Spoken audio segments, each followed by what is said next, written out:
Good evening, everyone.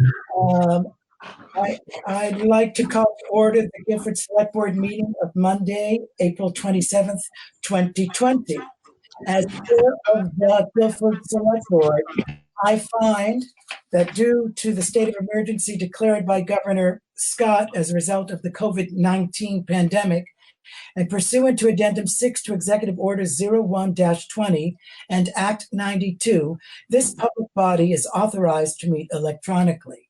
In accordance with Act 92, there is no physical location to observe and listen contemporaneously to this meeting. However, in accordance with the temporary amendments to the open meeting law, I confirm that we are A, providing public access to the meeting by Jitsi, and the Jitsi address is https://meet.jit.si/Guilford Select Board 04.27.2020. Let's see, where was I now?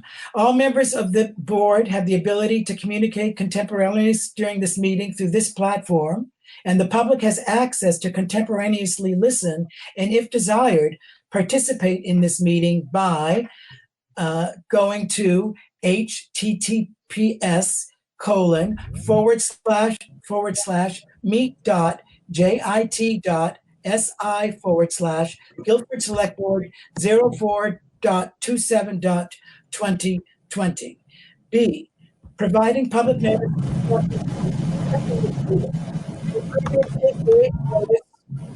of the necessary information for assessing this meeting, including how to access the meeting using Jitsi in our posted meeting agenda. Instructions have also been provided on the town website at guilfordvermont.net. Providing a mechanism for the public to alert the public body during the meeting if there are problems with access. If anyone has a problem, please call 254-4117. And D, continuing the meeting if necessary. In the event the public is unable to access this meeting, it will be continued to a time and place certain. Please note that all votes taken during this meeting are not unanimous, will be done by roll call vote in accordance with the law.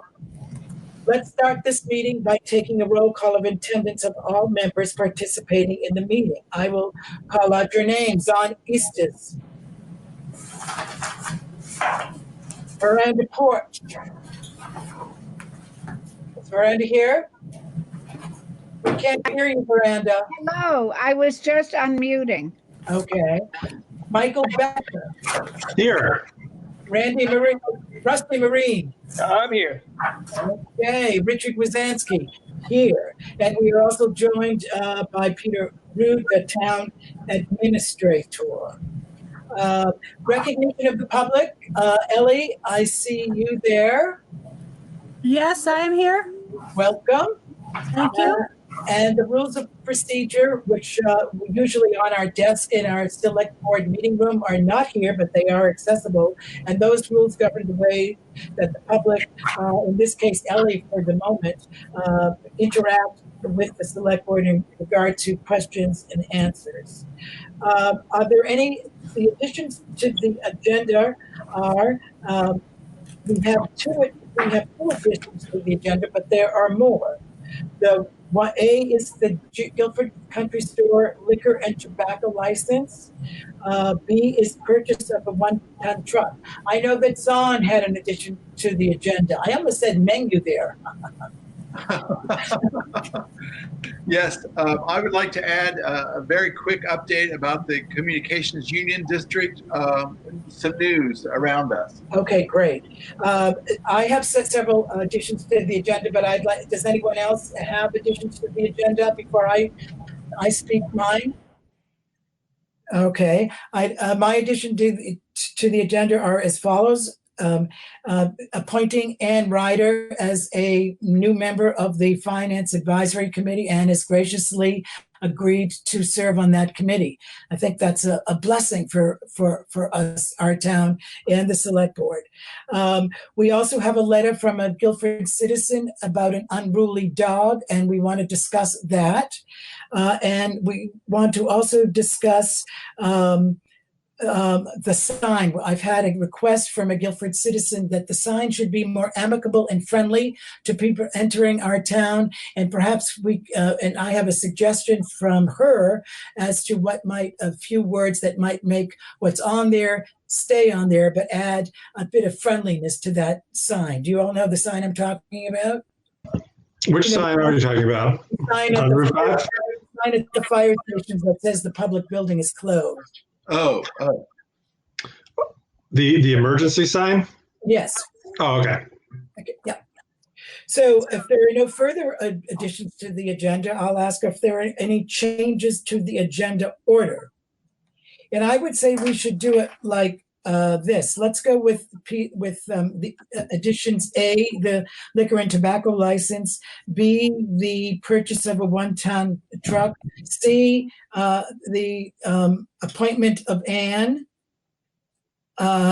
D, the dog situation; and E, the sign. Is that satisfactory? what about the Communications Union District? Oh, I'm sorry. Let's do that. Let's do that as C. Let's do that right after the truck. Okay. Yep. Okay. Sorry about that. No, it's no problem. Okay. Next, we have on our agenda the approval of the minutes. Do I have a motion to approve last meeting's minutes? I approve. I will so move. I had written to Peter. Well, yes, I will move the minutes. Okay. Do I have a second? I'll second. Is there any So, discussion? I mean, there were a couple of very tiny things that I wrote to Peter about that are not worthy of our time. You know, a capitalization, a missed word. Okay. So is there any further discussion? I'd like to take a roll call vote. Miranda Porch, Aye. Rusty Marine, Aye. Michael Becker, Aye. John Easton, Aye. Richard Wazansky, aye. The motion is carried and the minutes are approved unanimously. Thank you. We're on to new business. FY21 budget shortfall and contingency planning. We have a memo from Peter. Peter, would you like to speak to this issue? Sure. As everyone knows, can you hear me okay, everyone? Yes. Okay. Oh, may I just preface, we're not trying to solve anything tonight, Select Board. We're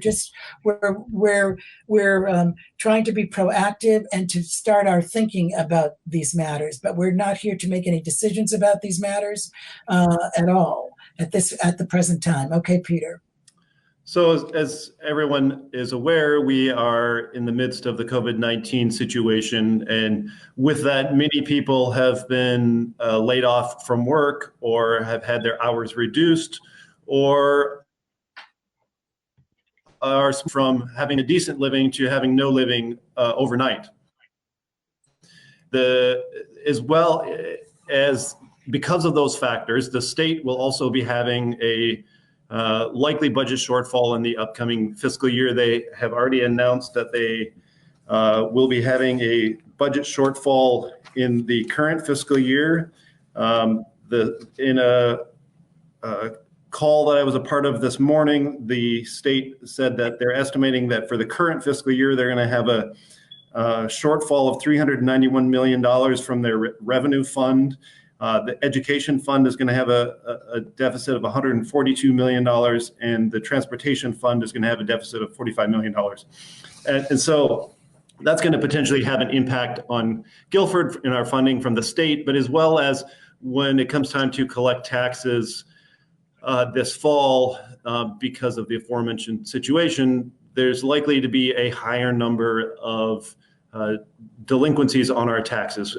Every year we do have a small budget deficit, but because of the good work of everyone who works for the town, as well as for the oversight of the select board, we are able to overcome that deficit every year. I am personally concerned that it's going to be quite substantial this year due to the situation. And so we need to start thinking creatively about options as far as what we can do to deal with this come the fall after taxes are collected. I can go into more detail if you wish, but that's kind of an overview of the situation right now. And I think that you laid out very well several of the options that we might be considering later on in the year.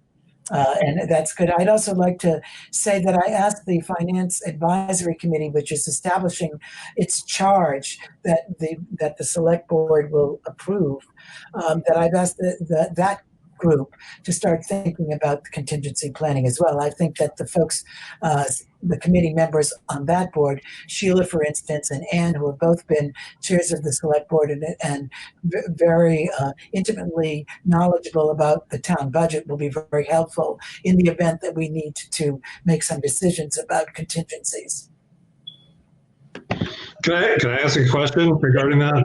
Yes, Michael. I was just wondering, I mean, and I understand we're not looking to make any firm decisions this evening, but maybe Peter can speak to this. What flexibility do we have in terms of making any cuts to the budget, given that the town has sort of voted on a budget?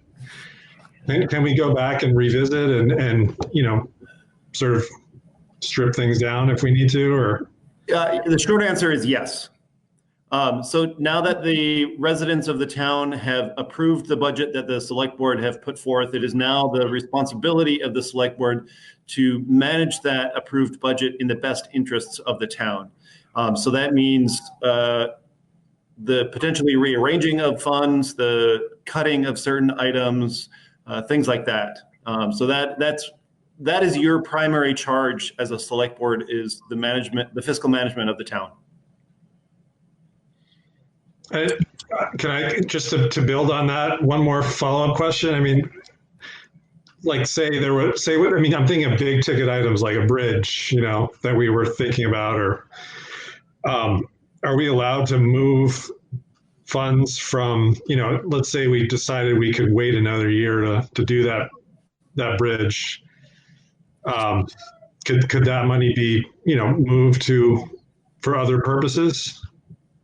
In short, yes, it would take an action of the Select Board. It would take at a warned Select Board meeting, but yes, you could do that.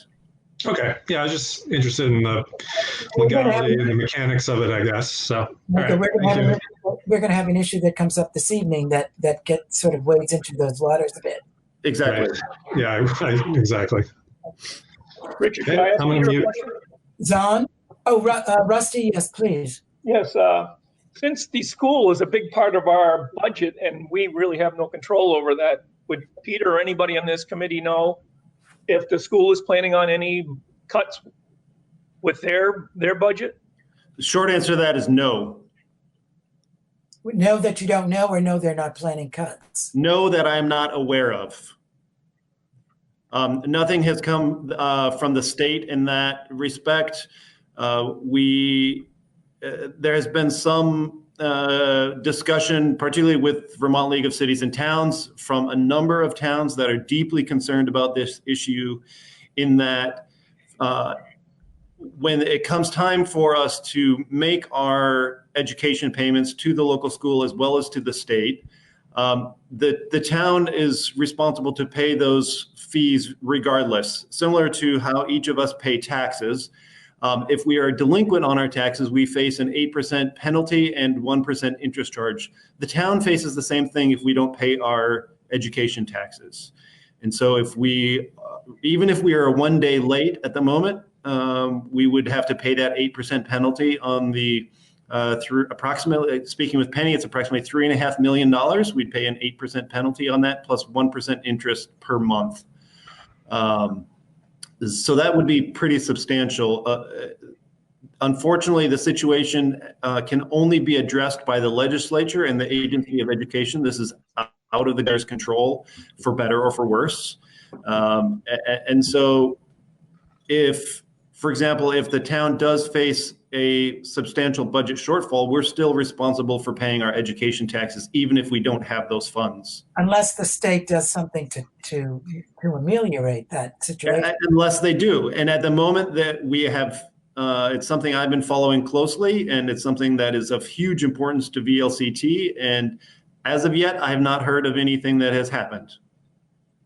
Well, there are so many unknowns. I think it's wonderful that we're having this conversation now, just for us to begin preparing for it. Mhm. But, you know, this school is, I'm sure that the people who are involved with Vermont schools are having their own critical conversations, especially considering that school will be based from each family's home until the end of the school year. And what will the implications of that be? That's beyond our scope, but there must be a lot of turmoil. Mhm. Are there any further discussions on? Yes, I'm just interested to know if we should begin now to, shall we depend on Peter to just keep us advised, or shall we perhaps develop, I know I would learn a lot from knowing like what are three possible scenarios, worst case, ranging down to best case, and begin to develop some sets of actions that we could be framing our thinking around. This is great. I agree with Brandon to have this conversation, but I don't want to just continually be in a situation where I need to be reactive because of the latest news that we just found out about that forces us into a way of thinking without having more context. Does that sound reasonable? I mean, what I'm suggesting? It sounds reasonable to me, but we're lacking quite a bit of the context because we don't know. I mean, there are so many unknowns at this point. But I suppose we could conceptually plan scenarios that if in this case, then we would do this. Yeah, that would be helpful to me. I mean, it would help me limber up the possibilities of how to think about our way through this, Mhm. rather than just reacting to a scenario when it's presented to us at one moment. If that makes sense. That does make sense to me. So, Richard, yeah. So this was something that I was thinking quite a lot about during my workday today. And so one of the things I was going to start working on to present to the select board is a series of various scenarios looking at estimated, at this point, it's only going to be an estimated guess, but estimating, say, for example, if we had a 1% budget shortfall, if we had a 5%, and if we had a 15%, Mhm. and maybe say 30% at the worst case scenario, what that would look like for our overall budget and how that would impact us being able to, as a town, being able to provide the services that we do for the residents who live here. Right. And then present that. Obviously, as you stated, we don't know what's going to happen, and Right. we're not going to know until October. Right. But I think that, Peter, I'd like you to take that on. I'm sure the select board agrees with me to take that on as a task, to start thinking about it and preparing some scenarios, just as you said. Does the select board agree that would be a good, productive? Absolutely. I'm just going to ask are you serious about the 1% scenario? Or, I mean, No, that was just hypothetical. that was hypothetical. Okay. I was thinking like 10, 20, 40, or, something like that. Or yeah, I think 10, 20, and 40, I think is likely what I'm going to start with. Mhm. Okay. That was just a hypothetical. I get it. Yeah. No, but those are actually the numbers I was thinking about today was 10, 20, and 40. Mhm. Based on the numbers that the state has put forth to us, I think somewhere in the 20 plus range is going to likely be realistic. It also seems to me that if we have information about the school situation, about if there's any changes in the works, that might give us some flexibility for thinking about when actions need to be taken or when changes in drastic budget changes need to be made. And that might move us to some sorts of advocacy that we might want to join forces at the state level or something in some way. And again, not just leave that all to Peter, but maybe there are things that we as the select board could begin to do to move some of this. One thing, if I can suggest, I think we need to start, I think those are great ideas, Dawn, and I think that we need to start the advocacy now. We still have, 2 months until the end of our fiscal year. This current fiscal year, we're fine. But I think that, for example, my personal recommendation would be for the select board to draft a letter to send to VLCT and express your concerns and what your concerns are. And VLCT is already aware of it, and they're already working with the legislature. But just to add our names to the already growing list of towns, who are expressing concern, because on average, most towns pay between 60 and 70% of their annual taxes towards education. Yeah. Do I have a volunteer who would work with Peter on a letter like that? Zahn, you're on. Yeah, I'd be happy to, just because I think it's very important. So. Yes, and let's make that. Let's make that an step, please. I have an additional question. So are we going to be involving our financial advisory committee at this point in time in our deliberations about this? As I said earlier, it's one of their tasks, and if we call upon them for their advice, I'm sure they would give it. But they're in the middle of right now forming themselves and establishing their mission and task. But I think that they will be sooner rather than later very helpful in this process. Okay. Okay, so we have an action step that Dawn and Peter will work on an advocacy letter. I'm sure that Sarah, our representative, is very well aware of these issues and working on our behalf. Yeah.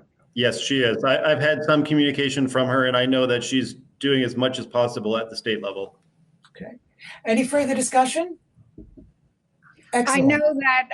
I know that Sarah is also working to attend to the needs of our residents who have been trying to get, this is relevant because they've been trying to get their unemployment in place. And so she's been very active in that, and that will have an effect on our taxes, people being able to pay. Yep. Okay, now we're on to item number 8, Select Board Revised Annual Goals. I hope you all had a chance to look at the revision. Well, Richard, we should take on the new additions first. Oh, okay. That's the order that we should go in? Yes. All right. For those that are new business. Excuse me just a moment. Yeah. How does the audience get recognized for a question? Oh, you just raised your hand, but I didn't see you in my gallery here. Are you in the gallery? Can anybody else? Yes, I'm here. I'm here. Okay. And if I don't see you, please just say I'd like to, Richard, may I say something? Well, may I say something regarding the last item? I couldn't get unmuted in order to do it in time. Please. I would just like to ask that somehow, I know it's, at least I think, I haven't been in the office a lot, except maybe twice since the middle of March. I know Peter is obviously involved in this discussion. I believe Penny is going to be a member of this finance committee. Is that correct? Yep. What's the communication going to be to the rest of the staff? Because I think the rest of the staff at the town office needs to know what's going on, and there needs to be open communication about this issue, because you're talking about some of our jobs. Yeah. Or you will be, potentially. Well, I would hope that, as you know, what the select board is discussing is transparent and open to the public. The Finance Advisory Committee meetings are transparent and open to the public. And I would imagine that as we move down the road, if there are communications that we need the staff to hear about, which they should hear about, we'll open a line of communication. Penny as the town clerk is certainly going to be on. Is the reason she's on the finance advisory committee is because she is the town clerk and she needs to be involved in these in the discussions. Okay. But I think just to underline, thank you for bringing that to our attention, and it's something that we will remember. I would appreciate that. Absolutely. Thanks, Ellie. Yeah. Mm-hmm. The Guilford Country Store liquor and tobacco license. I have their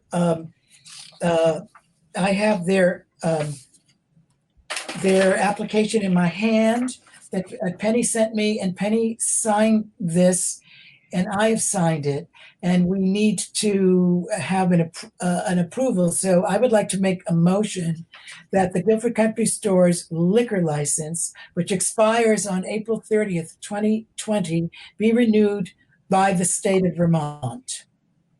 And I'll second that. thank you. Is there any discussion? Okay, let me take the roll, please. Michael? Aye. And John? Aye. Rusty? Aye. Michael? Aye again. Wait, Michael? Michael, did you already say aye? Oh, can you hear me? I think I said aye once already, but I'll say aye again. Okay, and Richard Wazansky, aye. That's What about me? Oh, Veranda. Aye. Okay, that's unanimous. So what I will do then is to say what I have signed it, but it does say that it has been approved by Richard Wazansky, Zon Easties, Rusty Marine, and Veranda Porch and Michael Becker, and that they were I've signed it and said that I've signed it that we've agreed remotely, and I'm going to put it in the mail tomorrow because, as you see, April 30th is coming right along, and Penny asked me to make sure that I got it in the mail by tomorrow morning, so I will do that. And I thank you for that vote, and I think that our friends at the Guilford Country Store will be appreciative, as well as our town, who can buy beer and wine there. Continuing. So thank you very much. Quick question. Yes. Richard, are you mailing that to the town office or are you? No, I'm mailing it to the Division of Liquor Control. Okay. Thank you. Yep. Yep. Okay. Thanks for keeping on that. So next is on the purchase of a 1-ton truck. And Peter, would you like to speak to that? Yes, I'd be happy to. So as part of our ongoing capital plan, the town had planned for this spring of 2020 in our current fiscal year of replacing one of our 1-ton trucks. Just very briefly, we are on a schedule of replacing the small trucks every 7 years. Due to the use and abuse that they see, and our large major equipment is purchased on a 10-year rolling cycle. So this truck had been planned. This particular one that we are needing to replace is one that Danny has been having many issues with over the past year and a half or so. I don't have the specific numbers in front of me. But he's spent a good deal of money doing repairs on it, having to send it up to the dealer several times to do work that they couldn't do down here at the shop. And so when we purchased our 1-ton truck last year, we indicated to the dealer, or Danny indicated to the dealer, that we would likely be doing the same. He didn't make any guarantees or any promises, but just that we would likely be doing the same this year. They have So all of these trucks are called spec trucks, which means that they are built to municipal specifications. They build only a certain number per year. So they did put, quote unquote, our name on this truck and contacted Danny at the end of last week, letting him know that the truck is completed. And I did, and he shared with me the quote from the dealer, which I shared with all of you earlier today. This is the same price that we paid for the truck last year. which would be a total of $94,316, which includes all of the equipment as well as a municipal discount of $4,200. Dan did ask me earlier today to communicate to all of you that his personal opinion is that we should go ahead with the purchase due to the aforementioned reasons of the expense of repairing the existing one, as well as that he feels that it was already planned for. It's in the budget, and I shared with the select board two different fund balances showing that we do have the funds to purchase the truck. The one item I would like to put forth for all of you to discuss and consider is we don't know what's going to happen this coming fall, and we don't know with whatever shortfall we have where those funds are going to come from. And so while, for example, the funds in the Highway Reserve Fund can only be used for highway purposes, the funds in the Capital Fund could be potentially reallocated for other uses should that need to happen if we aren't able to secure funding in other ways that would be more beneficial. I don't think that would be the first choice, but anyhow, that's the brief background. Any comments? So our decision, and I think that you told me, Peter, that the Ford dealership wanted to know right away about this offer. Yes, correct. So that's why this was added on tonight, is because the dealership is asking for an answer from us whether we would like to purchase it, because if we do not, they have another municipality who is interested in purchasing the truck, is my understanding. Right. So this is our case in point, ladies and gentlemen, about, do we go on and as our budget was developed to purchase this truck with the funds that we have to purchase it, or do we hold back and consider this action to not be particularly or to be impactful if we have a budget shortfall, is what I'm saying. That seems to be the two sides of the coins that I see. And so how did Dan feel about this? Did he say that this truck is essential for the functioning of the department, or just that this was the plan, so let's go ahead with it? That's an excellent question, Brenda. And my personal interpretation of what he said today, as well as when he and I chatted on Thursday afternoon, is I think it's a combination of both of those factors. That this truck is definitely essential for the work that they do. And this is one of the most used trucks that they have, which is one thing. But he also feels that since it was planned for, it is in the budget, and we do have the funds for it. He was concerned that if the purchase was delayed until next year, if we do have difficulties next year, then that means that this truck is going to be, the purchase would potentially be delayed for 2 fiscal years, and that could then impact other areas in the future. So it's kind of a double-edged sword here. Mm-hmm. Any further, John? Yeah, I'll just jump in and say that I'm not comfortable making a decision to stop moving forward without some more clarified thinking, because it becomes sort of a one-off following another one-off that might come down the road, and then another one-off, and we'd have develop a sense of consistency and care in all this planning. I believe I wouldn't want to not purchase this and then, yes, let's purchase the next thing that comes down the road because the information's changed a little bit. Mm-hmm. It doesn't make any sense to me. I think we need to go ahead. My view would be to go ahead with the purchase of this as we had planned, because we don't know anything else at this point, except we have this looming thing out there that we just don't know about.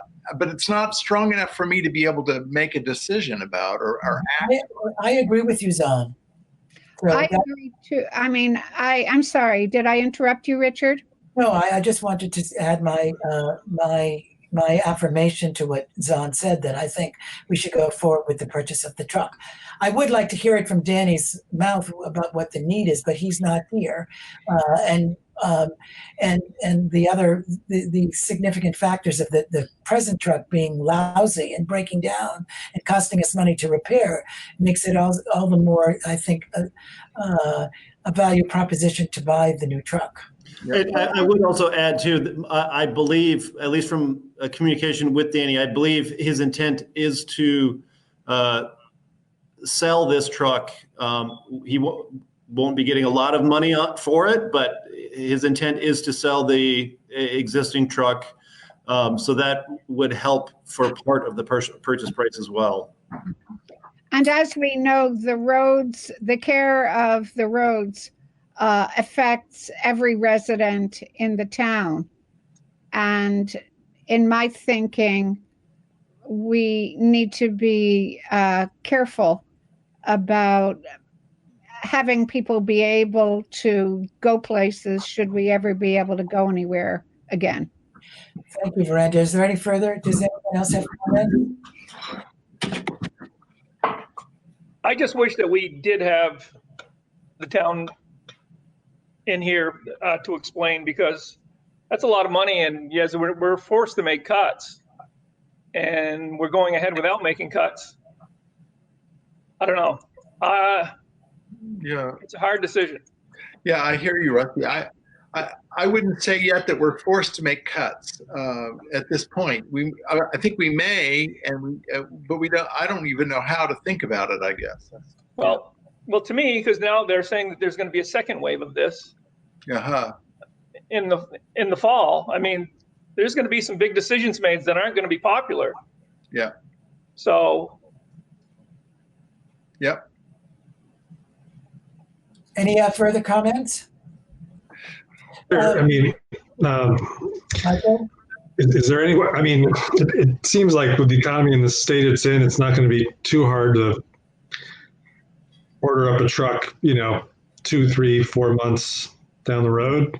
I mean, I get this is a spec truck and it takes time to outfit it, but wait, just to let you know, this is not to sway your decision, but just so you know, these trucks take approximately 6 months to build. 6 months. Yep, that's the wait time on the trucks.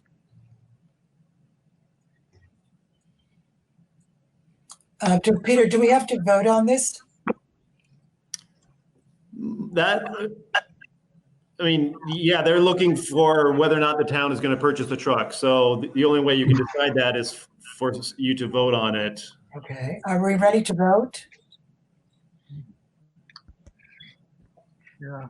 I mean, Okay, I'll take the roll. John? First, somebody needs to make a motion. We need a motion. I'm sorry. Can I have a motion?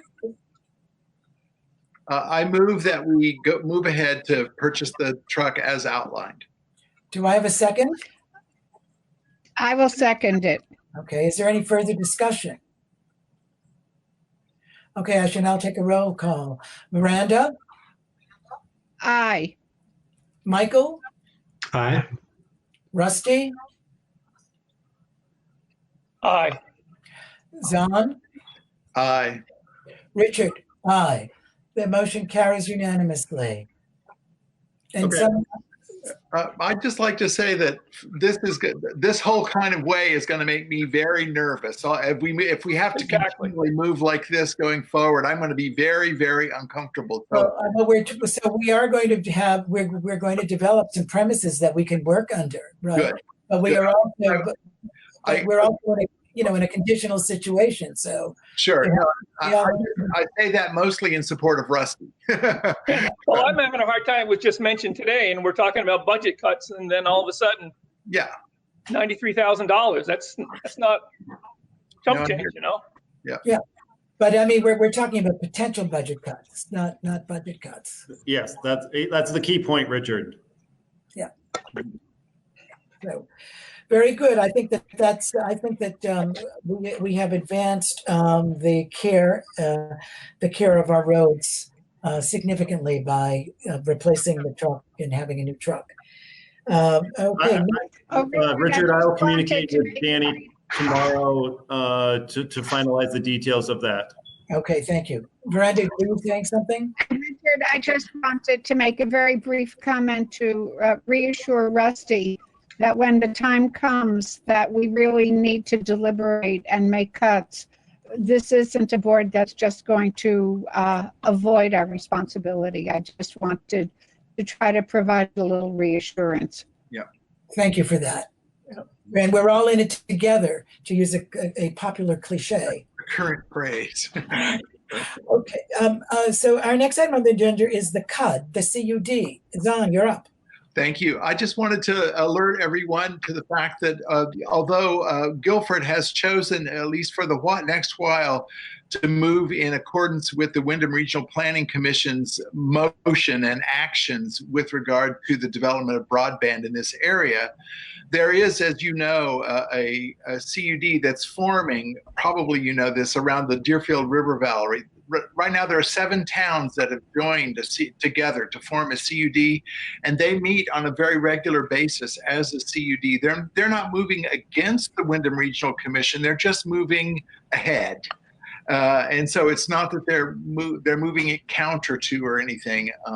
Their hopes are probably in the same vein as ours.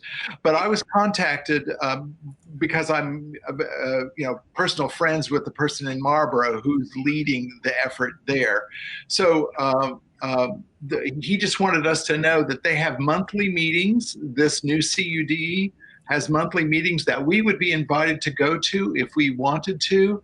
And part of their agenda is to bring in 8 utilities, potential utilities that would offer services in this part of the state. And they're just going to interview these 8 utilities. That's happening on a different schedule, but they're also willing to invite us to. So there's a way that Guilford could be gaining information about what's actually going on with the CUD. I'm imagining down the road that we will be joining that CUD. That CUD will eventually become the Wyndham County Regional CUD. It's just not there yet. So it's just all I want to say is that we've been invited to attend meetings, even though we're not actively engaged. We don't need to join the CUD at this point. Oh, that's good. We could take part. And so they were asking us, Stephen John, if any of you know who he is, he asked me if we wanted to appoint a person, and I said that Peter is our current person with relationship to the Wyndham Regional Commission. And would we want Peter to be informed about all these other meetings, or would you all be comfortable if I were informed or if Michael were informed? And between the 3 of us, we would just build up the information system here is what we're trying to do. Well, I would be very happy with that myself. What about the rest of us? I would certainly be happy with it. I was approached by a couple of residents about why we weren't already applying to be part of the CUD, and I really didn't have a good answer. I think the answer is that we had agreed as a select board that we would work in tandem with Wyndham Regional Commission, and they're going on a certain schedule and a certain time frame, and we're just moving with that. We are free if we want to move with a different time schedule to join this other CUD, but I don't recommend that right for us yet. I don't think we're quite ready. I don't think we have enough information yet. Mm-hmm. So would the 3 of you work, Michael, you and Peter, work out how you will gather the information and then let us have that information? I'm willing to be involved. I can attend meetings when other people can't, but I don't know if we want this round robin approach or just Peter, what are you thinking? I'm willing to Well, I mean, so I know. Go ahead. I'm sorry, I thought you were done, Michael. Go ahead. Oh, I guess I'm sort of wondering, given your recent additional duties, is that something we can assist with?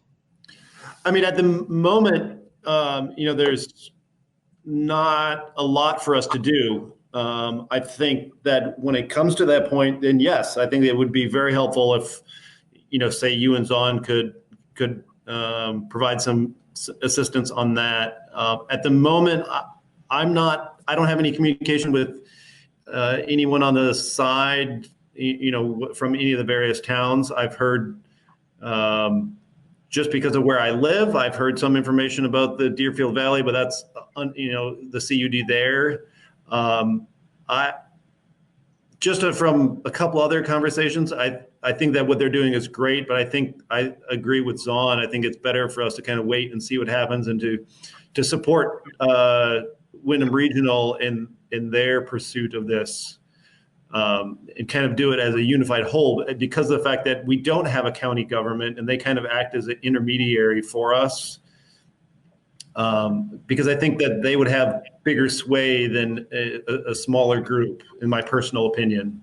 So could we leave it at this? That Peter, you're the point person, and that you would inform Zon and Michael of upcoming meetings where and this would be purely informational, as Zon put it. That we, the more information we have about how CUDs are organizing and advancing their cause, the better off for us, and that we can bring to the Wyndham Regional. Does that sound like that is good? Okay. Yes? Sure. Yeah. Okay. Moving on. We're fortunate that Ann Ryder has agreed to serve on the Finance Advisory Committee. As you remember, at our last meeting, we appointed the members of that committee. So here is one more addition. And would someone like to make a motion to appoint Ann as a member of that committee?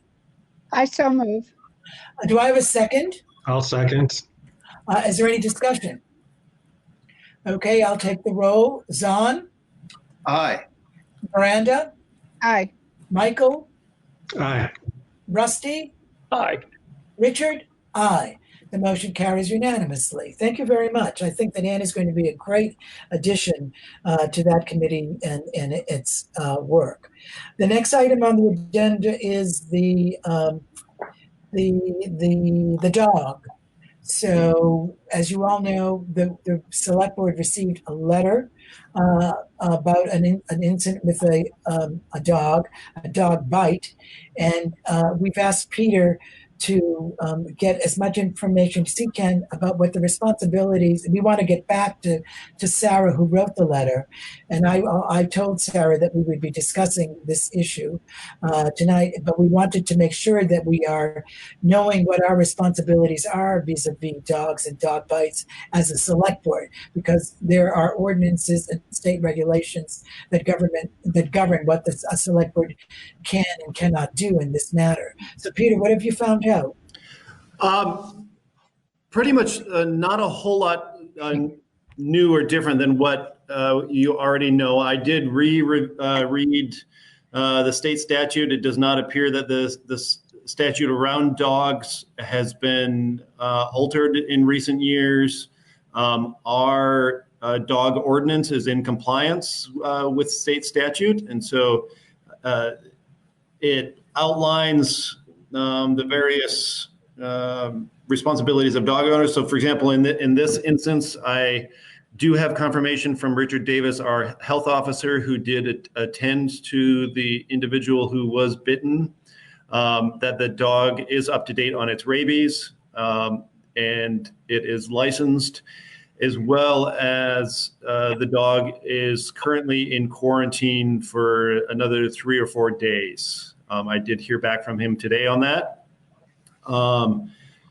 So on a technical level, if we wanted to, the select board could pursue some civil fines towards the dog owner for a number of things. For the specific dog bite incident, it's also considered a vicious dog because of that. So that's another, as well as not having control of their dog and not having their dog on their property. So those are all things that could be pursued from our dog ordinance. Not to dissuade that decision, that is last year, Michael and I were both in a workshop that talked about the various steps that are needed for that. It has to go through the Vermont judiciary system in order for us to assess civil fines on an individual. And it is a rather lengthy and cumbersome process that's going to take several months to come to fruition. And in the end, we don't know if the owner will end up paying up. I think, to be honest, I guess one thing that I kept having go through my head as I've been thinking about this, since learning about it at the end of last week, is something that Veranda often says is how Guilfordites are known for being neighborly and working together. I don't see that it would be certainly out that I think the select board would do well to send a letter to the dog owner, including, and I have done this on the behalf of the select board in the past, is send a letter outlining where the owner is at fault. And at the moment, per our dog ordinance, you can't take in, aside from having the dog quarantined, as well as having the dog cannot leave the town except for within the care of a licensed veterinarian for the next 30 days. We can't really take any direct action until there's been 3 incidences, which that might be something that could be reconsidered in the dog ordinance. That, in my personal opinion, that seems a bit excessive. I don't want to see a resident being, whether one resident or multiple residents, bit 3 times by the same dog. Your thinking is parallel to mine. I was thinking that that we could write a letter that has come to our attention and lay out what we have learned, and to request that the dog be ruled, that the dog be governed. That would be in our. We would be able to do that, wouldn't we, as a select board, to write that letter? And by all means. Yeah. And I think in that letter, I would indicate that should this happen again, that civil action could be taken. Yep. And so I'm curious, Peter, if you wanted to have some support in writing the letter, I'd be happy to collaborate with you. Or, I just feel as if it needs to be friendly and neighborly and firm. And, I was distressed by the indication in the letter that we got that other people had difficulties, had been frightened and harassed by this dog, but had been intimidated in bringing it forward. And so, anyway, I certainly trust that you can write a letter, but if you wanted some... No, I think the collaboration would be wonderful. I appreciate that offer, Veranda. Okay. I would just wanted to know whether the select board as a whole agrees with that approach. I agree with the approach. That we will write a letter. Peter's written letters like this previously, and I think that the addition of Veranda would be make it certainly eloquent, but it has to be firm. Yes, I agree with all of that. That I think neighborly and firm at the same time is a really great idea.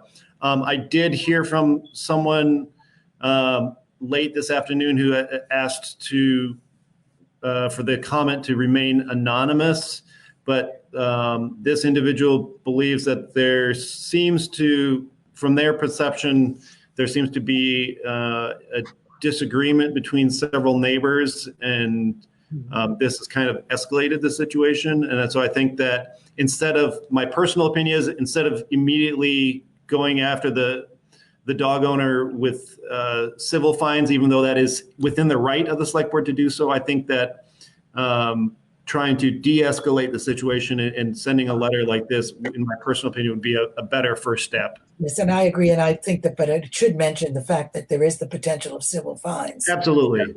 Yeah, I would think that. Are we responsible for allowing, giving some kind of feedback to the neighbors who have come forward to let us know about this? Well, I told the letter writer that we would bring it up and that I would let her know what we decided and what we have decided. Does anybody disagree before I say that we've decided with writing a letter that is both firm and neighborly? I agree. Okay, so then that's what I would tell the letter writer to us, that that the select board agreed to write a letter about this. So Couple you'll questions. Oh, go ahead. communicate with the neighbor and Peter will write the letter, correct? Yes. And Veranda, I'll let you wordsmith Sure. the letter that I write. Terrific. I'm interested to know, did anyone submit a formal written complaint? Not that I've seen. And I'm wondering if the letter that has been received can be considered as a formal complaint. So before the other thing, the thing that I think where I have a conflict, where I do agree with the current ordinance as it stands, is that the select board, I don't think anyone would want to just go out and immediately destroy a dog. We don't, because none of us were there. We don't know the full situation as to what happened. I'm not laying blame on one side or the other.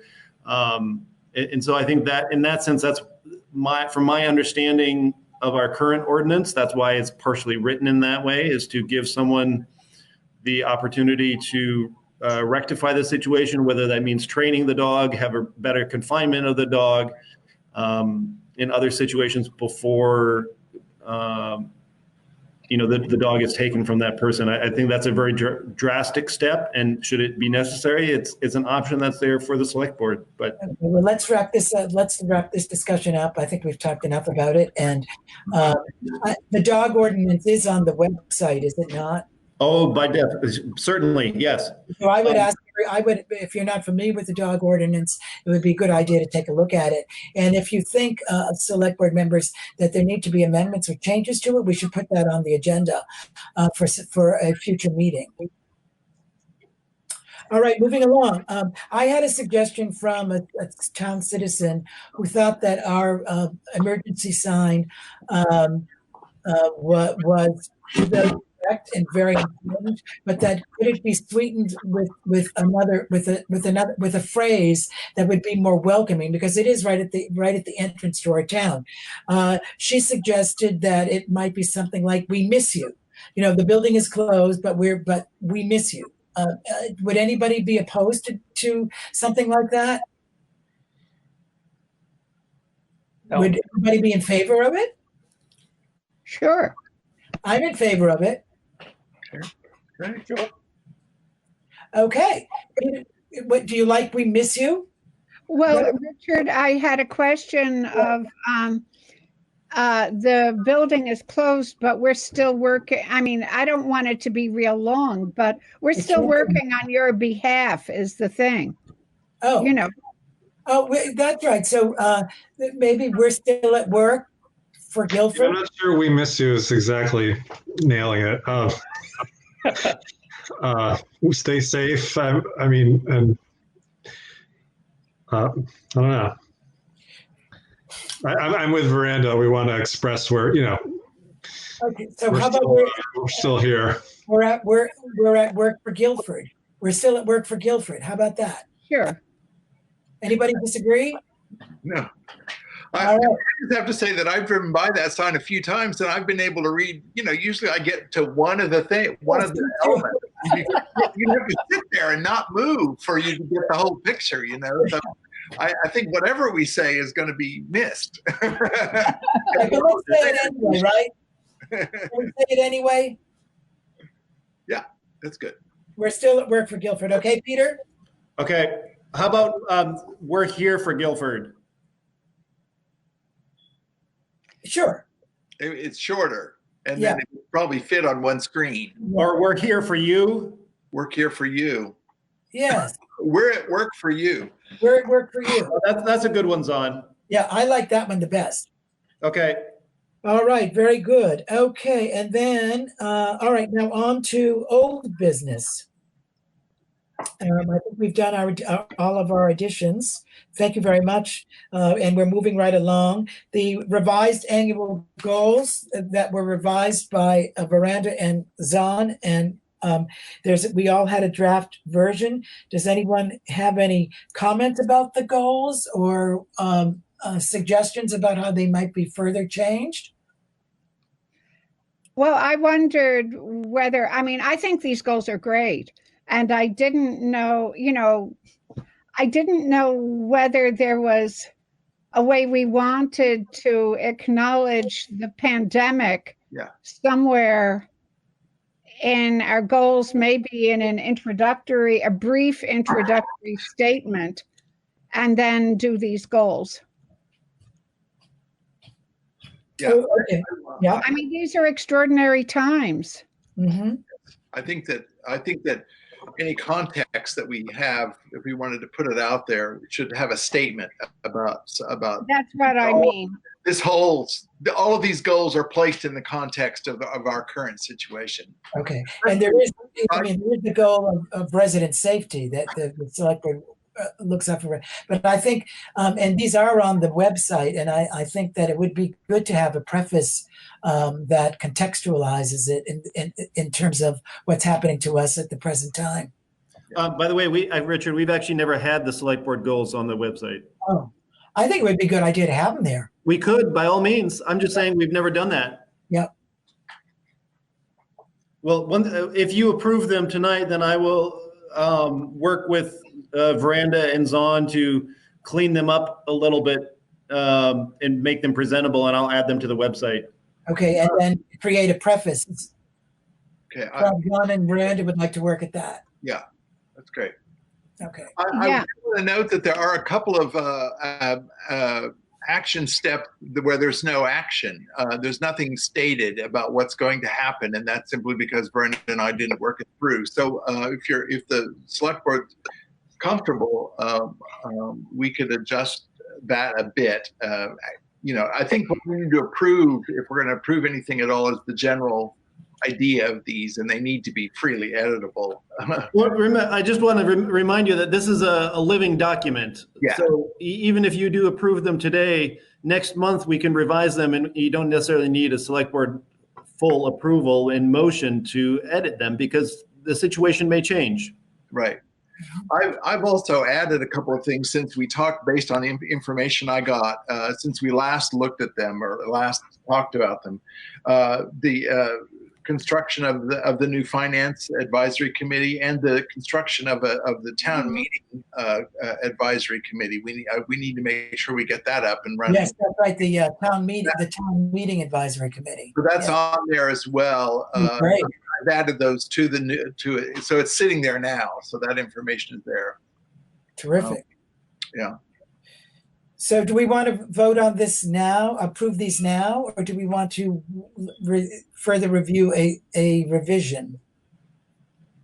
What's your pleasure? I think that because it's a living document, if people are comfortable with them as they stand, then I think we ought to vote on them now with the understanding that Zana and I will work on a preface and will continue to respond to changing circumstances.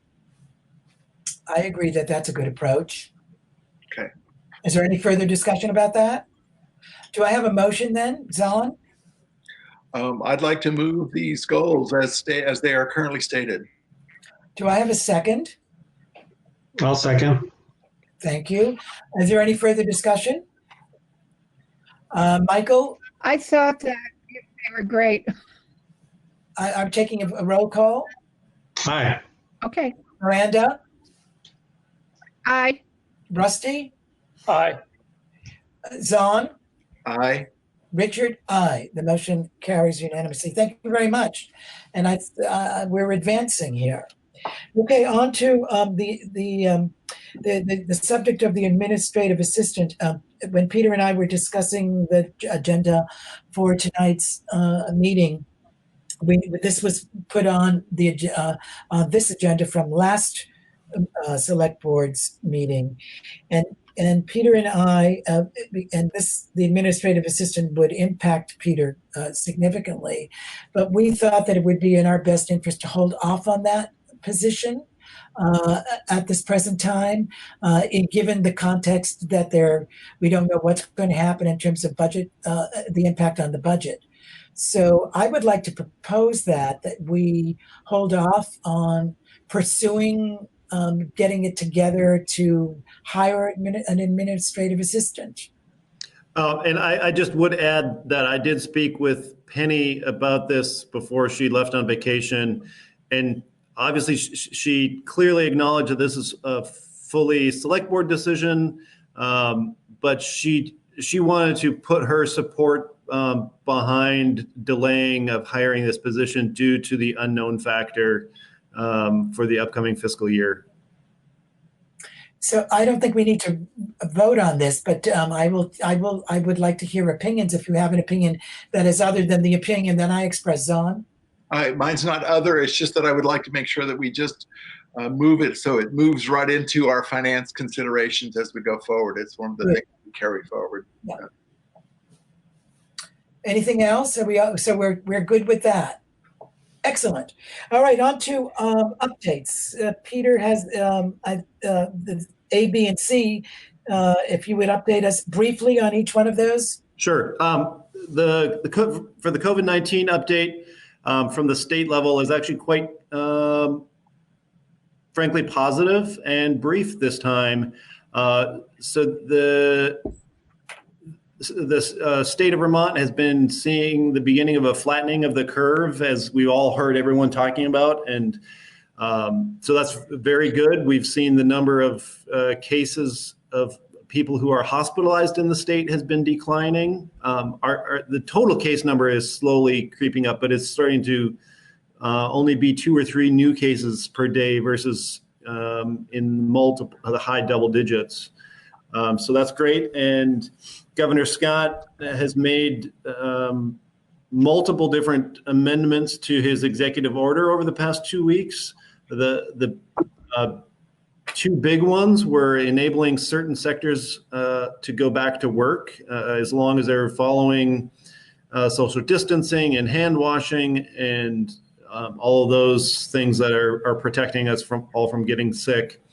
And the other thing is that VTrans, with his amendments, VTrans has now stated that we can begin some work on existing grant projects. So that is positive for the town. So Dan and the crew, most likely next week, will begin work on finishing the project on the west side of Carpenter Hill Road. And so he's happy about that because he has other things he needs to get done later in the year. And it also means that we can start moving forward on the 2 existing VTrans grants that we have, and I'll get to those in just a second when I give you a grant update. But overall, it looks like Vermont is kind of holding steady, but the governor and the Vermont Department of Health are still strongly want to make sure that everyone is staying home if at all possible, and wear a face mask if you're in public, and wash your hands regularly, and stay safe. Good. Is there any comment or questions for Peter on that? Okay, Peter, then the hazard mitigation plan. Yes, so as all of you know, our hazard mitigation plan expires this year. I have begun work on this.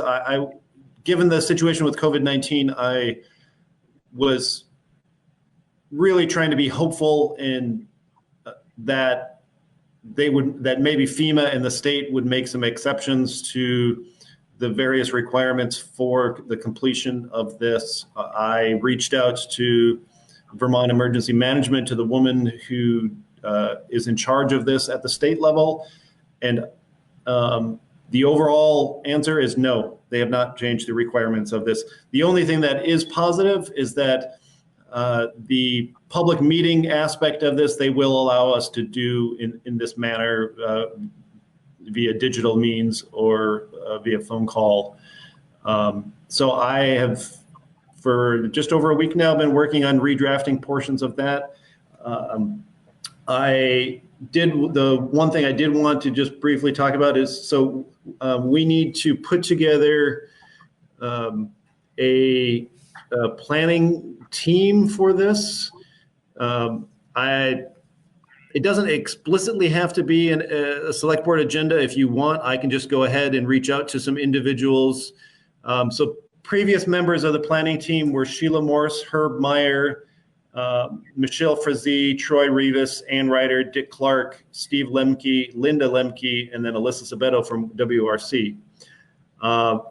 My personal recommendation for folks to be involved is at least one person from the Planning Commission, one person from the Conservation Commission, put out an invitation to the Green River Village Preservation Trust, Select Board Liaison, myself, both as EMD as well as Town Administrator, our Town Health Officer, our Floodplain Administrator, and our Road Foreman.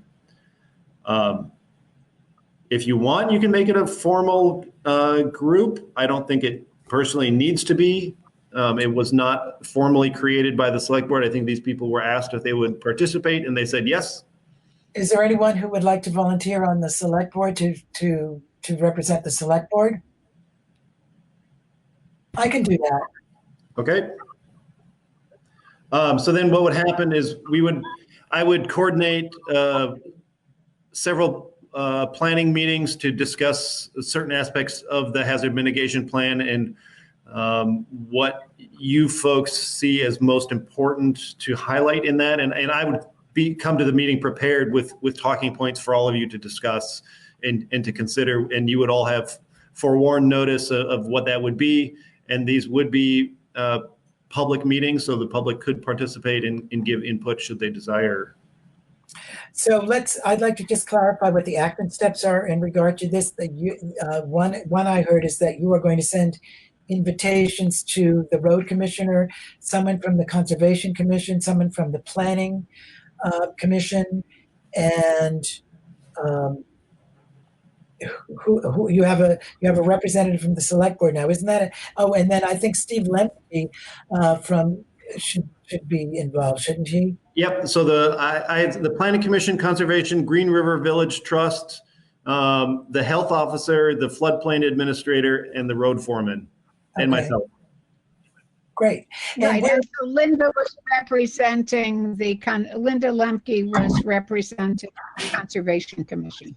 She was. Yep. So Linda represented, for previous members, Linda represented the Conservation Commission. Steve at that time represented the Green River Trust. The three Select Board members, Michelle represented the Planning Commission. Herb was the EMD, and Sheila was also a Planning Commission member. When I volunteered, I didn't want to shut out any other Select Board members. Is there anyone else who would like to join me or replace me as a member? I'm interested. I'm also on the Green River Village Trust. So all right, so we have two representatives. Okay, great. Great. Thank you, Michael. got it. And Peter, it's due in June, is it not? No. It's due in September. Right. Yep. And you did draft a timeline at my request, I believe, right? Well, yep. I did. Do you want me to share that with you guys again? Yes, please. Okay, I'll put that as an action point to share that with you again. So Peter's working on a timeline to get this done, and he's going to share that with us. Okay, status of grants and projects. Yep. So as far as active grant, the primary active, we have two active grants at the moment. One is for the Highway Department, as I stated a few moments ago, for the project over on the west side of Carpenter Hill Road that they began last year. So Dan estimates that there's probably 2 weeks of work to finish, and that is due by the end of May. We have to have that completed. The second active grant that we have is for the Conservation Commission, working on the Emerald Ash for inventory. And that we got an extension until the end of August. And that is an activity that folks can be out and maintain social distancing. The Conservation Commission is just waiting for the leaves to pop here. And if it would stop snowing, maybe that could happen. But, and then we were awarded another structures grant to replace a culvert over on Tater Lane. I need to put together an RFP for that. But now that we have received the go-ahead from VTrans that we can begin that type of project, now I can start working on that and we can get that put out there. We did apply for another structures grant and another paving grant. We have not received word on that because I guess the committee reviewing those has not met. So we generally don't hear about responses on those until the end of June anyways. So Peter, we do have a spreadsheet that shows where we are. Are you keeping that updated? Yes, sir, I am. Okay, so then we would be able to access that on the in our Google Drive. Google Drive. Yes, that is correct. So, the other thing that Richard and I spoke about when we were planning the agenda, one of the areas of concern, in addition to the two grants, so in addition to, for example, the grant for the project on Tater Lane, as well as the two grants that we applied for, with this approximately $45 million deficit in the transportation budget for this year due to COVID-19, we do need to consider the fact that one area we haven't been told explicitly yet, so I'm just trying to plan for the future. We may potentially lose grant funding due to COVID-19 because of shortfalls within the state. Mm-hmm. And so Danny is aware of that. He and I spoke about that both last Thursday and this morning. And while it would be frustrating to lose those funds, he feels that we could get by at least for another fiscal year without them. The bigger concern would be the town receives grant funding from VTrans for road maintenance every year, and that is part of our annual fiscal year budget. And that is potentially something that the state could theoretically cut if they do have that big of a shortfall. And so for us, for this upcoming fiscal year, that grant is just over $153,000 for our highway maintenance. And we would have to find some other source to make up those funds. So it's just something to think about as far as grant revenue that we're anticipating forthcoming. Any questions or discussion for Peter on the update on grants and projects? And remember that there is a spreadsheet on Google Drive where you can find what the current status of grants is. Sorry. Okay, warrants. Who's doing the warrants? Well, I didn't. I usually do the warrants, but I didn't get. They're there, Miranda. Pardon me? If you open up the document, they're there now. Oh, okay. Well, let me. I also see that John might be looking at the document currently, so he could do them as well, and then you could. Okay. Okay, who's looking at the document? Okay, but why don't we just have Zahn go ahead with it since he has it in front of him? I have it open. Happy to do it. Thank you. All right. So I move that the town fulfill these following warrants: payroll week ending April 19, 2020 for $5,827.71.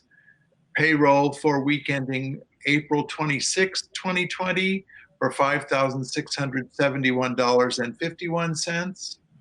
An expense warrant number 2020 for $6,931.71, and expense warrant FW20 for $58.50 for a grand total of $18,489.43. Thank you. Do I have a second? I will second it. I'll second that. Okay, Rusty was before you, Miranda. Thank you, Rusty. And is there any discussion or questions? I don't have the detail in front of me, so I can't provide any detail about the largest expenses, but I would say generally the expense warrant is smaller than, quite a bit smaller than normal. So I don't think there's anything unusual inside of it, probably. No, I mean, I can tell you, I have it open in front of me. Of that amount, the largest item in there was the water bill for the town of Brattleboro that we pay for Algiers Village, but we collect that in fees from the residents who use that service. But that was $1,328. I will just say this is the smallest warrant I have seen in 4 years. Yes. I'm looking for a second. Did I have a second? Yes. Yes, Rusty. That's right. And is there any further discussion? I'll take the roll then. Zahn? Aye. Michael? Michael? You're Aye. muted. He has to be unmuted. If you said aye, okay. Veranda? Aye. Rusty? Aye. Richard? Aye. The motion carries unanimously. Thank you very much. On to communications. Are there any communications? I have none. Okay. That indicates that we can have a motion for adjournment. No action summary from last meeting. Oh, I'm sorry. Thank you. It's very brief. So there were 3 actions last meeting. You approved the annual VTrans financial plan. You adopted the 2020 local emergency management plan and the NIMS system of communication. And you appointed the first 4 members of the finance advisory committee, and that was all. Okay, thank you. And there will be new actions on the current minutes. The minutes that go out now. All right. Any further discussion, or can we have a motion for adjournment? I so move. Okay. Can you hear me? Just one action step. I just want to make sure we get down on paper is the response to the concerned citizen over the dog situation. Yes. So I will write a letter to an email to that person to let that person know what we decided, and then Veranda and Peter are working on a letter to the dog owner. Correct. Okay, just want to make sure we're all on the same page. And Sam and I will write a preface to the goals. Right. Excellent. And I like to do this at every meeting. Just go over the action steps. So we have 2. Were there any more, Peter, in the minutes? Let me just go back through them. So for today, you approved the liquor and tobacco license for the store. You approved the purchase of the truck. You appointed Ann as the 5th member of the Finance Advisory Committee. And then there's the other ones that you mentioned. Once Veranda and Zahn have finished with the annual goals, I will add them to the website. And Richard volunteered to be the select board liaison for the hazard mitigation planning team. And Michael, too. Sorry, Michael. I have Michael, too. I'm sorry, I just didn't read it. Very good. So where were we on the, did we have a second on the Oh, adjournment? you need a second. I need a second on the adjournment. I'll do it. Okay. Any further discussion? All those in favor? No, I'm Everybody sorry. be well. Roll. Zahn? Aye. Rusty? Aye. Michael? Aye. Who am I missing? Miranda? Aye. Richard? Aye. Thank you very much. And thank you. Thank Thank you. you. Stay safe, stay well, everybody. Thank you, Good Peter. night, everybody. Have a good night, everyone.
Good morning, everyone. Before I get to the topic of the day, I want to provide an update on our work on the Pandemic Unemployment Assistance, or PUA, program. Last week, the Department of Labor and the Agency of Digital Services stood up this brand new system to provide unemployment assistance to the self-employed, independent contractors, and others who aren't traditionally covered under unemployment insurance. As of this morning, 9,500 claimants are in the system. Of those, 8,500 are eligible and have submitted a total of 39,000 weekly claims so far. I admit that that's complicated in some respects, but it's based on the fact that they're able to file for back weeks in their claims. So one person may be able to file for 4 or 5 claims, depending on how many weeks it's been. The first round of direct deposit payments totaling $24 million are going out today. As most of us know, this is much needed money getting in the hands of Vermonters. For those who opted to receive their check by paper, those payments will be scheduled for next week to be cut. So you should receive those Tuesday or Wednesday. I know far too many have waited weeks to receive benefits, and I hope that this provides some relief for them.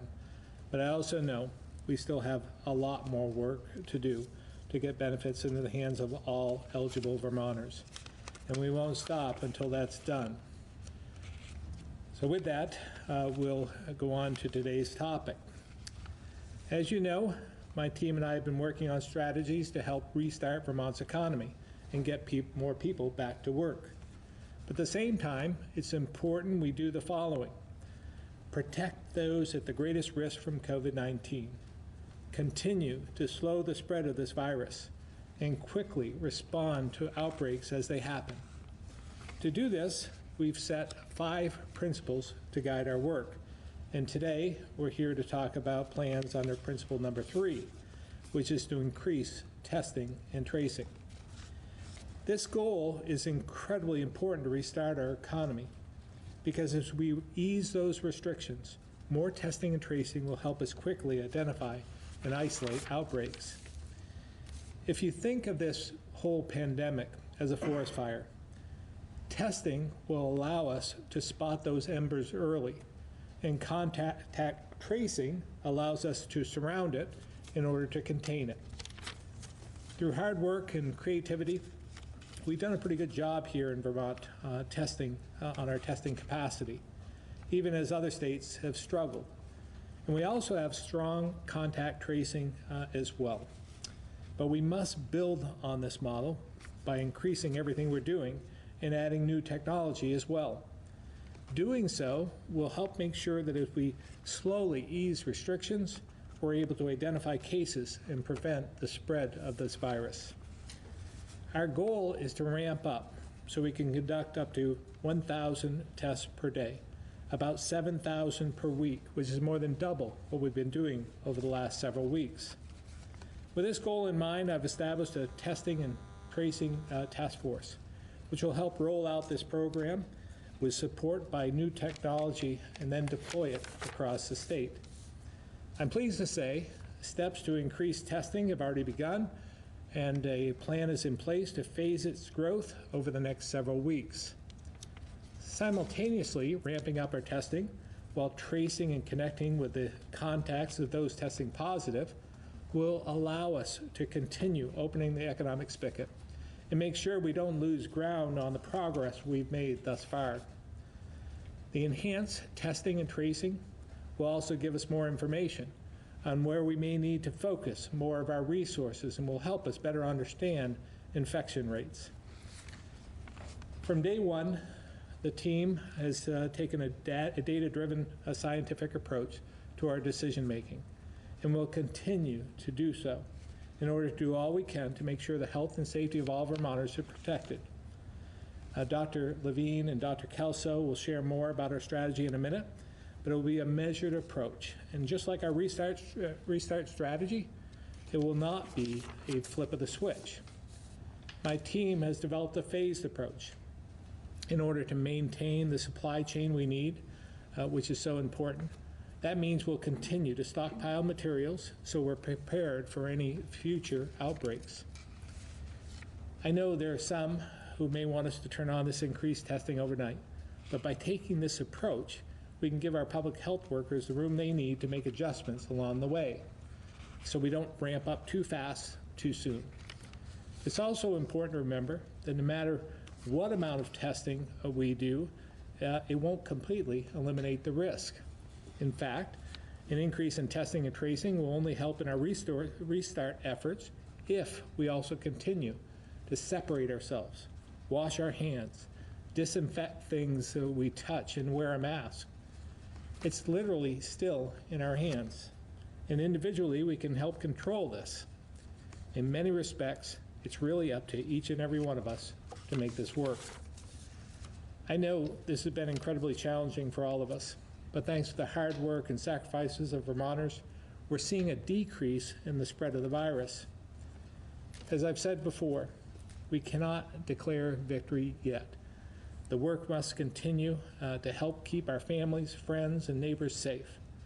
But if we continue to rise to this challenge, I'm hopeful we can open up the economy in the near future, get Vermonters back to work, and begin enjoying all the state has to offer by slowly lifting these restrictions. We have done and will continue to do this together, and I could not be more thankful and more proud to be a Vermonter. So at this point, I'll turn it over to Dr. Levine for an update to talk about the testing in particular.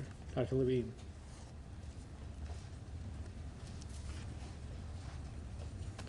Thank you, Governor. Some weeks ago now, we set a goal to increase testing. And I want to be clear, we're talking about testing now of the nasal and oral secretions that indicate an active infection of COVID-19. We're not talking about antibody testing or serology testing that we've covered in previous press conferences recently.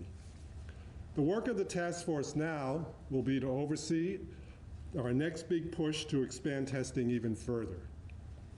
Over the next few weeks, we'll work to ramp up our testing capabilities to, as you just heard, 1,000 tests a day, 7,000 a week. That's about triple the average number of tests that we've been conducting over the last several weeks.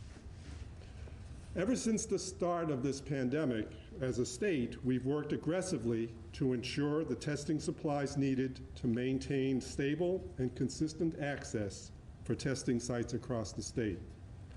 It's important to remember that having ample testing supplies hasn't always been the case.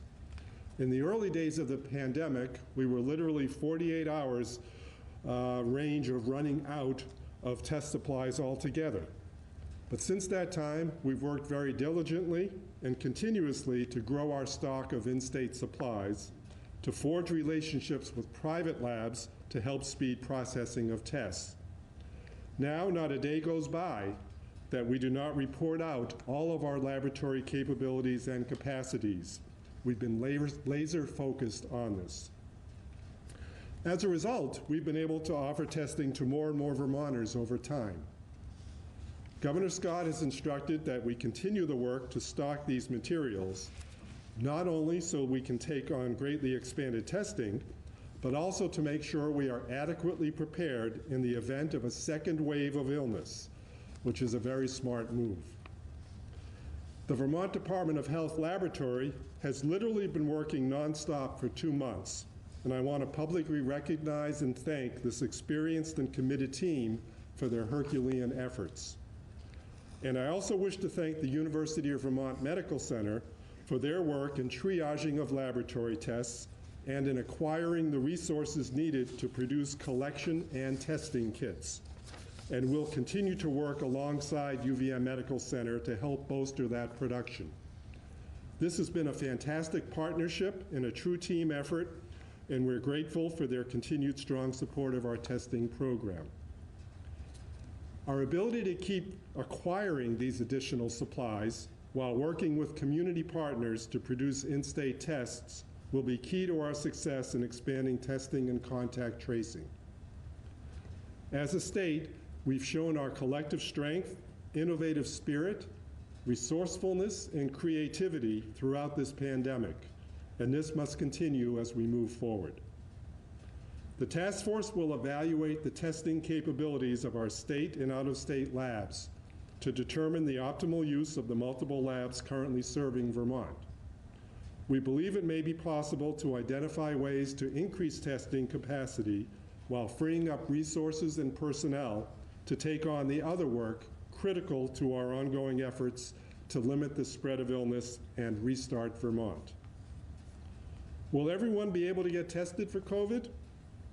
Our team has identified several key groups that we will make testing available to in the coming weeks. It's imperative that as we ramp up our testing and contact tracing capacity, we carefully identify and address any gaps in this plan.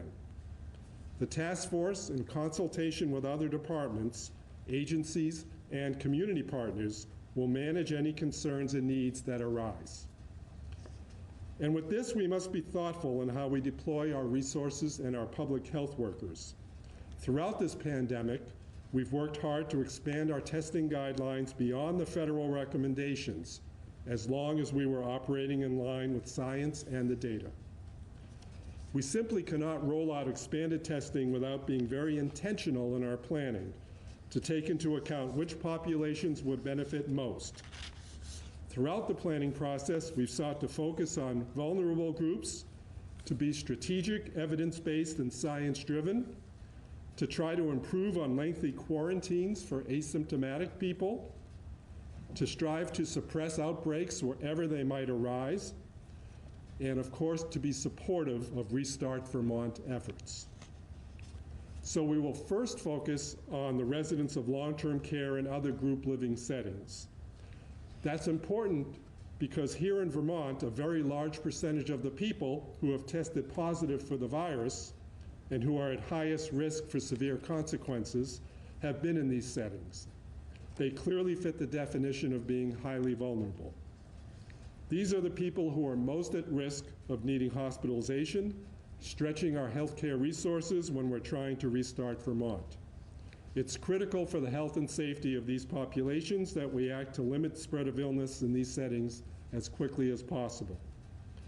As a reminder, we currently provide testing for even the most mildly symptomatic patients, and recently to the entire population of pediatric patients, as well as testing of all residents and all staff in group living settings where there has been a single positive test. These include nursing homes, assisted living facilities, prisons, and certain high-density residential buildings that house vulnerable populations. Now, starting immediately, we'll expand testing at these facilities.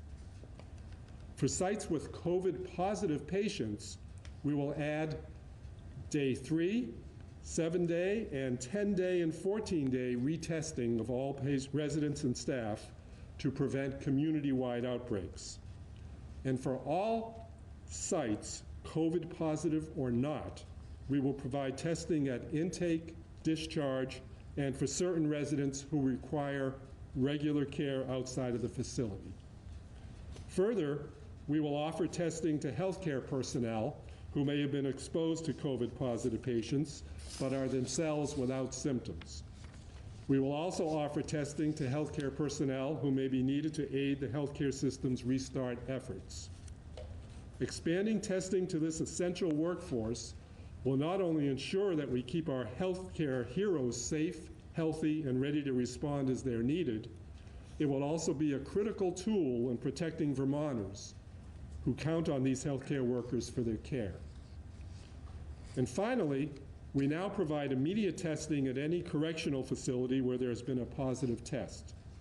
If an inmate or a staff is symptomatic or identified as someone who may have been in contact with a COVID positive individual, they will immediately be tested. If that inmate or staff tests positive, everyone in the facility will immediately be tested. As part of our enhanced testing in this first phase of expanded testing, we will test all correction staff over the next 2 weeks. During the next phase, we will focus further testing on healthcare and home health workers who have had direct interaction with a COVID positive individual. While these workers certainly take every precaution to protect themselves while caring for Vermonters, we must further support them and give them and their families peace of mind with readily available testing. And when the time is right, we will coordinate with healthcare and other providers to put in place testing to help us reopen these services to Vermont. As our testing continues to expand, we'll use the strategy to ease some of the restrictions Vermonters have had to endure over the last few months.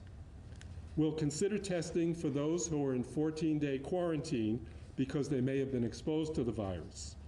We will increase opportunities for childcare workers to be tested. This is also critical as we begin to ask childcare centers to reopen to provide the essential service that so many rely on. Increasing our testing to childcare workers on top of the other expanded testing opportunities I've just outlined means we are taking another significant step in protecting Vermonters all across the state. As the governor noted, these expansions will not happen all at once, but will be phased in over the next few weeks with health alert notifications forthcoming. Dr. Kelso comes next. We've talked a lot about contact tracing in these press conferences in the last week or two, and Dr. Kelso is available to talk with us now about our expansion in that arena.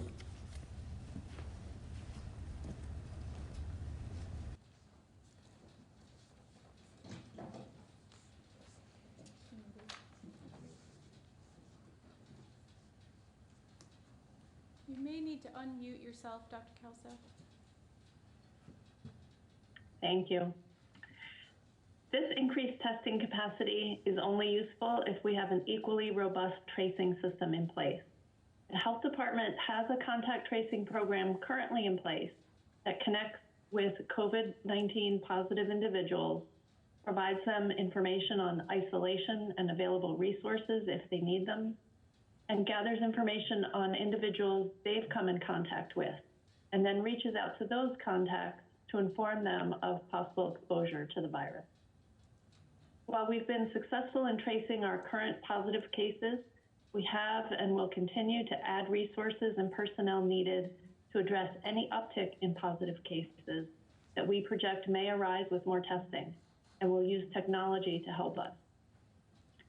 And we're doing expanded tracing to investigate the sources of positives by talking with cases not only about their recent contacts while they were contagious, but also before that period to help identify where they might have been exposed to COVID. We'll also make sure we continue to have adequate numbers of trained staff to perform tracing as we perform more testing, so we're prepared to trace up to 500 cases per week or even more if needed. For context, currently the tracing staff has been handling roughly 34 cases per week, and we have enough trained health department staff to handle up to 500 a week. We know that with increased testing, we're likely to see a rise in positive cases. And as we restart Vermont and more people are at work, each case may have more close contacts than our cases in the past several weeks have had. We'll be prepared to handle anywhere from 300 positive cases for the 7,000 tests per week, which is a higher positive rate than we've been experiencing during stay home, stay safe, to an even higher scenario of 900 positive cases per week. And we'll use technology to help in these efforts using an app called Sarah Alert, a secure monitoring and reporting system for public health created by the MITRE Corporation, where our own former Health Department Commissioner, Dr. Paul Jarris, is the Chief Medical Officer. This system, which other states are also using, allows us to offer to enroll cases and their traced contacts into the system to keep in touch and help with system management. If they're a case, they'll get a daily text, email, or phone call, whichever they choose, to check in on their symptoms and recovery. And if they're a contact of a case, they'll get a daily message to see whether they develop symptoms. This is not a location or proximity tracker. It's simply a system to help us monitor and collect more information on our cases and their contacts. It will help us ensure we're on top of every case and collecting the data we need to inform Restart Vermont. Thank you. At this point, we'll open up for questions. All right, we'll start in the room with Calvin. Thank you. The Joint Fiscal Office last night presented a report basically forecasting next year we're going to lose, I think it's up to about $430 million of revenue next year. It's going to take a lot, of course, to fill that hole. What are you thinking in terms of right now, what resources will have? Well, again, I've been talking about this for a while over the last couple of weeks. We need to figure out what the magnitude of the problem is before we start spending money in any area, and before we contemplate how we're going to fill those holes or what we're going to do without. So this is a good first step. I know Secretary Young is on the phone as well. She might be able to add to this. I think she was part of the discussion over the last couple of days. Secretary Young? Thank you, Governor. I'm not quite sure I heard the gist of the question about, is it about the revenues? It was about the Joint Fiscal Committee had anticipated a $400 and something million deficit or hole in the budget for next year. Oh, yeah. Yeah, thank you, Governor. There have been some evolving numbers on a weekly basis from the legislative economist.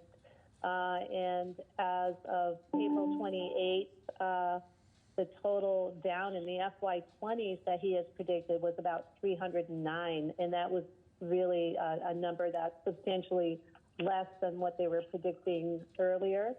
So that's the 20 picture, and we're working with those numbers as they evolve and waiting to see the final April numbers. As far as, does that answer your question? Yeah, well, I guess if I just had a follow-up too, so, we'll have to explore new streams of revenue and potentially make cuts. What would the administration look at if we did have to cut things? Well, again, I think you have to look across the board. This is a huge issue that we're facing, many states are facing. We're still not sure what the federal government's going to do at this point either. I've heard other governors and our congressional delegation talking about possibly the opportunity of having some relief there to fill some of these gaps, but we don't know that for sure. We have to plan for the worst. We're going to have to present, first of all, we have to take care of fiscal year 20, which is going to end at the end of June. So with all the projections coming in at this point in time, addressing that deficit comes first. And I know that we're talking with the legislature about how do we move forward. Are we going to do this in a 3-month increment, for instance, for fiscal year 21, which starts July 1. So there are a number of different ways of addressing this. We're asking our cabinet to, again, look from within. What is it that we, what prioritize, what our needs are, what we can do without, and we're just going to have to work at this together because there's no simple answer to this. This is going to be incredibly difficult. And this is compounded. It's not just the general fund, it's the education fund, the transportation fund. All are going to see tremendous opportunities, tremendous holes. And then you take your municipal budgets as well. So it's everything's coupled together has created, again, a very vast deficit throughout the state.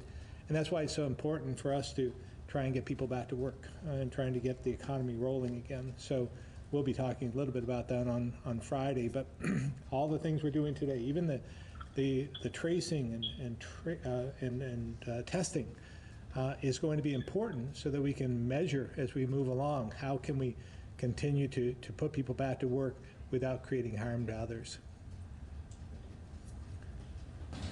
Stuart? If I could follow up on the getting back to work thing. You've spoken repeatedly about coordinating with other governors.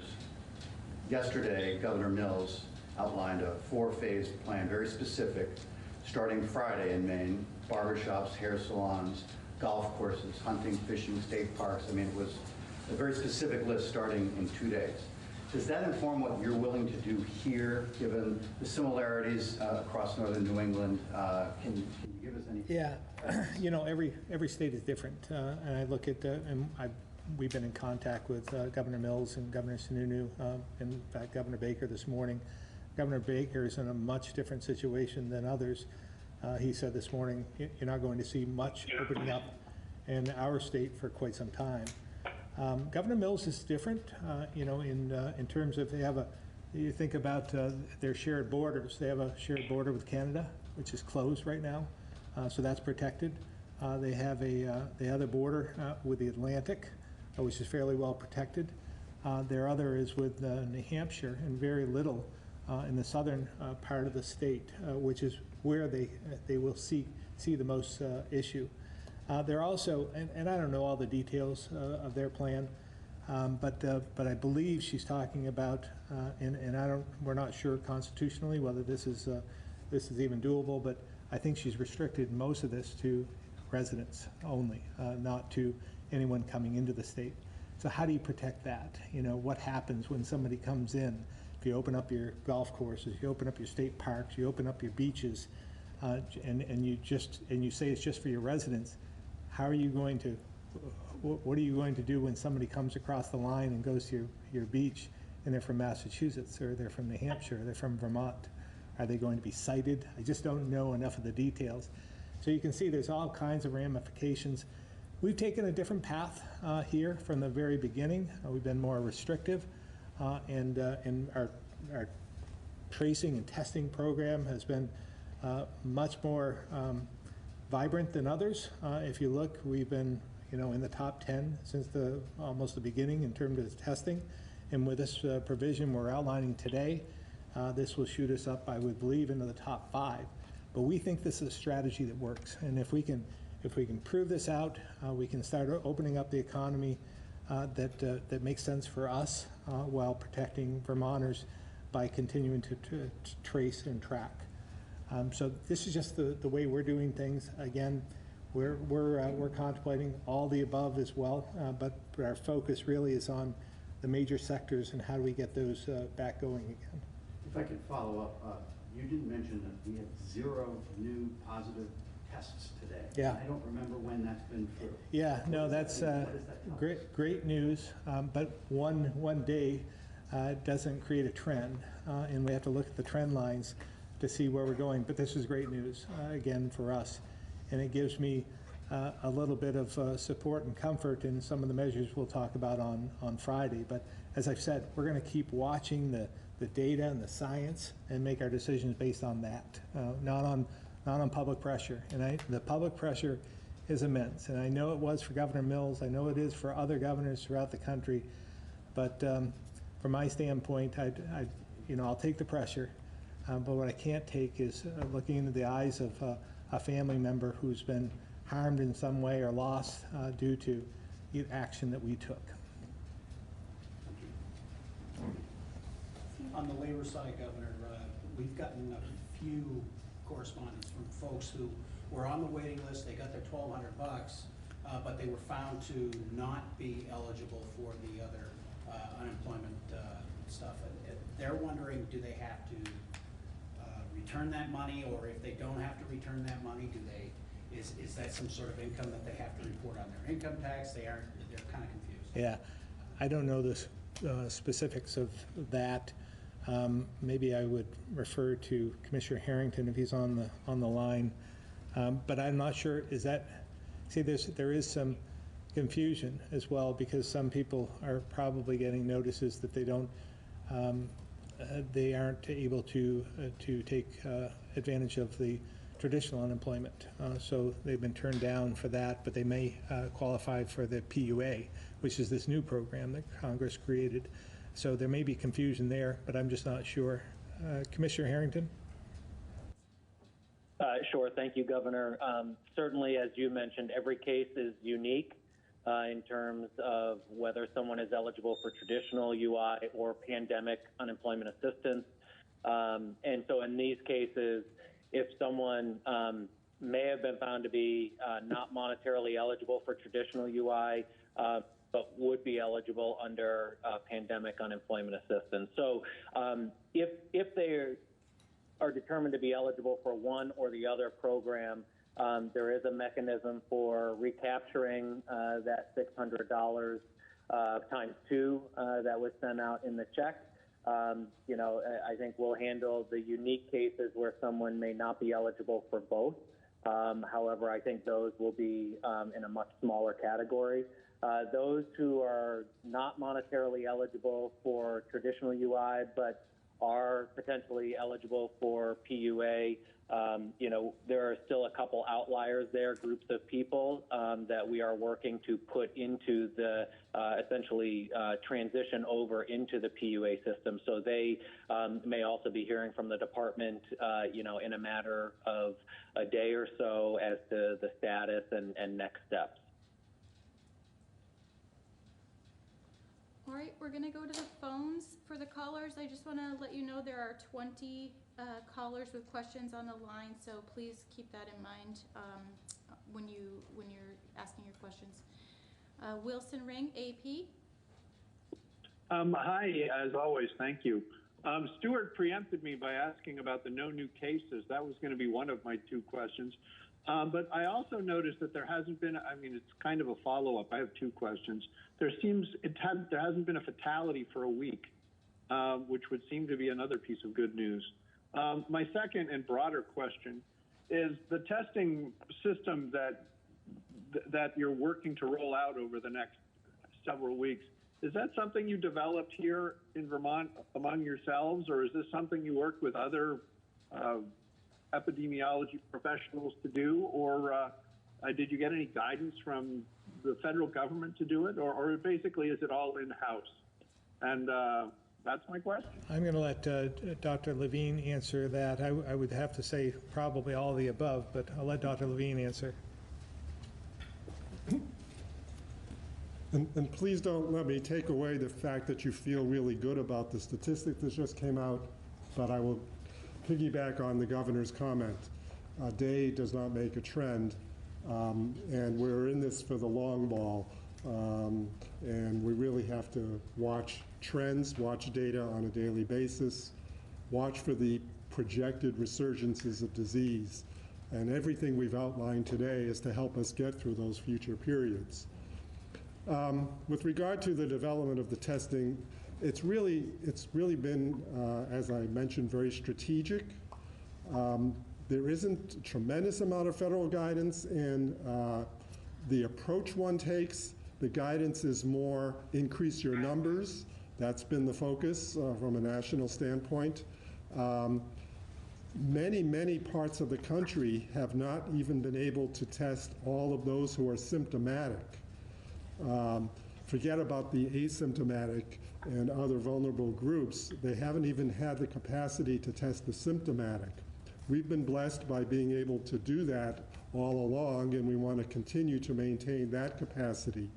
But we do want to be very, very strategic. And by being strategic, I mean really looking at groups that would benefit the most from having this additional testing on board, and help us with all of these future efforts in terms of reducing an impact on the healthcare system, improving our ability to sequentially and in a phased way restart Vermont, and deal with all of the kinds of harsh policies that we've had to be living under that people are tiring of, but at the same time been very cooperative with and wanting to have us ease up on. So this is all really done from a very evidence and science-based standpoint.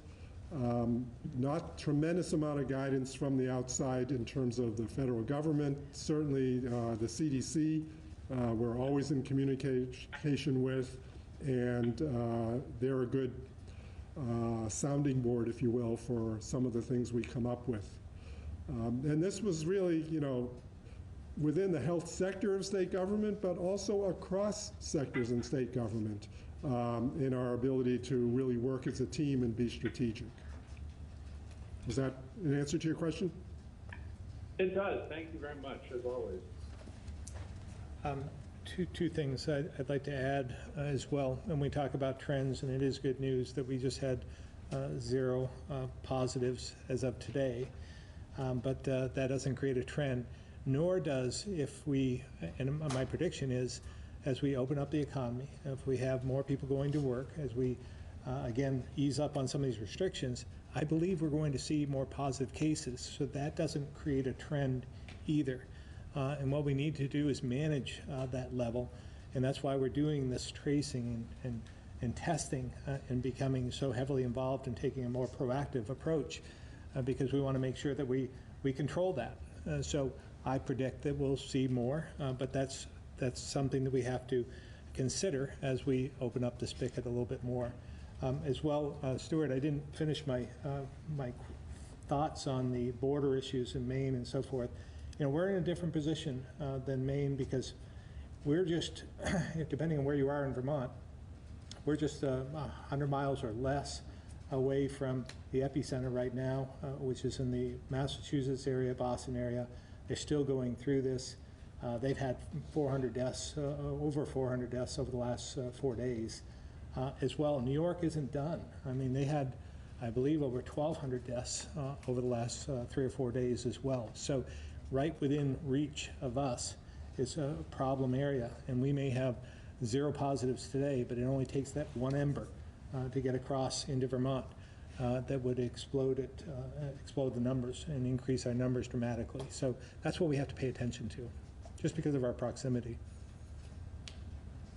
All right, Greg, the County Courier. Hi, Governor. My question's about the agricultural community. With milk prices drastically declining, I'm wondering what your administration is doing to support farmers and the ag community in Vermont. And specifically, what would you say to those who are relying on agriculture for their livelihood? It's not like farmers can just stop milking and you know, go on unemployment. Yeah, I'm very concerned about agriculture, and I know that there was some news out of Congress in terms of assistance and aid for them of late, but that's not going to solve the problem. Again, like other sectors, take our state colleges, agriculture was in a bit of trouble before this pandemic, and this has not helped them at all. I'm very concerned about the farmers themselves. I'm concerned about our food supply, and we need to protect that. It is on our list. I know Secretary Tebbets has been talking with us about some type of program that might provide relief and something we should consider. Again, it's in the list of things that where we need to provide assistance, but we don't, again, know the magnitude of the problem at this point and where the money, the resources would come from. So I don't want to overpromise, but we're not ignoring this, and they're too valuable to us. They're part of our tradition and culture, and we want to do everything we can to protect them because they protect us. One of our basic needs is our food supply, and as we've seen across the country with other meat packing plants and so forth, they're essential to us in numerous ways. So again, we'll just my message would be hang in there. We're going to do everything we can to support them, but this is a very trying time for them.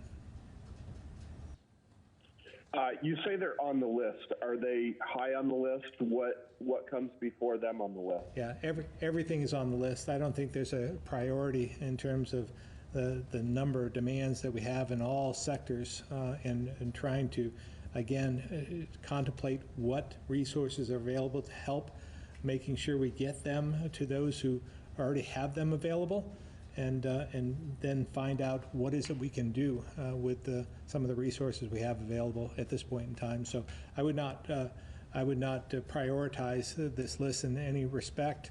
They're all important to us, and we're doing everything we can to help everyone. Thanks, Governor. Ken Picard, 7 days. Yes, hi. Thanks for taking my call. This is a question for either Dr. Levine or Dr. Kelso.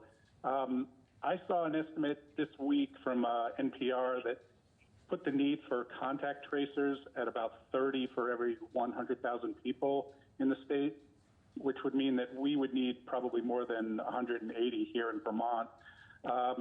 I'm wondering if you folks are planning to ramp up the number of contact tracers we have, and if so, where you expect them to be coming from. Dr. Kelso, are you still with us? Yes, I'm happy to take that one. Thanks for the question. We know that contact tracing does take a ton of work. We currently have 53 staff on our team who have been trained and doing this work for weeks now. They're well on top of the burden of illness that we've been seeing, but as the governor has and the commissioner have said, we do expect that to increase. We have a plan to ramp up 40 or 50 additional staff to the contact tracing team if necessary.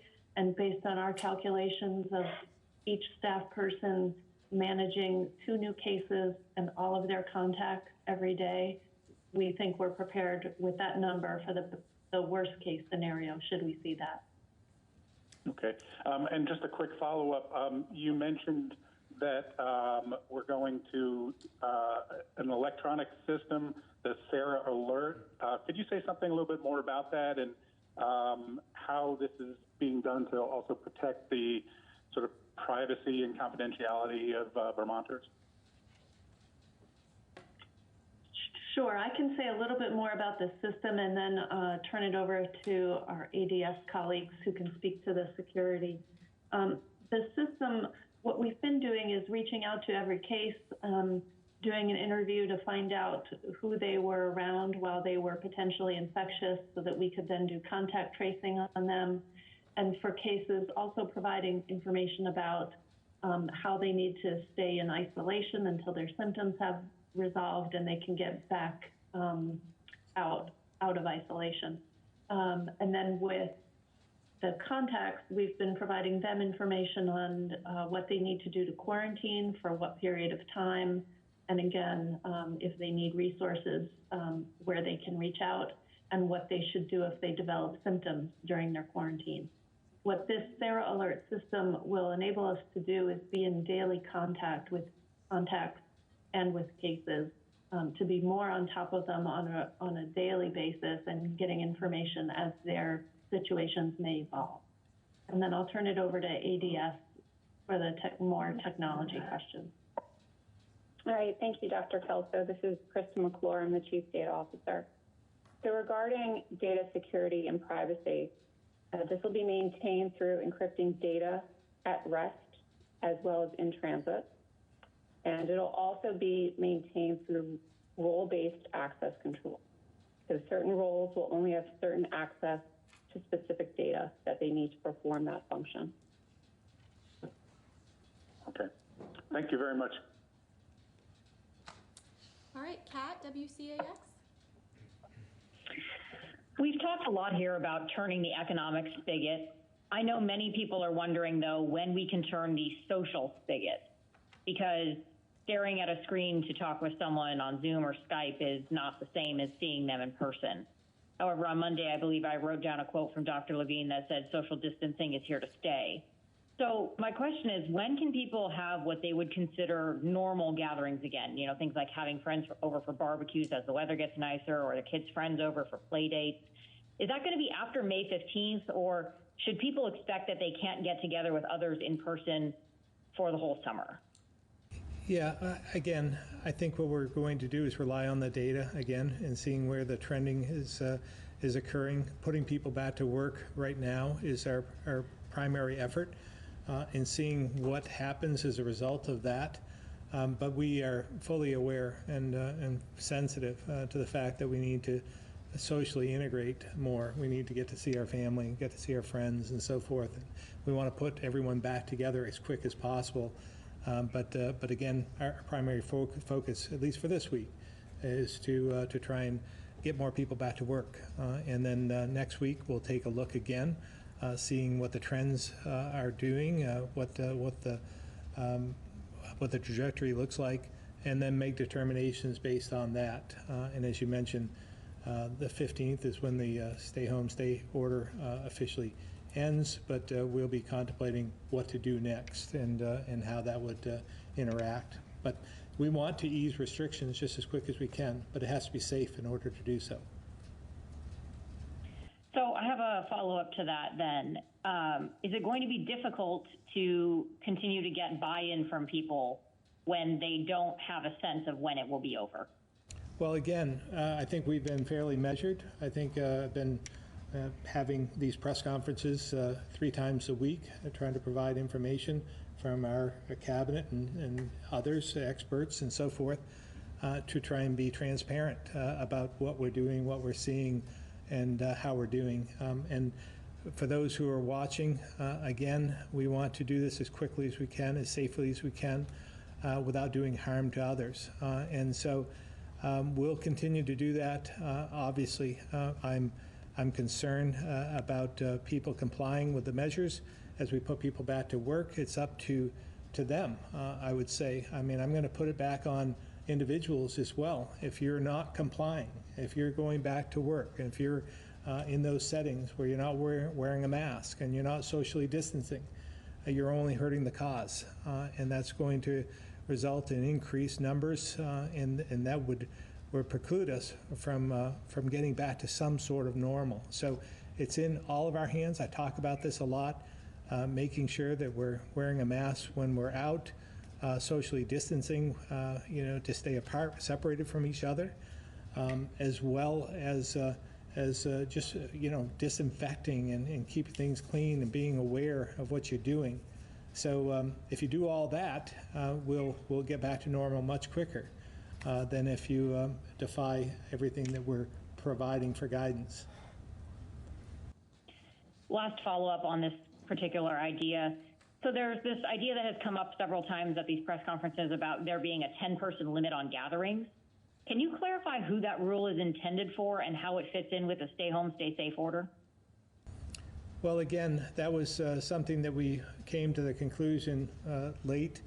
We had started at whatever it was, 150, then down to 10, based on federal guidance, and so we have maintained that. So we're just trying to, again, guide people into making sure that we don't exceed that, whether it's at the greenhouses that we've opened back up, or any gatherings that we've opened back up, that you don't exceed the limit of 10. It's just a rule of thumb, so to speak. So I'm not sure at this point what more I can tell you about that. I guess the clarifying question is, that is directed then at businesses and not at individuals who are in their own home. Yeah, well, at this point, yes, that's right. It's more for those situations where people can gather, whether it's in business settings or whether it's in any of the guidance that we provided where we've opened up different sectors, just trying to prevent people from gathering more than 10.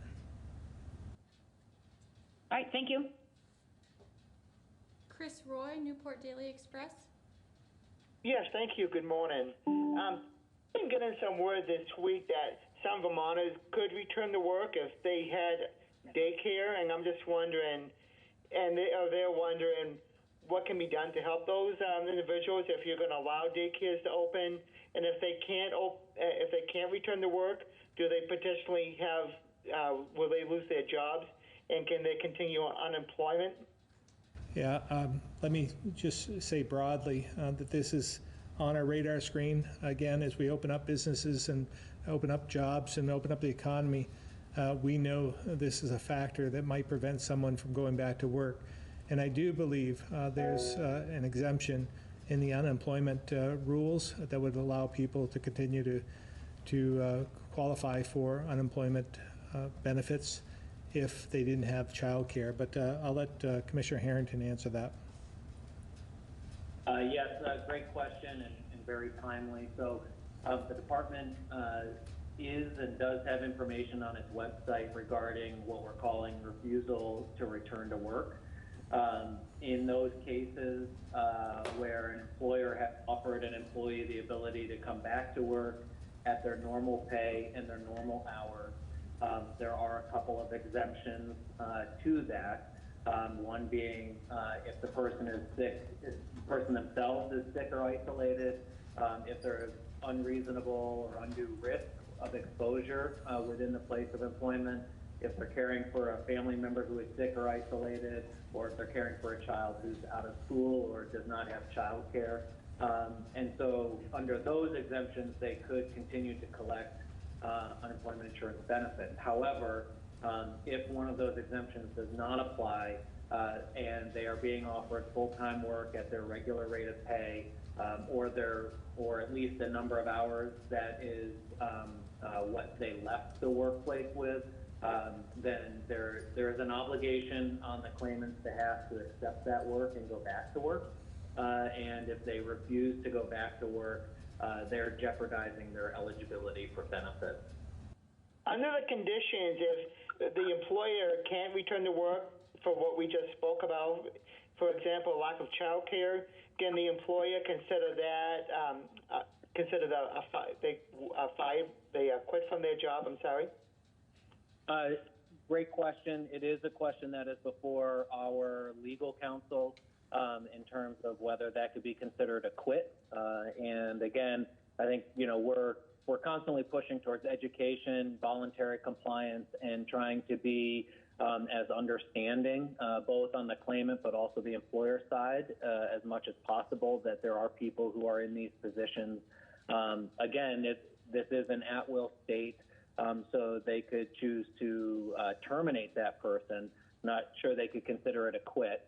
But again, that may mean that because they terminated this person, we'd have to look into the legality of having that have an impact on their experience rating or not. Okay, thank you. And I have a second quick question, if I may. We've heard some about a second round of this that might be coming up towards the fall and winter. Are we looking at another round of complete closure, or is it too early to tell? Yeah, I think it's way too early to tell.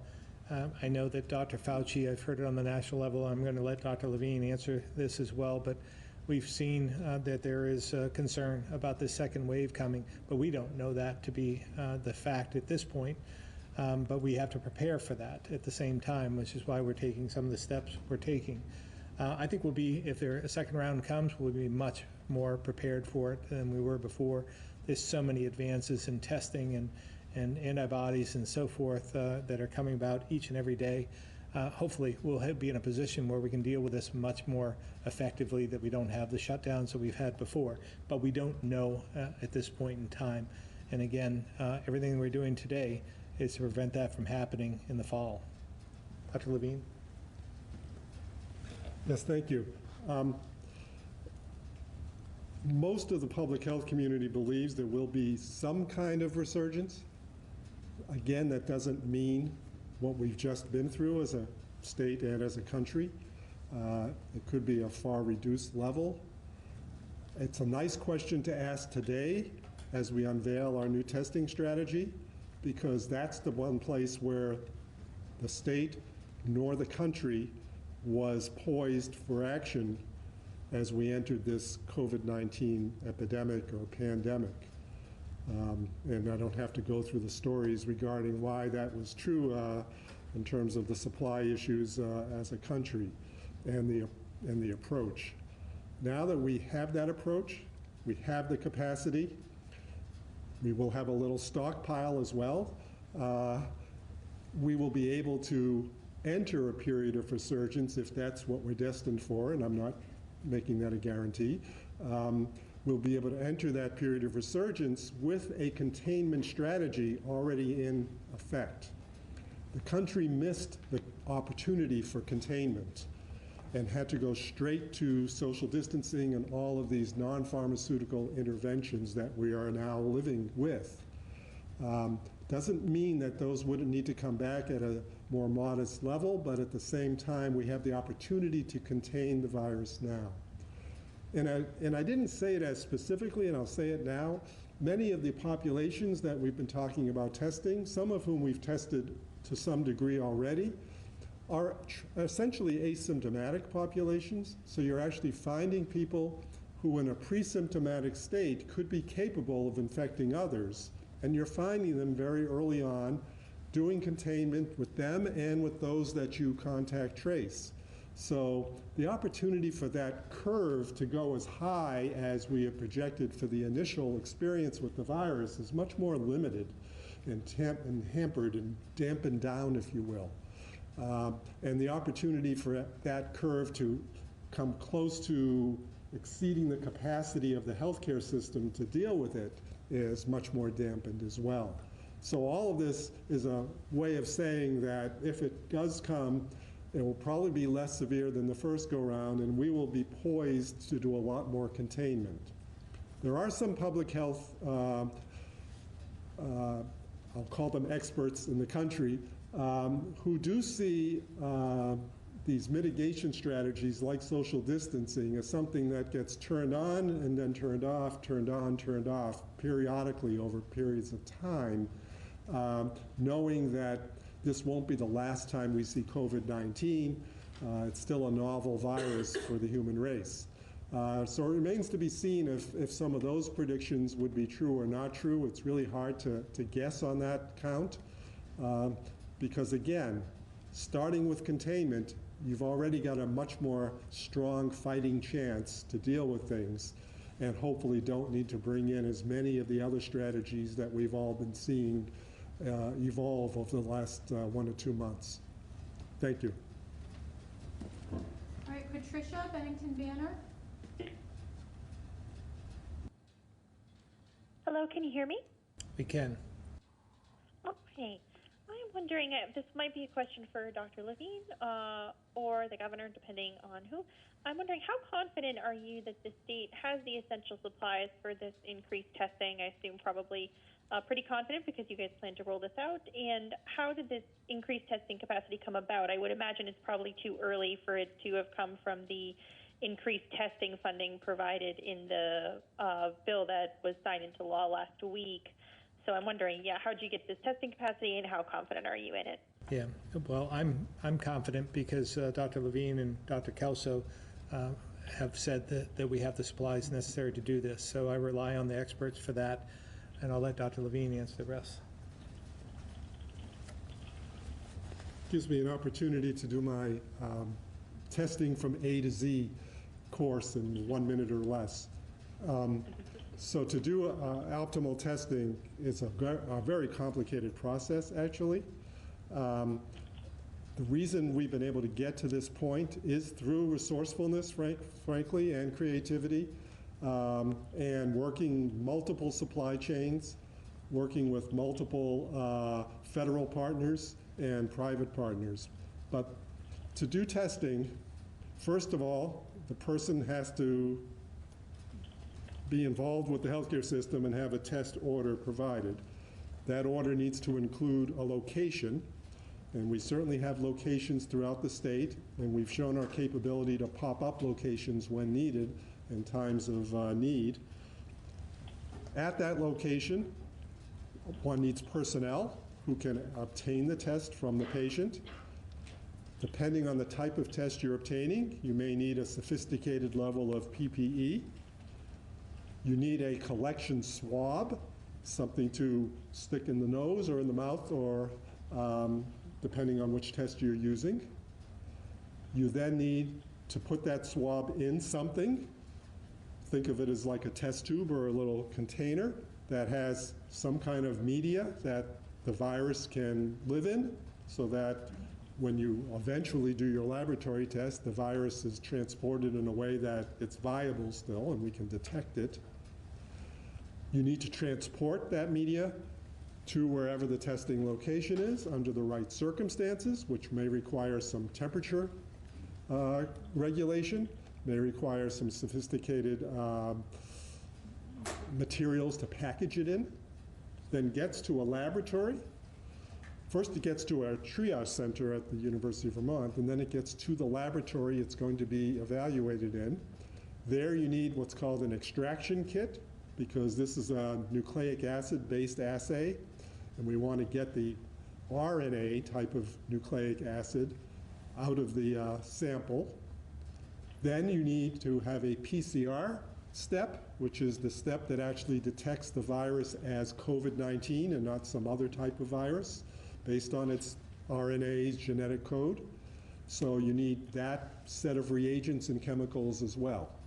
So it's a very sophisticated process, requires really a supply chain across a whole host of areas. And we're very confident that we not only have that supply in hand now, and we have some element of a stockpile, but that we'll be able to get more. But we're always challenged by this, and it sort of goes, if you've been burned once, you're always conscious of something. And as a country, we were in such a tentative place 6 weeks ago or 7 weeks ago that we don't want to be burned again. So we've been looking not just at a platform of testing, but multiple platforms of testing at our public health lab, at our UVM lab, at the commercial labs that we send out of state. They're actually all on very different kinds of analyzers, and we're very heterogeneous in our approach to make sure that no one pathway gets shut down and the whole operation suffers. Likewise, on the collection side, we have capacity within our labs at Public Health and at UVM to produce all of what we need there, but we have to have our eye on that ball all the time. And in just 6 weeks, 7 weeks, this whole technology is changing as we speak. So right now, we're hoping to use nasal swabs, which are a little more patient-friendly and comfortable, but it turns out right now you can't use them for people who have no symptoms. So we have to use the other types of swabs. But there's talk about using saliva. There's talk about testing that can be done, on the scene and point of care versus in a laboratory, and different kinds of technology that may require less materials than what we've been using now, and certainly less PPE to protect the healthcare worker than we're using now, depending again on how the samples are obtained. So we just watch that with great interest and are on top of it all the time, so that as innovations occur, we can take advantage of them and hopefully reduce that complexity that I just illustrated for you all. Thank you, Doctor. All right, Joe, Barton Chronicle.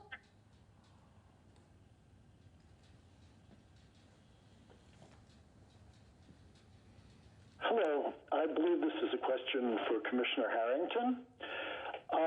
We at the Chronicle have been speaking with a number of people in the community who have applied for unemployment benefits, and we've had a large number of them say that when they applied, they were told that the state didn't recognize their Social Security number. And some of these people have had the issue resolved, and some of them have not. But even the people who've had it resolved would like to know what happened and why it is the state wasn't able to confirm what is pretty much a universal form of identification. Sure. So a point of clarification. So it's not that the state doesn't recognize it, it's that the system did not recognize it. So these were individuals who may have applied for general or traditional UI and may not have been put into the PUA system yet. It could also be that they had filed a claim, and when they went into the portal, if you will, for traditional UI, that either their claim had an issue on it, in which case the portal would not have their claim because it's been held up. Many of those have been resolved. Or it could be that they had already filed for a week, and so they didn't have any current weeks to file for, and therefore the system would not have them an open week for them to file, so their Social Security number may not have been in the portal to recognize them. So there's a whole host of reasons. It's not that the department didn't recognize their social security number in its entirety. It's that whatever portion of the system they were going to did not have their social security number on file. And that could be one because of an eligibility reason. It could have been because of a technical reason. It could be that, it's a part of the adjudication process. Or it could be that they're part of this group that will be moving over to the new system in the coming days, and then their social security numbers will actually populate and be found in the system. So again, it's not a social security number issue. It's just the way the system is designed. Just to follow up, I believe these were people who were not applying for the PUA. This was prior to that. These are people who were applying for a traditional. And I think the concern wasn't necessarily that their claim was held up. I'm sure they were bothered by that, but that they were not given information about what the problem was and what they could do to deal with it, which left them in some degree of anxiety. So I do want to point out that we have sent information to those people that we have email addresses for with regards to when they get the notice that their social security number is not found. We also have that information on our website on the homepage.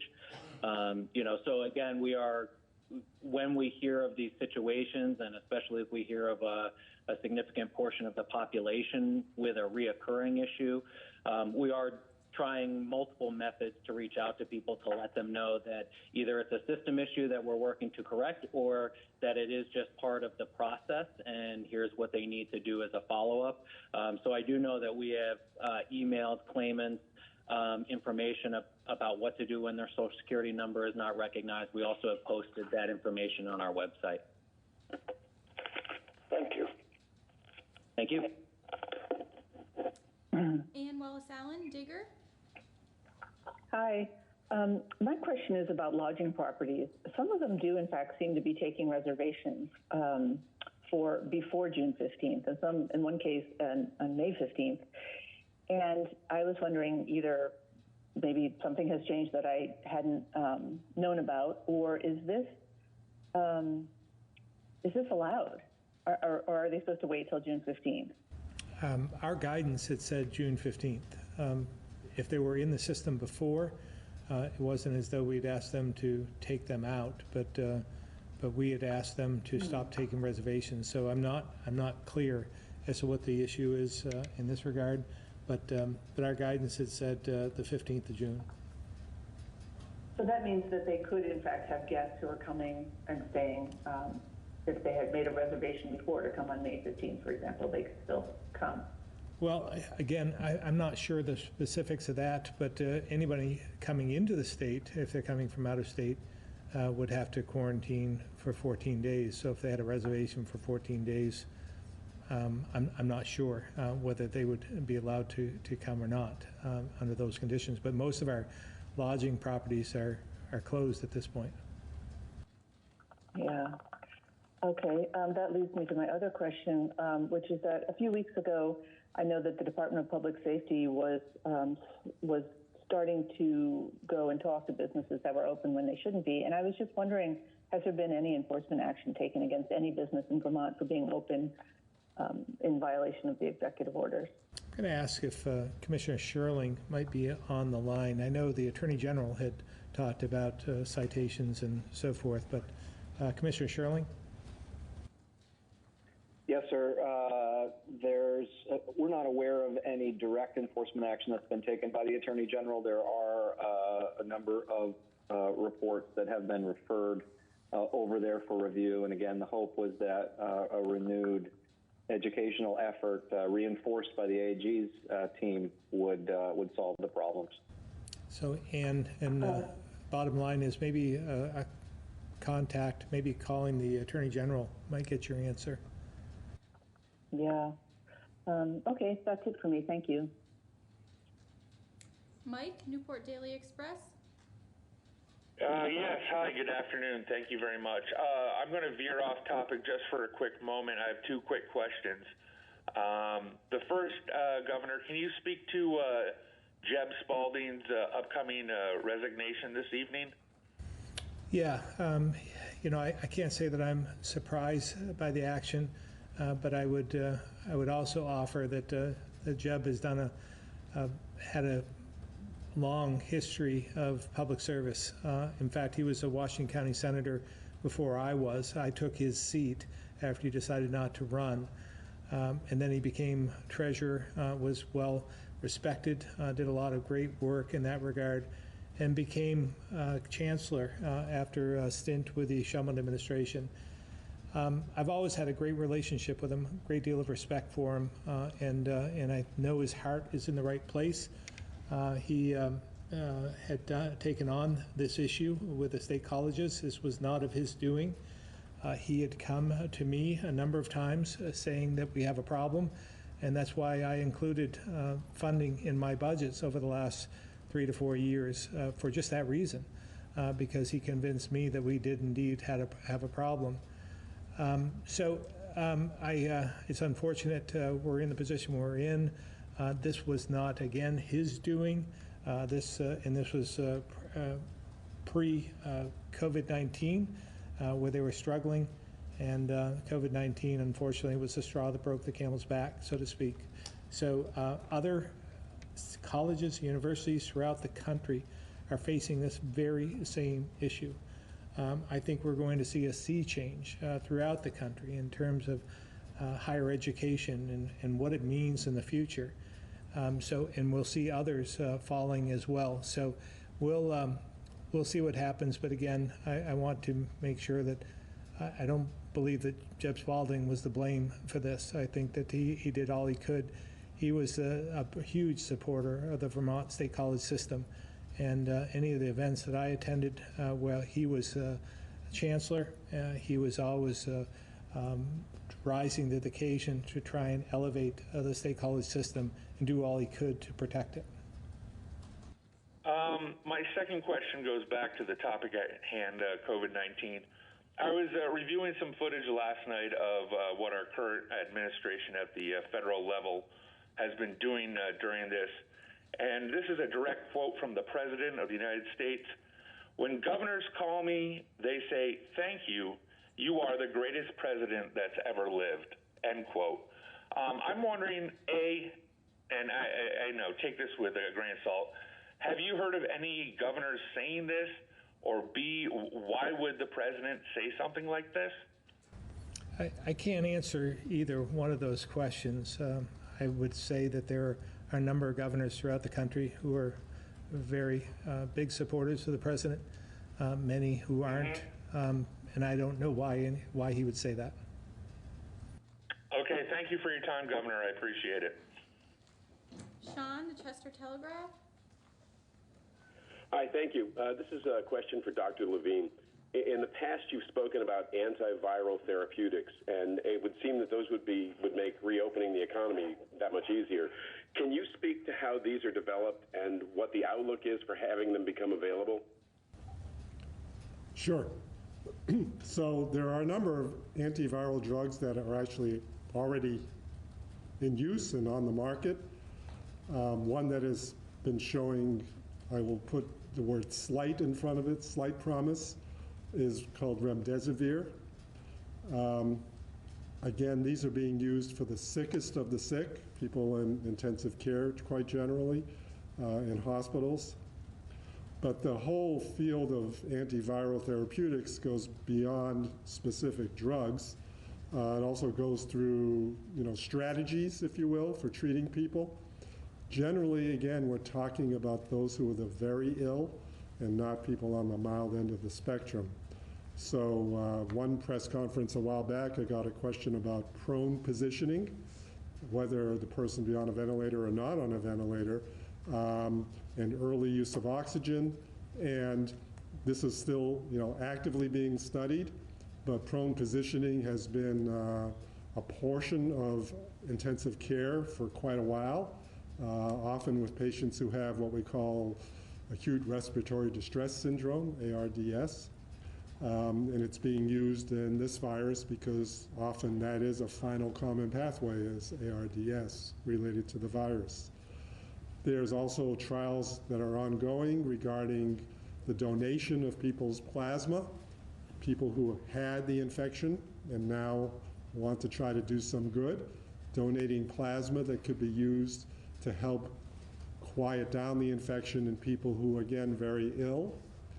These are being done in clinical trial settings, so it's not just the first thing people jump to doing to treat somebody who's ill with COVID, but it's clearly as part of a clinical investigation and another important strategy.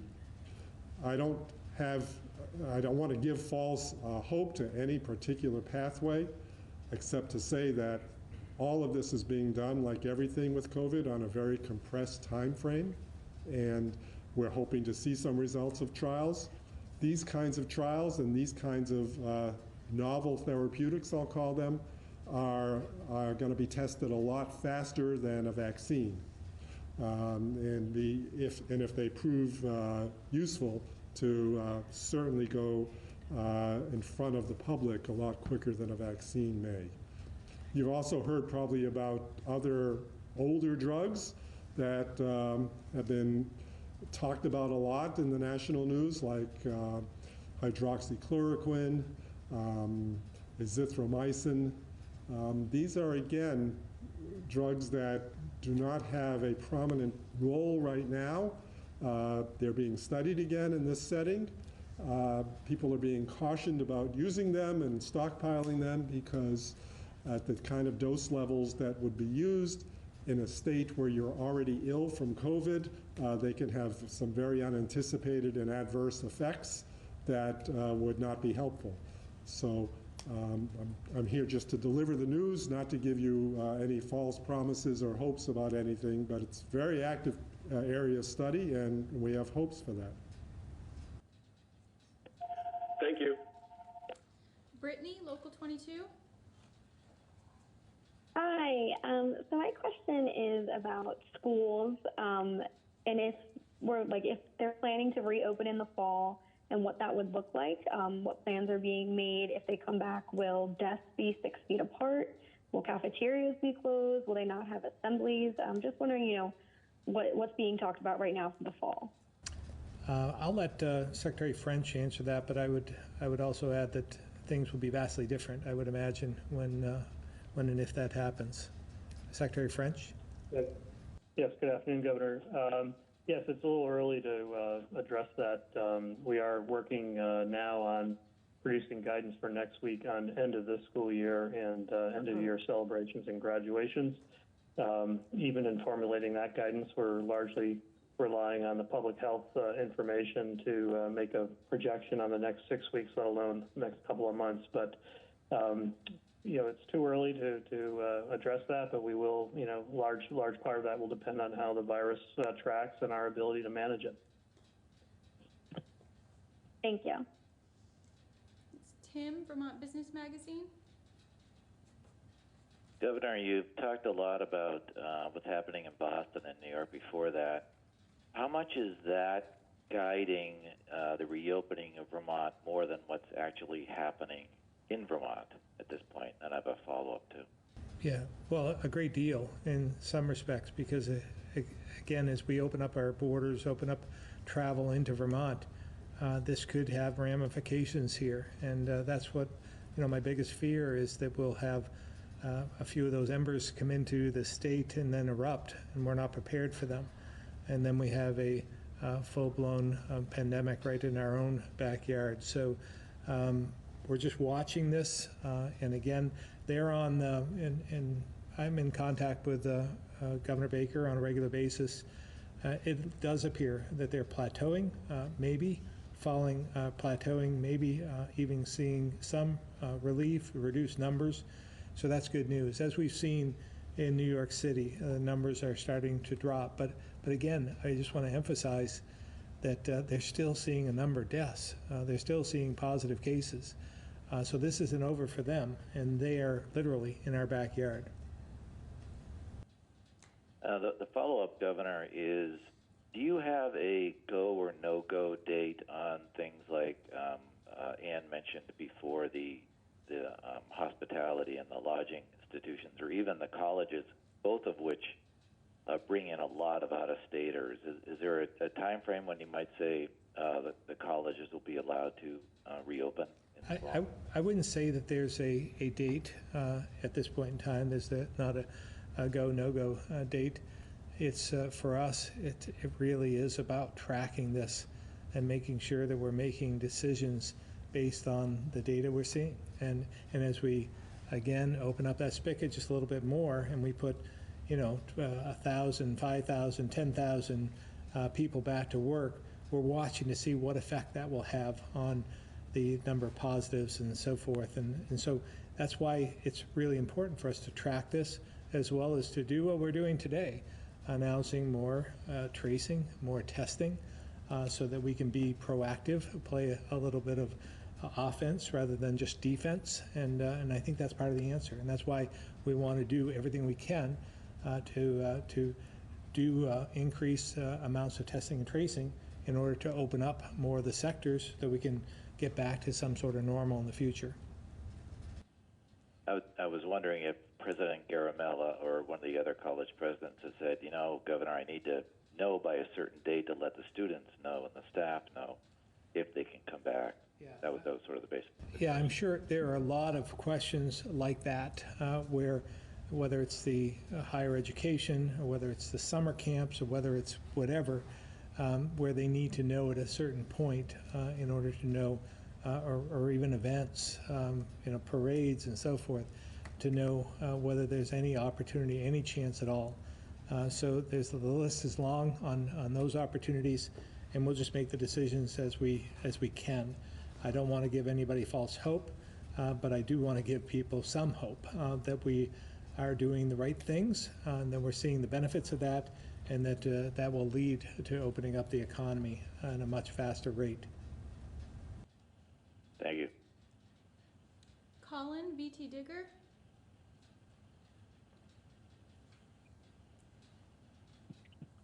Hi. I had a question for Dr. Levine.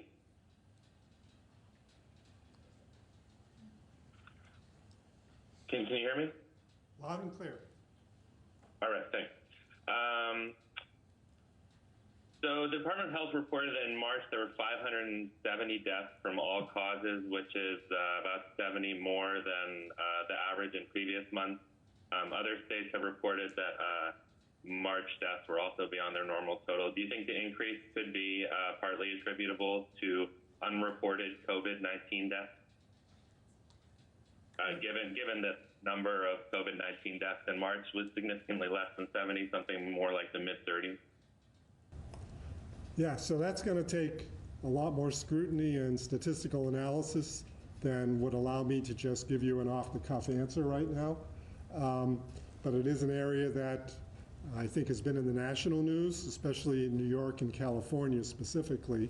And it's something that we need to consider. We haven't seen,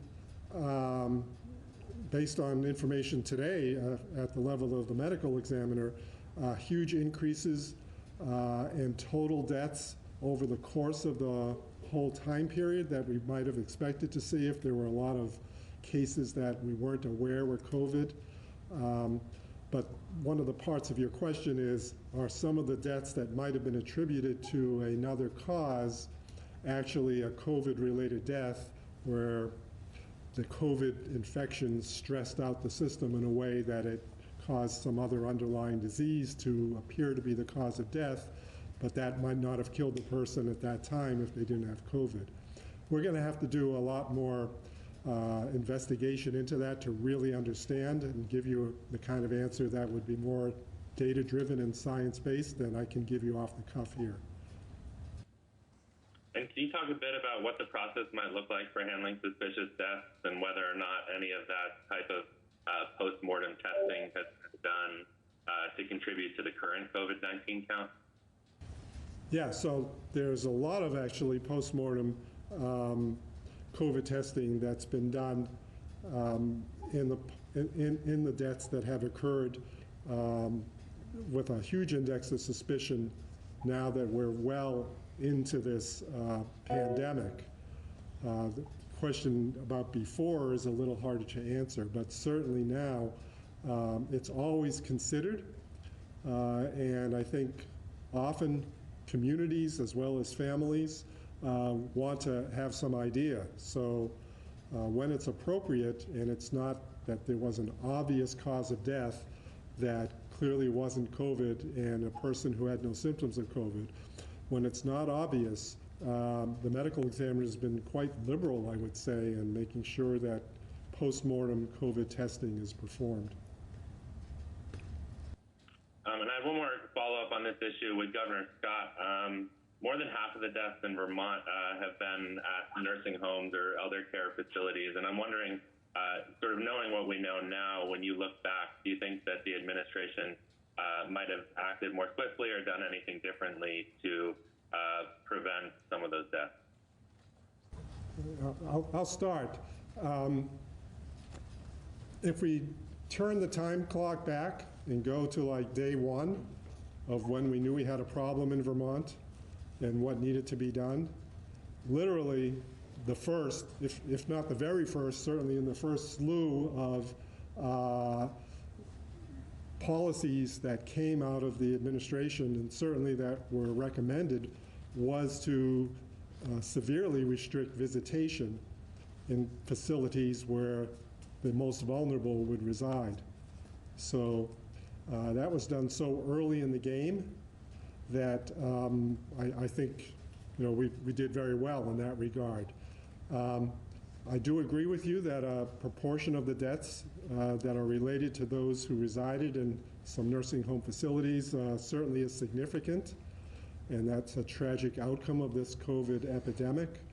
However, if I could make it a half cup full and not half cup empty proposition, we have been very blessed by the fact that we have not seen statewide outbreaks of COVID in a whole host of either long-term care facilities, assisted care facilities, senior high-rise apartments, etc.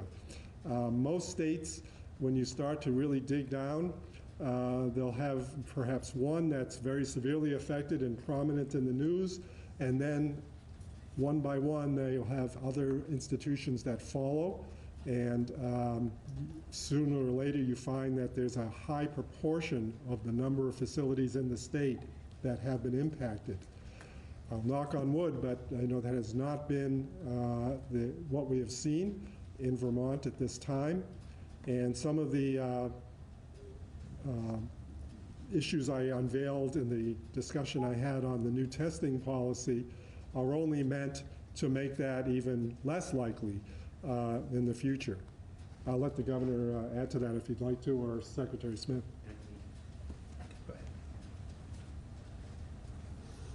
The only thing I can do is reiterate what Dr. Levine said. When we first started this, one of the things, and you got to understand how many lives we affected with this decision when we said no more visitation to these nursing homes and some of these long-term care facilities. We really impacted people's lives when we did that, and we did that to save lives. And so we did that early on when we saw what was going on in Seattle.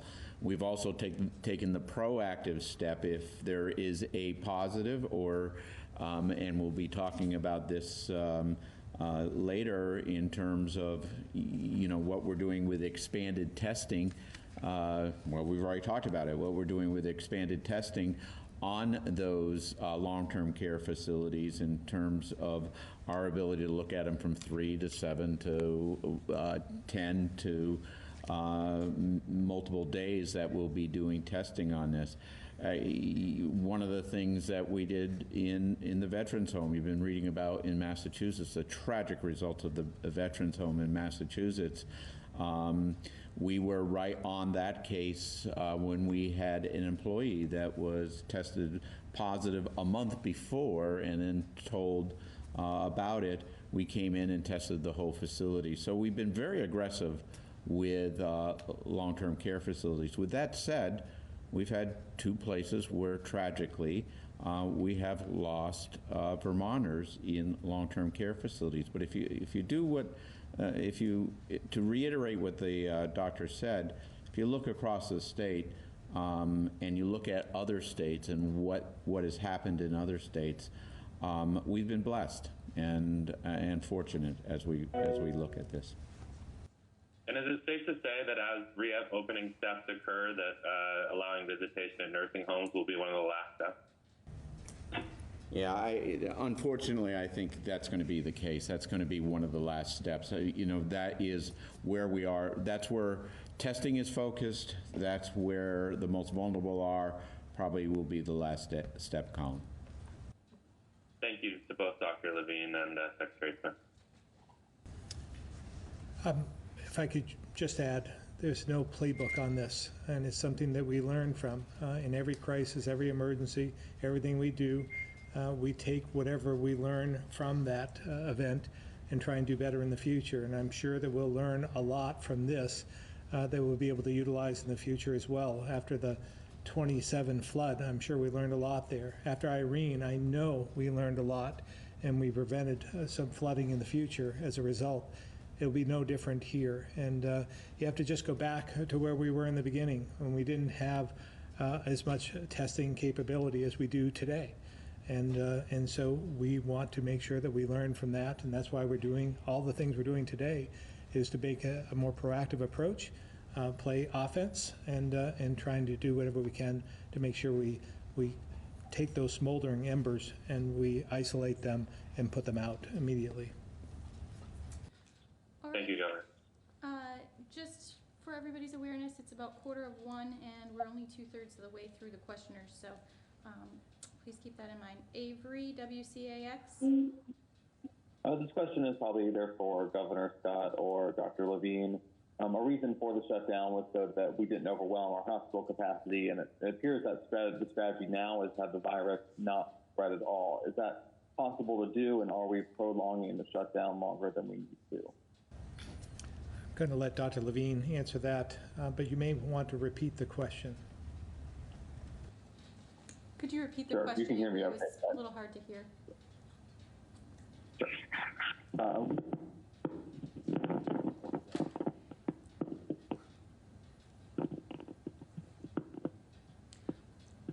I think I caught it. I think the question was, is our goal now to just eliminate spread altogether? Because previously it was set to be just to flatten it enough to not exceed hospital capacity. Right. So we have multiple goals now. We could call the period we're in a period of low viral activity in the population because we're not having a lot of symptomatic people present for tests or have positive tests. And the percentage of tests that are positive now is very, very low. So part of the strategy is to maintain what we'll call this period of suppression of virus. Another part of the strategy is, though, still to make sure that, using the ember analogy, we make sure that any time virus is discovered, we try to put it out and contain it and make sure that as few Vermonters get affected by it as possible, and that that containment strategy continue on into the foreseeable future.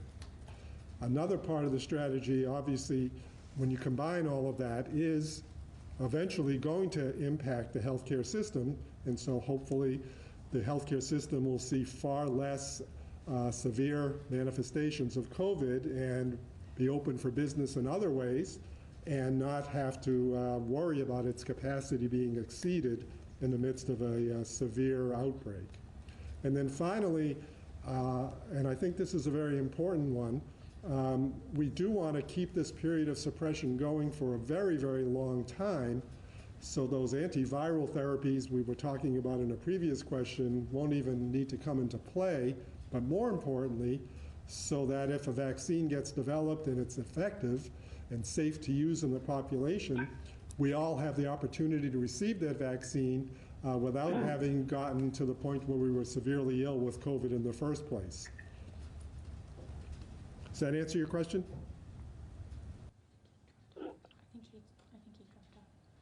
Mike Donahue, the Islander. Good afternoon. Commissioner Levine, so the first attempt by the health department at town-by-town numbers proved to be seriously flawed, and positive tests were placed in wrong towns, not only in Swanton and St. Albans, but we're starting to hear from other towns that don't believe the 0 to 6 category used by the state. Berrytown, Georgia, Middlebury are among those doubting numbers. And we've also heard from Vermonters throughout the state who say they're questioning whether they can now really believe earlier and ongoing COVID stats from the state. So I'm wondering, a couple of people asked, they're wondering why, out of all the positive tests in Vermont, it seems odd that not one single case involves an out-of-stater. Has the health department assigned them to a town where they were visiting, or in the case of a employee like at the prison who lives out of state, are they assigned to a town? And you touched on this a little bit, but public safety and first responders have told me recently they believe the COVID death numbers are off. They note that a lot of people under medical care at a respite house have died, were buried, no autopsy.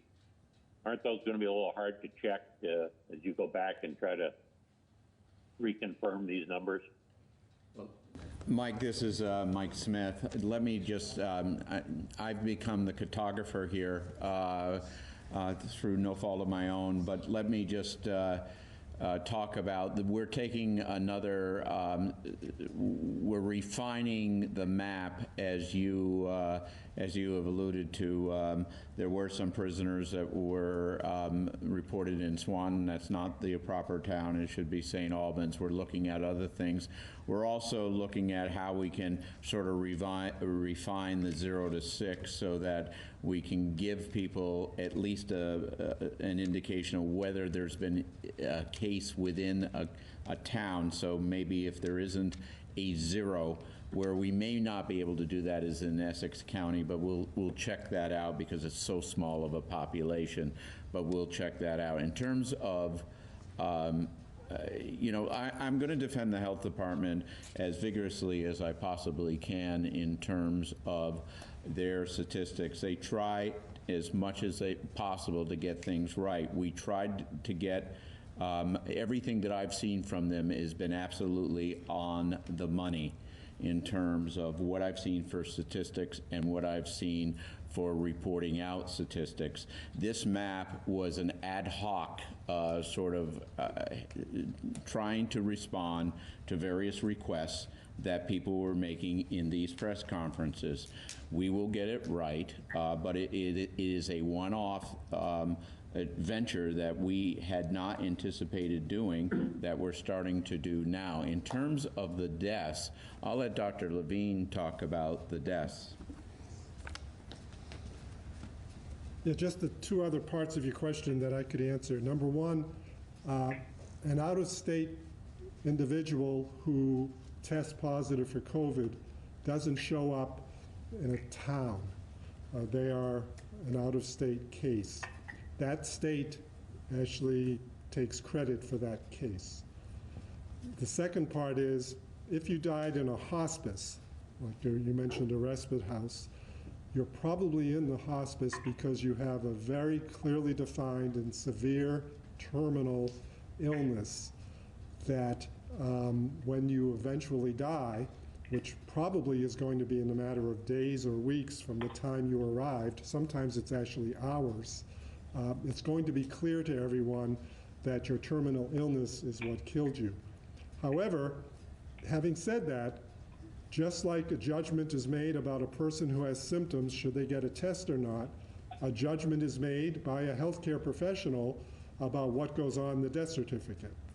And so the death certificate will clearly have the terminal illness on it, but if there's a belief that there was actually another illness on top of that terminal illness that was the straw that broke the camel's back, like a severe infection, that will be listed as the cause of death in the setting of having these other chronic illnesses and perhaps terminal illness. So that would be, again, a healthcare professional's judgment at the time they record the death certificate. Okay. You had mentioned that you do reach out to the hotspots and are working with them. And the Swanton health officer told the Islander on Monday that the health department never reported that it was a hotspot, much less that they were number 3 in the state. Now, granted, the numbers have changed here in the last day or two, but when I spoke to the town administrator and the police chief, they also were miffed that they hadn't been told. And if you had reached out, might some of those flaws in the report been caught? And who by name in the health department is responsible for reaching out to these individual towns or hotspots? And where do the local health officers, which are part of your network, fit into this crisis? So when you talk about hotspot, are you talking about a facility or a town? Well, I assume a town of 6,000, when they end up number 3 on the state list, might be considered a hotspot for right. people. So again, the process through our epidemiologic infectious disease people is that every case that's recorded there would have an immediate contact, would be told what to do for themselves in terms of getting the right health care and isolating themselves, and would have contact tracing done at that time. So all of that would actually occur no matter where they are in the state and when this occurred.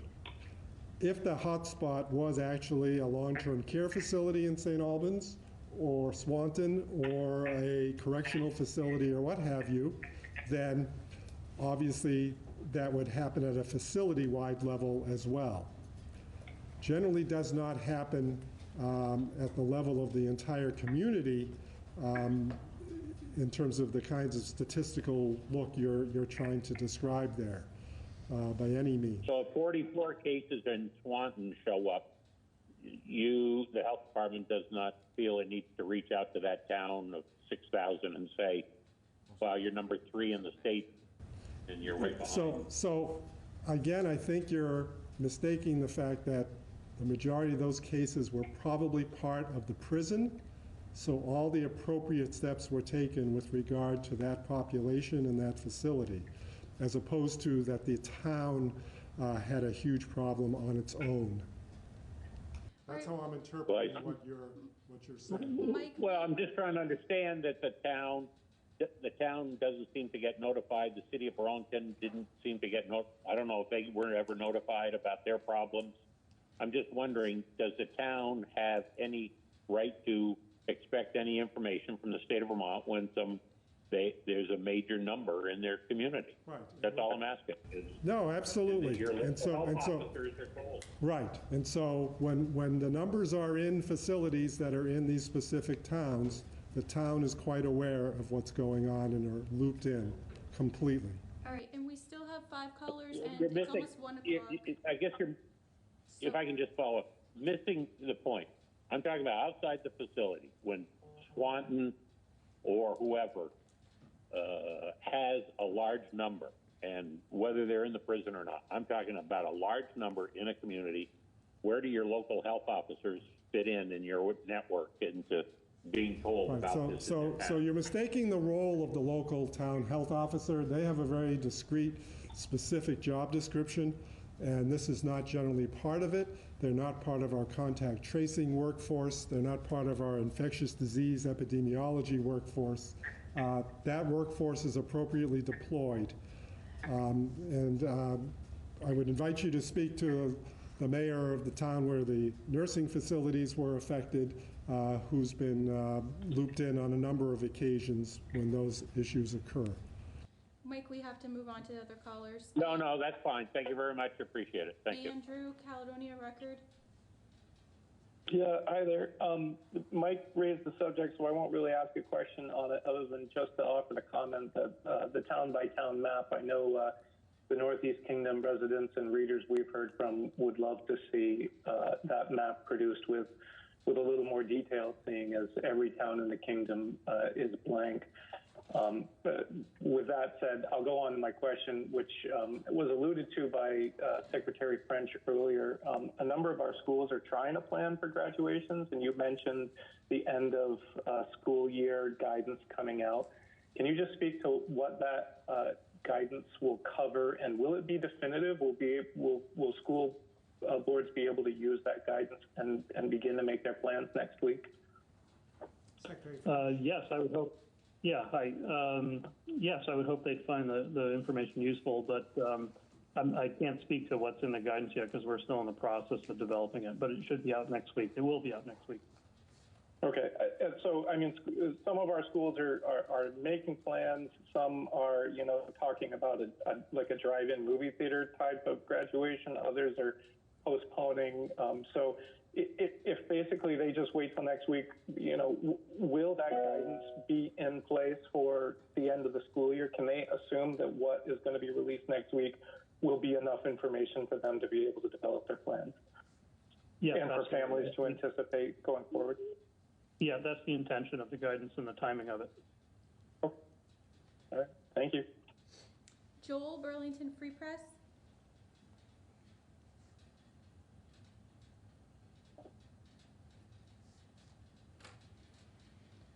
Joel? I'm no longer muted. Go ahead, Joel. Yeah. Hi.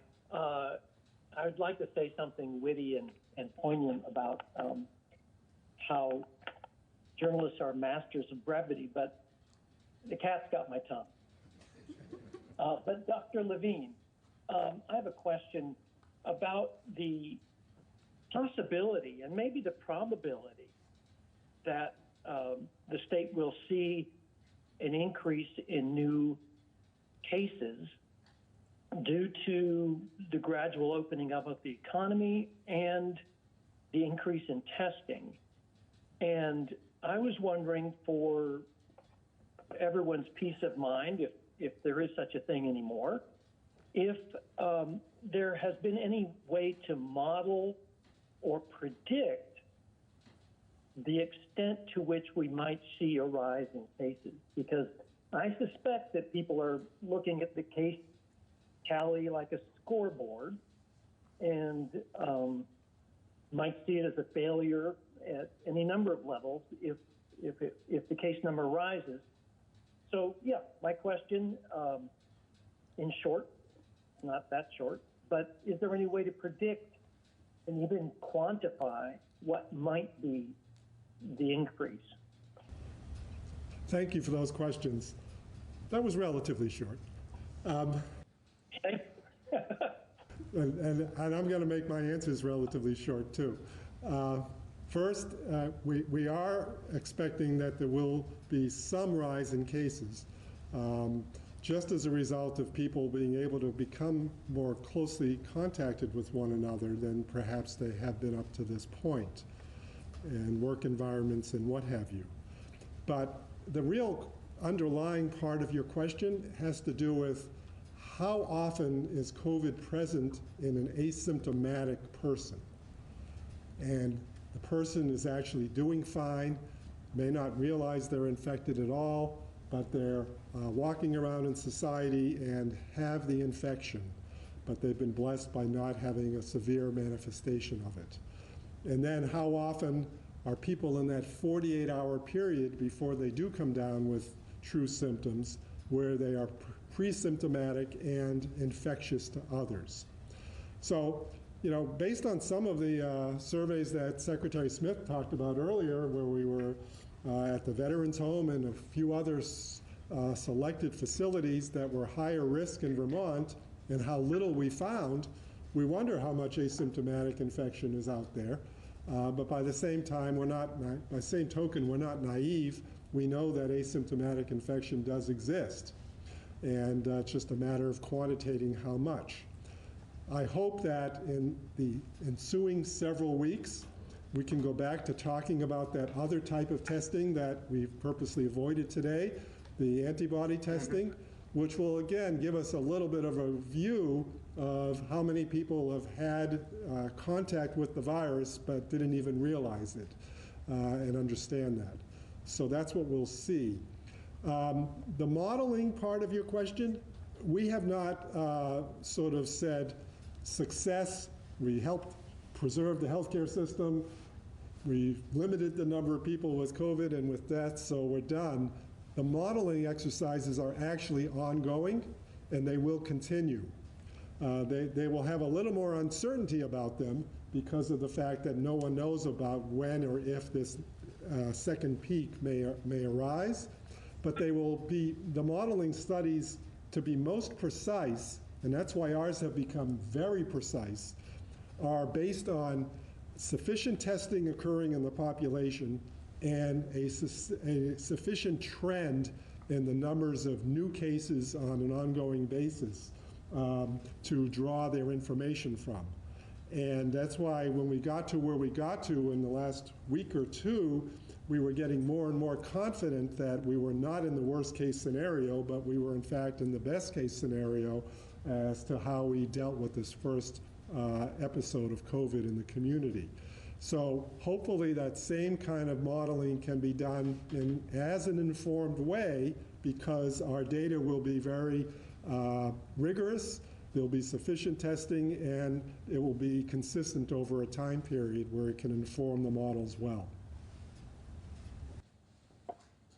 So there's no, thank you, Doctor. It sounds like there's no easy way, anyway, to say, well, we anticipate an X% uptick, or it's possible we'll see an X% uptick.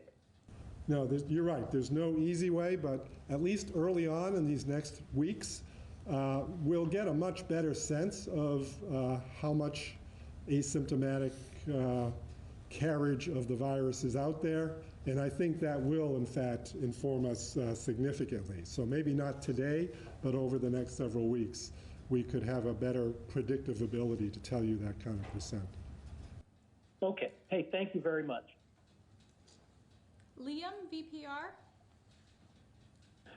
Hi, good afternoon. I'm wondering about what the plan is for expanding testing within the general population as you're phasing in this expanded testing approach. I think the general population is going to be included in some capacity, but I'll let Dr. Levine answer that. So many of the groups that we've talked about, some of them are indeed very specific and very vulnerable, but many of them really do reflect the general population, whether we're talking about healthcare workers in the healthcare workforce, whether we're talking about people who are identified as a contact because they had contact with someone who was a case. I think we're going to see a lot of more general population than we have. And even in the testing we're doing now, over these last number of weeks, where the rate of positivity has become much lower, I think that we have found that there are a lot of Vermonters who are by definition more mildly symptomatic and still haven't had COVID, but they do represent the general population in terms of mild symptoms, nothing that would put them in the ICU that night, and they're, whether they turn positive or not, they're reflective of the general population. We're certainly not forbidding the general population to be tested with all of these targeted initiatives. They are still part of the underlying strategy. Right. I guess I was just trying to get a better sense of, as you're talking about expanding testing and more specifically to healthcare workers and nursing homes and whatnot, just trying to get a sense of what the community spread of the virus looks like outside of those facilities and congregate settings where disease transmission is more likely. So just trying to wondering if this testing expansion is aimed also at giving you a better sense of what generally the virus spread looks like outside of those facilities and settings. Yes, and the answer is yes. Okay, thank you. All right, I'm hoping to fit both of the remaining two callers in, so please keep it brief. Guy Page.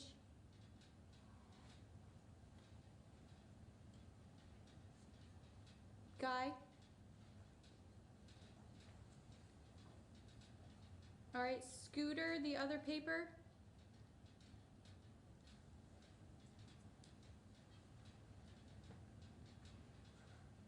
Guy or Scooter? Can you hear me? Yeah. Yeah, this is Scooter McMillan with the other paper. We've talked to someone who had seen a USPS, United States Postal Service delivery person taking packages into a senior living facility without a mask. And when they questioned the driver, they said they were not required to wear masks or other PPE.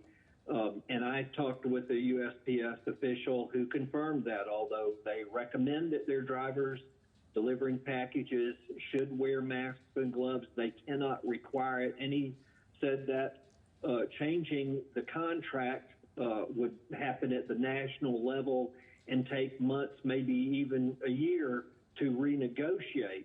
However, he did say that when local or state ordinances mandate the wearing of masks and gloves, the drivers are required and do wear gloves or masks.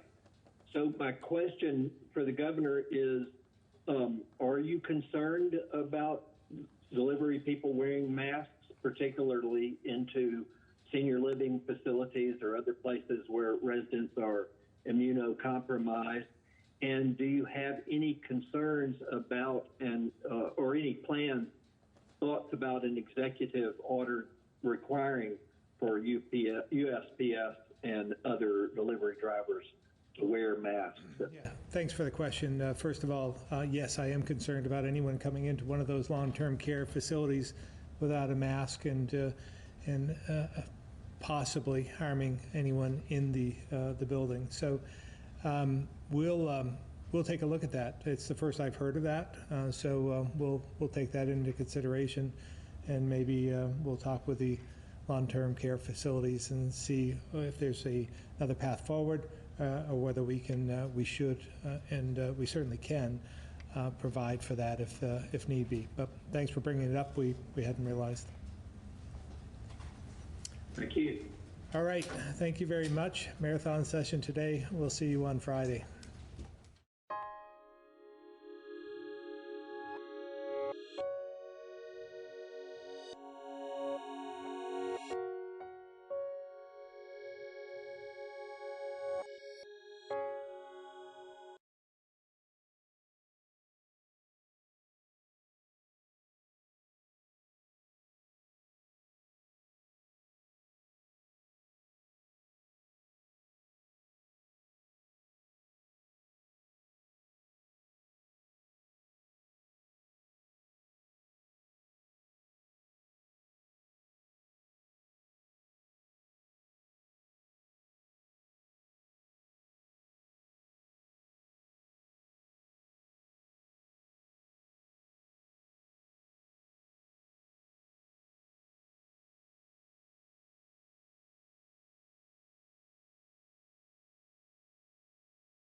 The David Pakman Show at davidpakman.com.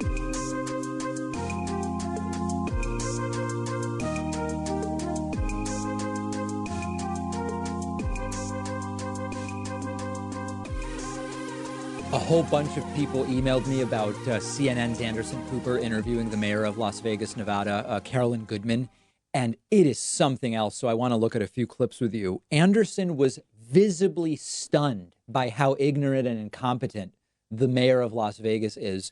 How she got to become mayor of Las Vegas is a different story, but let's look at some of the interview. And Carolyn Goodman is desperate for Las Vegas to open up. This includes casinos. This includes the Las Vegas Strip in general.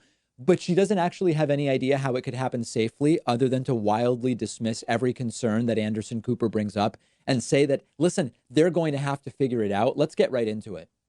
There's Chinese researchers have shown how this virus spreads. And I just want to put up for our viewers.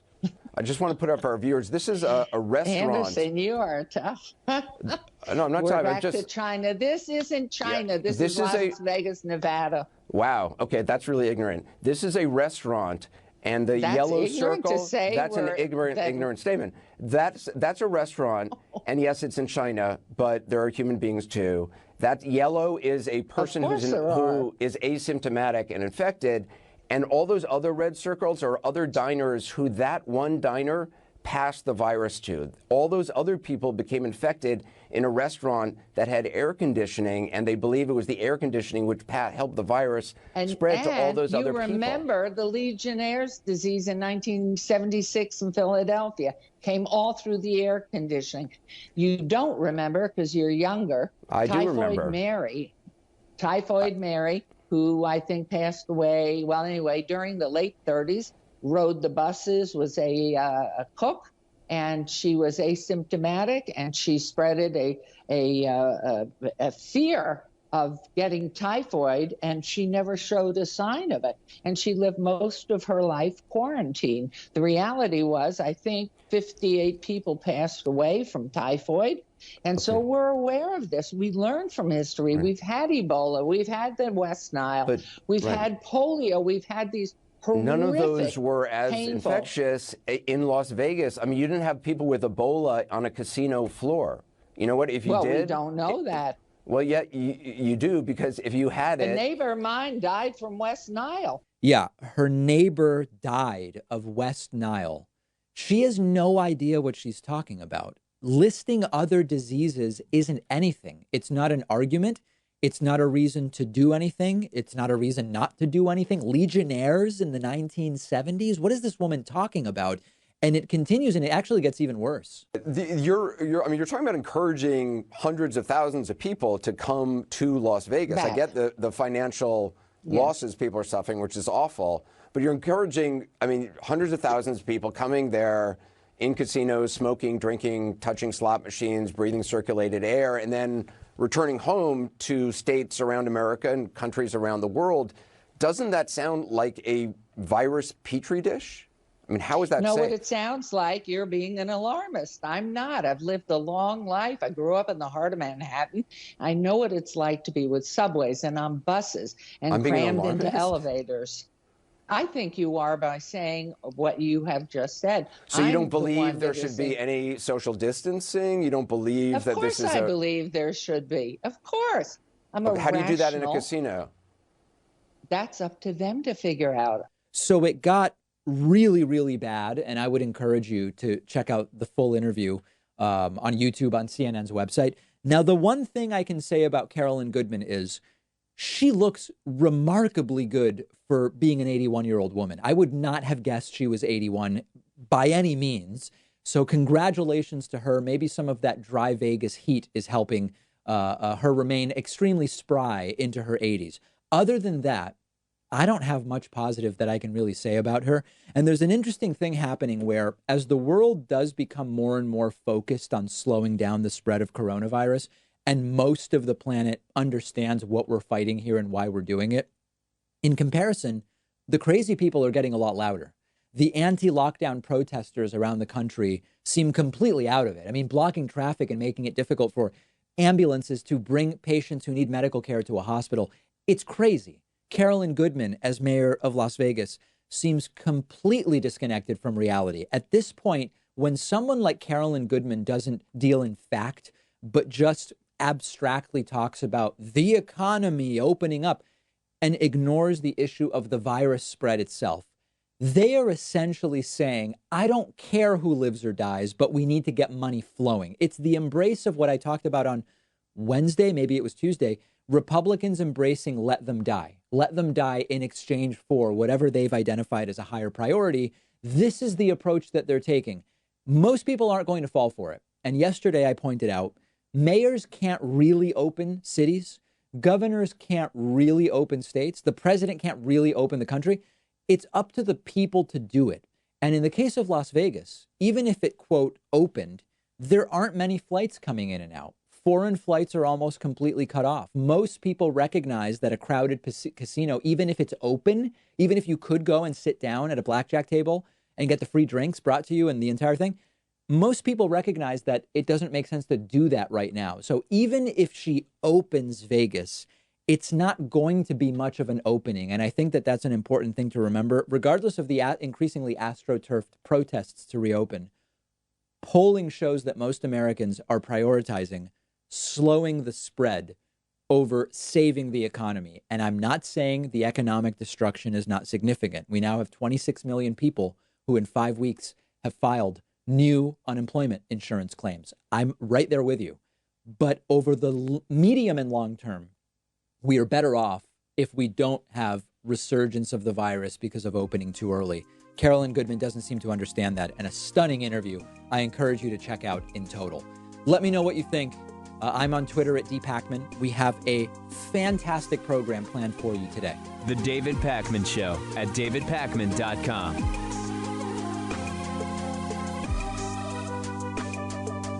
The David Pakman Show isn't some corporate media show with huge advertisers and a media conglomerate supporting us. We actually depend on support from our viewers and listeners.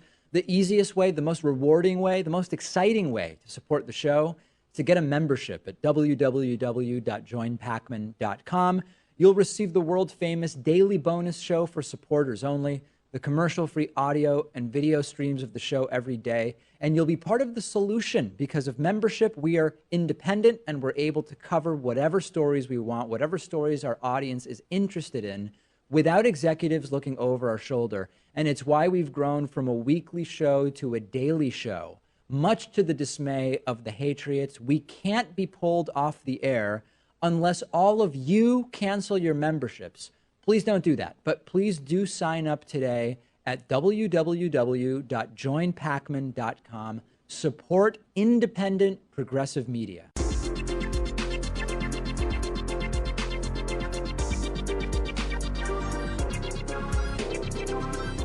The David Pakman Show at davidpakman.com. Today's new members of the day are Nettie Mice and Nick Hallchurch. Nettie and Nick, thank you so much for your support. And also a big, very special thank you to Corey Wyatt. Corey's been a member of the David Pakman Show for almost 5 years and is today's, he gets recognition today as our long-term sustaining member of the day. Okay, let's go to the phones at 617-830-4750. A very exciting day in some sense, although I've not yet identified how. But people are blowing up the phone lines. Let's see what's on people's minds, starting with our caller from the 347 area code. Caller from 347, what's your name and where are you calling from today? Caller from 347, are you there? Hi, am I on? Yes, you are. Is this me? Yes, it is. Yes, I'm here. This is Nick calling from Brooklyn. Hey, Nick, what's How's it up? going, David? Good. Hello? Yes, you're on, Nick. You're on the air right now. Yeah, just wanted to call. Obviously, huge fan of the show. Just wanted to call and just wanted to hear your opinion about something. So, obviously, we've been hearing a lot about Trump being compared to Hitler, which is obviously not the case. However, kind of looking into the history, of the U.S. kind of before World War II as well as after World War II, I think you could make the argument that kind of the ideologies at the time, maybe even today, are kind of closer aligned, I'd say, to the kind of to the ideas of the Nazi Party than to possibly kind of the USSR's communism, kind of that idea. So kind of going into the America First movement in the 30s and 40s, as well as denouncing Japanese as the lesser race during the Pacific Campaign, and then obviously sheltering Nazi officials post World War II. So just want to kind of hear your opinion on that and how that maybe plays into what's going on today. Yeah, I mean, I think we don't really need to do the sort of hyperbolic sensationalist thing of saying Trump is like Hitler to have a conversation about similarities in pre-World War II Germany to how Donald Trump's tendencies. So when you look at the use of hyper-nationalism to justify policy, when you look at the othering of certain groups that Donald Trump has identified, it's ranged. It's been everything from Mexicans with the whole rapists and all that stuff, Muslims from the Middle East, Asian folks in different ways. When you look at the sort of attitude towards media that Donald Trump espouses and a free press, there are definite similarities. So, when you look at somebody like Timothy Snyder has written a lot about this, you don't have to say Trump is like Hitler. I have no reason to think right now that Trump is, looking to exterminate Jews or any other particular group in the way that Hitler wanted to. But there are many similarities between what we see now and pre-World War II Germany, and it's perfectly reasonable to talk about them. Signs of totalitarianism, authoritarianism.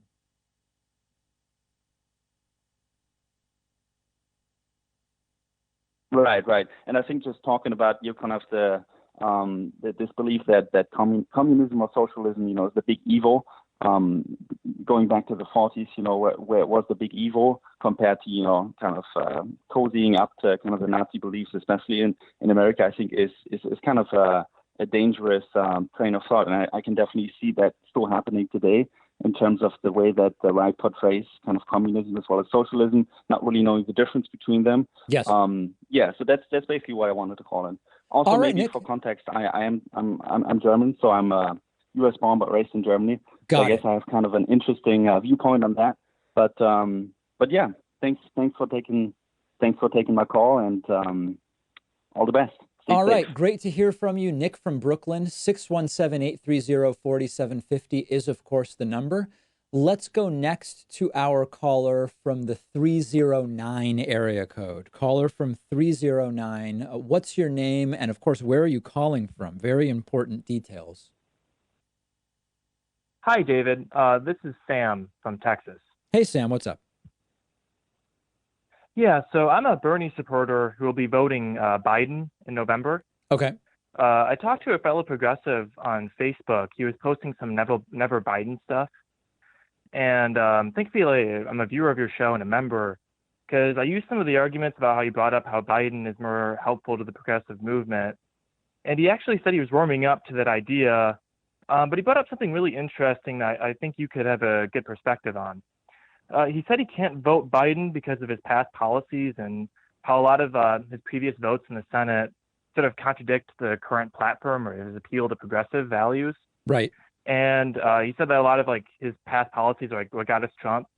So I guess as people who want to convince Never Biden people to vote for Biden, how do we convince them? How do we help them reconcile that? Listen, it's a matter of this is simply a matter of do you want to win, and do you want to reduce harm by getting Trump out?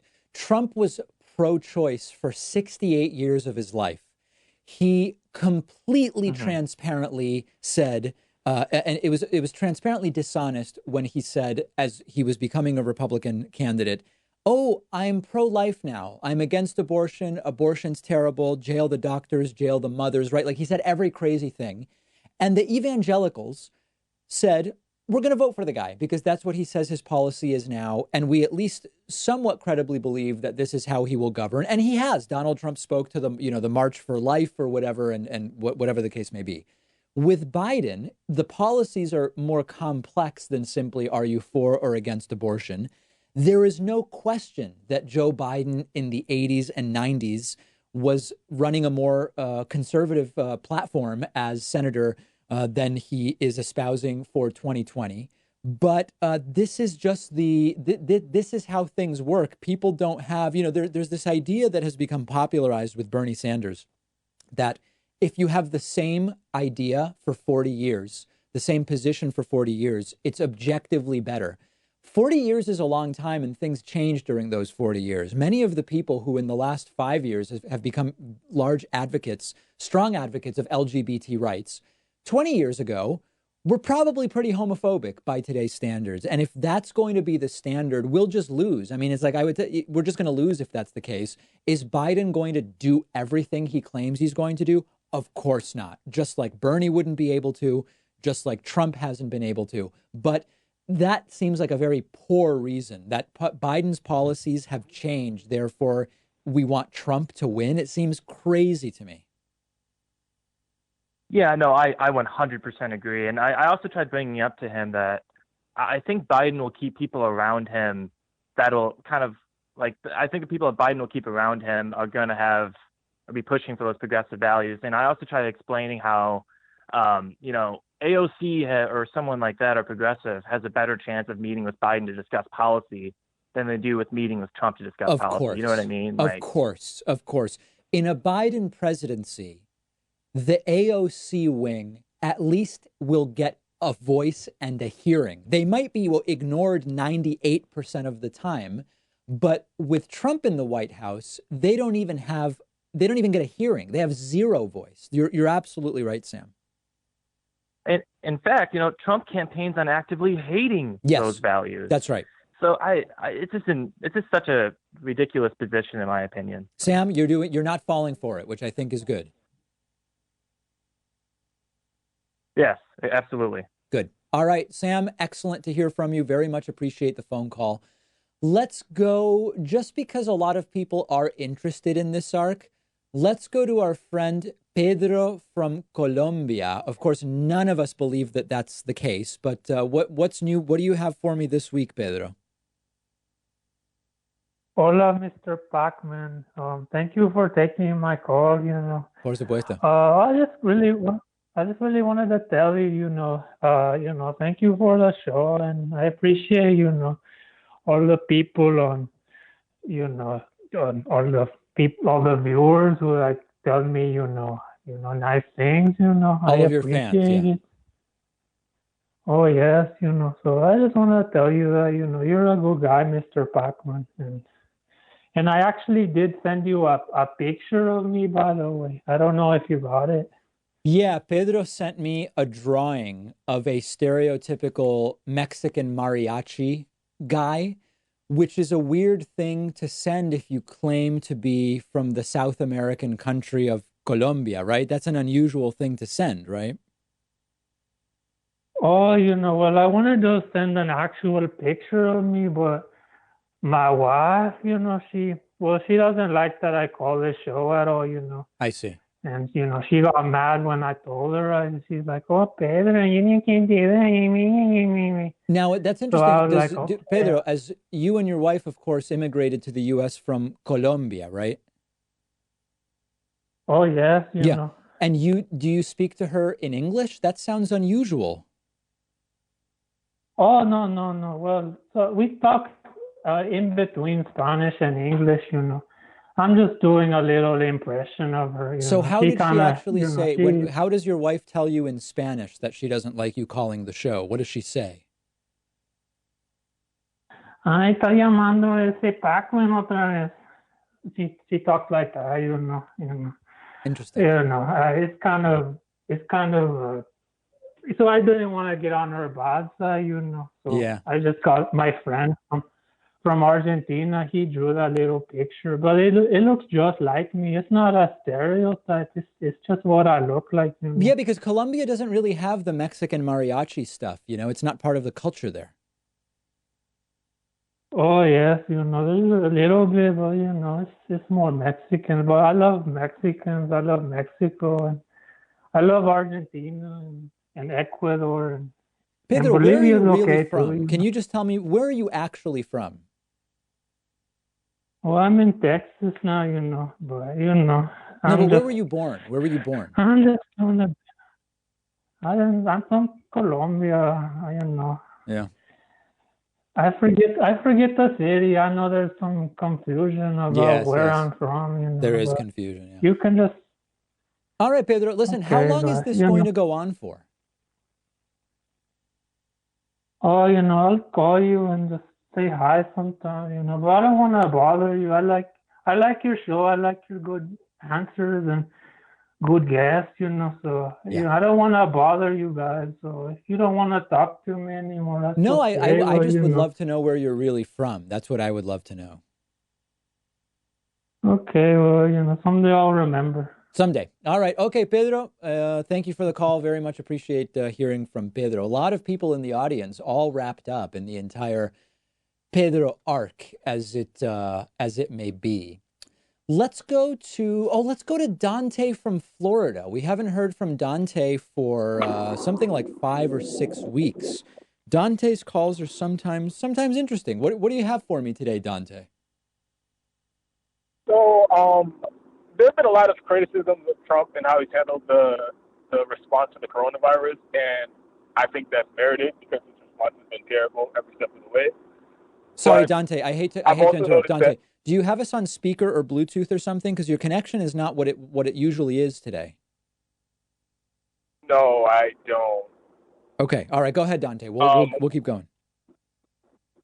Yeah, but there isn't really any criticism of the Democrats and their inadequate response to the coronavirus because it's the Democrats and Nancy Pelosi and Chuck Schumer who came out in favor against the universal basic income during the pandemic and wanted to means test any payment. They also came out against any recurring payment to the people who qualified for the original payment. Yes. And they've also, even though Nancy Pelosi controls the House, she hasn't proposed anything to deal with the like rent freezes or even subsidizing people's rent. Right. There is she in the middle of the unprecedented pandemic and economic crisis. She is on vacation. She's allowed the House to go on vacation for a month and refuses to adopt remote voting. So, and even progressives like AOC won't even acknowledge that the Democrats are largely blocking the policies that we think would be best to deal with the crisis. Right. So, what do you think about the point I'm trying to make is nobody's blameless. There are no good guys. So what do you think about the Democrats being let off the hook for their terrible response to the coronavirus? Well, again, I don't know who's necessarily letting them off the hook. Let's go through each piece one by one. The mainstream media. Hold on, Dante. Whoa, easy. Hold on a second. The vacation thing, I don't know that it's the best critique. I mean, listen, everybody's distancing and everybody is in their home districts rather than in DC. And we can say it's obviously necessary to have a remote voting system. I'm with you there. I don't know that, Trump has been pushing this Nancy's on vacation. It's like, so's Mitch McConnell, right? I mean, so everybody's just out of, they're only doing pro forma sessions. I don't know that that's the right critique. I think the right critique, which you're astutely making, is that even if a lot of this stuff that Democrats haven't gotten behind wouldn't have passed because Republicans wouldn't have passed it, wouldn't we like to at least see Democrats fight for some of this stuff if it's supposedly in line with their values?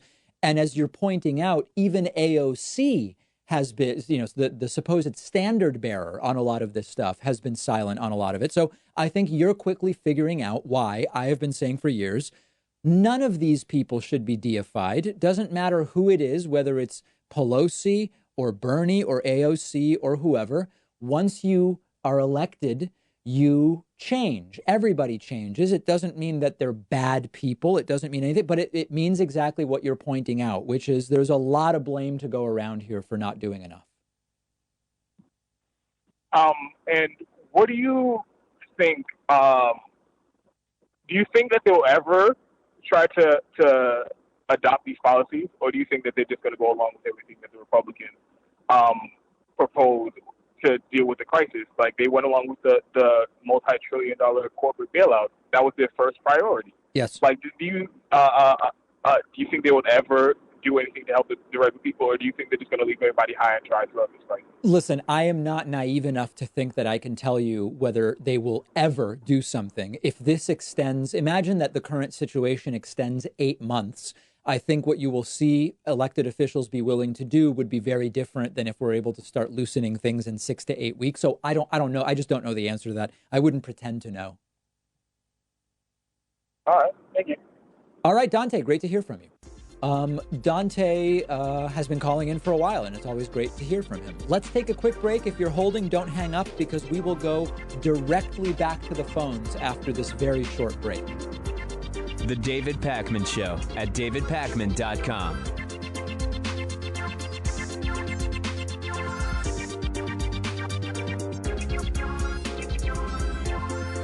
The David Pakman Show is audience-supported media. I really mean that, not just a catchphrase. And much of that support is small contributions on Patreon, contributions as small as $1 per month, meaning just cents for each hour-long episode of the show. Plus, patrons can also get the daily bonus show and the daily commercial-free TV show by pledging at patreon.com/David Pakman Show. We've rolled out great new perks on Patreon, including free bumper stickers, t-shirts, coffee mugs, and more at different giving levels, as well as exclusive content. And it all comes with the pleasure of knowing you're supporting independent progressive media, an alternative to the corporate stuff that is as much a part of the problem as our political system. If you value the show and have as little as $1 to put towards independent media, check out patreon.com/David Pakman Show and make a pledge today. It'll feel good, and I'd really appreciate it. Patreon.com/David Pakman Show.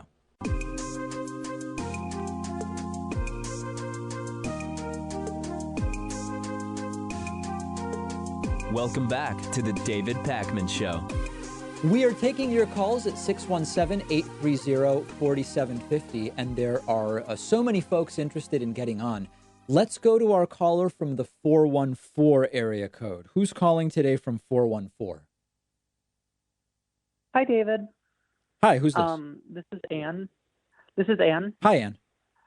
And I have a question about kind of what you've been saying for months about the only way to get Trump out is by voting. Impeachment not being the way to go. 25th Amendment not being the way to go. And seeing Trump's increasing incompetence in just today's news with Trump re-engaging with conflict in Iran. This obviously being an incredibly dangerous situation. Yes. Especially layered on top of the coronavirus.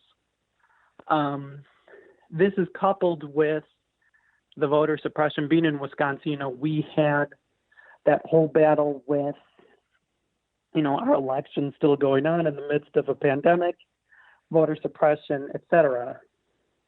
It seems like the call for the only way to get him out is by voting is becoming a weaker and weaker argument because Republicans keep attacking that avenue to get him out.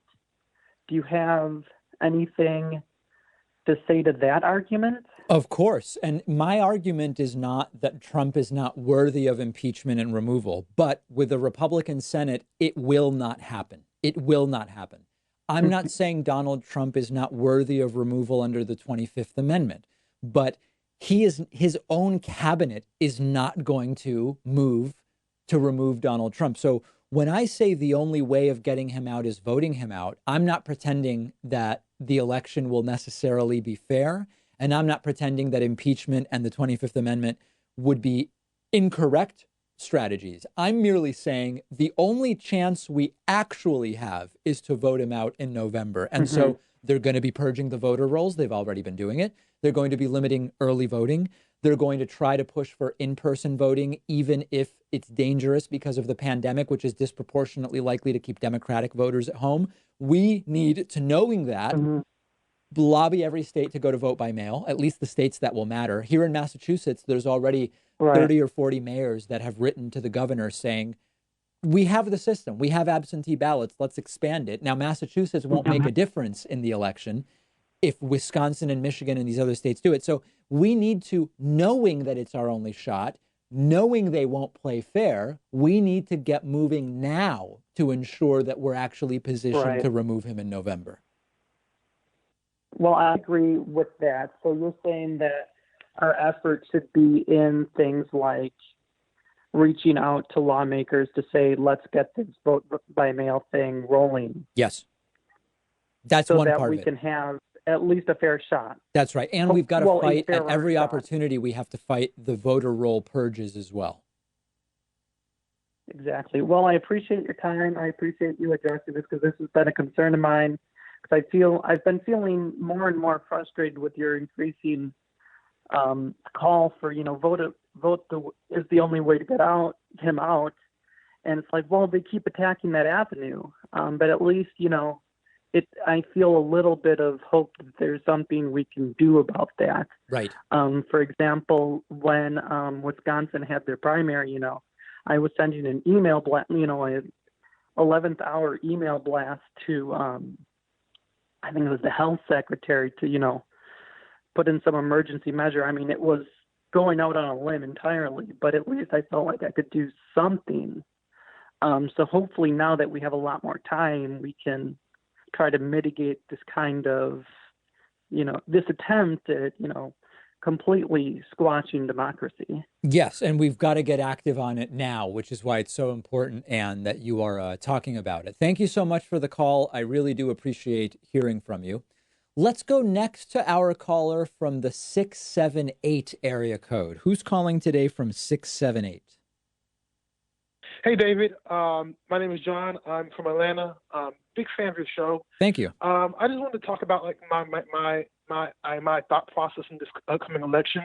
I was a Bernie Sanders supporter, and I'm having kind of a hard time switching over to giving my support to Biden for multiple reasons. Okay. And one of the reasons that I've been thinking about that a lot of people don't talk about is I'm trying to see, like, the big thing that I've heard throughout this election, the most important thing that we must do is to get rid of Donald Trump. And I agree with that. But my problem is that Joe Biden has made it no secret that if he were to be elected, he's going to bring back kind of like that Obama era kind of third wave centrism as a template for governance in the White House. And that sort of ideology is what was, I believe, in my opinion, was one of the starts of the Trump ideology being such an attractive brand, people being disaffected by kind of like third wave centrism. So my question is, what is the point of defeating Donald Trump when you're going to bring back the ideology that helped give us Trump in the first place? Like, won't 2024, like, I believe that even if you get rid of Trump, Trumpism is one the same with the Republican Party. Won't that cause another, like, right-wing backlash in 2024 where the Republicans bring up even more far-right nationalists? So a couple different things there. A couple different things there. First of all, your argument is I believe, more theoretical argument than is relevant in terms of our decision in November. I don't want to discount what you're talking about as very important for thinking about the future direction of the country, the future direction of the two major parties. It's important conversation to have.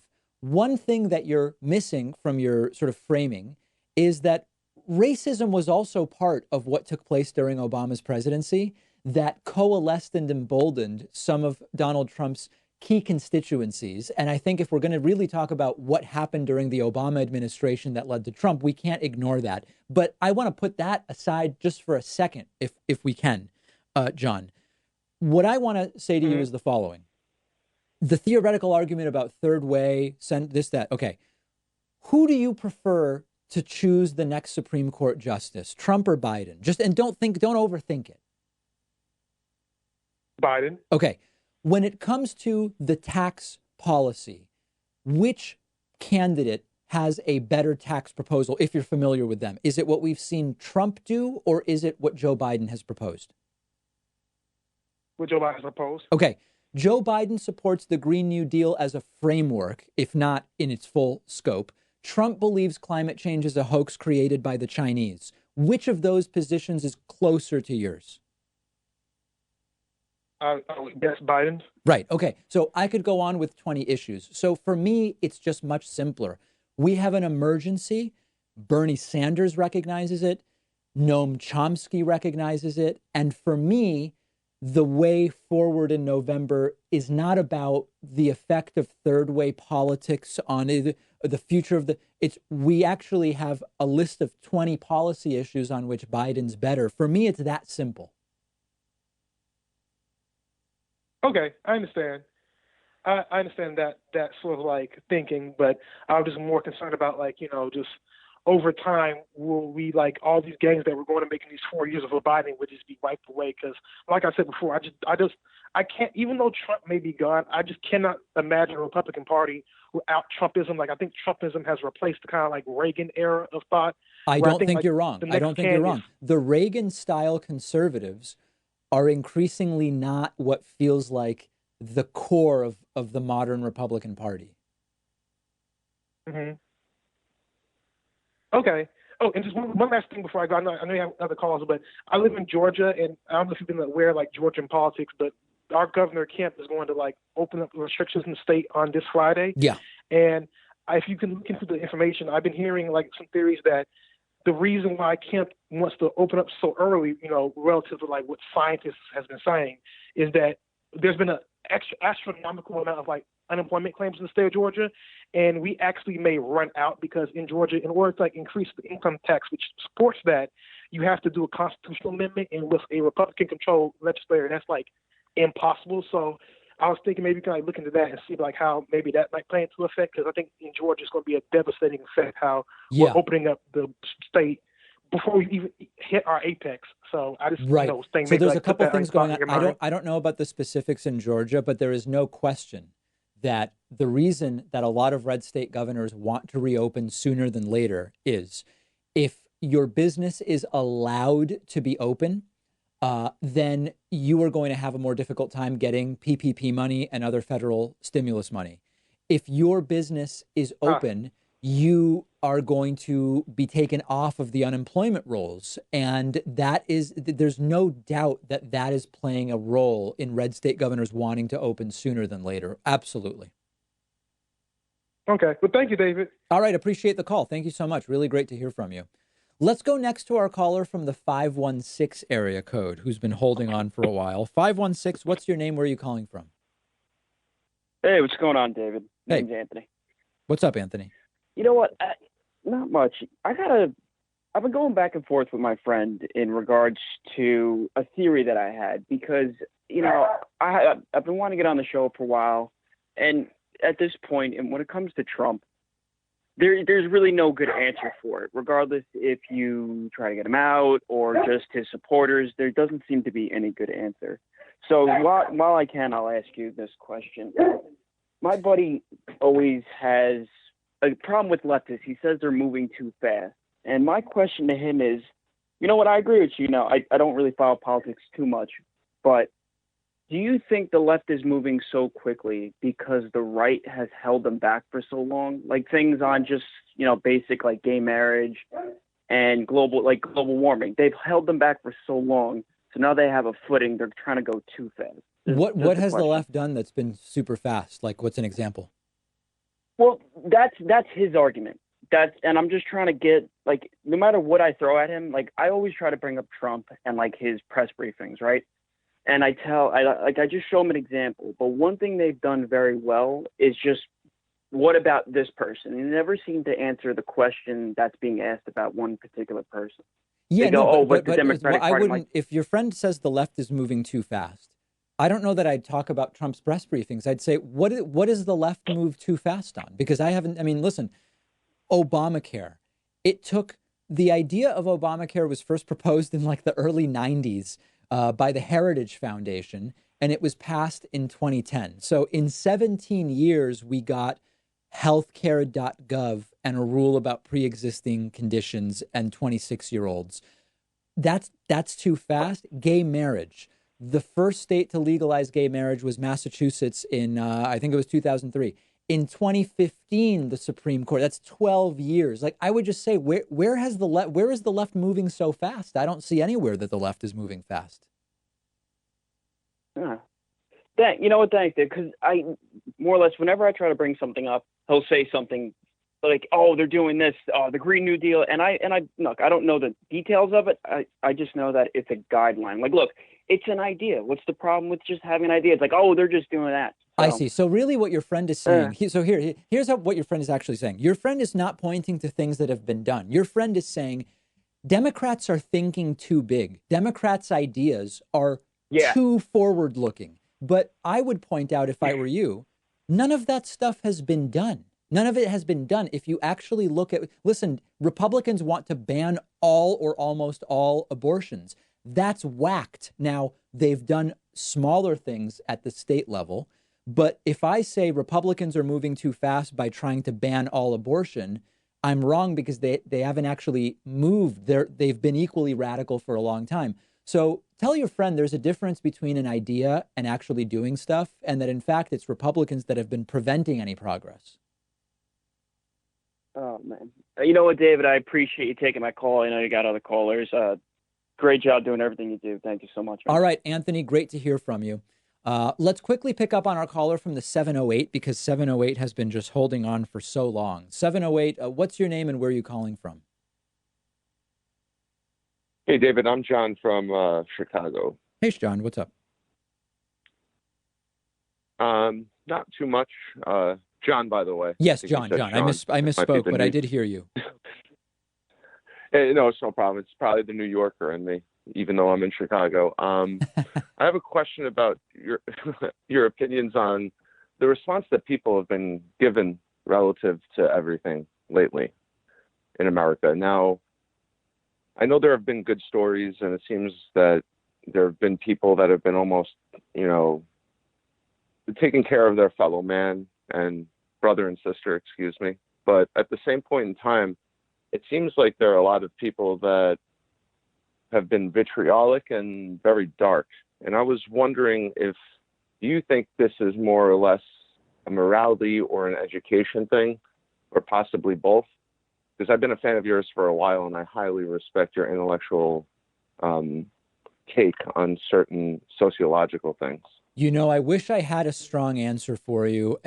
Here's the thing. I have thought for a long time, and I think it's probably a naive thought, that if there's really a global calamity or a global an incident of global importance, I sometimes will say, imagine if we found intelligent alien life, that this would so quickly make all of our day-to-day conflicts obviously irrelevant and not worth fighting over. And we would unite against or with or whatever. We would realize we're not alone in the universe. This is a major step forward for mankind. We would fix or instantly resolve a lot of the minor conflicts. Or we've got a global pandemic. This risks killing millions and millions of people if we don't actually deal with it. Everybody's coming together. And you've got, people with ridiculous signs wearing no masks, all masked together in all these different states, people calling for the firing of Dr. Anthony Fauci. It would almost be insane. If aliens did show up and we sat them down and we said, listen, we've got this global pandemic. We've got no real treatment. The vaccine's a year off. And here's what these protesters are doing. And here's what people are demanding about Dr. Fauci. The aliens would say, what the hell is wrong with Homo sapiens? They would get back on that spaceship and fly away, right? Because it's insane behavior. So I don't know if it's political polarization that's causing this. I don't know if it's ignorance that's causing this. I don't know if it's bad people or a combination of all of it. But if we can't come together around this, I don't know that we can ever really come together as a human race. Yeah, I would totally agree. And I'm happy to hear you bring that analogy about the aliens. And I know you have other callers, but I just, as a teacher, because I'm a private music teacher, and because of the obvious virus, my life has changed quite a bit relative to doing everything remotely. And teaching guitar, bass, and violin remotely is kind of annoying. But the thing that I've noticed the most is that some of the students that I have around here that I could still kind of safely go to their house and teach them, because I'm obviously fine myself, there's always this philosophical argument that tends to be posed to me, because I think people don't realize that a lot of people are affected. Like, I just lost my uncle last week ago in New York to the virus and stuff like that. And I mentioned it to one of my students' parents, and they were basically going off on how it's not just Trump's fault and stuff like that, in which I could arguably do the mental gymnastics honestly to see that argument. But there's also a point in time where I'm like, shouldn't you just kind of be a little bit more compassionate relative to wanting to be right? Like, I think Stephen Fry said this in a lecture that he did, but he's like, the biggest problem with humanity right now is not the point of being like, our biggest problem is that we want to be right and not be effective. Yes. Towards everyone else. I don't disagree with that. And it is true that this is not just Trump's fault. Every country is dealing with it. And the idea that we would have had no deaths is a silly idea. Trump's response has been a failure, but it is bigger than Trump. That doesn't, excuse Donald Trump's behavior. John, I really appreciate it. I've got to run to a commercial break, but it's been so great hearing from you. I'm sorry I was not able to get to more calls today, but we will take calls again, and I appreciate everybody who did call in. The David Pakman Show at davidpakman.com.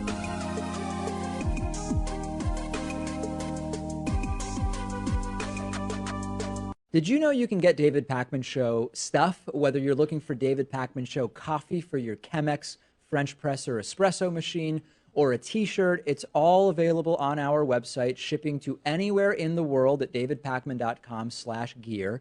The Very Stable Genius t-shirt is popular. The If Ivanka Weren't My Daughter t-shirt is actually popular with kids of all ages. We've got sweatshirts and hoodies with Hatriot Mail designs, more than a dozen available colors. And did I also mention that there's coffee? Oh, and bumper stickers too, plus no bogus supplements. If you're looking for something to give you the strength to lift a school bus over your head or make you live to 200 years of age, you're not going to find it on our store. Check it all out, shipping anywhere in the world at davidpakman.com/gear. If you want a 15% discount, all members and patrons get a 15% discount code. Check out the store at davidpakman.com/gear. Subscribe to our YouTube channel at youtube.com/The David Pakman Show. The David Pakman Show at davidpakman.com. Okay, let's get right into audience questions for the week. First one is, hey, David, we've seen all sorts of different takes and plans from Donald Trump to governors about how and when states should start to reopen after the virus. What should a reasonable reopening America plan look like?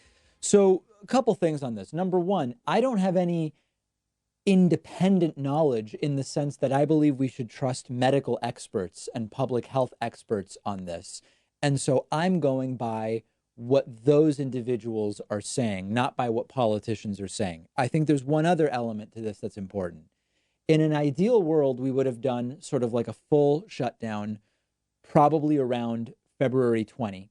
It could have gone 2 full months and it would have been over this week, and we would be in much better shape right now. Hindsight is 2020, but the point is there's a limited political willingness to continue expending political capital as the protests mount and the demands mount, as crazy as the demands of the protesters are, as irrelevant as those demands are to public health issues. The reality is the pressure is going to grow, and it's not going to be possible to open nothing. So I'm starting from the point of not what is or would have been the safest, but what makes sense given that the pressure to reopen at least parts of society will only continue to grow. Number one is testing. Now, I'm not going to get into the full back and forth about how Donald Trump initially took credit for testing, even though the testing was terrible. He would insist that it's all him. Now that it's clear the testing is not up to par to reopen, Trump is saying governors have to figure out this testing thing. Let's ignore the shirking of responsibility for a moment. We don't have enough testing. We need, at a bare minimum, 500,000 tests a day. Most roadmaps say we need more, including like 1 million tests a day. Remember that with 1 million tests a day, it still takes you almost a year to test everybody. One roadmap says we need 22 million tests a day, so you can test everybody on a rolling 14-day, roughly, basis. certainly 500 or 600,000 tests a day must be in place. But not only that, you need proper contact tracing infrastructure.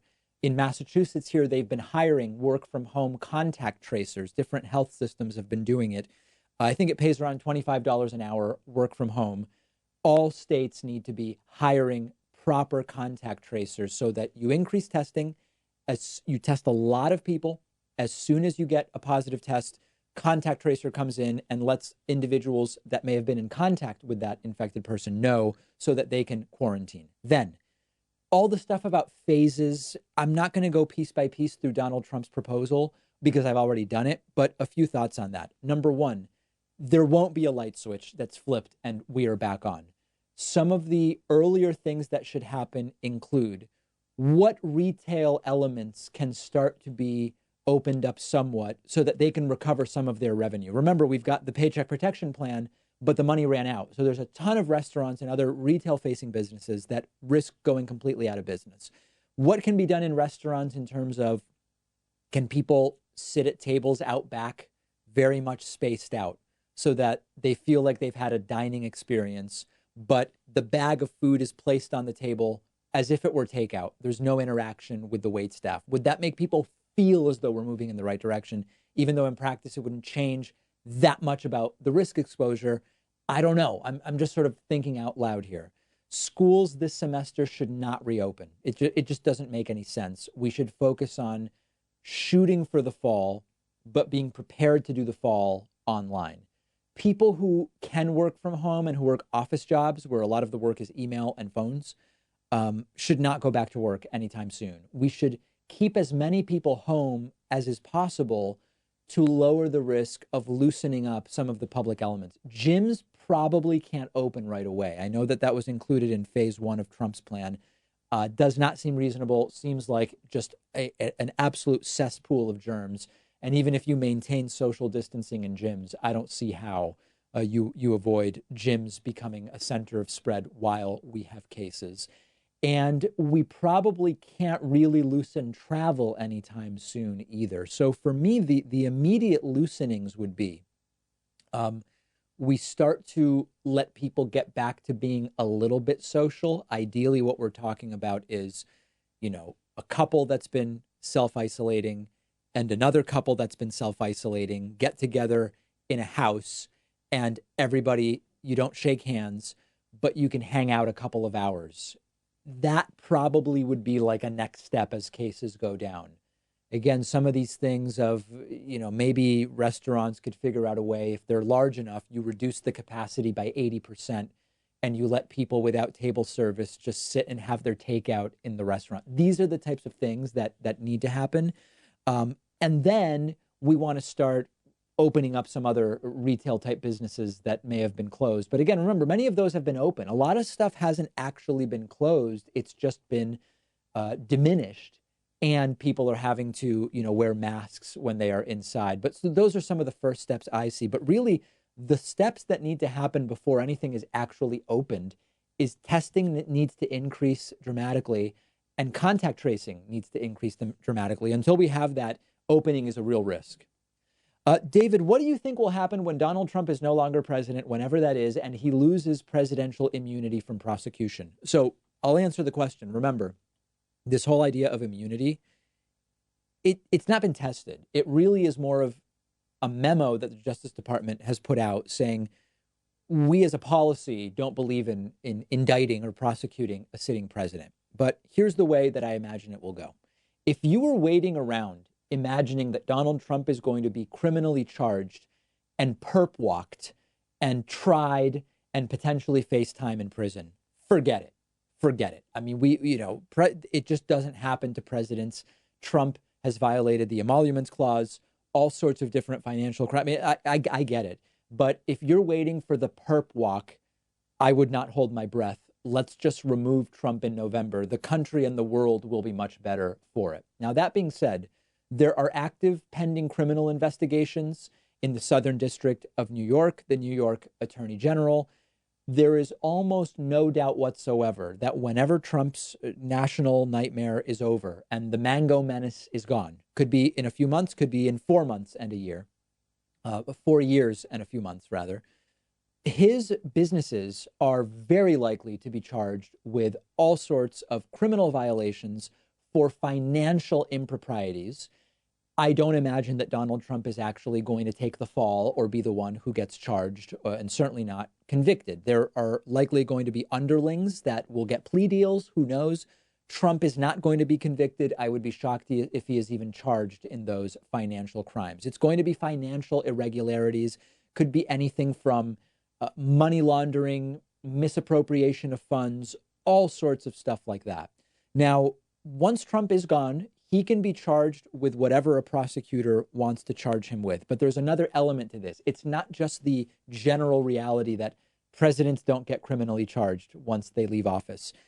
How do you get a jury that any legal system would say is a fair one? You can't ask for a change of venue because it was the president of the United States.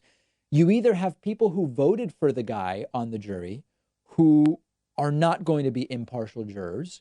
You have people who actively disliked the guy who are not going to be impartial jurors. And even if you and I can imagine a sort of apolitical person that says, listen, I didn't vote either way and I don't really pay attention to politics, how do you actually get an impartial jury of Trump's peers in general as a president, but particularly when he is as polarizing as Donald Trump has been? So I don't mean to say that this suggests Trump has not committed crimes. I don't mean to say that Donald Trump should not be prosecuted when he's gone. But what I am telling you is the perp walk's not happening. The best we can hope for is that there are some financial crimes with which Trump's businesses are charged, and maybe somebody will take a hit. We don't really know.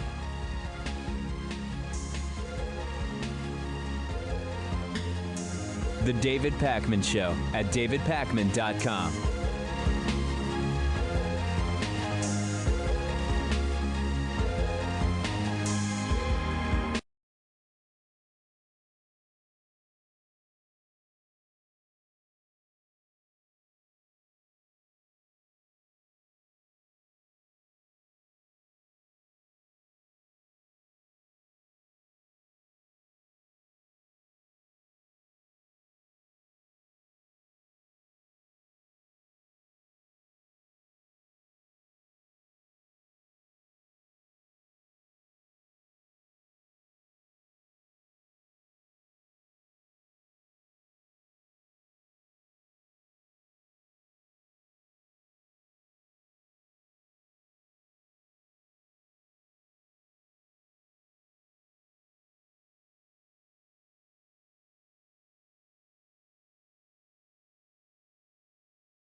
Okay, I'm going to call us to order at 6:01 p.m. And Lyle, has the meeting been properly warned? Yes, it has. Thank you. Before we jump right in, I wanted to offer our congratulations and gratitude to Mark Spino, who has been named Vermont Elementary Principal of the Year. That's fantastic. I can see you all clapping and waving your hands. So, yeah. It's not a surprise to any of us, but it certainly is a nice honor and well deserved. Thank you, David. I really appreciate that. You're very welcome. Let's see, I think we're full. We have 35 participants. I'm going to ask you all to manage your mute buttons, please. If you're not speaking, please, you can mute yourself. Right now, about half of you are muted and half aren't, and it's nice and quiet.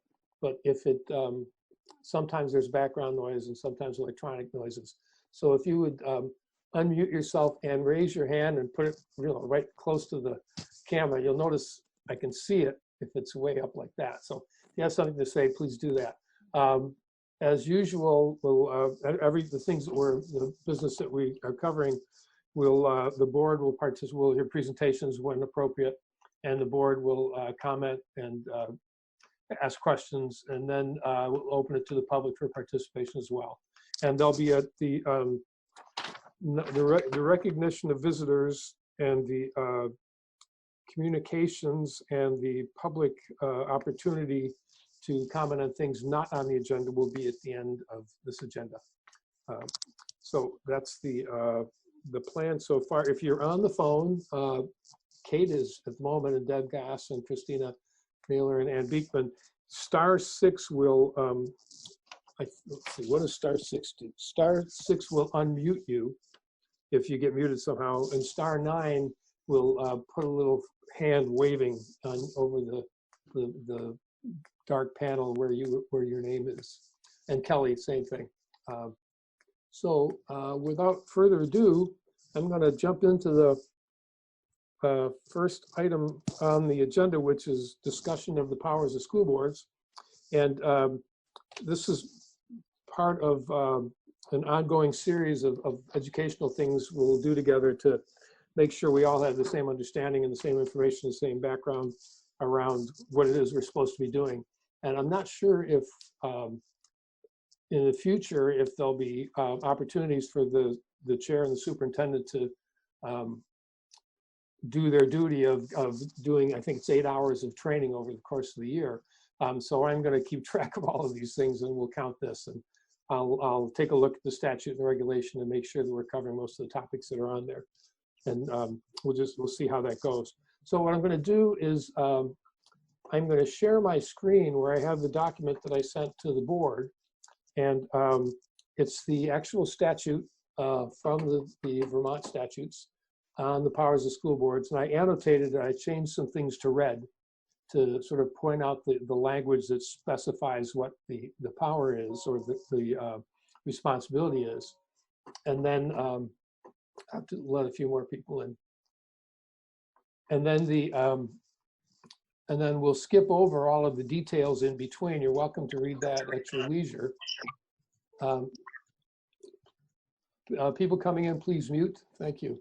And then we'll just go through. If you have any questions as we're going, make sure I won't be able to see you, so you'll have to say something. So maybe the board might want to actually all unmute at this point. So if you have something to say, you can. If everyone else would stay muted, that would be great. So I'm going to share my screen, and you probably won't see me anymore.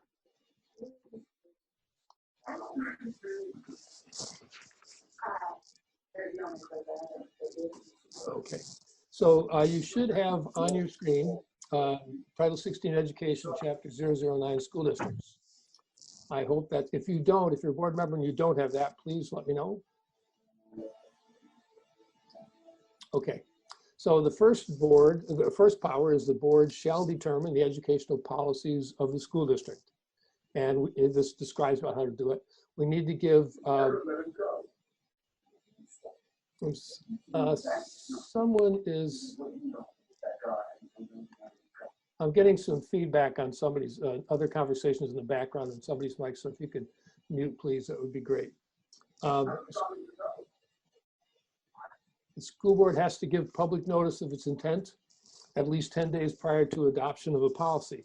And we have an extensive manual of policies that we'll be looking at. The policy committee is working on a sexual harassment policy right now. So we'll see that in operation fairly shortly. The second power enumerated is to take any action required for the sound administration of the school district. Any of the actions that we take can be overruled by the Secretary of Education with the advice of the Attorney General. But it's we're responsible for soundly administering the school district.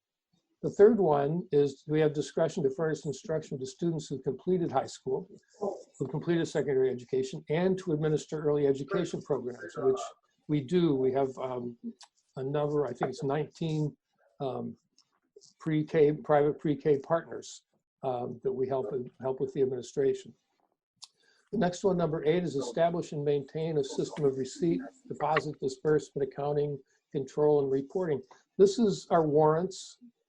This is the reason that we have several accountants in the central office, and this outlines the ways that we need to do that. The system of accounts is what you see in the budget. It changes from time to time, and that comes generally from the Agency of Education, or the Agency of Education. We have to report on the condition and needs of the school system, and we do that annually at our annual meeting and in the published report. And we have to prepare and distribute annually a proposed budget for the next year.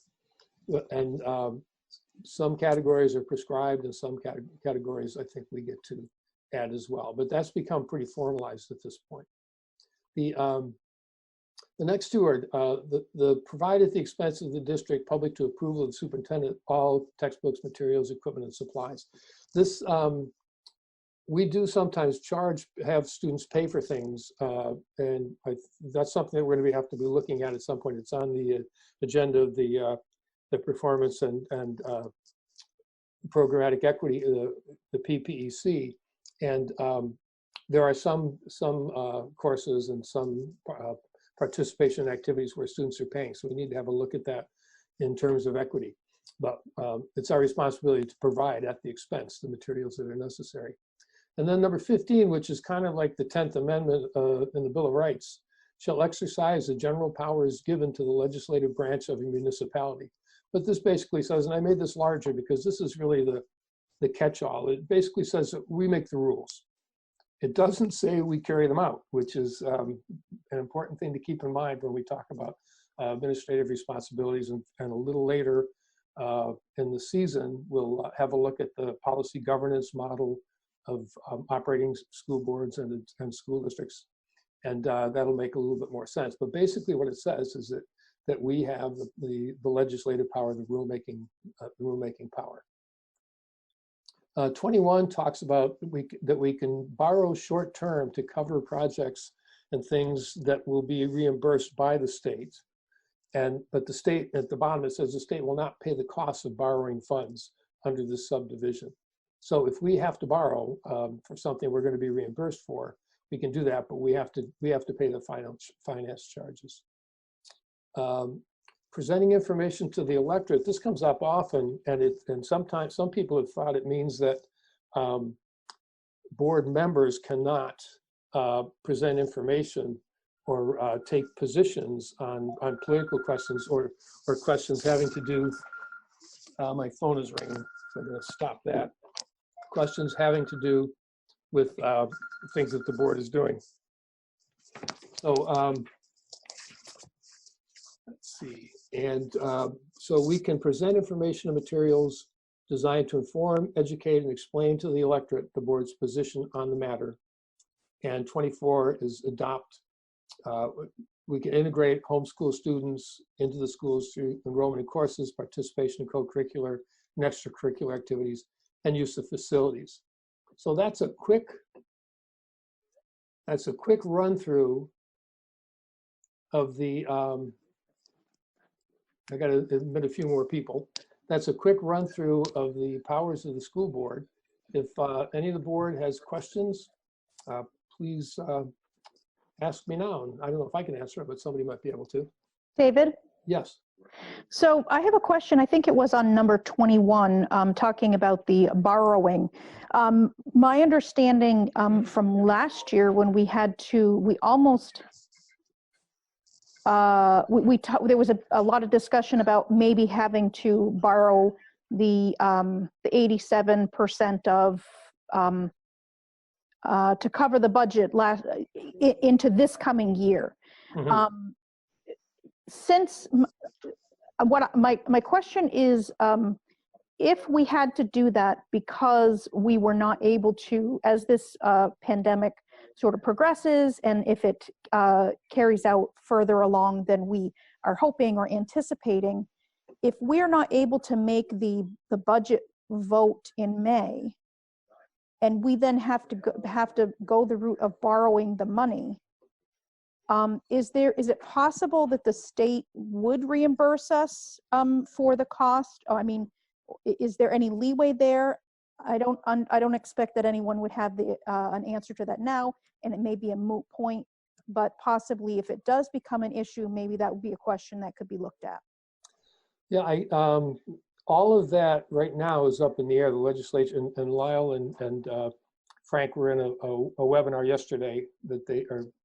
Actually, it was today, on that topic, and we're updated on what the Senate is doing as far as what will be permissible if we don't have a budget passed.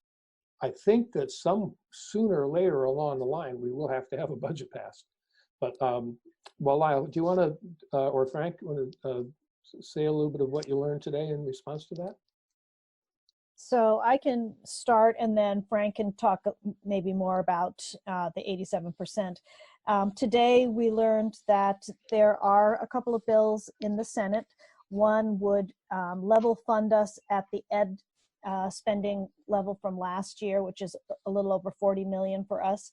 And the other would level fund us with a percentage increase. So both of those are in the Senate. There's no time frame at this point. I am meeting with Becca Ballant tomorrow.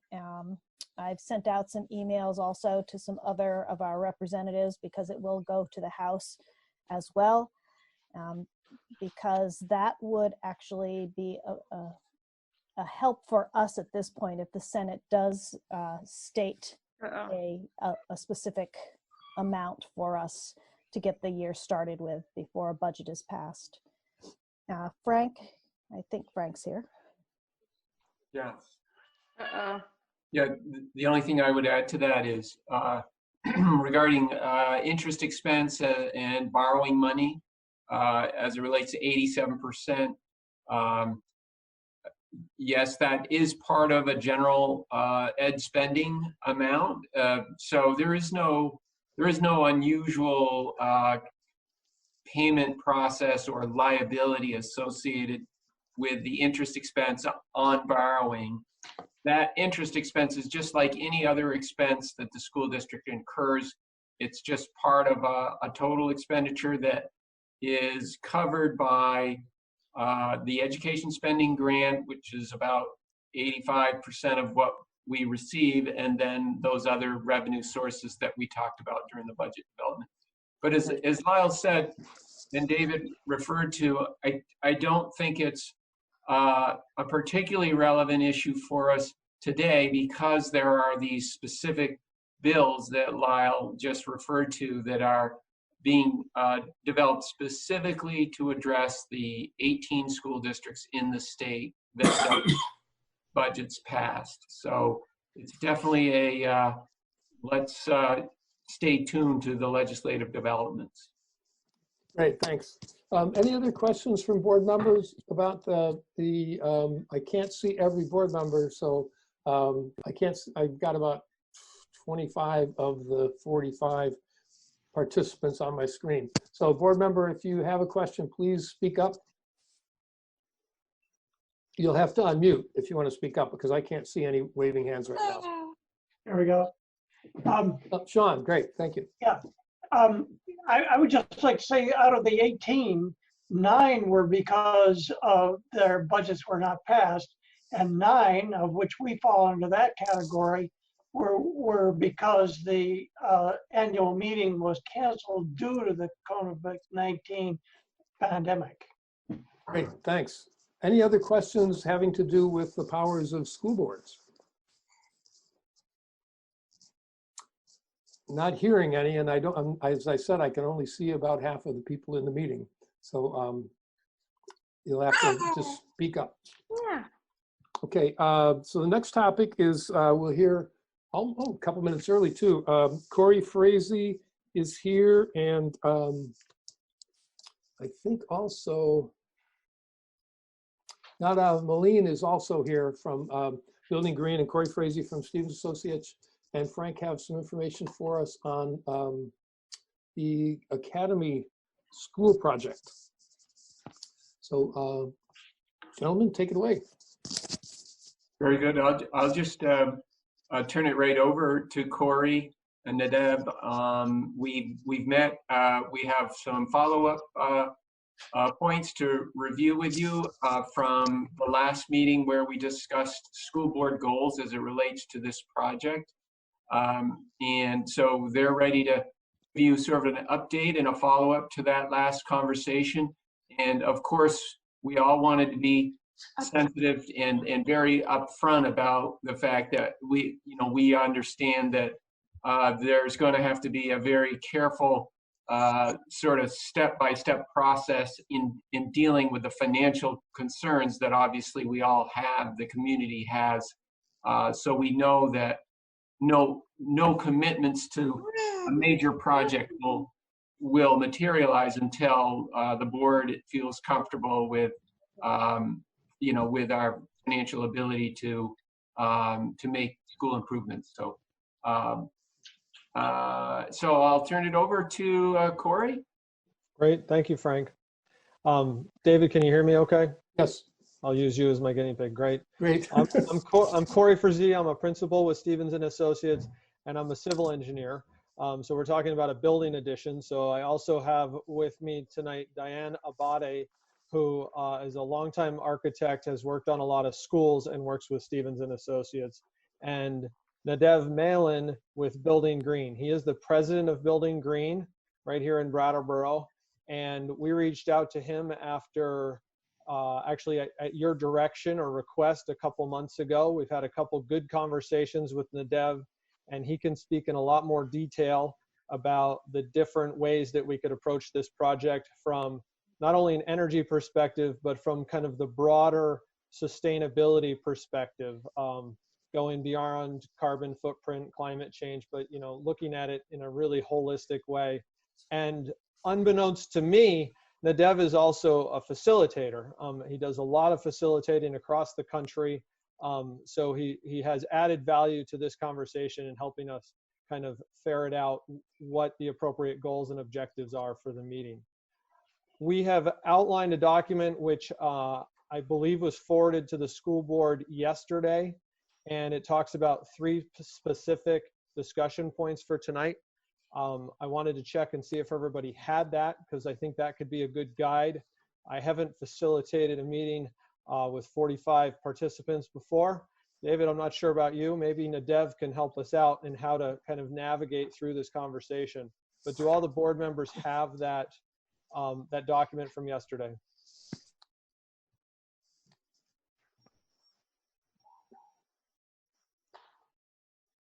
David, is it agreeable to you to kind of move down through that? Yep, that'd be fine. Would you like me to read it? It probably would be helpful. Do you have a share screen option there? Do you want to share it? Is it on your computer screen? I'd be happy to do that. It says I can share the screen, so well, let's see if it works. let me give that a try. Yeah, give me just 1 second.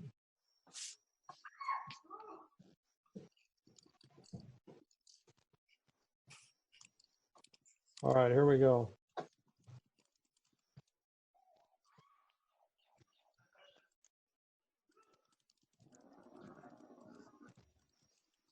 So this is an outline of things we thought it was important to talk about tonight, and ultimately goals. if we could move through these goals, it would position us to take the next steps in the project. And I want to reiterate what Frank said. We're very cognizant of our current kind of global situation. And so at the bottom of this page, we've identified that we think there's some good timely steps to take. It would kind of keep the momentum going on the project. But this would ultimately culminate with a bond vote, and the school board would set the date for that bond vote. So we are in no way suggesting that that should be pursued at this point. It would more be the work to get prepared for those public hearings, but not to actually schedule any public hearings yet. So first bullet point, confirmation that architect and design team will include an energy consultant for next phases of design. And we're going to actually propose to change some of that language, and I'm going to ask Nadev to speak to this. But Nadev has a great background in the sustainability side of things and can speak to the energy standards. And given the size of this project, we feel that if Nadev were to come on board and team with us, that he would play an important role, and maybe more as a sustainability consultant. And then we could use the mechanical engineers to do the energy modeling that would be needed for this project. Nadev, could you add to that, please?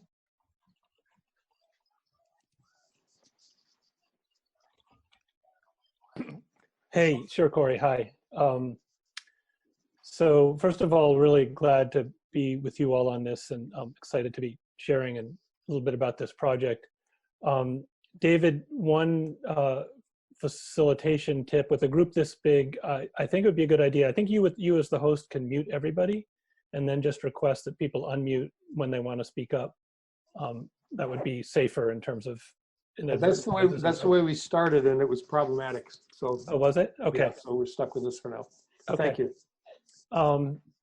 And okay, so yeah, in terms of the sort of energy consultant versus sustainability consultant role and the energy standards, what I understood from speaking with you all is the board and saw in the goals that had been talked about that there is certainly an intention that this project be as energy efficient as possible. But also there are goals in terms of water efficiency, in terms of looking at the sustainability of materials and where they come from. Certainly the indoor environment is a huge priority to make it optimal in terms of a learning environment for students, and the connection to the community. And so that really almost defines what a sustainable building project would address is that whole scope of areas. Energy along with all these others.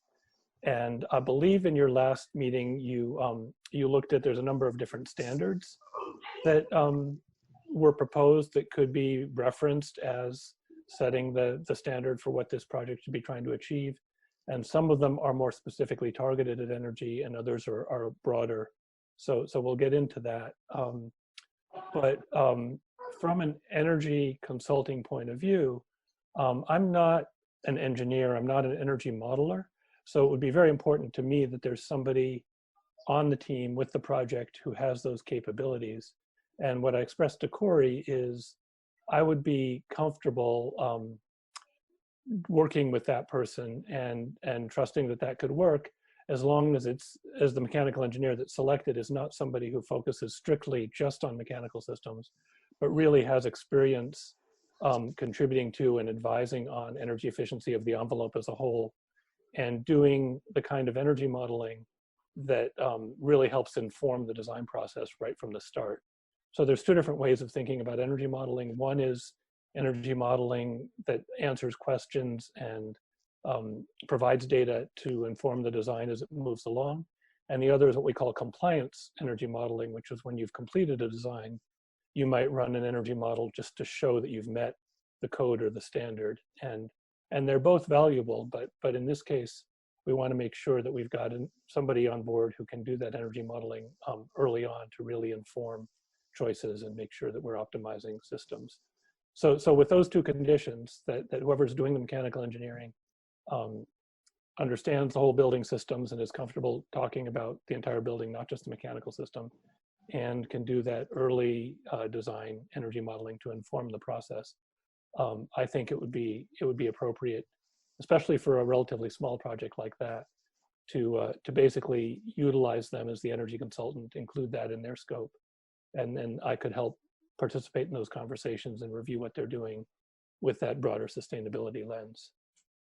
I or somebody like me. It doesn't have to be. I don't want to assume it has to be me in this case, but that's the way I would think about that. Great. Corey, could you unshow your screen now, please, so we can see each other again? Thank you. The great, thanks. Well, Corey, keep going. If you have other points to make, I think that I've raised a couple of questions that I think you'll want to explore and get unpacked a little bit. Yeah, definitely. I would just add that the mechanical engineer having that energy experience and ability to do that modeling is you'll see that in another slide. It was actually part of the documents that we gave you last month or 6 weeks ago, and we fully support that the design team should have someone with that type of experience as the mechanical engineer. So I think that really opens the door for NADEV to play an important role and a valuable role if that's something that's agreeable to the school board. Great. I think we had been pretty clear in the last meeting, at least in my notes from it, not necessarily minutes, that we wanted to have an energy consultant. I think you're suggesting that we expand it to a sustainability consultant, and given the previous conversation, I think that's consistent with what the board is looking for. Great. So, is there other information for presentation, or can you take questions from the board now? Well, there's kind of those 3 discussion points. Do we want to? I think it would be great if we pause there, see if there's discussion or thoughts from the board on NADEV's role moving forward. Again, board members, I have to ask you to just speak up and hopefully do it one at a time, because I'm not in control of that at this point. Any questions or thoughts about this process? It really is consistent with what we talked about as far as the next steps that we wanted to take. I see Sean, but you'll have to. David, there is a raise hand feature within Zoom. Have you tried to use that and found it not Well, working? I only have 25 of the 40 some faces on my screen, so raising hand won't. If people show the participant list, which you can do by going to the bottom of the screen and click on the little icon for participants, then you'll see at the bottom of the participant list, there's a little button that says raise hand. I'm going to raise my hand now. And then you can see me on the list with a raised hand, and I think you can see me in the window with a raised hand as well. I can see you in the participants list, yeah. Yeah. Yeah, Okay. so actually that's up.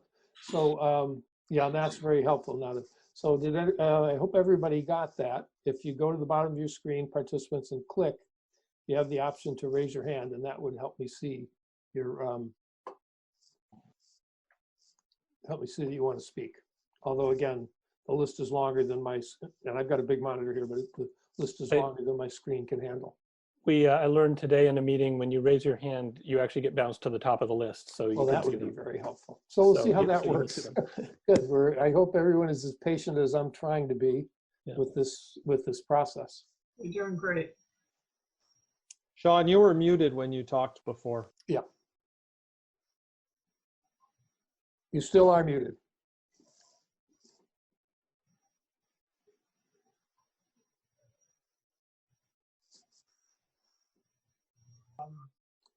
Sean, try again, please.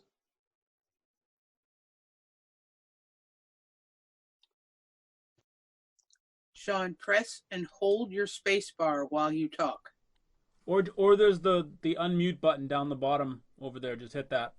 So does that make a difference? All right, I'm sorry. Yes, you got it. You're there. Thank you. Yeah, so I went over the material that we received before, and one of the things I was wondering about is there were different categories, as an example, the stretch guideline categories. And was that going to be part of the discussion today? I think one of one of those goals is to reach consensus on which set of standards we wanted to follow. That was what we asked for at the last meeting. So yes, well, hopefully we'll be able to find a way to do that through this online process.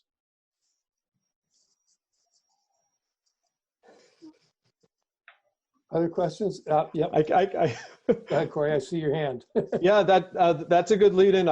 I can't find the raise hand feature. That's why I'm laughing. So well, I'll work on that. But so I think that might be the next bullet point. And if it's okay, I'll toggle back to that and keep going with that. If there's not other discussion, Sean, that's a great lead in. Yeah.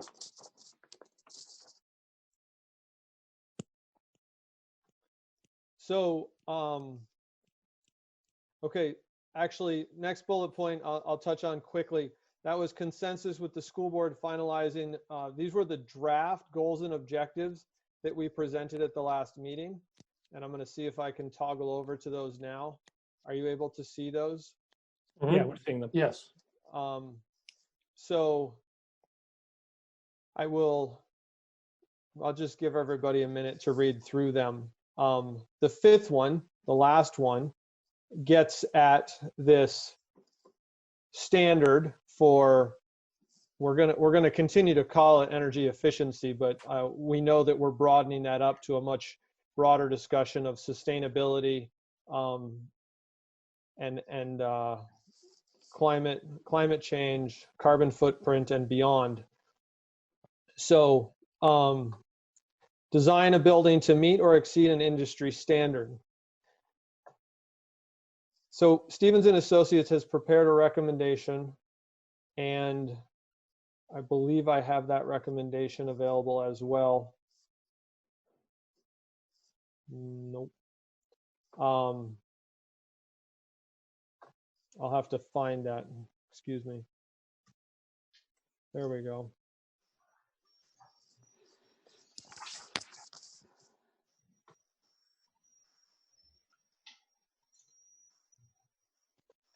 So I'm going to go ahead and read this, and then we can have more discussion about it. We took into account the feedback from previous discussions. We understand that it's important to broaden this beyond just energy, and I'm happy to hear that that's important to the board.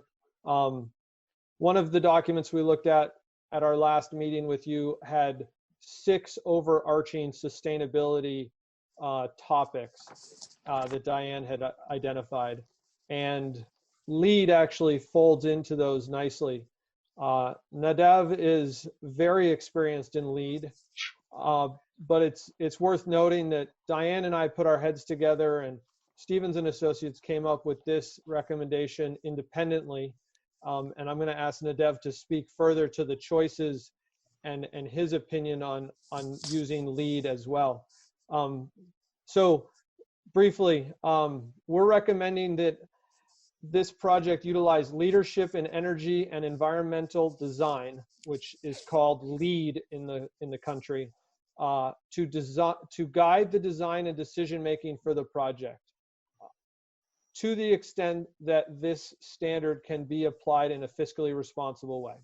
So we're trying to respond to both the sustainability goals for the project, but also the budget and making sure that we're fiscally responsible in those decisions. So we currently believe the project is going to be required to adhere to the Vermont Energy Stretch Code because it's going to be permitted under Act 250. And that's a great baseline for energy efficiency. Adding LEED to that will provide us with opportunities to look for additional ways that the project can reduce carbon footprint, reduce impact on the climate, and I will add to that, be more sustainable. We feel that LEED standards will address the necessary sustainable building design concerns for the project. So it is a good overarching standard for us to refer to. We think it's appropriate to use it as a standard to guide design and decisions, but we're not recommending that we try to achieve certification for this project. There's a cost associated with that, and we would suggest that rather than being attached to a certain level of LEED certification, that we open it up to looking at all the different LEED standards and all the different opportunities that that brings to us, and working with Nadev and choosing what's appropriate for this project. In particular, what can we identify through LEED that's going to have the biggest return on investment, either financially, as far as life cycle costs, or for an impact to sustainable impact. And sometimes if you're chasing the LEED certification, you'll be required to spend money on something to check a box, essentially, so that you get the LEED certification that doesn't have a large benefit to a particular project. It's worth noting we also considered net zero and passive house standards for the project. They focus largely on energy. They're not just limited to energy, but because of the Vermont stretch code providing that nice baseline, or that high threshold for energy, LEED provides a much broader platform for us to pursue sustainability. And I will stop sharing. Thank and you. If people want me to put that up, back up, I can. And David, I'd like Nadev to have the opportunity to speak to that, okay? Yes, thank you. Great, go ahead. Well, I'm actually really curious to hear what board members are interested in hearing more about, because there's so many directions, so many aspects of this we could talk about. But I totally support what Corey just said. I think he described it beautifully. LEED, of the standards, I know in a previous meeting you reviewed or shared with you a document that went through a number of different building certification programs. And they all have their place, they all have their value, but some of them focus exclusively on energy. There's also some that focus exclusively on health and well-being, which is great. And then there's a few like LEED that really cover the broad range of all of these different things, and let you focus in on the aspects that are going to be most strategically valuable to the project in terms of making it the best possible project. And I think LEED does a decent job of that. And I also support Corey's assessment of you could choose to actually try to get the project LEED certified. It's not like it would be impossible to do that. I think it's very doable, but it will cost some extra money, take some extra time. And the question is that the best use of that money? Typically what we've seen is that for small projects like this, that money it's a relatively big piece of the overall budget compared to a very large project, and so it's just not as good a return on investment on a very small project as it would be on a much bigger project. So as long as you all trust that the team is going to stick with this agenda and these goals and follow through on them, the only thing you'd be losing by not going for actual certification is you wouldn't have the plaque on the wall at the end from the U.S. Green Building Council saying this is a LEED building. In other situations where somebody is concerned about whether or not they're going to actually get the performance that they want, then there might be a value to say, well, get it certified, and then we know. So that's really the consideration there, whether to certify or not. Yeah. Great. So we have a proposal which does what we asked, which is to identify, well, it gives us a way to do what we wanted, which is to reach consensus on a set of standards, and this is the proposal. So I'd like to hear from board members. Does this fit the parameters and the requirements and the interests and the values that we want to make sure that this project incorporates. It sounds reasonable to me. It sounds like what we were asking for originally, and the LEED certification doesn't seem like it's important to me.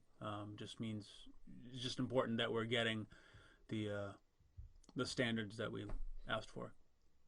It all sounds reasonable to me.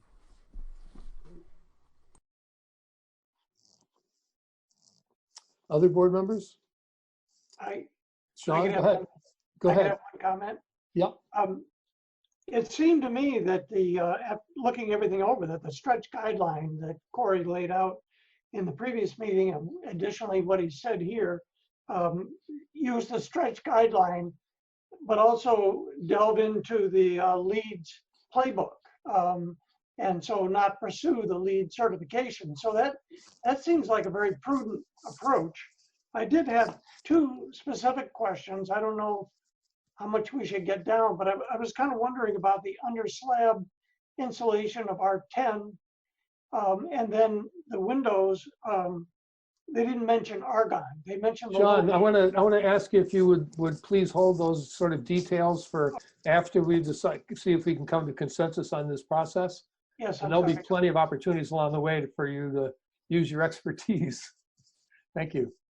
Other board members? Again, I can see Liz and Michelle and Thomas, and all the rest of you are invisible to me. So just speak up if you have any comments. Otherwise, I'll ask for a motion to approve the recommendation. Emily has her hand raised. Great, go ahead, Emily. So my question is, so I know we were going through net zero and LEED and passive building, and I heard a little bit from, was it Nadev, I think, who said that, you know, this one was more all encompassing. So I guess, is it also the case that this one is more used than net zero and the passive building standards that we talked about last time? Is it like more common because it's more comprehensive, or harder, I guess, a harder standard to reach? That's kind of two questions. No, good question. So LEED is, of all the standards you looked at, the most widely used. And I think part of that is because it's been around longer than most of the others, and it was very well, it kind of fit when it was introduced to the market about 15 years ago, actually almost 20 years ago now. It met a need that was it just seemed to hit a sweet spot in terms of demand. And part of that was, with any standard like this, it's trying to find the bar that's better than standard practice, but not so far out there that it feels unreachable or like it's going to, you know, throw people's budgets out the window. And so LEED seems to have done a good job of that. It's gotten a lot of market uptake. And so, yes, it's some of the standards on that list are more rigorous than LEED. Some, I think, might be a little less or more narrowly focused. Does that answer your question? Yeah, so it's pretty common. That's a common one for folks to use, it sounds like. It's the most common of the ones that yeah, of all the ones that are basically out there in the US market. I mean, other than, of course, codes, right? Things like energy code is mandatory, so every project has to meet that. And my second, I have another question too, and then I'll put myself on mute. But my second question is, do you know from the state of Vermont, other schools that have looked into this and are pursuing LEED certification, or is it kind of like everybody is in the same boat and really just some maybe being mindful, but not going for that standard? Wow, I'm a little embarrassed here because others may know this. I would be surprised if there aren't other schools in Vermont that have actually pursued LEED certification and become certified. I know there's projects at University of Vermont, a number have done that. But because professionally, a lot of my work is actually all over the country and not local, I'm not aware, I can't tell you about a specific one. I do know, for example, that the state of Ohio, at least for a while, had a standard where all state schools had to be LEED certified.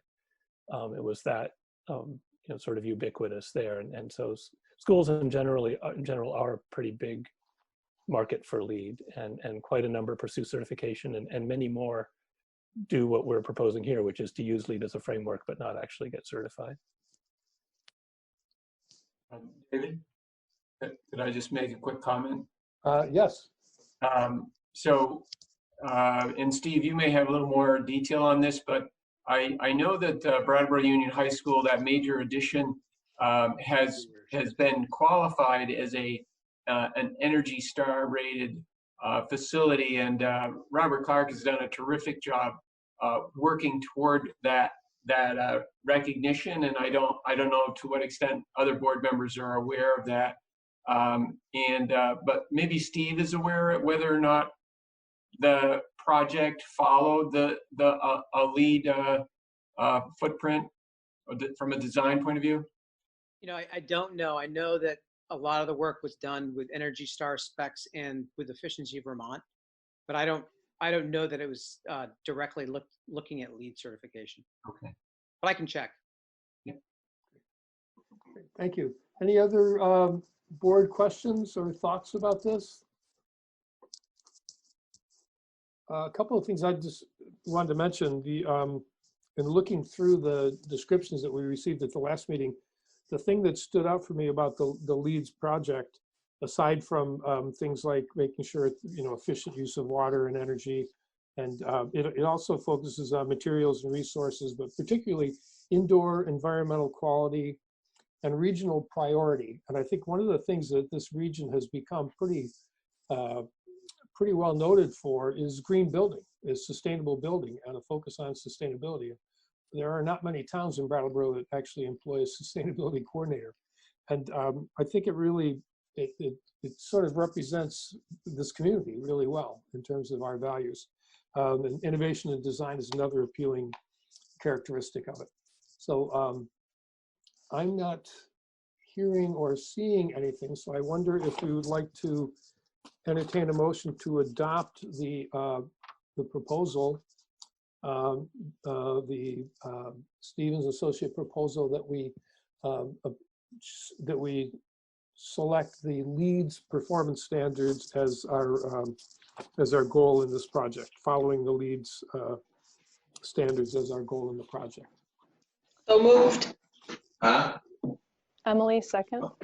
Great. Tim, you missed your chance. Sorry. Oh, that's okay. I was just wondering to know if you know about the chat function. I'm sorry? Jackie and I, do you know about the chat function that Jackie and I have used? I do know about it, but I don't have time to look at it. Okay. Wendy, did you get you did, okay, great, thank you. You didn't get the names. The names of the people who moved it.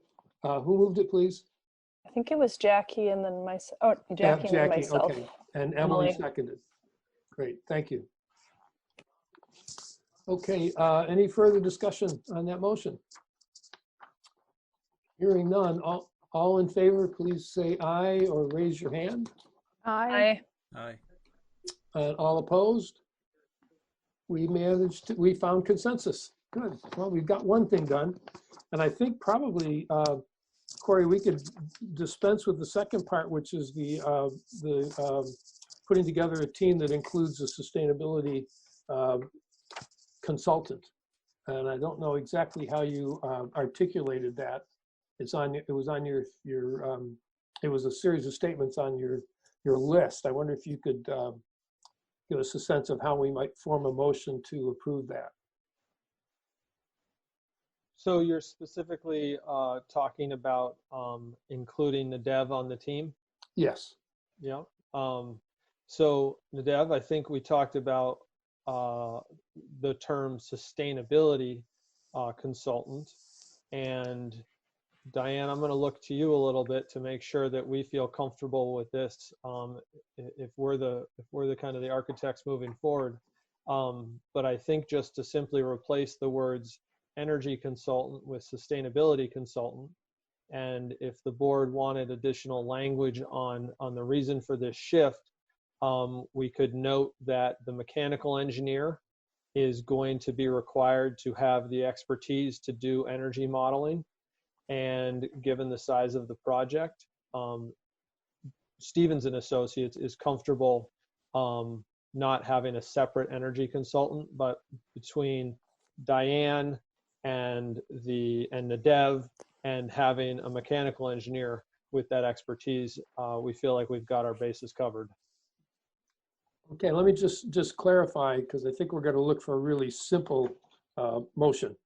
Yeah, Rather so I than- can give it, yeah, I'll give you a simple one. Yeah, but just to clarify what you're saying, the change is going to be that rather than have a traditional energy consultant, we will have a sustainability consultant whose responsibility will be to sort of monitor the process and make sure that we are following practices and procedures that are would comply with the LEED standards.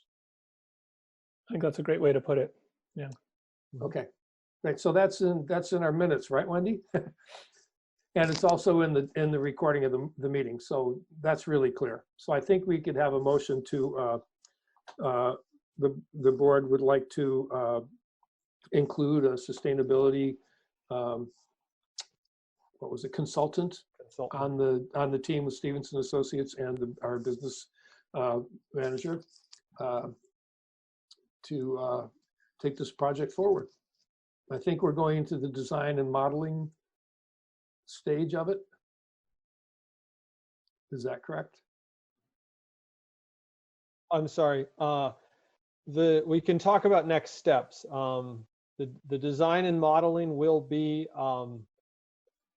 part of the final design. The third bullet point on that goal for this evening's agenda is the next steps, and that's kind of this piece of putting together information for the public. But I'll stop there and let you get through this motion. Okay. So do anybody want to have a go at making a brief motion out of what I just said? Nobody, huh? David, I would Yes. be glad to. I would Thank be you. glad to suggest that what we're looking for is authorization to engage Stevens and Associates and Nadev Building Green to move forward with the project as the project architect and sustainability coordinator. Okay. How much of that did you get, Wendy? Not enough. Not much. Okay. Okay. Maybe somebody could write it down and email it to me. Or how about putting it in the chat? Yeah, let's go in the Sure. chat window. Yep. Yeah, that'd be great. Thank you. Okay. I'll send it to chat right now. Great. Thank you, Frank.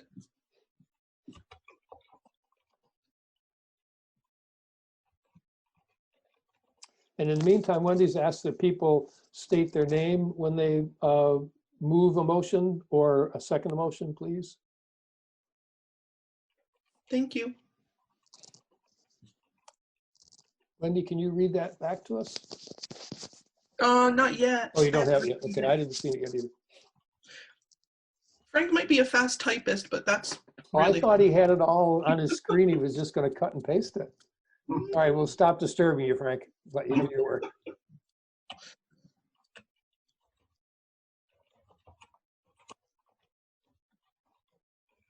Okay, I think I got it. There might be a spelling error in there, but let me read it. I have the motion is to engage Stevenson Associates as the project architect and Nadev, I've got / Building Green as the sustainability consultant for the Academy project. Great. Would someone like to move that for us? I know. Was that Liz? Yeah, Liz. Okay, Liz, thank you. And second? I'll second it. Thank you, Thomas. Thomas seconds. Any further discussion? All those in favor, please say aye or raise your hand. Aye. Thank you. Any opposed? Great, thank you. That has passed as well. So now on to the. So much. Yeah, and that is the business that we asked for, and I'm happy to say that you want to step. Not only did you prepare us really well for that, but want to step further with to outline the next step, which an initial viewing seems like a really good idea. So would you share that with us, please, Corey? Yeah, so this circles back towards working towards what will ultimately be a bond vote. And so what we've talked with Frank about and what's been successful in the past is that we will work on what we'll call kind of a public information packet. And so we will synthesize a lot of what's in the feasibility study, and we will prepare documents for the board. Ultimately, and Frank, correct me if I'm wrong, but ultimately the board holds the public hearing, the public information session that would be kind of preceding the bond vote. And of course, we'd be happy to be there if you ask us to be there and do the majority of the presentation. But the idea is that we provide public information so that we can bring the public into the loop, help the public understand what we have done to date and what the project is proposed to be moving forward. And so this is a kind of another opportunity to reiterate that we've done a feasibility study to prove out that there is a viable solution for this project. But there's a lot more work to do. So we're going to revisit a lot of design objectives as we move into the next phases of design. But this public information packet will provide the history of how we've gotten to where we are today. Thank you. I would suggest that you do that, the packet in a series of steps, and with each step of the project, that you kind of put together a package of information to present to the board, and something in a form that we could put into a press release, or that could go into the paper or go as a letter to the editor about this project and why we're doing it, why we're doing it the way we are doing it, and why it's needed. Obviously, that's important. And another component I just thought of as I was looking at all of the parts of the LEED certification is how much value there is in there for Career Center students in the building trades. And so I would like you to talk with Ann and Nancy. Ann Beekman's the board rep on the Career Center Council, and involve them in the process as well, and see if we can't build some curriculum around that process, and maybe some student involvement as well in every aspect of it, but particularly the standards part and the sustainable building parts of it. I know that's not in the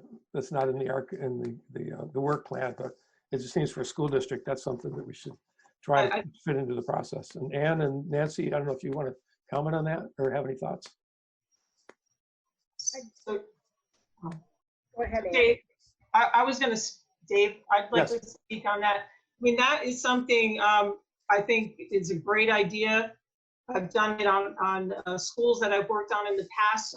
We'd be more than happy to go in and make it be a learning experience for students, whether we go in and do a demonstration or sort of involve and have students engaged in the process. I think is very important. So I'm happy to do that. And I think it's a great idea. Great. Nancy? I think it would be a great collaboration for our students. Yeah. Thank you. Great. Ann, I think you probably have the same view. How could I not endorse? Great, thank you. Good, and I don't want to sound too pessimistic, but it's entirely possible we may be looking for some off-site learning opportunities for students next year because we can't be on-site all the time. So we'll see where that goes. I'd be happy to collaborate with teachers and get involved in a class situation. It'd be great. I'd love it. Great, thank you. We've started a little bit of that with Dan Braden and the STEM program. So we can broaden that out to more elements of the Career Center if there are other populations we should be talking to. Great, thank you. Is there Frank, anything else we need to, anything else on your list that we should try to deal with tonight on this topic? No, I think those are the key things for this group to move forward and keep the board posted on progress. So I would say maybe if the board has a general timeline, I don't think you want to talk about it now, but as to when we might start a conversation with the public around a public hearing, that will be helpful, but obviously there's so much to sort through with this pandemic before we get to that. We'll take that as we come, but that'll help us outline, a timetable for deliverables back to the board. Great, great, thank you. Are there any other comments or thoughts from the board before I ask for public participation, if anyone wants to? Is there any of the public present? Feel free to unmute yourself and just start talking. I have to change screens to see everybody, and I can't do it quickly enough to see it in a timely manner. Okay, well, I don't see or hear anything, so I will move us on to our next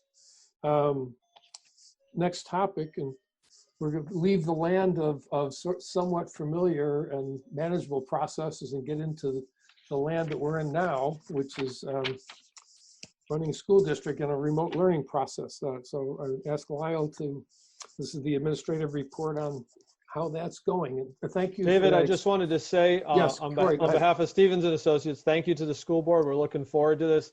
Thank you to Kelly and Frank, and we will be back in touch in the near future. Thank you. And I was remiss in not thanking you and not even Frank for that, for having such a coherent presentation that responded so perfectly to our concerns and questions. So thank you.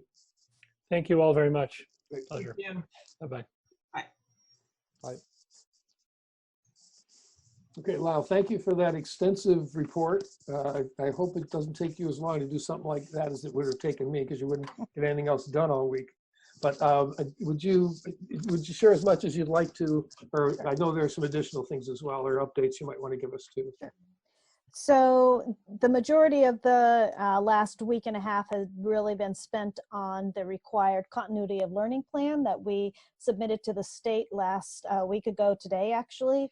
And in that plan, we had to really address everything you could probably think of, everything from how we're reaching out to students who don't have internet, how we're integrating students' IEP goals, how we are ensuring that we're still feeding students, how we're addressing mental health needs of families. So all of that is included in our plan.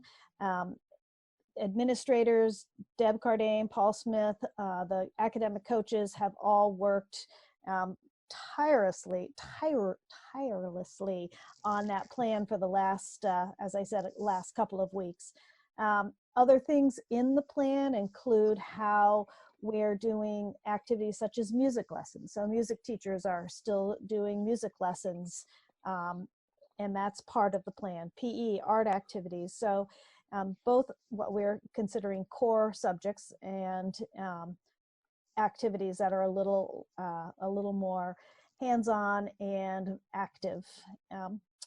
So we submitted that. Actually, we were cited as having an excellent plan. We had nothing that we needed to update or go back and redo in our plan. So thank you again to everyone who took part in putting that together. In this plan, we've talked to, and I've outlined this in your information, we've talked about how counselors are working to ensure that any families that we've not heard from in a few days, counselors are specifically reaching out to find out if everything's okay. And if counselors can't get in touch with a family, we have each school putting together a protocol to determine whether or not we need to do some well child checks. Technology, of course, is a huge portion of this. Paul Smith and Gary Parzik have both been working on our technology needs, and we've designated someone at each site. We've put together a list of safe, and I use that term in quotes, safe websites.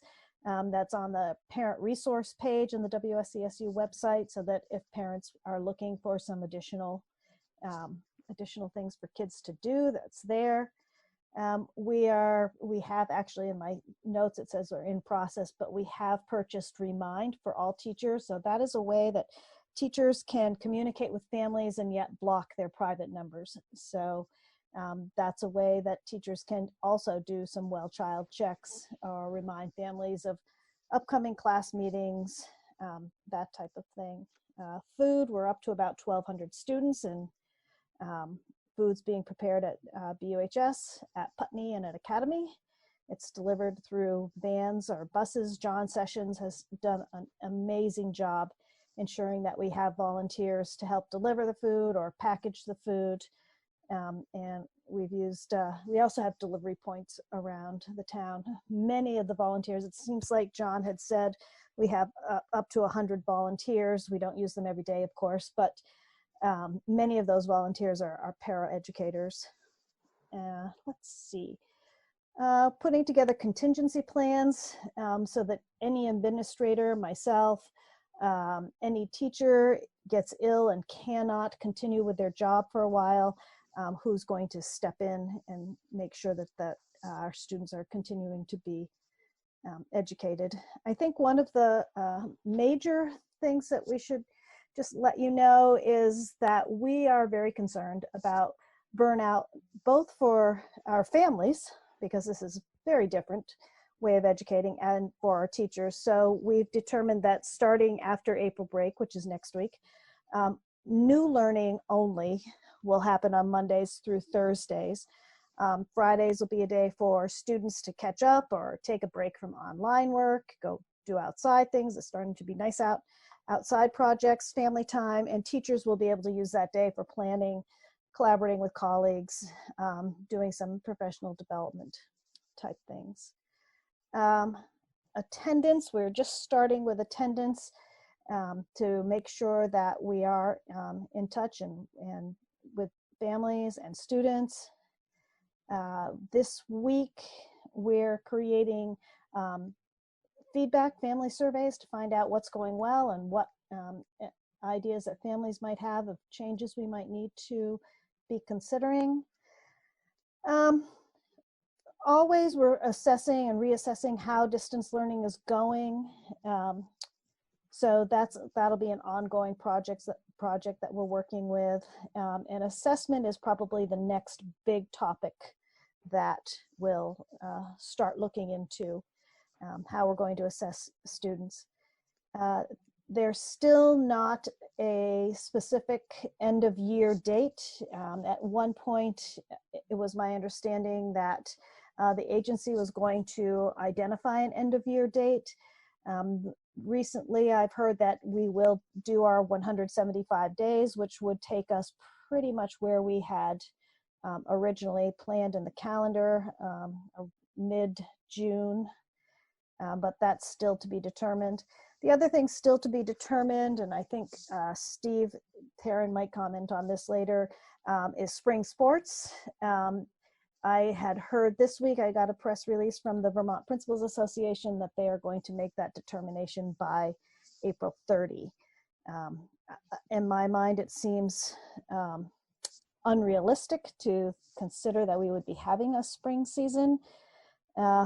Thinking about, we're still supposed to be doing stay at home until May 15th, just seems to be contradictory.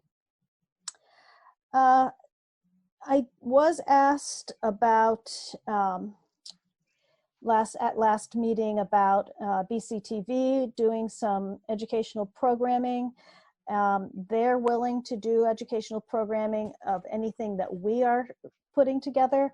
I am very reluctant right now to ask teachers to do any creation of programming, but we do have posted on our website in the parent resources section, Vermont PBS at-home learning, and Vermont PBS is doing some at-home learning.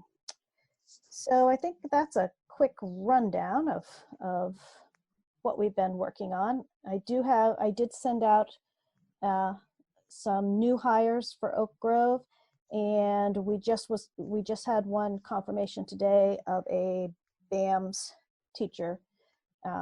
So would you like to do questions first on any of the distance learning, and then we could go to new hires and yes, resignation? Okay, that'd be great. Yeah, and I believe Wendy already has the names, but we'd like to recognize them publicly as well. Great. Yeah, so I guess we'll start with the board. Any questions? Who would like to go first, I guess? Is that Jackie? I guess I was just thinking about the students that are not attending, and that maybe, because there's certainly going to be some that won't attend online learning and that we won't be able to reach out to. What is the plan for them? Will there possibly be a summer session, or will some students maybe need to repeat the grade? Just curious about how that might be handled. We do recognize that this is very definitely happening. And we're, as I said, we're using counselors to do some reach out and do some well child checks. For some people that aren't participating online, it's because they don't want to let their children be online, which is totally agreeable to us. So we are preparing work. We talked today about summer school and how we're going to assess which students might need summer school more than others. The sort of question we still have around summer school is, are we going to be able to be back together? So yes, Jackie, those are all questions that we are still recognizing that we've got to get a better handle on. Especially with younger students who really probably need a parent to help them access some of their work, and not all students have that parent that they can count on being there to help them. Their parents are working at home themselves, or they have a lot on their plates right now. So, Thank you. You're welcome. Other questions? Emily, looks like. Can you hear me? Yes. Yes. Okay, perfect. So I had written down just a few questions. So first I wanted to give a shout out to Mark Spino, because I noticed in your report, Lyle, he got principal of the year. Yes, he did. Yeah. All of our principals are amazing, but really nice job, Mark. So the questions I had, one was on the food programs. So you said it's Putney Academy and BUHS, I think. So does that mean we're still utilizing, because I know different schools have different food programs. Does it mean that we've consolidated food programs for the time being, or we're actually still using different vendors for that? So Putney is still using their own vendors, and they're doing the thing that they've always been doing. The other two, Academy and BUHS, we've consolidated so that we're using the vendors. It is not the same quality food that we've been doing in Brattleboro Town. It's very difficult when we're thinking about 1,200 bagged lunches and 1,200 bagged breakfasts. That we have to get things that we can pack up and we know will be able to be eaten in a couple of days. We don't have any control over what happens with that bag once it leaves us. Yep. Okay, thank you. And the two other questions, I'm trying to consolidate all my questions. It's okay. So one is, because Jackie brought up something and then it made me think of something. So I'll say that one, and then the one that might be a little longer. So do you know what % of students you feel like aren't attending? Like I just want to kind of get a breadth of like, is there like in elementary school, we have about 50% attendance, or like, do we know those numbers? David had actually asked for that data as well, and we don't know yet. That's something that we are working on. And this is our first week of really mandatory new learning. And so this is the week that teachers are really using to get this new learning into place. So the week after vacation, we're going to start. Counselors know right now who we have not heard from. So we have some preliminary numbers, but I don't want to, I'm not secure in those numbers yet, right, to share them. Perfect. And the last question, just to ground it, and maybe this is it could be you answering, or maybe it's a principal, I don't know who's most appropriate, but I guess like there's so much going on that I'm having a hard time conceptualizing, like, what does that really look like for, let's say, a third grader? Like, are they just on the computer for 6 hours, like bouncing from music to other things, or like, so I guess I assumed no, because you guys are thinking holistically. Everybody's shaking their head no. Okay. So the question is like, what could somebody just give me an example of like what a day would look like maybe in elementary? Because high school, I could kind of conceptualize it a little more, because it seems like college learning when you're online. Right. Part of the plan, and then I'll turn it over to a couple principals. Part of the plan, we did include some research that I think Deb Cardane may have done for us about how much time we would expect it would be okay for kindergarten through second grade to be online, and how actually it may have been an elementary and high school, because we do not want our kids online for 6 hours. Yeah. So is there a principal that would like to speak to that? Just unmute yourself and jump on in. Herb, looks like Herb. Hi, everybody. So one of the foundational tenets of this new landscape, this online learning landscape, really is that the number one mistake you can make is to try to replicate the school day, either in depth or breadth. And so we've avoided that at all costs. There are so many factors, as Emily just stated, that are at play here, that it's not even chess. It's like a chessboard where everything is moving around, controlled by a magnet that you can't see. So for things, for example, the capacity of families to engage with us, particularly the younger kids, K2, K3, they almost always need a parent to be helping them with anything that's coming across on a Chromebook or so forth, and so forth. And also for those kids that are working in a combination, sort of a hybrid environment with Chromebooks and then some packets or other work that teachers might send home, they're also going to need support. So there are morning meetings, there are required sessions for kids a little bit more heavily as you go up through the grades, fairly light in the younger grades. What really has to happen is families have to make the best choices they can, given their capacity to engage with us in this endeavor, and we have to respect that. And I think that so far, so good.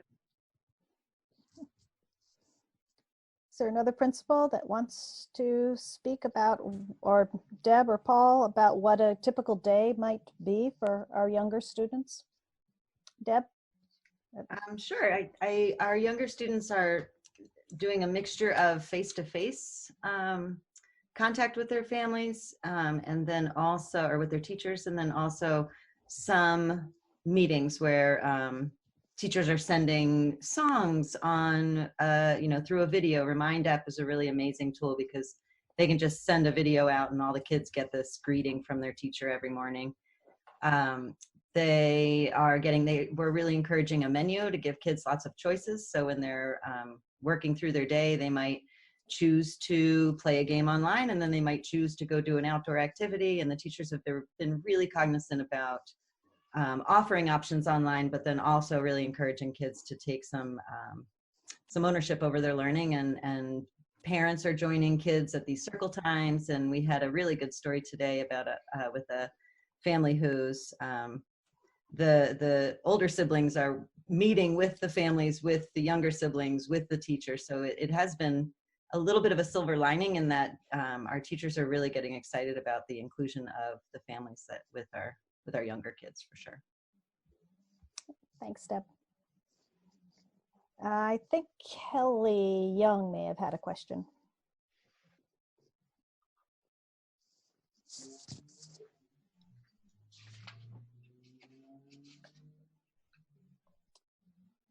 Yeah, I see your hand up, Kelly. Are No, you? I see your hand. Oh, great.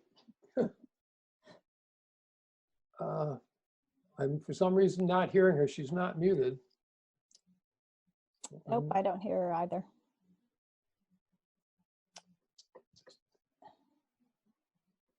Can you hear me? Yep, now we can. Yes, good. So my question goes to goes to a little bit further in the future, and hopefully this will not be an issue, but just to be prepared. Like, I don't think anybody was prepared for this, but let's say that this seems to kind of like we're down the down slope and things seem to be going back to normal.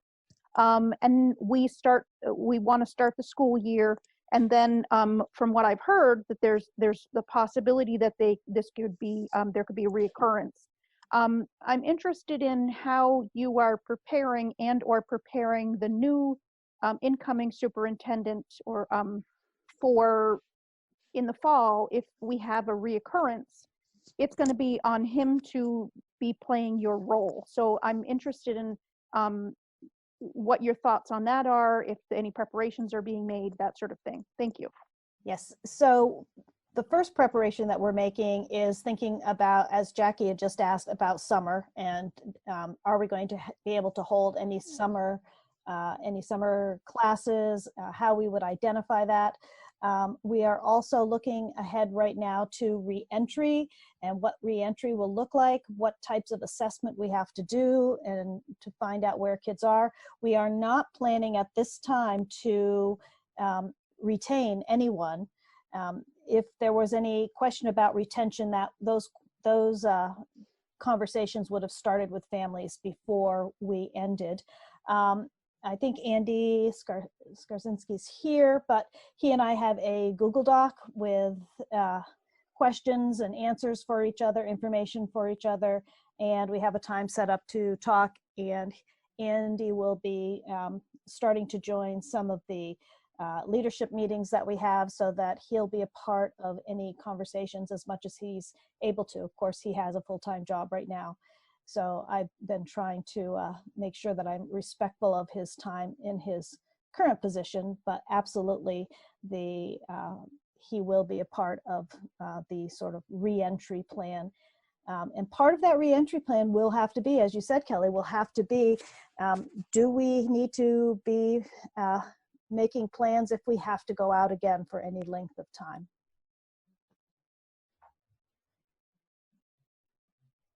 Mark Spino had his hand up. Yeah, I just wanted to emphasize that beyond all the work we're doing around academics, there's still a major emphasis, probably the biggest emphasis we have is still on relationship building with our students. Especially in the time that we're in right now, you know, our number one focus is connecting with families, committing to weekly conversations with parents, but still looking for creative ways to have fun with our students and to engage with them during our class meetings.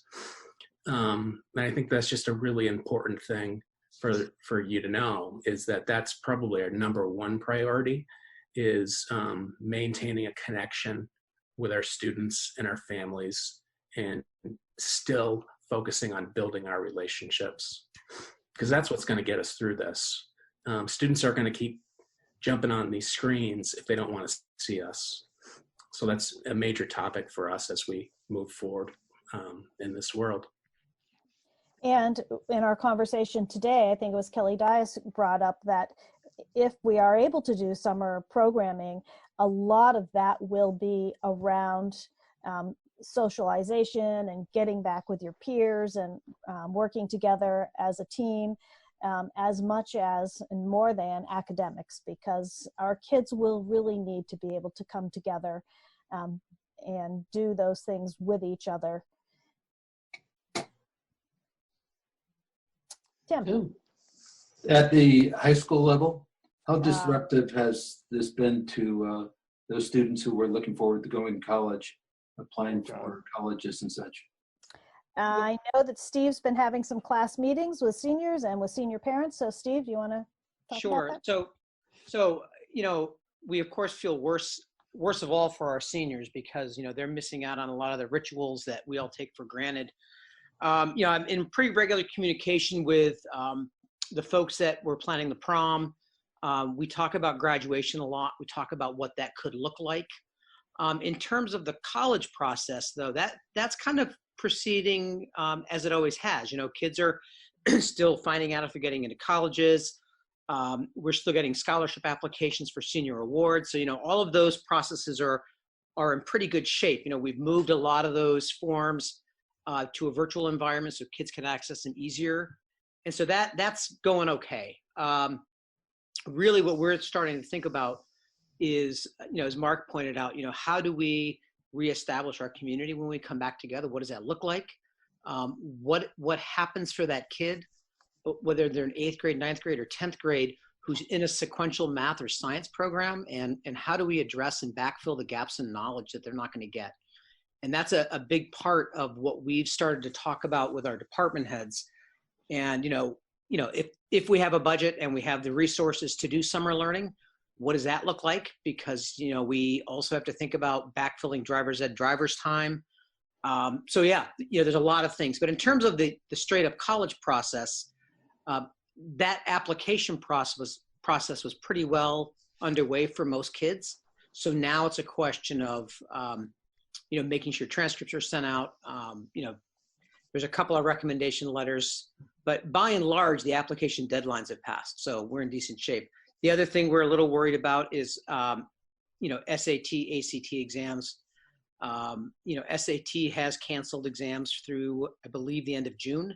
And so they're going to begin to hold multiple months, multiple tests per month, which they normally don't do to kind of address the backfill.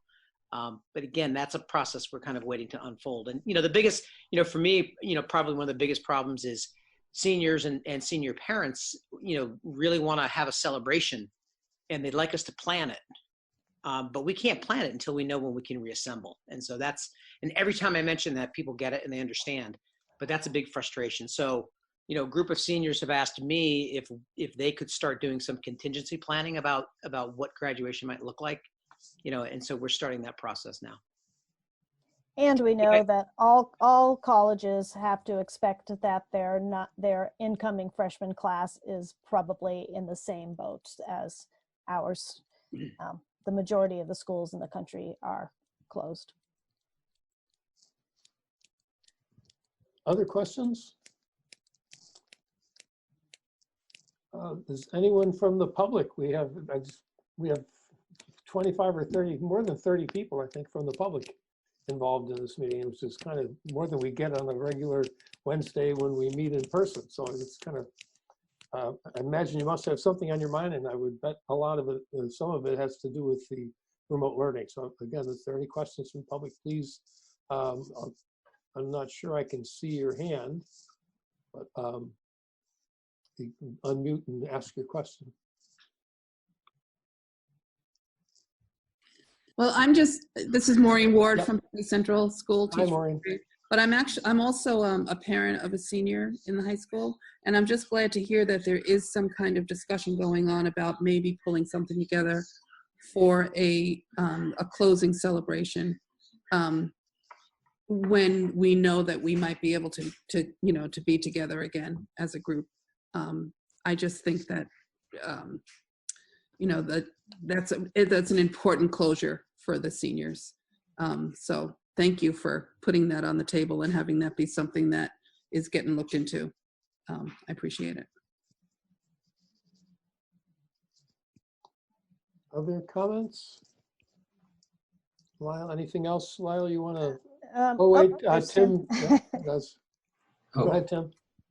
I thought that Ed Week article you sent was pretty interesting, David.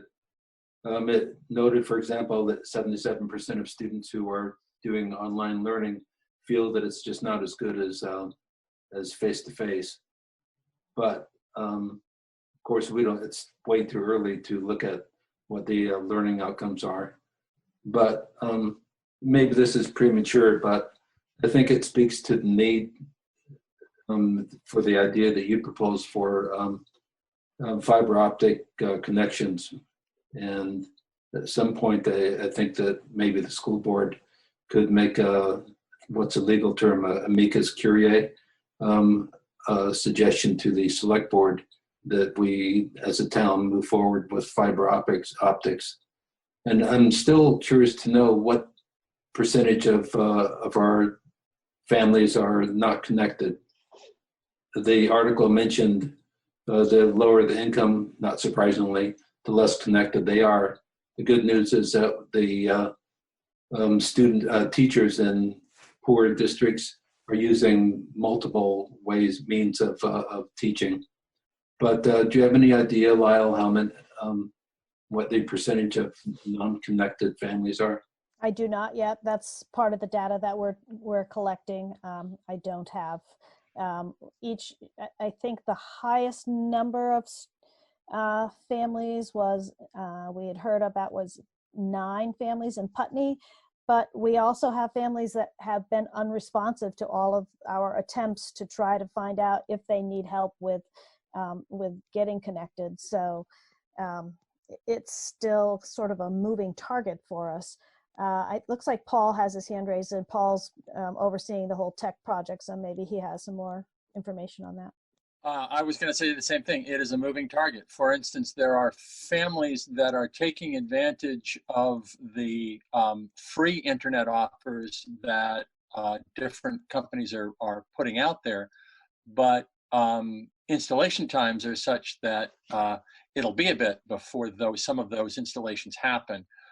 As Lyle pointed out, there are also families that are unwilling, uninterested in having their students connected online. And we need to honor that. And so that whatever the percentage is, it will encompass a number of different situations.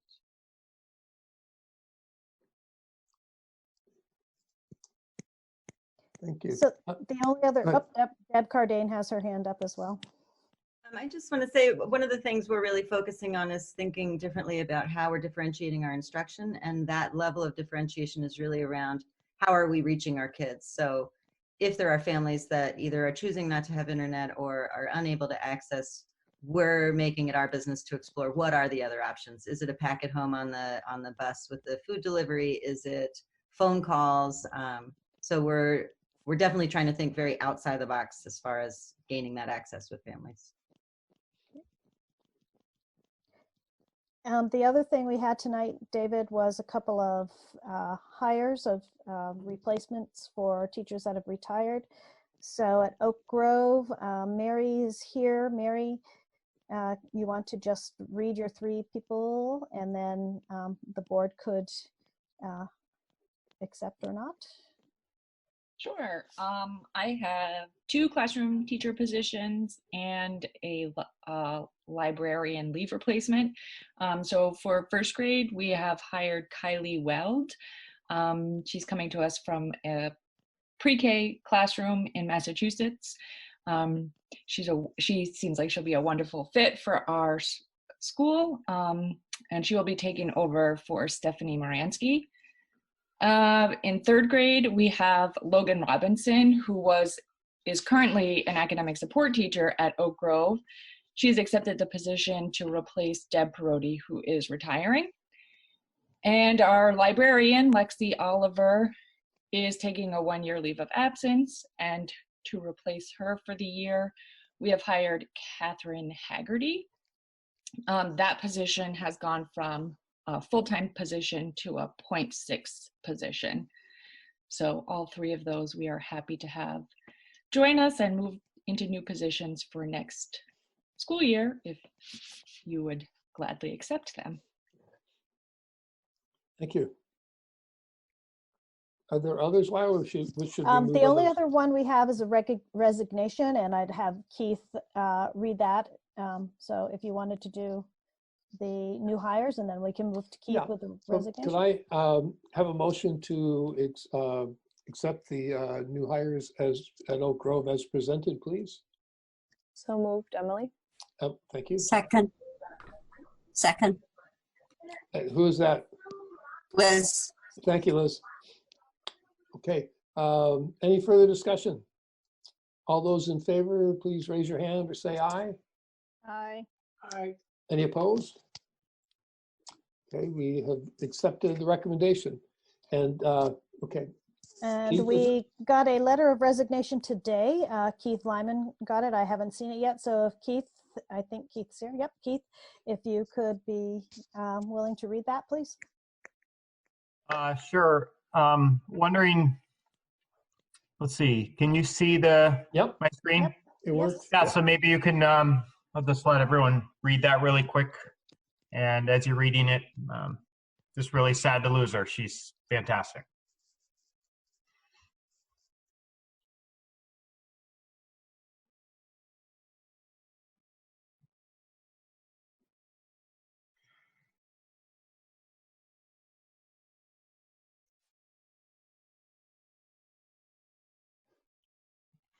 Thank you.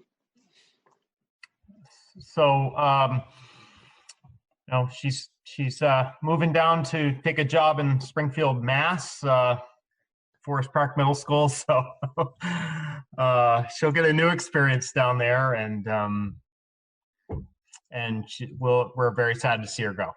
So I'll ask that you accept her resignation. Could I have a motion to accept the resignation as presented? So moved. Thank you, Thomas. Second? Second, with regret, Jackie. Thank you, Jackie. It's moved and seconded to accept the resignation with regrets as presented. All in favor, please say aye or raise your hand. Aye. Aye. And any opposed? Hearing none, we have passed the motion. Thank you. Okay, I think that's it for me tonight.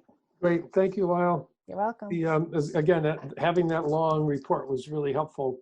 I think it saved us a lot of questions, probably. It's just good to be able to take it in bit by bit, sort of slowly. Okay, the next topic is financial stability. This, this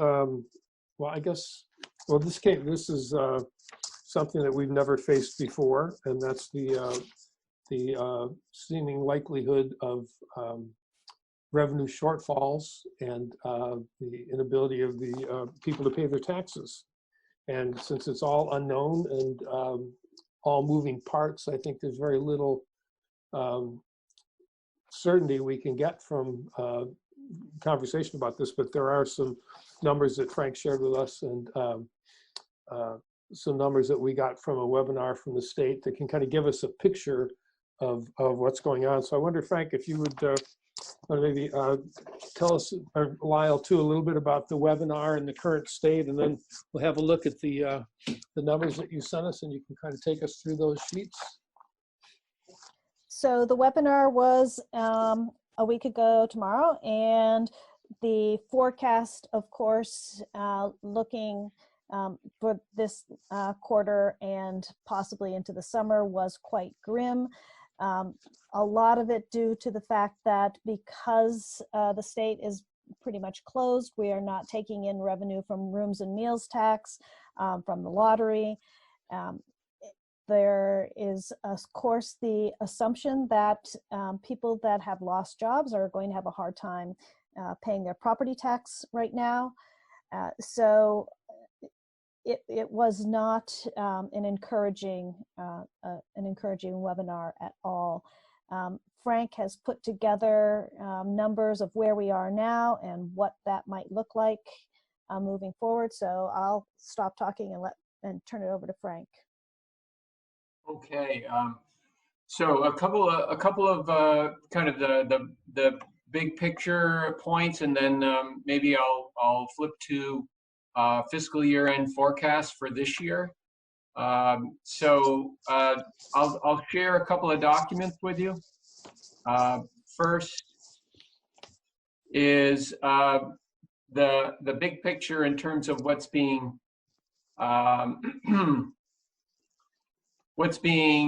considered in the legislature. So this is a page, it's page 12 out of our annual report for the Southeast School District. It's the projected tax impact.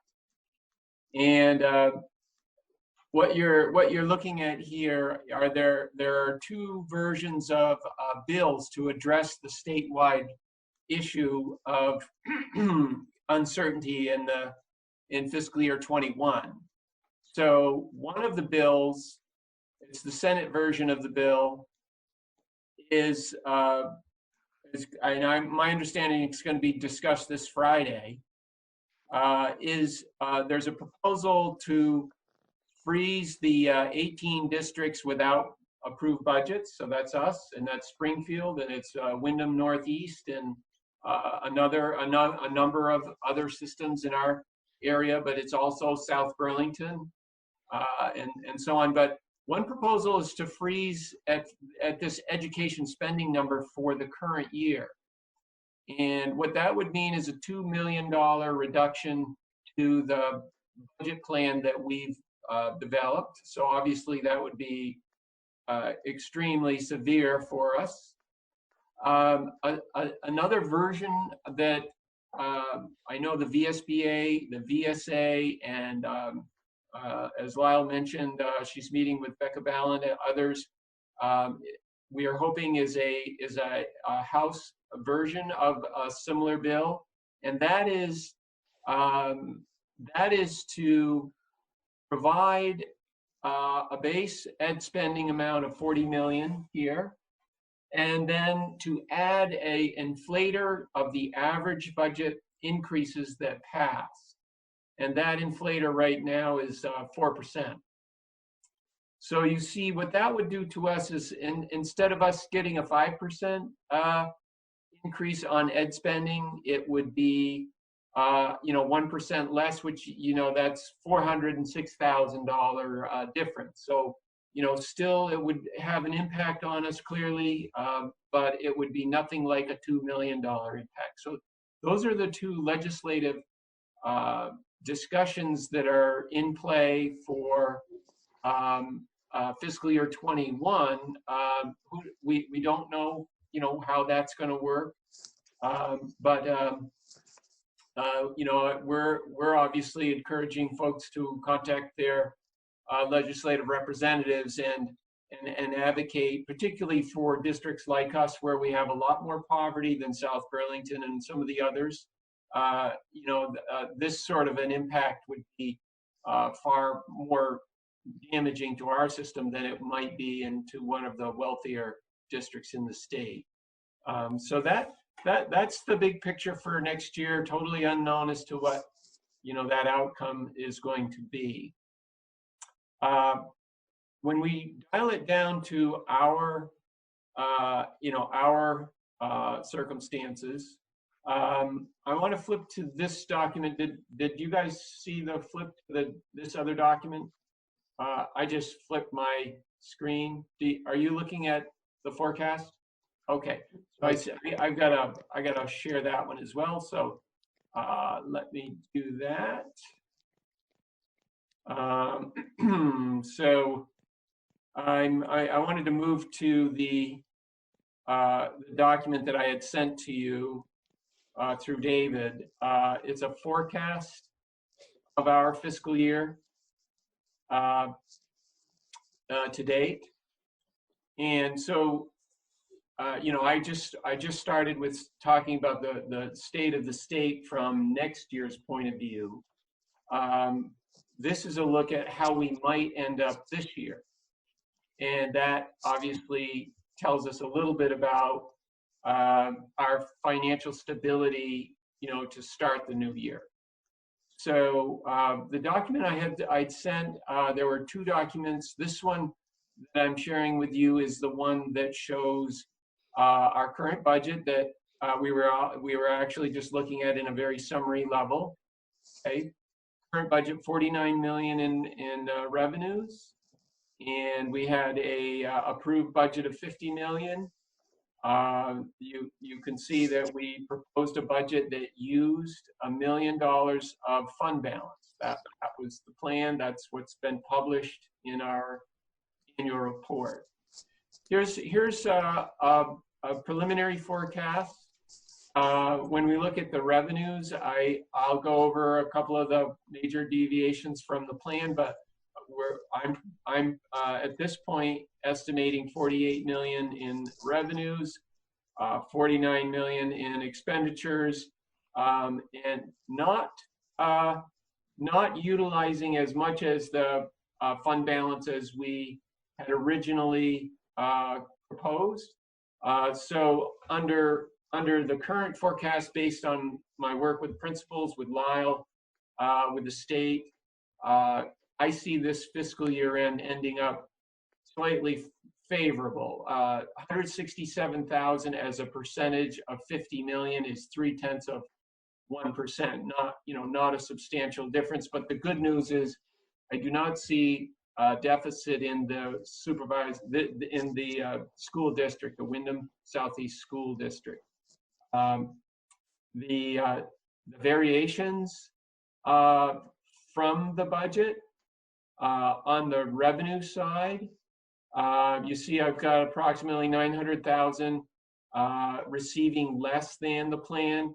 It's really primarily the transition of us being separate districts when we planned this budget, FY20, that was passed, remember, just 4 days before the year started because of so many interruptions in the governance conversation across the state. When we administered the current budget, things like Guilford being a separate entity and paying the high school were eliminated. And so that's why that's not going to occur.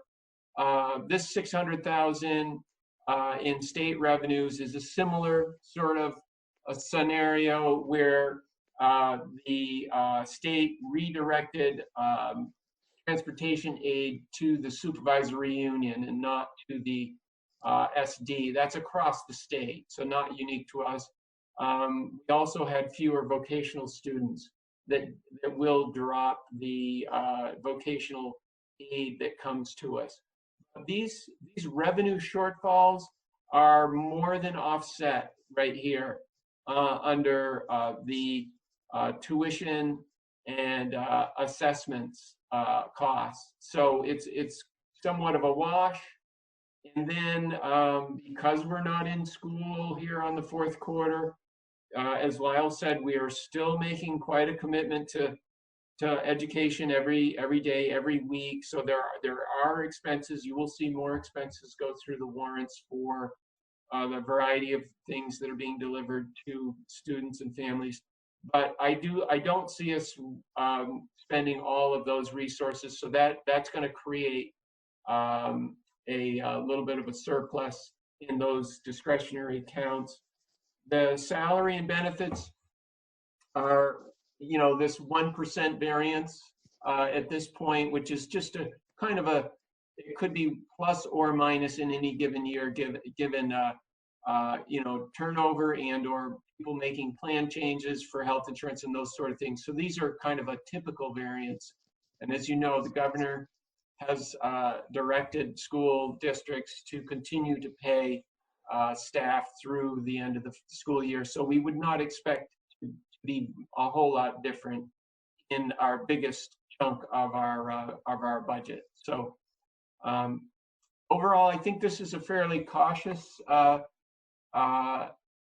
estimate. I don't think it will be much worse than this. I think it could be better than this. It depends on depends on, there's no indication that our major source, which is the state revenue, that is 86% of 49 million, this state. There's no indication that Beth Pierce, treasurer, and others have said they plan on making the education spending grants as planned.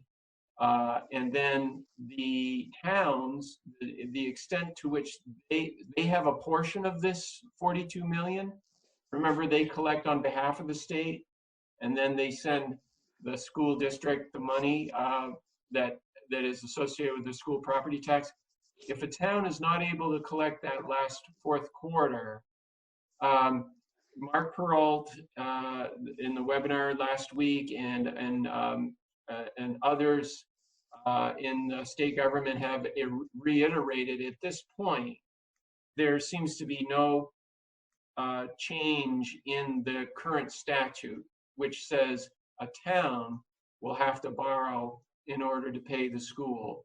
The statute it's Title 16, it's Section 427 that basically says the town treasurer must remit the school property tax to the education fund and to the school district 20 days after taxes are due.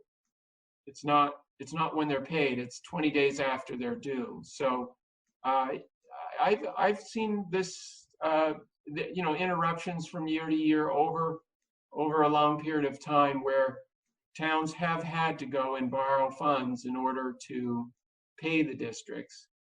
And I believe this is where the legislature at the state level and at the federal level know that across the country, towns are going to have trouble with their revenues, and I believe there are strategies coming together to help address that. And where we started the conversation is the biggest strategy, which is the legislature considering passing budgets for the 18 districts under these emergency circumstances. So that's all to be determined. So I think the takeaway from this outlook is that we're not bringing in a deficit into fiscal year 21. I think we'll close out, with stable financial condition. We have about 5 million in cash right now. So we're okay through the end of this year, but we know we're all working administratively in preparing for these contingencies that we know are going to be very challenging.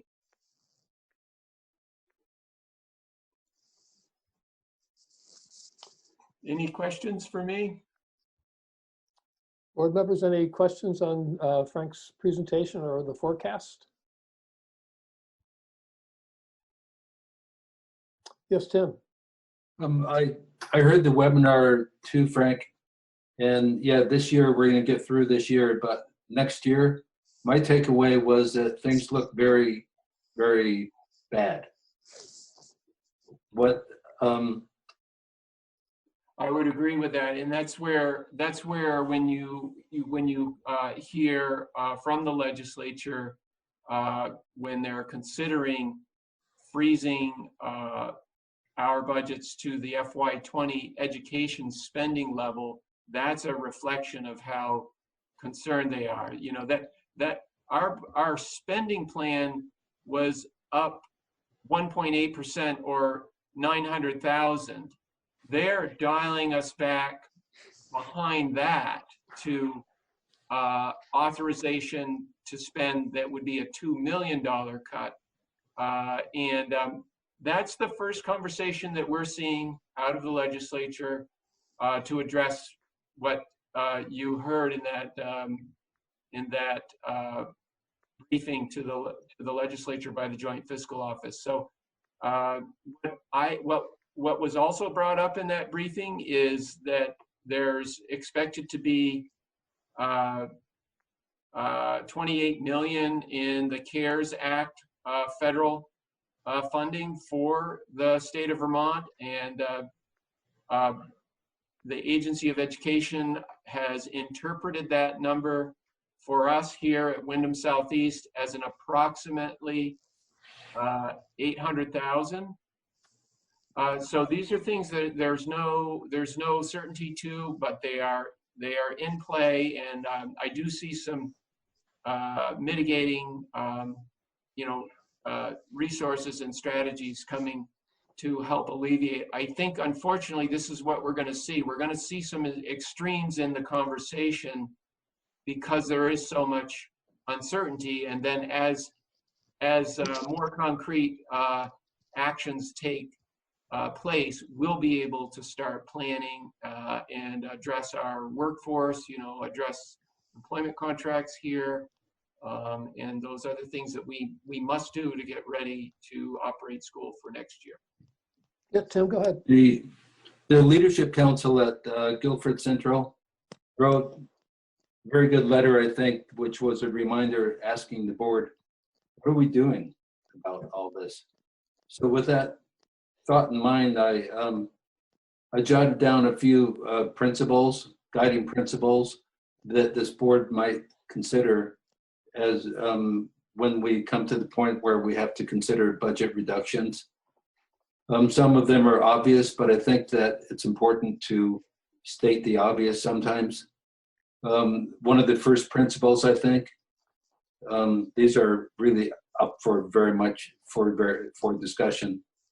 But the first principle is that we should make every effort to ensure that the continuation of quality instruction, especially but not limited to those students who are most vulnerable, most at risk, we should focus on those students who are most vulnerable.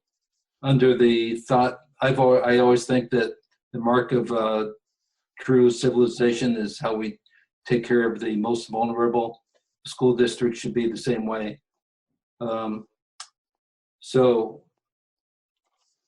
With that thought in mind, the discussion should focus not only on the number of students impacted, but the category of student who would be impacted.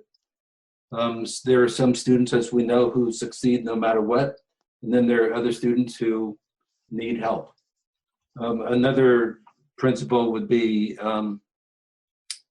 certainly before cuts are made, we should look at long-lasting impacts. This crisis isn't going to last forever, and I think that we should look at perhaps suspending programs that can come back after the crisis is over, assuming that the economy gets back to normal someday. I think we should state that as a merged district, budget decisions should focus on what's best for all students in the district. Again, obvious, but I think it should be stated. I think that, well, let me just stop there and ask for reflection on when we look at budget reduction, what are the guiding principles that should guide our thinking? And would you repeat the last part again, please? The last part is more or less we're a merged district. So we look at on what's best for all the students in the district, regardless of the size of the town, the size of the school.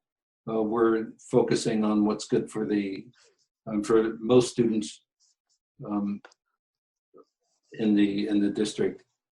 But the tough decision, I think, is going to be focusing, and it's not tough at all for me.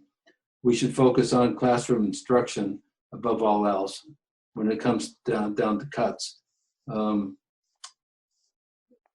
We have to determine what's least harmful to instruction in the classroom. So to make there's one more principle, I think. In my mind, primary grades are critical to the foundation of education. So in looking at reductions, I think that K3, for example, is much more critical to sustain that than higher grades. I know these are controversial, but somebody has to say it. Thank you, Tim. Other thoughts from the board about what principles should guide our consideration if and when we have to reduce programs or staff? Yep, Sean? Yeah, I would just like to ask Frank, I have called my representative and also one senator, and I think Frank alluded to the fact that there possibly are two bills in the legislature right now. One would be a little less favorable than the other. And if you could give us guidance, it was recommended to me by Sarah Coffey that it really means a lot when school directors actually reach out to their legislators and all the legislators. And if we had a specific guide from you, Frank, on those two bills that you mentioned before. Sure. And Lyle, do we know if the VSBA has distributed that document that was in development? I think it spoke to the two bills and it advocated for the one where we get the inflator on the current year ed spending. That's the one that's clearly to our benefit and would prevent us from being put way behind the rest of the state if we do have to go through an extended period of cuts. I don't know if Sue Siglowski was going to put that together today. I have not seen anything from her, although I would probably get it from Jeff Francis, not from Sue. But that I thought was going to happen after our session today. Yeah. They probably have numbers for those bills, but the legislators, at least the 3 Brattleboro legislators, had a Zoom conference on Saturday, and they were talking about those things. That they know exactly what they're brainstorming a range of ideas having to do with all the things that were raised at the webinar. So I think anybody that wants to contact their legislator and say that would be most helpful, or at least damaging, to give us a more than just last year's budget, or just mention that if you only give us last year, allow us to spend last year's amount, we'll have to cut $2 million worth of programs and staff. It doesn't have to be really specific or really detailed or impressive. It just has to make the point that this is going to really hurt, and that's the voice that they need. That's what they need to hear. So I second what you're saying, Sean. I encourage people to take a minute to email or call our representatives. They're home. They're easy to find now. So other comments, Emily? yeah. So I guess in the past, there has been times when we've reached out as a board. So I guess I wonder, is this a situation where it makes sense to draft something and have it come from the entire school board? Or is it more powerful for us to individually reach out? I don't know if there's any legislator in the room or someone with that experience that could say. I think that hearing individually from people that they know is very impactful. And sometimes for committees where we don't have representatives, a letter from the board is also helpful. But I think the individual contact with the grassroots contact is really valuable. I'm happy to have a resolution, to pass a resolution and send it up tomorrow, or tonight for that matter. But I think both would be the way to go. Sean, something else? Yeah, what Sarah Coffey said was that either a letter or individual contact would be very valuable. And actually, she went ahead and sort of tentatively set up the idea that I could testify on Friday in front of the House Ed subcommittee. But I probably need permission from the board in order to do that.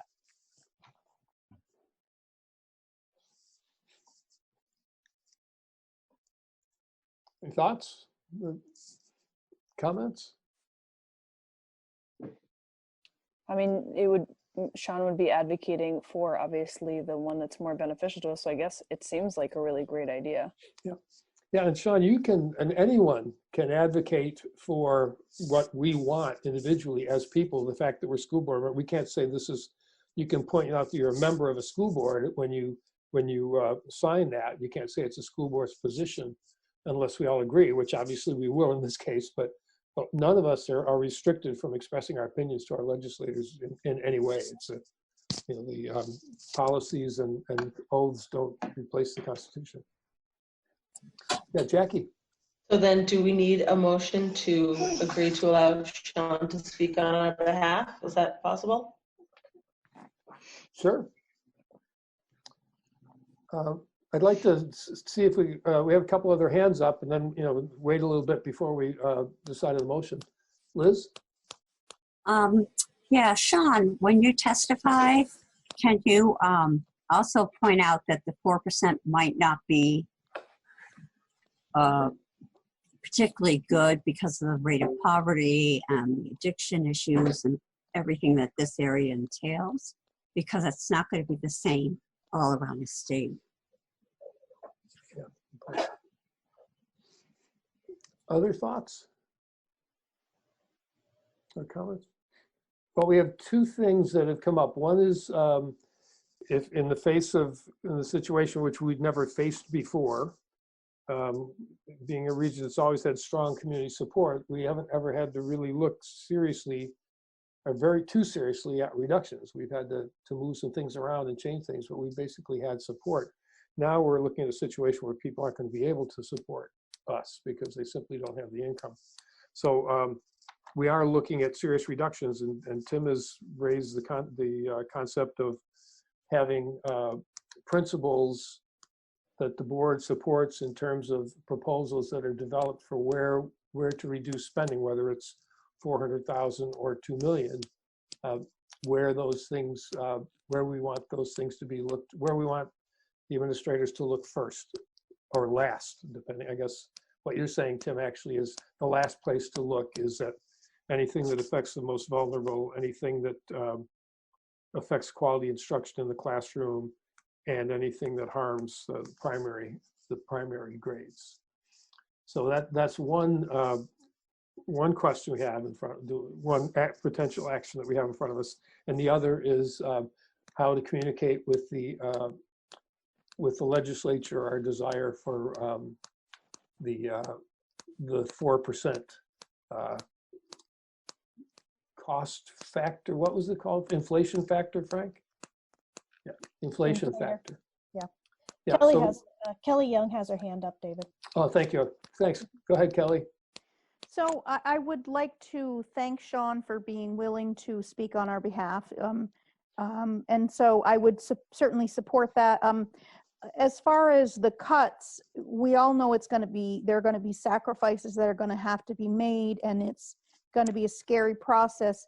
I would just caution making having preemptive thoughts on anything over third grade or anything, this specific because yes, there are vulnerable populations in our areas, but each kid is valuable. And I think we need to, before we start to say, sort of segregate certain portions of our school populations, I think we should be very cautious about that. And regardless of whether you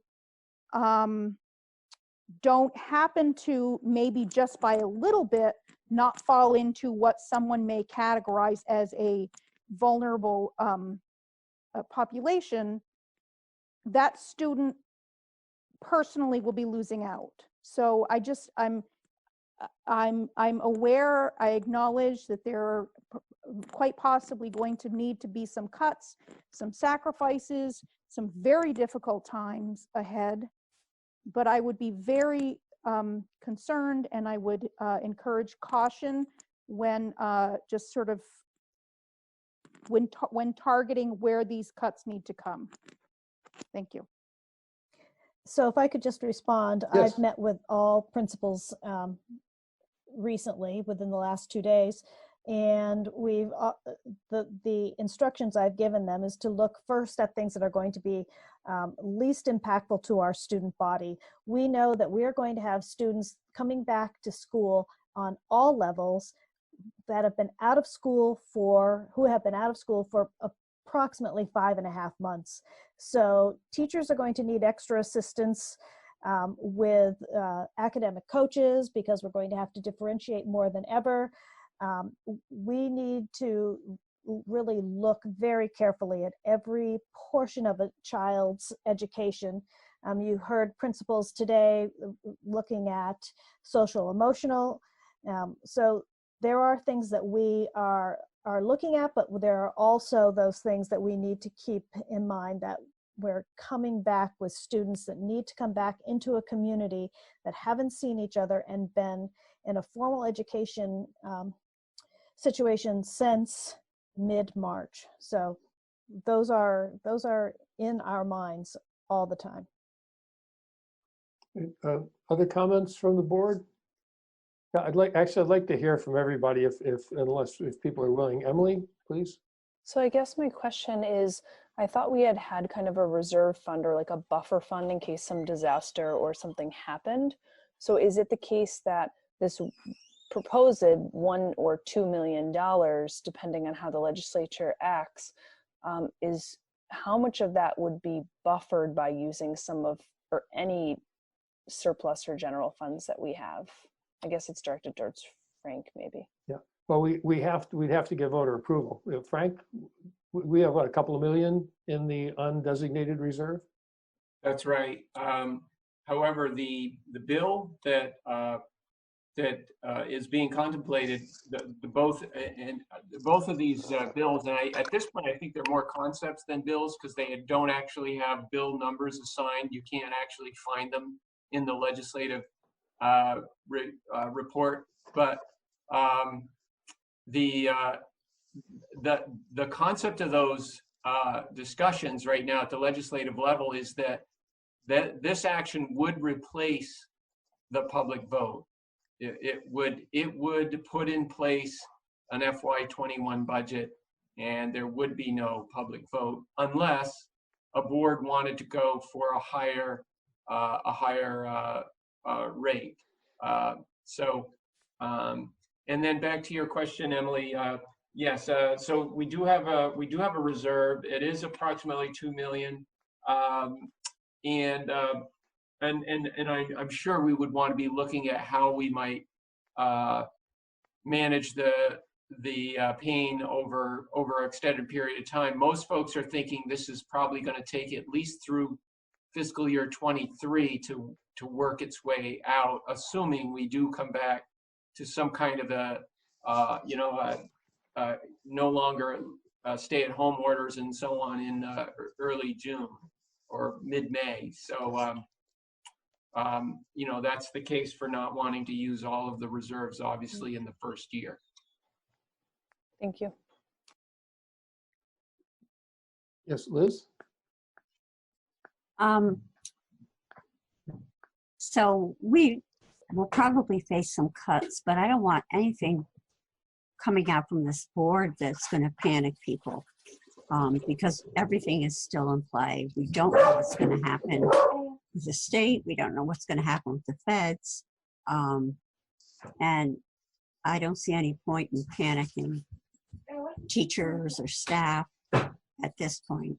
I mean, if it comes to that, we need to establish some principles. But right now, we don't know what's going to happen. And I would caution the board to not set off some kind of stampede where all of a sudden we've got a whole bunch of teachers going, well, maybe I won't have a job, and then they go somewhere else. So that's my 2 cents. Thomas, would you share your thoughts? That's a very wise sentiment. I agree wholeheartedly. We have no idea what we're going to be facing in a month or 2 months, let alone September. I don't think this is the time to even talk about that. Everyone knows that we're going to have some problems. That's not in doubt. The question is, what do we do about it right now, aside from, worry people? Maybe drafting a policy, like Tim says, about our standards, like the principles we'll use. If we can think of something that is reassuring, that might have a positive effect. But I tend to agree with Liz at this point. Okay. Jackie, Michelle, Ann, thoughts on this? Jackie? I mean, I definitely agree that we're pretty far from knowing exactly what's going to happen, but it still would be prudent to at least start drafting some guiding principles. And, we might have differing opinions, but we have enough time now before we're really certain of what's going to happen that we could think about it carefully and vote on it. I think at least beginning to establish guiding principles for when that does happen is something better done now than later. Michelle or Ann, any thoughts? Yeah, Michelle? Tim, I appreciate that this was on your radar and that you're thinking about it. I agree with those who have said that it feels too soon to really establish anything, maybe a general statement to reassure that obviously our intentions are always to maintain the best possible learning environments is, an easy thing, but to actually create bullet points, it just seems like we don't have enough information to know what we're doing moving forward. I do sort of have a question. As far as, and it's hard to even begin to think about cuts. I guess it was because that webinar, there was so much focus on well, I should say at least he mentioned it a few times, union contracts. And I'm wondering if ours has been finalized. The last thing I want to think about is cuts for teachers, but if it's still open, I was wondering, do we know, was there a growth this year? Was there an additional expense this year? Do you understand my question? Is somebody able to answer that? Yeah, I think the Vernon voted Monday night to ratify the contract, so it's fully ratified. There may be some signatures that need to happen, but it's ratified. And there were, I think, well, I'm not sure what I can say until that happens. Lyle, can I address the percentage of increases, or do we need to wait on that? I don't see why you can't. It's all ratified. Both the union and the board has now ratified. Yeah. So the increases are in the 2% range. They get spread across the salary schedule, but it was in the 2% range, and that's 2% of approximately what 70% of our budget. So you can do the math. Great. Yeah. Great, thank you. And Anne? Well, obviously we are going to have to consider what we are and aren't going to do, but I would caution all the members of this board that we don't necessarily know what the needs are or what cuts can be made, and we're going to have to depend very heavily on our administrators. For example, just because Brattleboro has big problems doesn't mean Putney doesn't have big problems, or Guilford. And we can think about it, we can have guiding principles, but I don't think we can make the decision that one group of grades should be benefited at the expense of others, or that we definitely know all the situations without relying heavily on their guidance and on our principals to keep making their budgets. So it's a good idea to have ideas, but remember, we don't know everything.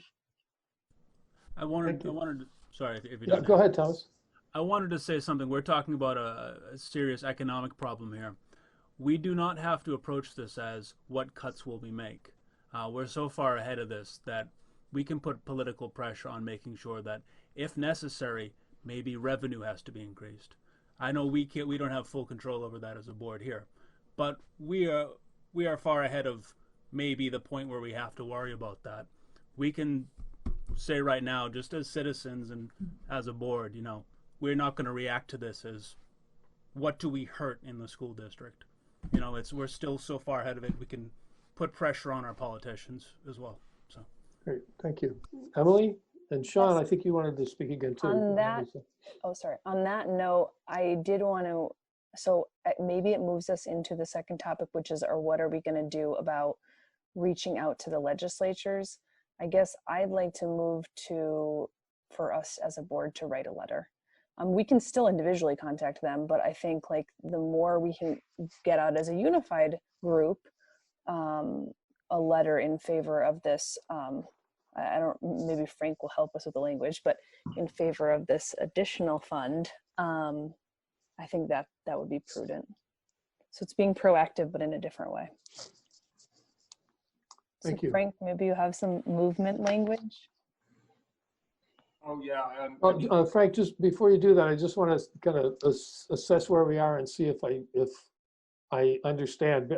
Everybody has had an opportunity to speak, and I thank you. There really are lots of really thoughtful comments. Somebody today asked me what I was thinking, and I wrote, the first thing I said is, well, here's what I'm thinking, or here's my comment, and then I immediately put in parentheses, but I always change it after I hear really good ideas from other people, and I think that the collective wisdom here is pretty sound, and I'm really grateful for the good thinking that's going on. I think we are at the point where we don't want to say or do or restrict or really define anything until we have more evidence or more certainty about what the parameters are, if there are parameters, what they are. And I think we want to be a lot more certain. So I think we can probably move on from that and get to Emily's motion, but I want to make sure that we sort of had closure on that, the question about establishing standards. So Sean, if this is about further comment on the establishing of standards, I'd be happy to hear from you. Otherwise, I'd rather wait and move on with Emily's motion. So, okay, so Frank, do you have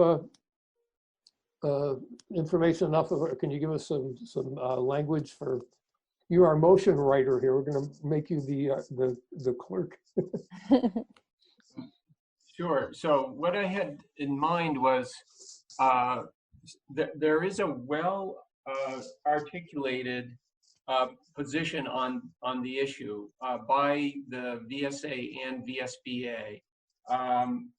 It sounded like Lyle was under the impression, and I am as well, that there's a document being drafted for the legislature's consideration on Friday as part of public testimony, and that it represents the input of at least 15 of the 18 supervisory unions and their superintendents and board chairs. They were all part of this Zoom meeting at noon today. So that's a little background to say that a motion, a very straightforward motion, would be that the Wyndham Southeast School District Board requests the legislature to support the VSBA and VSA request to fund schools at the FY20 ed spending level plus the inflator. There's that could be the motion. I know none of us have seen the document. Lyle, you don't have a document, do you? Yeah, we this has all been part of looking at something that was drafted in the Senate as a pre-bill, I guess as you call it, and then it was edited. One version added the inflator, the other version took it out. So the VSBA and the VSA's position is to support the version that has the FY20 budget plus a 4% inflator. And you know, we feel in this environment that would be a very good place to be. Okay, let's. So I'm going to suggest here then that we entertain a motion to the legislature, to I guess to the Senate Ed and House Ed committees. Yeah. A motion that the Wyndham Southeast Supervisory District requests the legislature support the VSBA VSA proposal to fund school districts without approved budgets at the FY20 rate plus the 4% inflator. Excellent. And Wendy, did you get that mostly? Yeah, I think so. Can I read it back to you? Yes, please. Okay. The motion is for the Senate and House Education, is it committees, commissions? Committees. Committees, Yes. hold on, let me get that.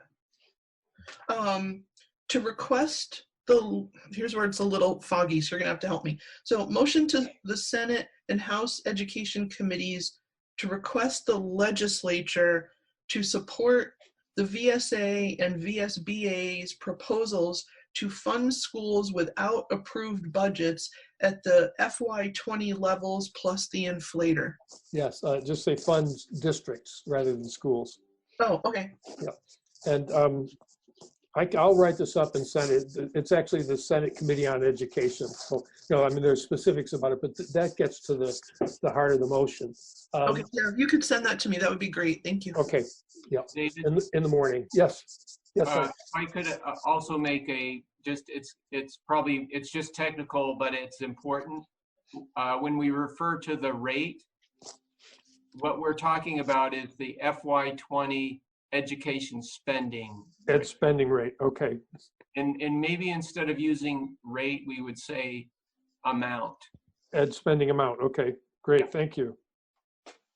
Okay, so between Wendy and I, we can get we can perfect this. Would someone like to move this motion? So moved. Emily, thank you. And second? Thomas, thank you. Any further discussion? Hearing none. All those in favor, please say aye or raise your hands. Aye. Aye. Okay, great. Now, Sean, you had a question on this topic further? Thank you. Yeah, well, it sort of refers to, you know, contacting the House on Friday possibly. And one of the things I was going to highlight, if I do this, is to say that the reason we do not have a budget in the WSESD is specifically because of the COVID pandemic. Because we were going to meet on the 17th, yeah, and that was canceled. So just as, you know, so people start thinking, well, maybe we could use federal funds. That was a direct result of not having that budget passed, was because of the pandemic. So that's all. Yeah, really good point. And one thing, we've got this resolution now that we're going to send up to the legislature, but at the same time, writing or contacting our legislators individually is really, it's really more important than signing on to this. It's valuable. The more people that sign on to the proposal, the better. But the more individuals they hear from, the better. And I think Sean's point about we wouldn't be in this fix if it wasn't for this pandemic. That's why we don't have a budget. And you know, we shouldn't be penalized by that. Except, you know, I mean, we'll share the pain with the rest of the state, but we shouldn't be singled out more intensely, I guess. So I just want to double down on what Sean said about contacting the legislatures and making that point. Anything else on this topic? Yes, Liz? Maybe that should be in the letter that we send as a board too, because we didn't have our budget voted down like some of the other towns. We just never had the opportunity to vote. Yeah, I'd want to redo the motion at this point. I think it'd be just as effective if each of us wrote to each of those committees. You can write to the clerk. You can write to the clerk of the committee, and they will get it to each of the members of the committee. I know. As well as our. No, I'm talking to everybody now. Okay. Yeah, as well as our individual legislators. Great, thank you. Anything else? Okay, well, the next topic is committee reports, which will be brief, but we are going to do some committee assignments. Hopefully, get people to sign up for committees, and also talk about leadership councils. And so what I'd like to do is, we've been at it for an hour and a half now, is take say a 5-minute break, or make it a 7-minute break, and we'll come back together at 8:35. Is that agreeable? Okay, so we're going to recess for 7 minutes. Everybody get up and walk around.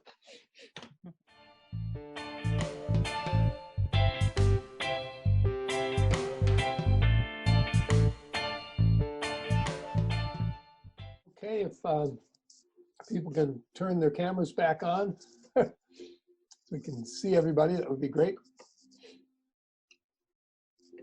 And we'll get started on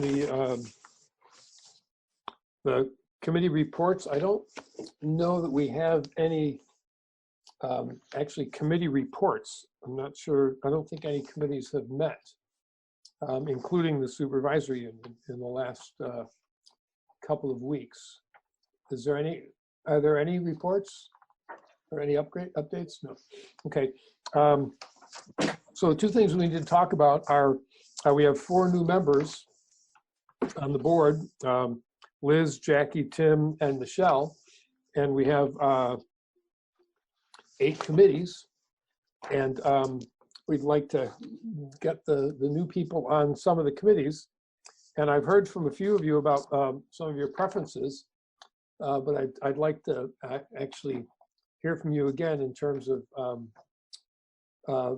the options. So let me just briefly run through the 8 committees, and they have very short mission statements, so it just take a couple of minutes to go through, and then talk a little bit about which committees you'd like to be on. And then we need to talk about what work the committees to try and convene on a Zoom platform, and talk about what they can be doing in terms of what we're facing right now, what they can be doing to support the remote learning, and what else, anything else going forward.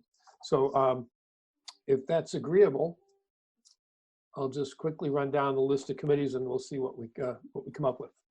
Can I ask a question, David? Yes. Just before? Yes, go ahead. So is it the case that all committees will have reassignments? Because I can imagine cases where, you know, maybe somebody feels like their skills are better suited. They've been on a certain committee, but another committee popped up and they feel like they maybe will switch. So, or are we just saying all previous board members are on the committees they were already on?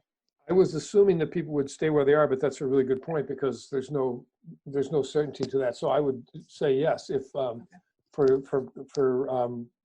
what's it, legacy members, previous members, if you want to change committees, this would be the time to mention that. Although it can also be done, you can do it anytime for that matter. No one's required to be on a committee. So the first is the Personnel Committee, which manages and reviews personnel matters, approves the 1% requests, which when we talk a little bit about the master agreement, we'll talk about what that is, but it's basically 1% of the budget that's available for teachers, administrators, and school board members to use for special projects.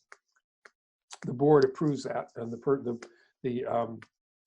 the Personnel Committee, now that we're a single board, a unified board, the Personnel Committee has taken over the responsibility of approving those requests. Participate in supervisory union negotiations and other personal matters as required. Currently, Anne, Sean Murphy, Kelly Young, and Carrie Amadon, representing Vernon, is on that committee. The Policy Amendment Committee, which is in the middle of drafting a couple of pretty important policies.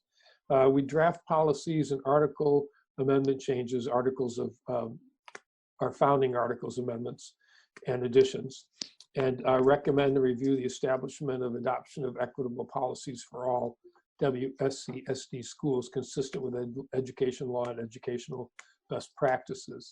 So that's the mission. And when we talk about we talked about the first document, the powers of school boards, and the first thing is to establish the policies for the district. That's that work.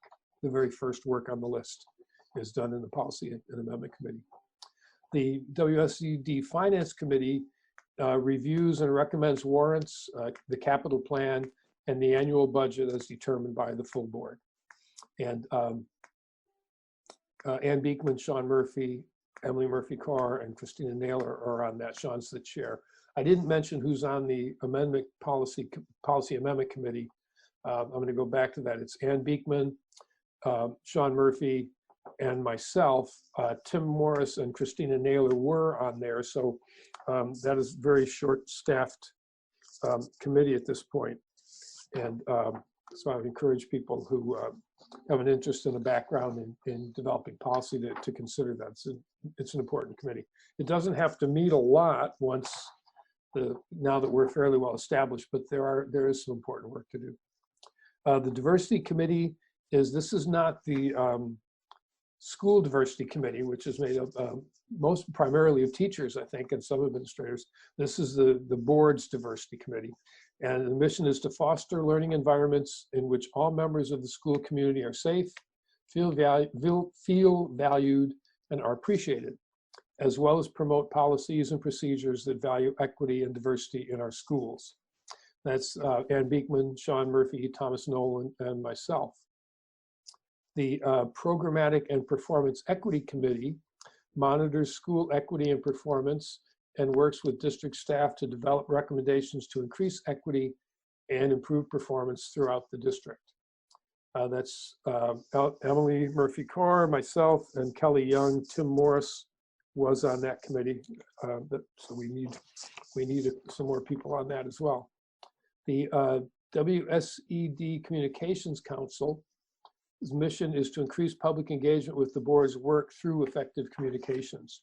And an example of what this committee would be doing is when we start to get reports on the development of the proposals for the Academy project, this committee would be the part of the board that puts together the communication documents that would go to the media, public relations, or press relations and press releases.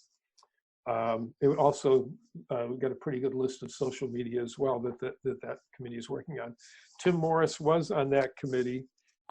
Emily, I think, operates in a kind of a support role and loans her skills to that committee.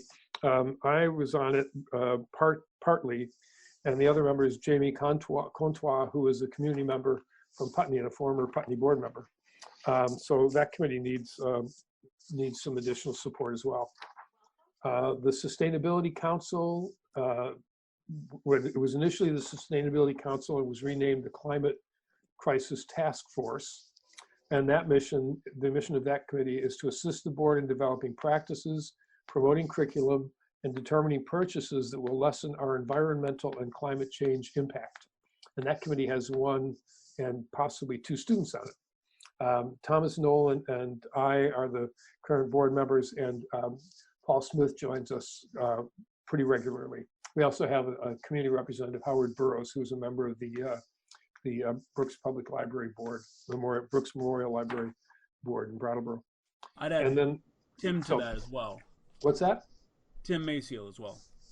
Oh, Tim is on that committee now? You are on the committee, correct, Tim? I guess I am. I didn't know it was official. Okay. It is now. I'm sorry. I don't mean to speak for you. I was just trying to clarify. No, go ahead, Thomas. I mean, that may be how we get staff on people on these committees. I'm not going to force them. But that's how hard it is to get on one of these committees. So let me just go down. With the Personnel Committee, we definitely could use at least, well, no, we're actually in pretty good shape there. So I think with the Policy Committee, the Policy Amendment Committee definitely needs 1 or 2 additional members. David? Yes, Tim? Can you explain what the Policy Committee does that the entire board just doesn't do? Yeah, the Policy Committee goes into the real details of developing the policy. We recently found out that we don't have a specific sexual assault policy, and everybody thought, oh my, why don't we? And so the committee looked into it and looked up the statutes, and it turns out that neither does the state. That sexual assault is mixed in with the hazing, harassment, and HHR. HHB and bullying. Yeah, with the bullying statutes. And so the committee decided that they wanted to look at some sample language and put together something explicitly addressing sexual assault. So that's what the board does. We confer with the attorneys, we confer with administration, and then we wind up asking Barb Nowakowski to figure it out for us, and she types it up and it comes out perfectly and everybody approves it. So that's the process. Sean, did you have something to add about the policy committee? I saw you leaning forward there. Oh, no. Oh, okay. David? Yes. Are you looking for volunteers now? Yes. Okay, well, I'd like to be on personnel and policy and oh, you do? Okay. Oh, yeah. No, wait. You want to be on personnel and policy? Yeah, and a few more. Okay. That's easily done. Okay. So other volunteers or people interested in the policy committee? I'll stay, Dave. Oh, thanks, Ann. Great. Well, we'll see how we do with 4, and maybe we'll draft Christina to continue to show up and help us with policies. The Finance Committee, I think, let's see, Christina is gone, so there's no representative from Dummerston. And I think, Emily, you had expressed an interest in not. Do I remember that correctly? No, I'm fine with staying on. Oh, okay, great. Okay, so And for the finance committee, we need at least a representative from Delmerston. So I don't know if Michelle or Thomas want to consider that or already know what would I had work. kind of I mean, unless Michelle really wanted to, that's the one I wanted to join. Yeah. But Oh, great. Unless Michelle wants to, because she gets first crack at it if she wants. You can happy to hand it to you. Okay. My only hesitation to pat my hand up on all the things I'm thinking is I was trying to connect with David before tonight. And I'm just a little bit unclear on time commitments and suddenly having 4 kids at home. I sent you a picture of my Zoom schedule. It's literally like my whole week is lit up. And so I just don't want to take on more than I can actually give just because we're in this weird crisis time. I think like the policy and amendment stuff is really fascinating to me. I have a feeling that would be too much on my plate right now with all my children home and doing this remote learning. So, is it okay if I connect a little bit more with you later, or would you like Absolutely. me to tell you what? No, you don't have to. You don't have to. If you have a it. couple of preferences, we should do that. Absolutely. Yeah, we can do that. And you can also connect with the chairs and get more detail. And the other thing is that there's not going to be a lot of work to be done in the immediate future because it's just not things. I mean, well, there is some things to be done, but the difficulty of meeting in this format and the things you just described are true for all of us. I have one child at home who happens to be a college junior who's actually working on a Spanish essay right now, and so we're all pretty crazy. But so yeah, there's no rush. I won't put it off. I just want to be thoughtful and yeah, absolutely. Yeah, and the other thing is you can try them out.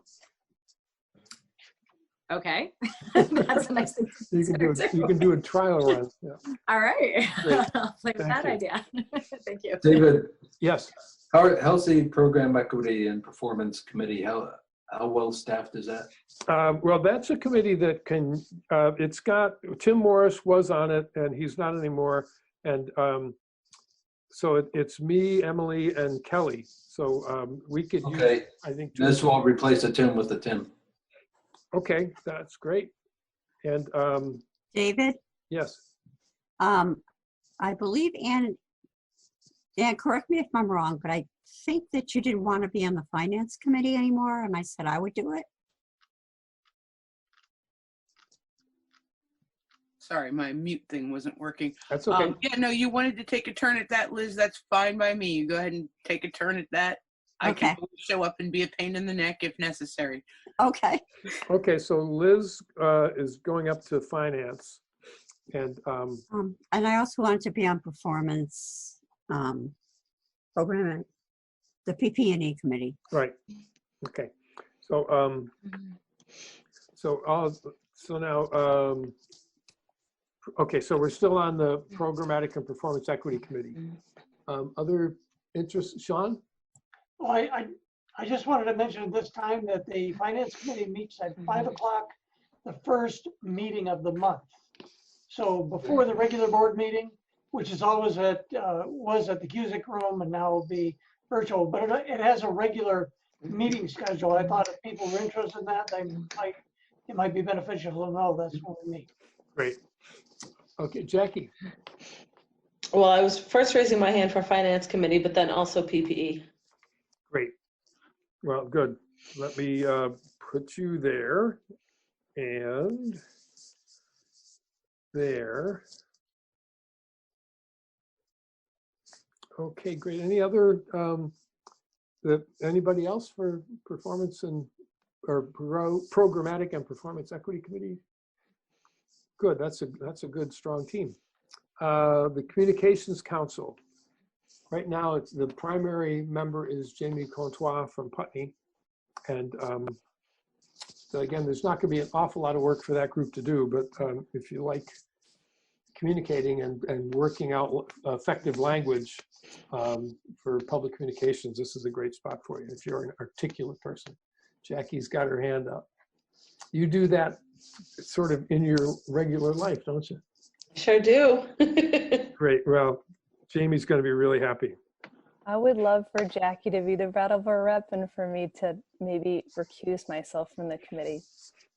Great. And we'll just call on you when we absolutely have to have Yeah, help. that's fine. Thank Great. you. Great. Thank you. Anybody else want to try the Communications Council? Yeah, I'm comfortable with adding my name to that. It seems great. pretty straightforward with what that would entail. Yeah, and a lot of it, because we now have Zoom, it used to be a problem for the committee. The committee would have to physically meet to go over language, draft language and stuff. You couldn't do it online, but now that we have Zoom meetings, we can convene a meeting and record it, and you can work on language from home. So I think it's actually going to be, we may wind up working this way even after that we don't have to. Oh, yeah. Oh, that's great. Jamie's going to be really excited. The last one is the Climate Crisis Task Force, and I'm told that Tim is already on it. That's me and Thomas so far, and Tim, and boy, that's a pretty and then Paul Smith too. So that's pretty male-dominated committee. We also have Django Grace, who's an 8th grader who will be at BUHS next year. He's a fascinating young man. And I mentioned Howard Burroughs from the town. Any other interest in the Climate Crisis Task Force? Well, we'll leave it as it is for now. This is great. This is, we're in good shape. I would ask let me just go through. Thomas is the chair of the task force, so I'd ask you to convene.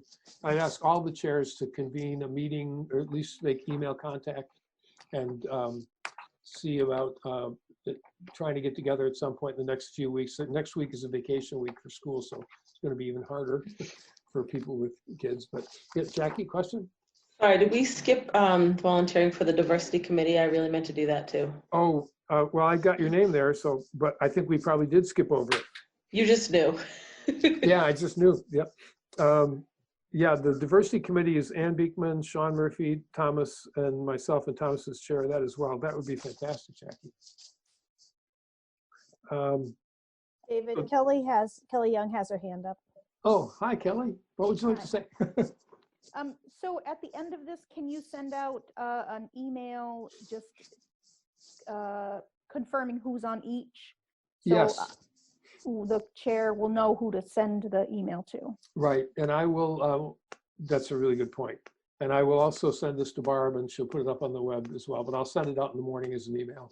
Thank you. Great, thank you for that suggestion. It's a great idea. I just want to make one note. Yes. So PPC typically, but I'll email out everybody, but it's for something for you guys to think about. Typically, we met on the opposite Wednesday of the board meeting in the evening, so that could accommodate. And sometimes we'll often have administrators there who are kind of presenting or supporting. I'll email out to make sure it's good for everybody, but just to keep in mind. Great, thank you. So Emily, you're going to take care of that, and Thomas, the diversity committee. I'll contact Jamie about the Communications Council. Sean will contact Liz, Jackie, Thomas, and Emily about the Finance Committee. The Policy Committee doesn't have a chair without Christina anymore. So, Ann, would you like to chair the Policy Committee? Sure, Dave. Thank you. Okay, great. And then Kelly on the Personnel Committee. So great, thank you. Now we now that we are 10 and we have 10 schools, it's time to sign up for Leadership Council. So we currently have Sean is on the Leadership Council in Guilford. I think Ann and Liz, are you both attending the Putney one? We have been, but if you want to officially assign me to the Career Center, I remain. Oh, that's right. Right, that's right, Ann, I forgot. Yeah, you can obviously, board members can go to any of the leadership councils and attend their public meetings. It's never an issue. But yeah, thanks, Ann. I forgot about that. You wouldn't want to do. You already have one. So that leaves. David, I'm always at the Putney Leadership Council What's that? meeting. I'm always at the Putney Leadership Council meetings, Yeah. so I'll be there. Okay, good. Okay, so we have Academy, Green Street, Oak Grove, Dummerston, BUHS, and Dummerston, Guilford, Putney, Career Center, BAMS, and what am I leaving out? Guilford, Putney, Dummerston, Academy, Green Street, Oak Grove, BUHS, and BAMS. Well, that's only 9. The 10 includes Vernon, doesn't it?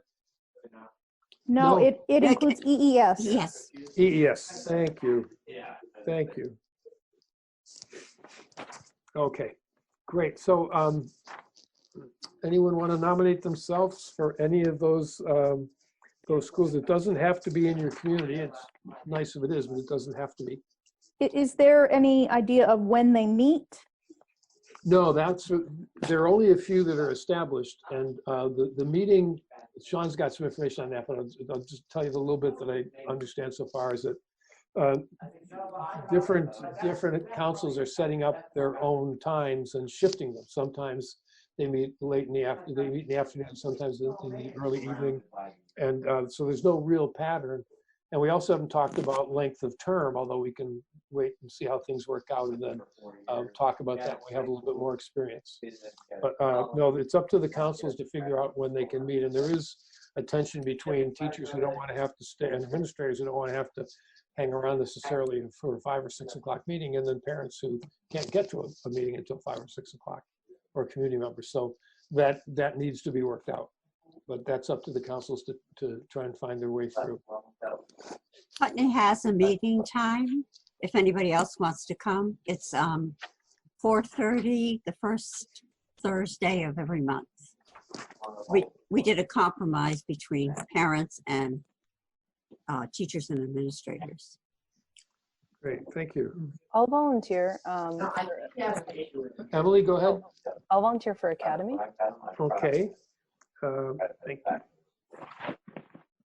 Yeah, got some things. I actually looked them up. I'm sorry, so they're either getting some feedback from somebody's mic or somebody's trying to talk and I can't hear what they're saying. It appears to be Kelly. Ah, okay. Thank you.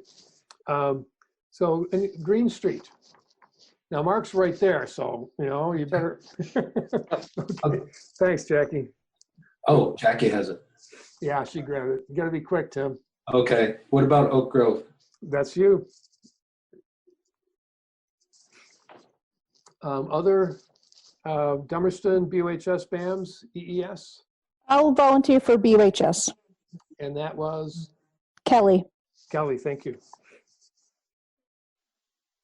You can put me down for Dummerston. Okay.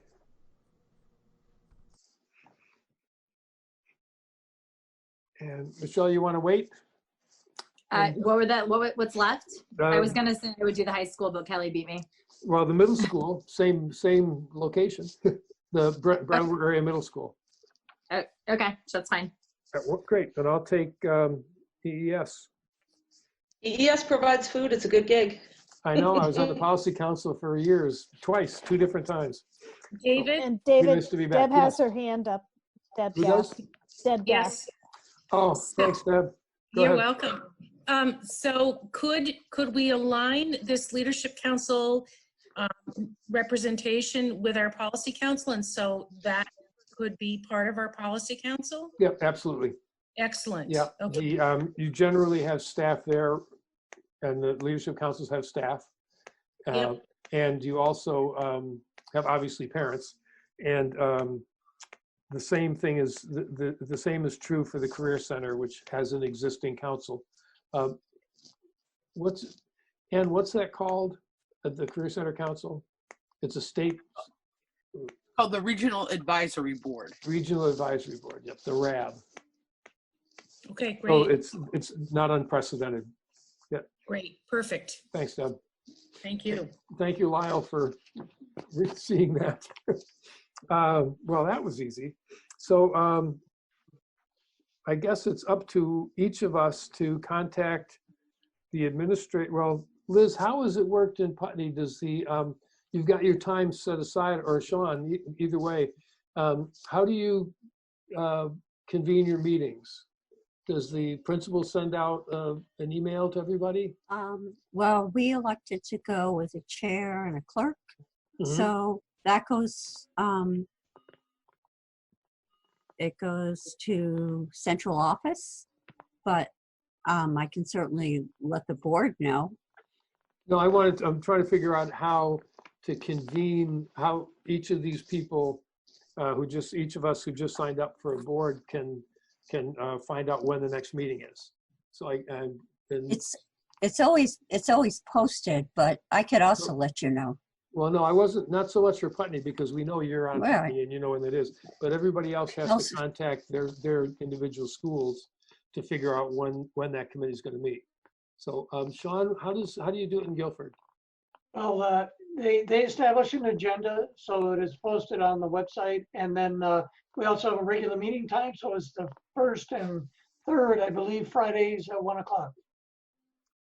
Okay.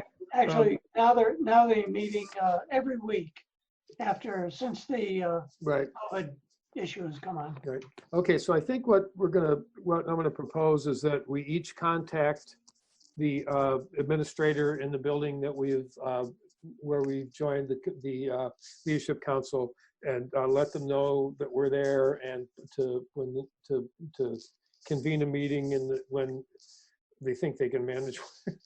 For those that are already in place, it's going to be a lot easier. For councils that don't yet exist, it's going to be more of a challenge. But because of the value of the input that we've been getting from Putney and from Guilford, from those leadership councils, it's really obvious that the idea was a sound one, and that having that voice, being able to have the teacher voice immediately available every few weeks or month, and the staff or the administrator and the parents is really helpful. It really does inform our work.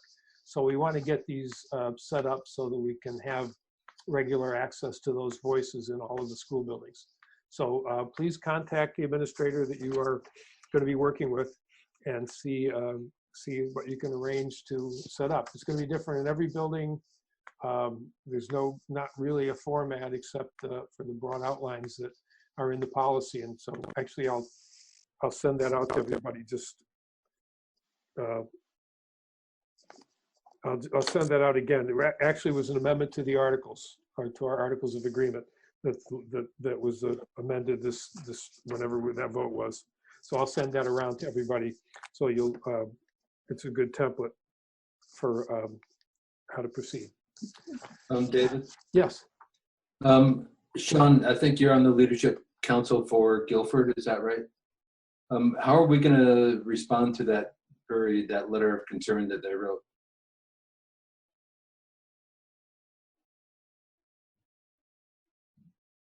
Well, I could report back to them at the next meeting. That's usually what I do. They always have a board member report. So they have an administrative report, board member report at every meeting. So I can report back to them at that time. And I also, on David's suggestion, forwarded on the webinar and the other information that we received on the budget, which was our question. Oh, the webinar would be good. Yeah. Yeah, they certainly do deserve a good response.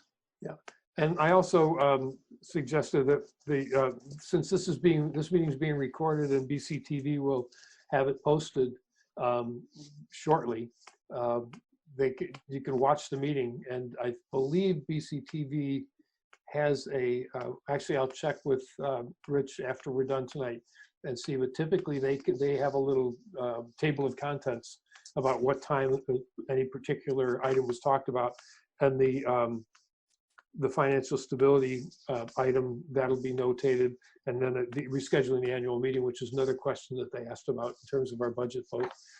Those, they can find those on the meeting and watch the conversation.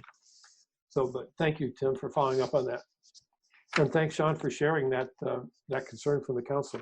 It really helps guide the work. So I think we're good for committee reports and for leadership council. So now, next topic is to reschedule our annual meeting. As you probably know, the Secretary of State sent advice that anybody that had one scheduled during this time of social distancing should probably reschedule it. And they suggested May or June. Ours, I think, was scheduled for May 19th, was it? May 9th? I had it in front of me previously, but May 12th. May 12th, yeah, I was wrong both times. That's all right. But so May 12th. So I guess I'm open to suggestions for what we should do. I think we should try and reschedule it just in case we could meet. The other suggestion from the secretary was that we consider remote or mail-in ballots. And so anyway, Thomas, you had a thought? I was going to ask, is it illegal or completely impossible for us to do it like this? Yes, it's illegal and impossible. Okay. There's no way to verify. What the governor signs so that we can do this does not apply to that? No, this is, people can find this meeting and they can tune in. The only people that are not, it's not available to are people who don't have internet access, and they've decided that was okay for now. That some people would not be able to attend the public meeting. But the annual meeting is, you have to sign in, you have to be checked in as a town resident, a voting resident of the town, and that's impossible to do online. Yeah, I wasn't to thinking. verify the voters. Yeah. I say we push for however possible, mail-in absentee voting, because it has to be done. We have to do it, but it's not worth people risking their lives for if we can control it. So, just like what would happen in Wisconsin was ridiculous. Yep. This would be ridiculous if we can control it. If we could do mail-in ballots, there's no reason not to, in my opinion. David? Yes. So part of this pending legislation that we were discussing earlier, that we wrote the resolution on, that actually removes the requirement for a public vote. So, you may want to not address it this meeting, just because that's going to be discussed this Friday, and there may be some more guidance that comes out relatively soon.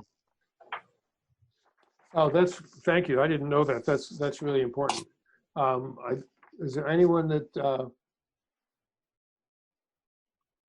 I can't see any advantage, since they're going to be talking about this on Friday and we might have some news about it within a week or so. I can't see any reason to schedule a meeting now and go through that whole process.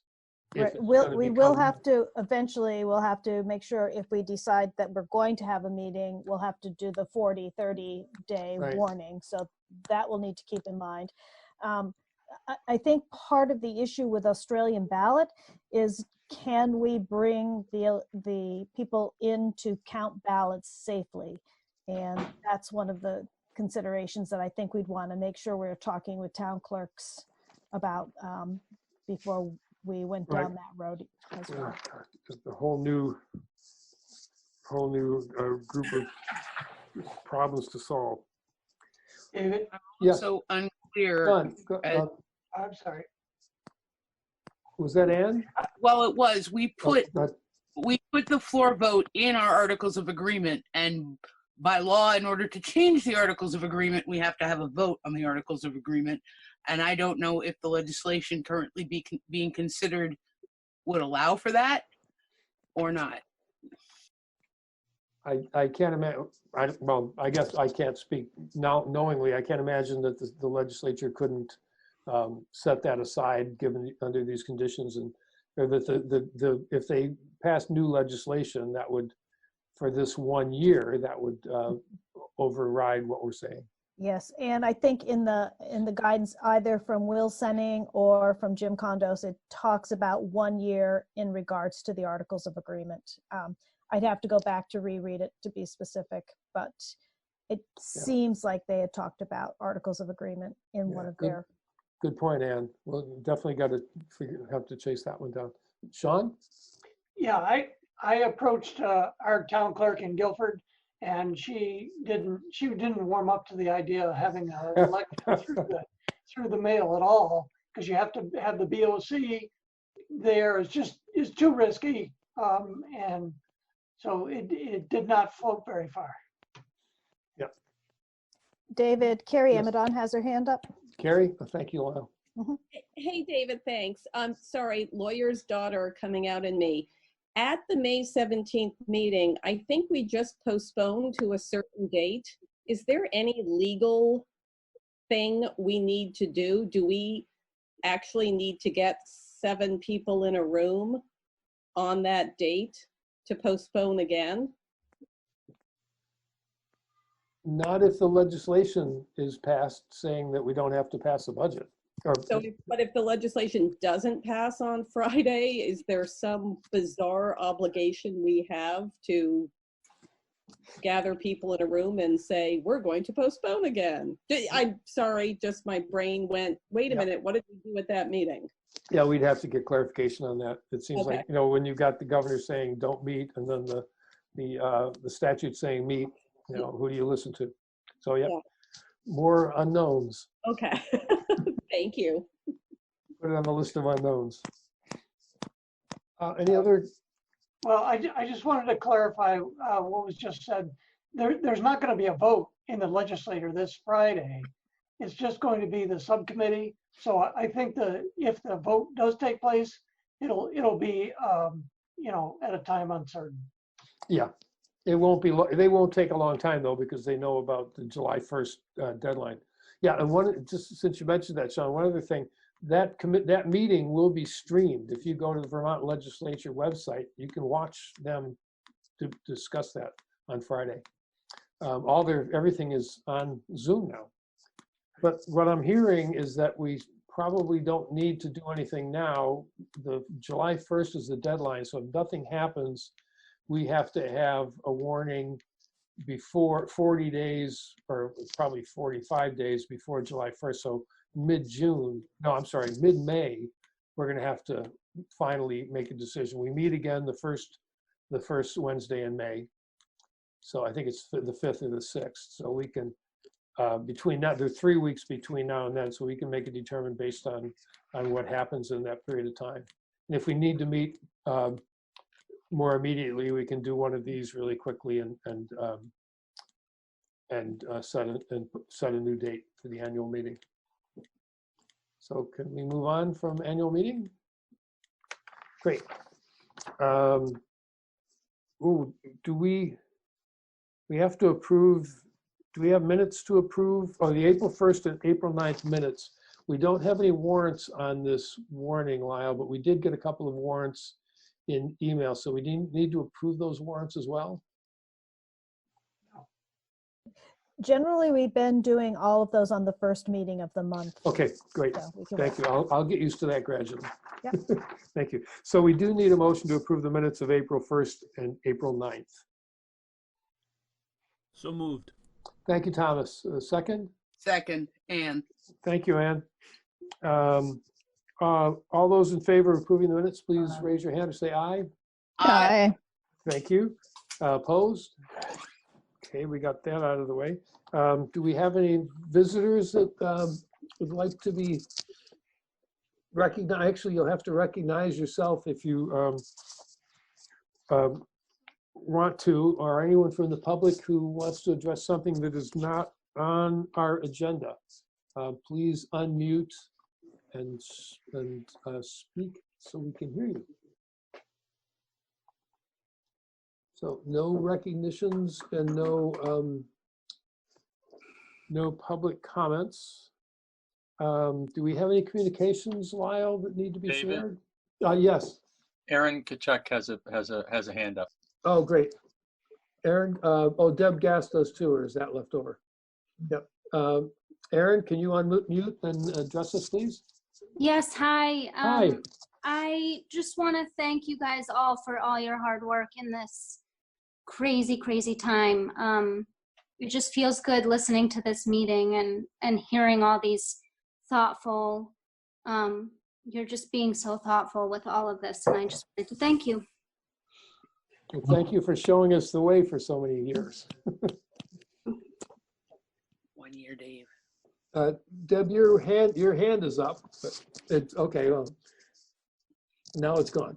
I can do it. Sean, but Frank, I see your hand. Yes, are we in communications? I wanted Yes. to. Yeah, Okay. we're in free Okay. fall. Let's see. We had. I'm not sure how correspondence came to between Mark Spino and Eugene, and then to me. But I just wanted to make sure I squeezed it in a point of information. Apparently we've got some trees that appear to be creating a hazard at the Green Street School playground and the walkway. So we had a consultant forester give us an assessment of that risk and identified some trees. I just wanted you to know that Mark and I will be working with these folks. We'll get some estimates on removing trees on that on the bank. It's just to the west of the building, you know, between the Kroll lot, the Powers House, and the Green Street building. I don't know if you can visualize that. Yep. But I actually just did a quick stroll through there. There's some giant old trees that are just hanging right over the playground, and clearly, safety issues. So I wanted you to be aware we'll move ahead with that work, but thought you should know. Great, thank you. Mark? Yeah, and I'll do my best to put together some communication for the neighborhood and then the greater Green Street school community. Whenever you take trees down, it's people aren't happy with you. So part of our plan, we're not happy about taking these trees down, is not only taking them down, but then replanting trees. So that's part of the scope of the project, right. Not just removing, but also replacing. The Wyndham County Natural Resources Conservation District is having their tree sale.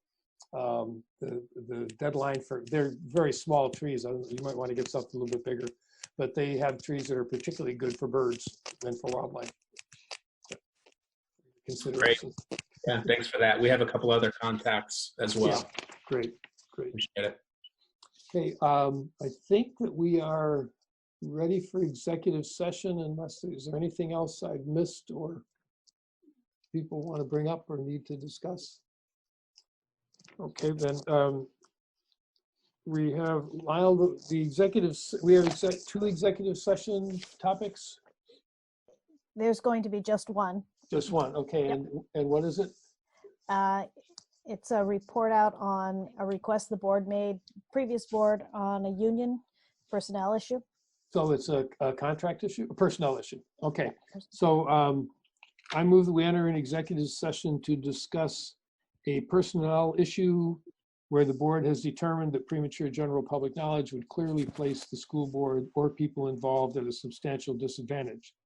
Invited into the executive session are the superintendent and... That's it. That's it, great. So we invite the superintendent to join us. Could I have a second, please? Thank you, Thomas.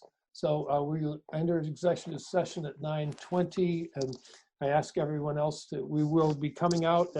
If there is any action, it will be recorded by BCTV, and we will communicate it to the clerk, and then adjourn.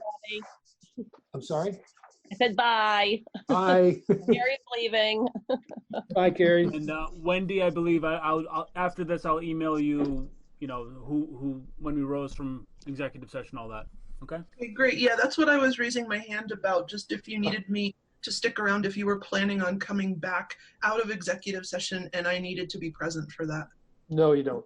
Okay, great. Thank you. Good night. Thank you. Good night.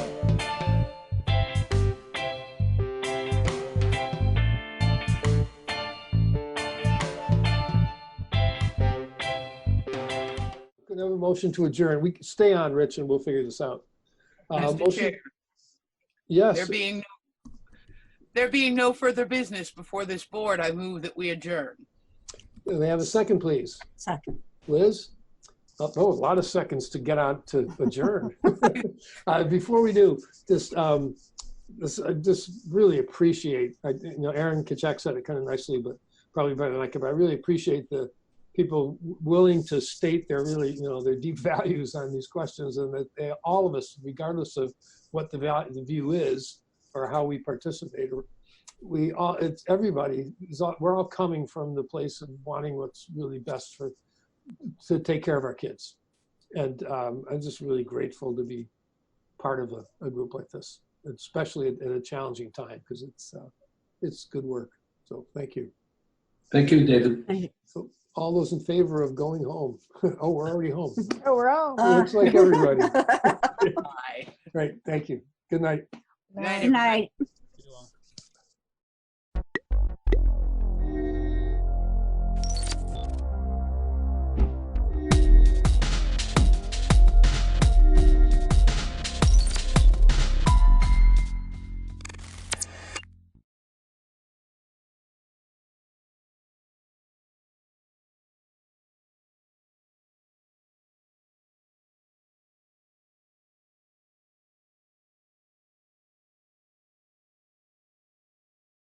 Welcome, everyone. We had a little technical difficulty in streaming on YouTube, so I'm sorry we're a little bit late. I want to start our meeting this afternoon with a very brief update from Commissioner Baker of DOC. Just to give us an update, there was a lot of concern over the weekend and the beginning of this week about the movement of offenders. About 28 offenders, inmates from the St. Albans Correctional Facility to the St. Johnsbury. They had proved positive for COVID-19. They were asymptomatic when they were moved. This has created quite an issue up in the Northeast Kingdom because people were caught off guard and didn't expect this to happen so soon and so quickly. And so I just want to give the commissioner a chance to give the committee an update in terms of where we are now and a brief summary of what happened and how. So Commissioner, it's all yours. Thank you. Good afternoon to everybody. Our new reality of meeting Zoom meetings. So prior to this being technically challenged, I've now learned to use Skype and Zoom and other means of communications. And so let me start out by, start just with, as of this morning at about 9:30, when I got the daily population count, we're at 1,400 even of people in the system. And that's including the population in Mississippi, which stays steady at, I think, 246 is the number, give or take one or two. So Commissioner, of the 1,400, Commissioner, of the 1,400, how many of those are detainees? If you just bear with me, I usually have this spread out in front of me, these charts I have. I'm sorry. No, that's fine. That's fine. Hopefully I can quickly put my hand on it. So as of the beginning of the week, there's 289 detained, and Monday-ish is number. 205 of those are serious Part 1, Level 1 offenses, and 20 are crimes against people, 23 crimes against property, 11 drug offenses, and then the list goes down. Again, it's hard to look at these stats and nuance why obviously people are being detained outside our control. It's by the courts. And I do think this has gone down quite a bit. And as you know, there's confusion when people reach out for us when someone's detained. There's absolutely no control over us to be able to monitor that. I don't have the exact number, but I will say since I got here, even though the number doesn't represent that, it's like By me telling you 1,400, the number I've been using is 1647 was the mid part of February. So we dropped from 1647 to 1,400. That's not really representative of what the true number is, because we have to do some work to do that, a lot of nuances, because some of these folks, you know, more people than that have been released. It's just that people have come into the system, you know, that drove the number back up. And I can nuance that later if people are interested. But the fact of the matter is, I can safely tell you that we've, through the work of us going through the system, and we are being a little bit more liberal than we normally are, not taking overly calculated risks, but we've probably released somewhere around 300, give or take, based upon corrections processes. So that's the population as of today. Then what I thought I would do, Representative Evans, is just spin into, let me give you the numbers of the COVID positive folks, and I'll start with staff first. We have 18 staff members that are positive. We have one, I think I had a chance to talk to this committee. I may not have since this happened, but we have one corrections officer who remains in ICU. He's been there for about 2.5 weeks. Be 3 weeks this weekend. Did come out of Northwest. If I was talking to you the first weekend, I would be telling you I wasn't optimistic that he was going to be okay. But we've cleared several hurdles, and we're pretty optimistic that although he's got a long recovery ahead of him, that we still have him, and he's gonna survive this. The other 18, most of them are asymptomatic. Some of them are beyond the period to come back to work. We're just trying to figure out the process with the health department now about how to bring our employees back. You know, what is the process going to be to bring them back as they come off of the quarantine period that's been recommended by the health department and CDC.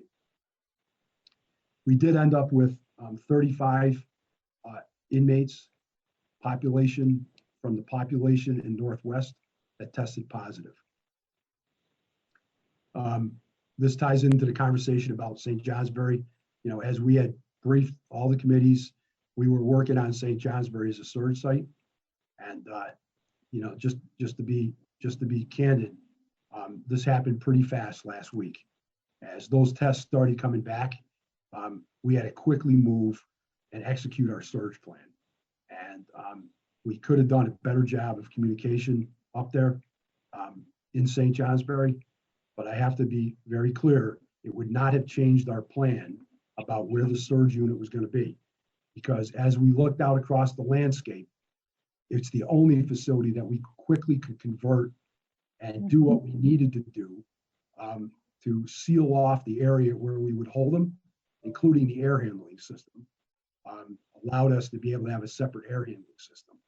And so when the outbreak happened in Northwest / St. Albans, it was happening late in the day, and we had to move very quickly to make decisions.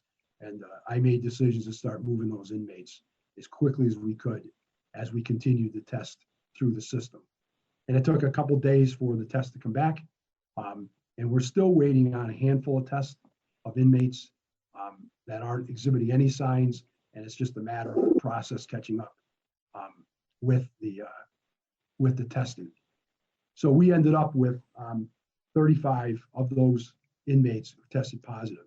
2 of the inmates have been released because they were up for release, and we worked with the health department and medical providers to transition them into one of the COVID-19 sites that AHS has set up in the Chittenden County area. And we did that through our medical staff and working with medical staff on the ground. That leaves us with 33 still in the system, and one of them remains at the negative pressure room in St. Albans, and the others are at St. Johnsbury. Now, the question came up in conversations with legislative staff legislators and officials up in St. Johnsbury, why we didn't follow the plan that we talked about before, where we could hold 6 in reverse negative pressure rooms in St. Albans and 4 over in Springfield. It's because of the number was so big, and we didn't know how many were coming behind for tests, that we wanted to clear the way and get folks out of there. And so all the individuals in St. Johnsbury are asymptomatic. We had our Dr. Fisher, our medical director for our contractor, was on scene there for almost 3 hours yesterday, and met with every single inmate who's there, examined them, and no one is requiring any advanced care at this point.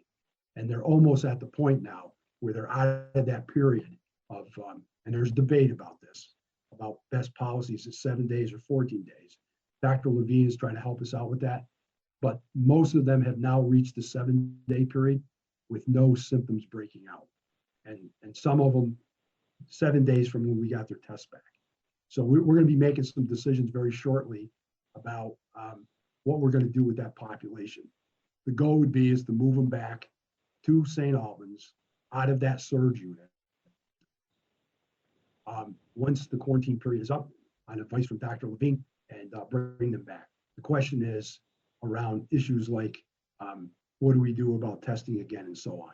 But those are conversations that are going on right now. I've been very candid about this in my meetings in St. Johnsbury, and when I've talked to legislators individually, and when I talked to Senate Judiciary the other day. Some of the confusion of what happened in St. Johnsbury is directly on me. As you all know, I'm not a corrections person. So like in every world, there's conversations that happen and you're talking in lingo that's specific to that organization. And in my conversations with the leadership team around me, I was being briefed about what was going to happen in St. Johnsbury and how this was going to happen. And I was told that there'll be laundry, cooking staff left behind. The interpretation that Jim Baker made of that was going to be civilian staff, when in reality, we left 25 inmates behind to be the support staff, not inside the hot zone, but for the rest of the facility, to run the kitchen and so on. And I made the assumption based on that conversation that that was civilian staff, employees of the Department of Corrections. And in my conversations with several people at the end of last week, I'm the one that said no inmates were going to be left behind. And that caused, I think, a lot of confusion and clearly cost credibility to what was being said from corrections. And I've been very upfront about it. I own that. And when I trace this back, I think a lot of the confusion came from that conversation of me under the impression that the 25 folks were civilian staff working for us, when it was in fact inmates that were staying behind. We had the fire chief from St. Johnsbury inspect our setup, and I would be more than happy at some point to show you the photographs. I believe BPR is over there today. They asked us if they could go over and take photographs of the setup. We asked Chief Bouffard from St. Johnsbury Fire Department. He's the chief. He's also on the national USAR team for FEMA, and he actually was working the cruise ship off the coast of San Francisco when they started taking folks off that ship that was struck by COVID-19. We asked him to take a look at our setup for safety purposes. We thought we had set up a very good setup. We have a cold zone, a warm zone, and a hot zone. And depending on your level of need for access, very few people are going into quote, unquote, the hot zone. We have the entire area petitioned off. It started out with plastic and then we put plywood up. No one can get in there. People come in and out of there from different entrances, and the staff working in that area do not come in the normal way they get into that facility. We have a decontamination tent that was set up by the National Guard. Our staff leaves and they go and they get decontaminated. They're in PPE at all times, including N95 masks, double gloves, foot covers, and that stuff is taken off and they're decontaminated before they leave. And when they come in, they're checked for symptoms before they go into the facility. So we asked the fire chief to take a look at it, and his report back to us based on his expertise is that we've got a very, very good operation there from a safety standpoint. So that's St. Johnsbury. I don't know how much farther you would like me to go, Representative Emmons, but Let me just, and I'm open for questions. yeah, let me open it up to questions. Questions from folks? Sure, there'll be a few. I do want to thank you, Commissioner, for the work that you've put in this. Well, it's not. Let me just say before Representative Martell, you answer, recognize her. I got to tell you, I'm going to tell you all this. The staff that are around me is incredible. You know, in a crisis, you really figure out who can lead, and we're in a crisis. And as I keep saying to staff, do not waste this crisis. And there are people that are stepping up in leadership roles that are just absolutely incredible. And it's a huge team effort. And the operation we have going on, we have push packages of supplies going out daily. We have a logistics section, a planning section. And the one thing I do want to offer before the question, we just launched yesterday an online on our website where families and friends of inmates can go with their concerns. We were getting overrun with emails. And not that that was a problem. The problem was if they were coming to me, people were not getting timely responses. Sometimes I'm 3 days behind in getting back to people on email. So we've set up an online, it's almost like if you had an Apple product and you had a problem with your Apple product, you go online, you tell them what the problem is. And we are saying within one business day, we will get back to you and call you. Not that we're always going to satisfy the needs of the families. I know that, but those families are just as scared as the rest of us are. And so it's important for me as the commissioner that we're getting back to those families and at least answering what their concerns are, even if the answer is not what they want to hear. So that system's been set up now, and we're actually engaging an advocate to help us with that, who better understands being in that position of what the family is feeling. So we have a little bit more sensitivity to what that is. And so I'm hoping that the press release went out today, and it's on our new website, and I'm hoping people take advantage of that. So I forgot to mention that. That's terrific. Thank you so much for that. And hopefully maybe we could also do that with the unemployment benefits, the UI. I got all I can handle what I'm doing. So we do have questions. So I'll start with Marcia, and then there's Butch and Kurt. Commissioner, I just want to tell you this morning on the radio, the town manager was on there and he was giving you big kudos. And I think things have calmed down immensely with all the meetings and stuff he's had. And he's, like I said, he's given you the credit. And tomorrow morning at 8:45, they're going to have a drive-by the prison to thank the staff. Yep. So most of the facilities tomorrow will have a drive-by. Who's going to do the drive-by? It actually started with Chief Taylor from St. Albans PD. Well, who's going to be involved in being able to drive through? I think you'll be able to. I don't think Springfield is set yet, but we're trying to set it up for every facility. We didn't do this. Is it the public that will be able to drive? The participate. Okay. The police department is going to, fire trucks, ambulances, and it's not just for us. I know, Alice. Somebody in Springfield set up a sign on Main Street. Oh, I missed it. Thanking not only the staff, but the inmates. Let me tell you something. Many of these inmates have gone out of their way to make gowns, masks. I've talked to a lot of them, and it's a pretty incredible story. And so different communities have decided where we have jails that they decided to do a drive-by thanking the staff and the inmates. Wow, I missed that one in Springfield. And Representative Martell, again, I know that you and the rest of the representative delegation from Caledonia County have taken a lot of heat, and I'm sorry it turned out that way, but I think you know us well enough that we're doing everything we can to make sure that facility stays safe. Yeah, and you've kept us in the loop a lot, and I appreciate it. So Butch and then Kurt. Thank you. Hi, Jim. Hope you're doing well yourself. Besides being between the years. But. Yeah, listen, I'm healthy. I'm you know, the secretary threw me out of Waterbury 5.5 weeks ago, and that was probably the best thing he ever did. So I'm fine. Thank you for asking. Good. So I've got like 3 questions, and I'll get them all out. 2 of them are pretty soft. Yeah. it's my understanding, I just want to confirm that you said all the 33 that are still up in St. Johnsbury are asymptomatic and about 7 days into their quarantine. Correct. It's 32 there. We kept one behind at St. Albans because he was positive after we moved them. And instead of transporting one, we left them behind in the river. Okay, so they're all asymptomatic now. Dr. Fisher was with them for 3 hours yesterday. It's a new word I've learned in the last couple of weeks, so I like to use I can't keep them all straight, Butch. Yeah. So at St. Johnsbury, are we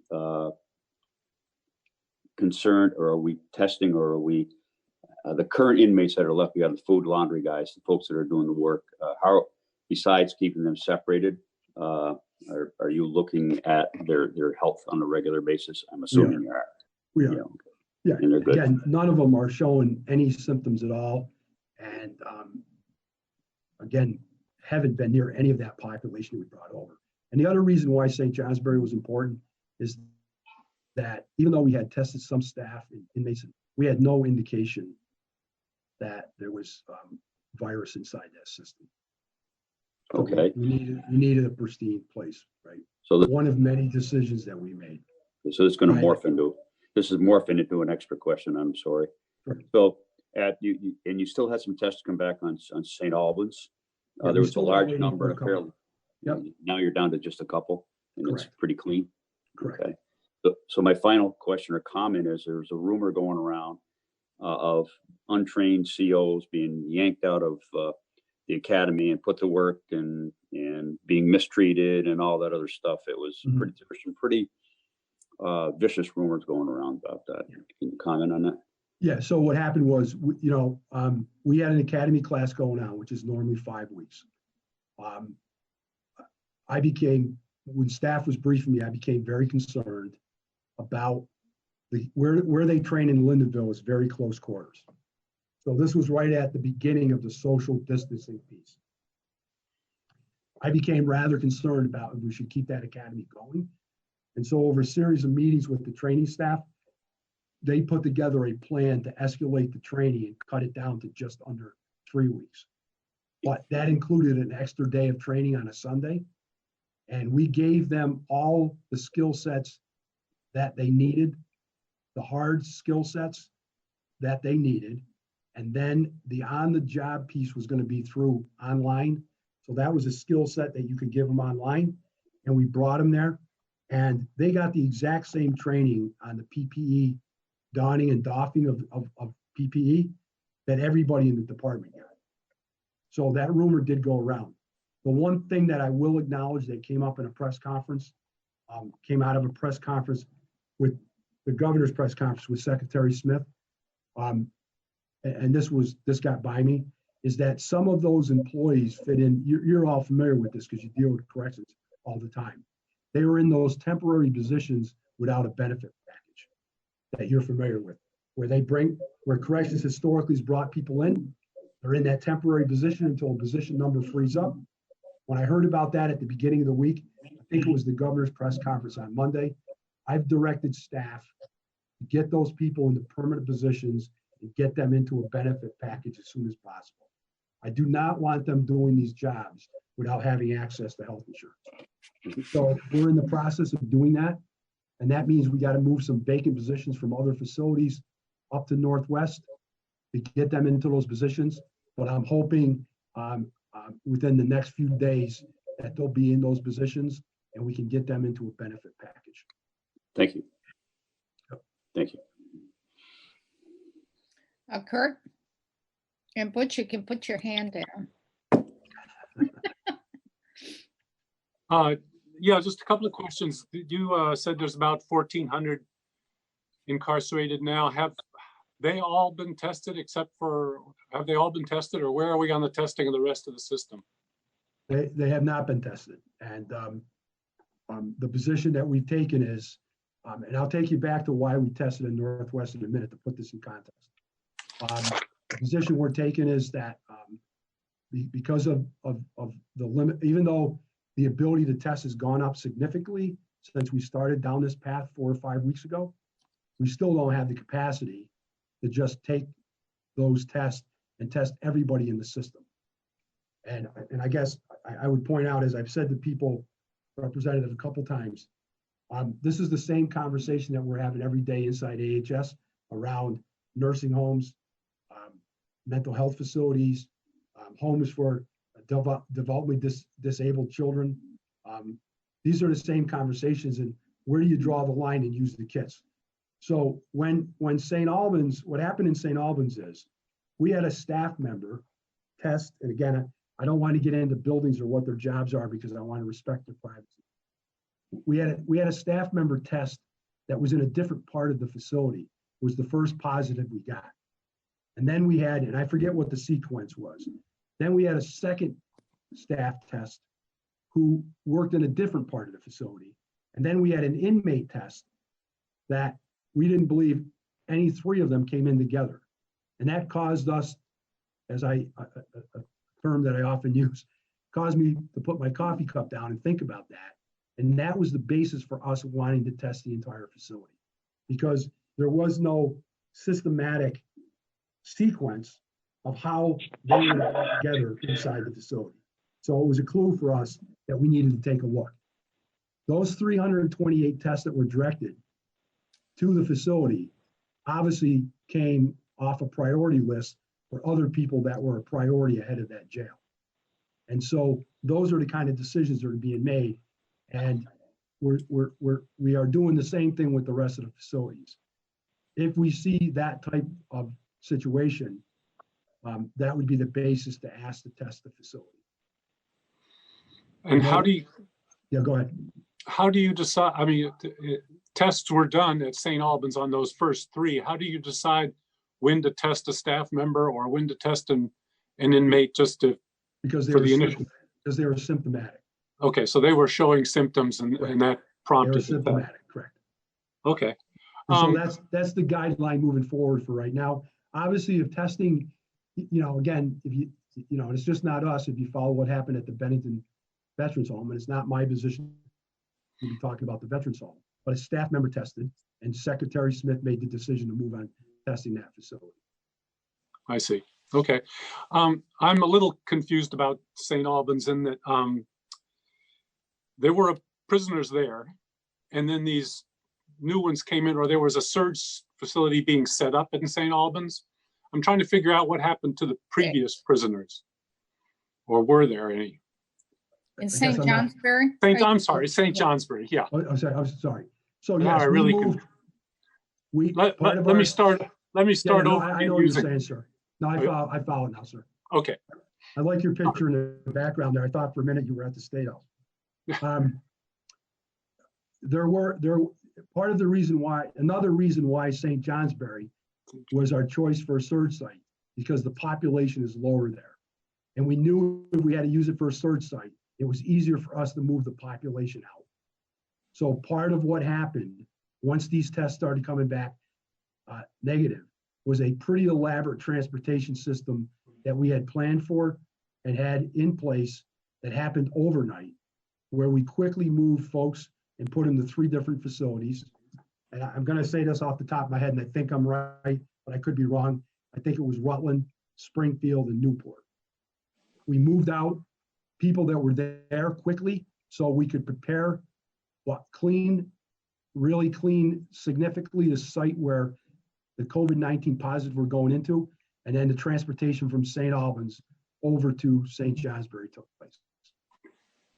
I see. So when you moved them out of St. Johnsbury, there were essentially, except for the 25 that you said stayed behind, there were essentially no previous prisoners there, and then you moved the others in? No, there were prisoners there. We moved them out. You moved them out. Prisoners out of St. Johnsbury to those 3 other jails. Okay. All right. I see. What happens if, or do you have ventilator facilities, or would that mean going to a hospital? Would be going to a hospital. And our level of care, we have up to, including IV solutions on site and medication on site to treat symptoms. When it gets to the respiratory point, and we're not going to wait until they need a respirator now. The medical staff is keeping an eye on this. They would be moved to a medical facility for treatment. And let's say that 2 or 3 of them need to be moved to a medical facility. What's the process for that? Do they have to have 2 guards with them while they're there? How are they handled once they're there? Or Well, they're in our custody, and we would have to stay with them. We would have to have staff with them. Yes. even while they're in the ventilator and they're in a hospital facility? I mean, I guess, when we got to that, we'd have to make that decision, right?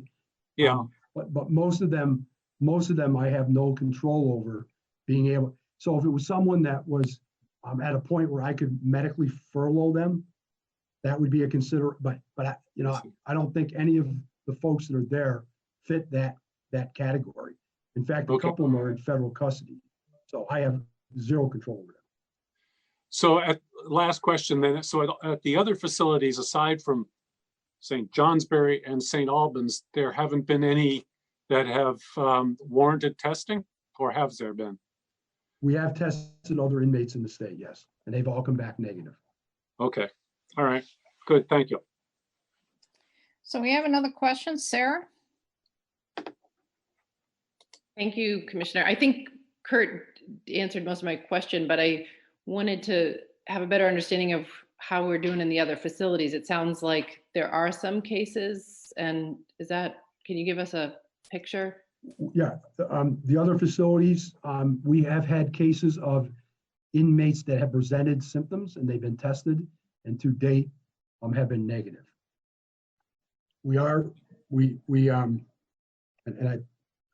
I'm hesitant to say this because I'm not 100% sure on my facts here, but I do think we have one inmate test out waiting right now to come back, and that person is asymptomatic too. So some of this is what we're finding out is that they present symptoms that really are another version of a flu, or in some cases, because of their medical history, they're having some issues as a result of their medical history. Okay. Great. Thank you. So just as a little follow-up on that one. So I know that there's not as many folks coming in to the facilities via law enforcement or maybe violations of their conditions. Are they at least having their temperature taken when they're coming in? So when our staff comes in, couple things. When our staff comes in, they are being screened with a screening device that has been updated a couple times. Just because of testing being a little bit more broader now, our employees have family members, for example, that have been tested, right? And they have, people they've associated with have been tested. So we are screening all the facilities. I think I'm saying this with some certainty because it took us a while to find these devices because they were in such demand. All facilities now have an infrared thermometer. So we're using that not only for staff, but the question about, are we keeping an eye on the population in St. Johnsbury that are not in the surge unit? We're doing that with these infrared thermometers that are pretty standard out there now. They're in high demand. We were able to find them.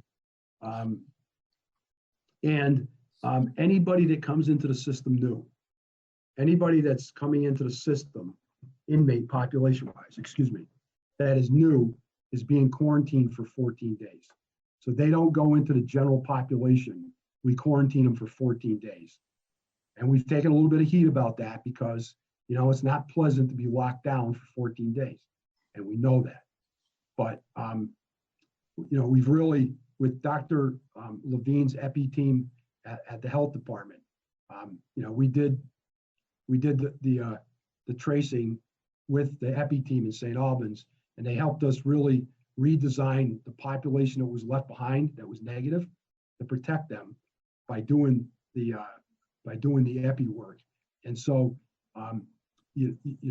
we're keeping them in quarantine for the 14 days before we put them in the general population, because it's another way for us to prevent the virus from getting in. Right. Thank you. Thank you. Any other questions? We've gone over a little bit more than we wanted, but this is important information. Kurt has another question. Kurt? One more. When they're in quarantine, are they individually quarantined? which must, if so, that must be tough to do. But is that the case? No, most of our cell setups are not single cells. But if they're quarantined and they're by themselves, no one else is in quarantine, yeah, they're going to be there by themselves. And so I'm pretty proud of the superintendents. They've done a lot of work around, actually, Nora Quinn, the superintendent of St. Johnsbury, before we went to surge.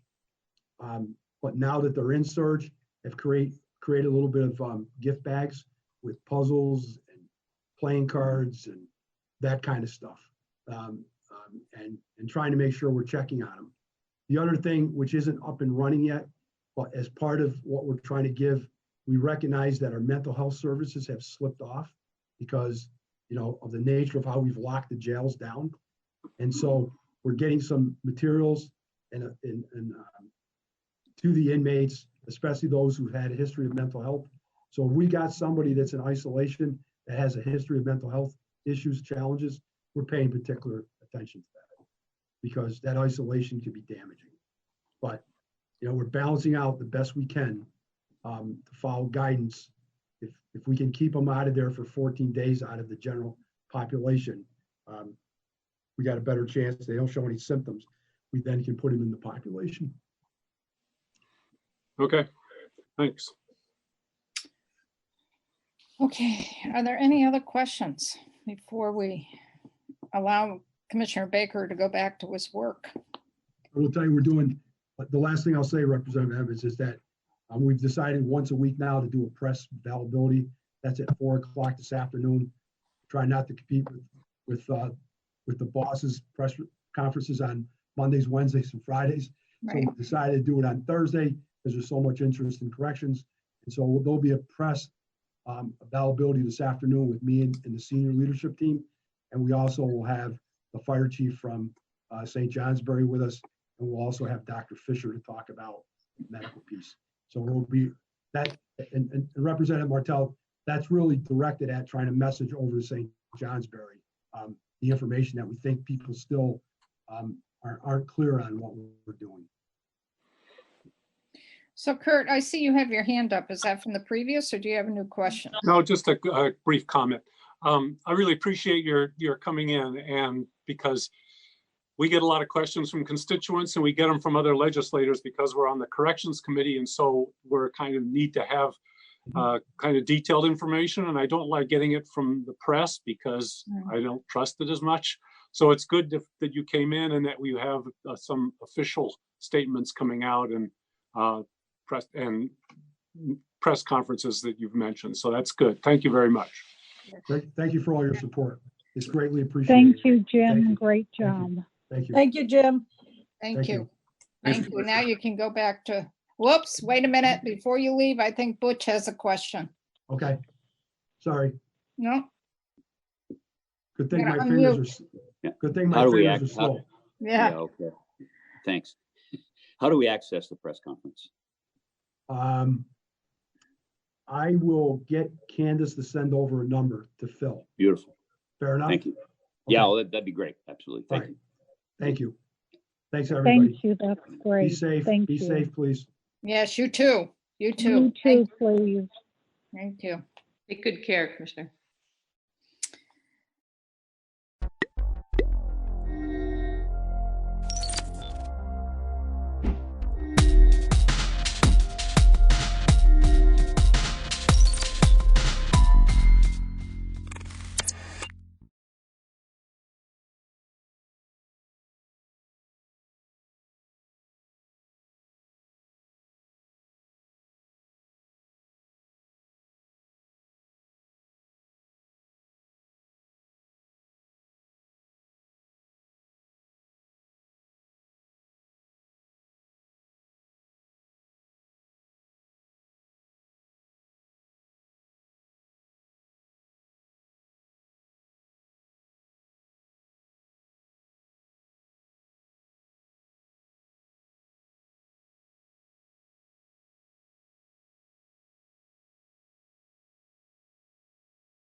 Good evening, everyone. Um, I'd like to call to order the Guilford Select Board meeting of Monday, April 27th, 2020. As chair of the Guilford Select Board, I find that due to the state of emergency declared by Governor Scott as a result of the COVID-19 pandemic, and pursuant to Addendum 6 to Executive Order 01-20 and Act 92, this public body is authorized to meet electronically. In accordance with Act 92, there is no physical location to observe and listen contemporaneously to this meeting. However, in accordance with the temporary amendments to the open meeting law, I confirm that we are A, providing public access to the meeting by Jitsi, and the Jitsi address is https://meet.jit.si/Guilford Select Board 04.27.2020. Let's see, where was I now? All members of the board have the ability to communicate contemporaneously during this meeting through this platform, and the public has access to contemporaneously listen and, if desired, participate in this meeting by going to https://meet.jit.si/Guilford Select Board 04.27.2020. B, providing public notice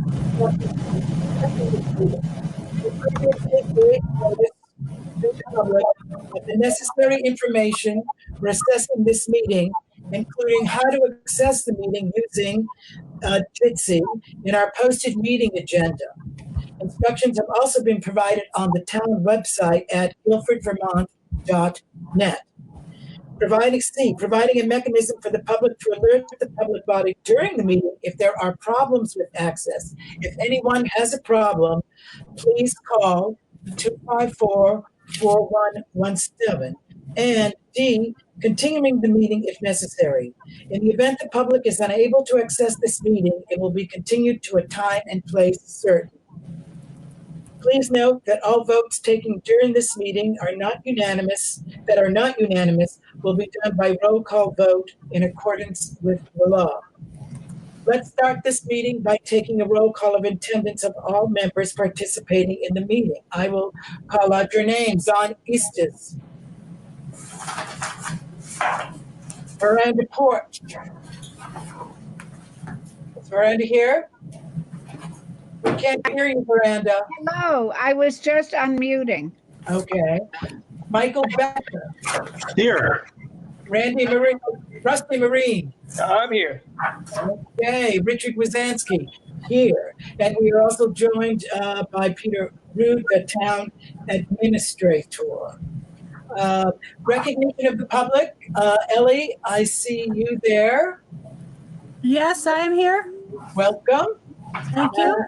And the rules of procedure, which usually on our desk in our select board meeting room, are not here, but they are accessible. And those rules govern the way that the public, in this case, Ellie for the moment, interact with the select board in regard to questions and answers. Are there any, the additions to the agenda are, we have two additions to the agenda, but there are more.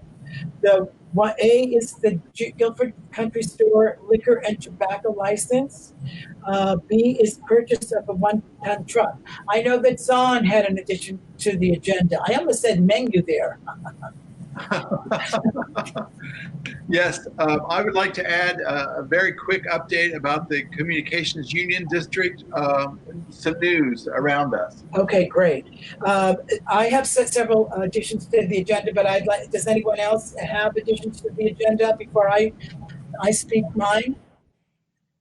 Okay, my addition to the agenda are as follows.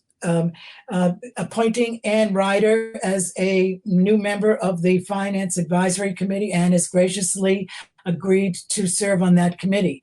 I think that's a blessing for us, our town, and the select board. We also have a letter from a Guilford citizen about an unruly dog, and we want to discuss that. And we want to also discuss the sign. I've had a request from a Guilford citizen that the sign should be more amicable and friendly to people entering our town. And perhaps and I have a suggestion from her as to a few words that might make what's on there stay on there, but add a bit of friendliness to that sign. Do you all know the sign I'm talking about? Which sign are you talking about? Sign at On Route 5? sign at the fire stations that says the public building is closed. Oh. The emergency sign? Yes. Oh, okay. Okay, yeah. So if there are no further additions to the agenda, I'll ask if there are any changes to the agenda order. And I would say we should do it like this. Let's go with the additions: A, the liquor and tobacco license; B, the purchase of a one-ton truck; C, the appointment of Anne; D, the dog situation; and E, the sign. Is that satisfactory? What about the Communications Union District? Oh, I'm sorry. Let's do that. Let's do that as C. Let's do that right after the truck. Okay. Yep. Okay. Sorry about that. No, it's no problem. Okay. Next, we have on our agenda the approval of the minutes. Do I have a motion to approve last meeting's minutes?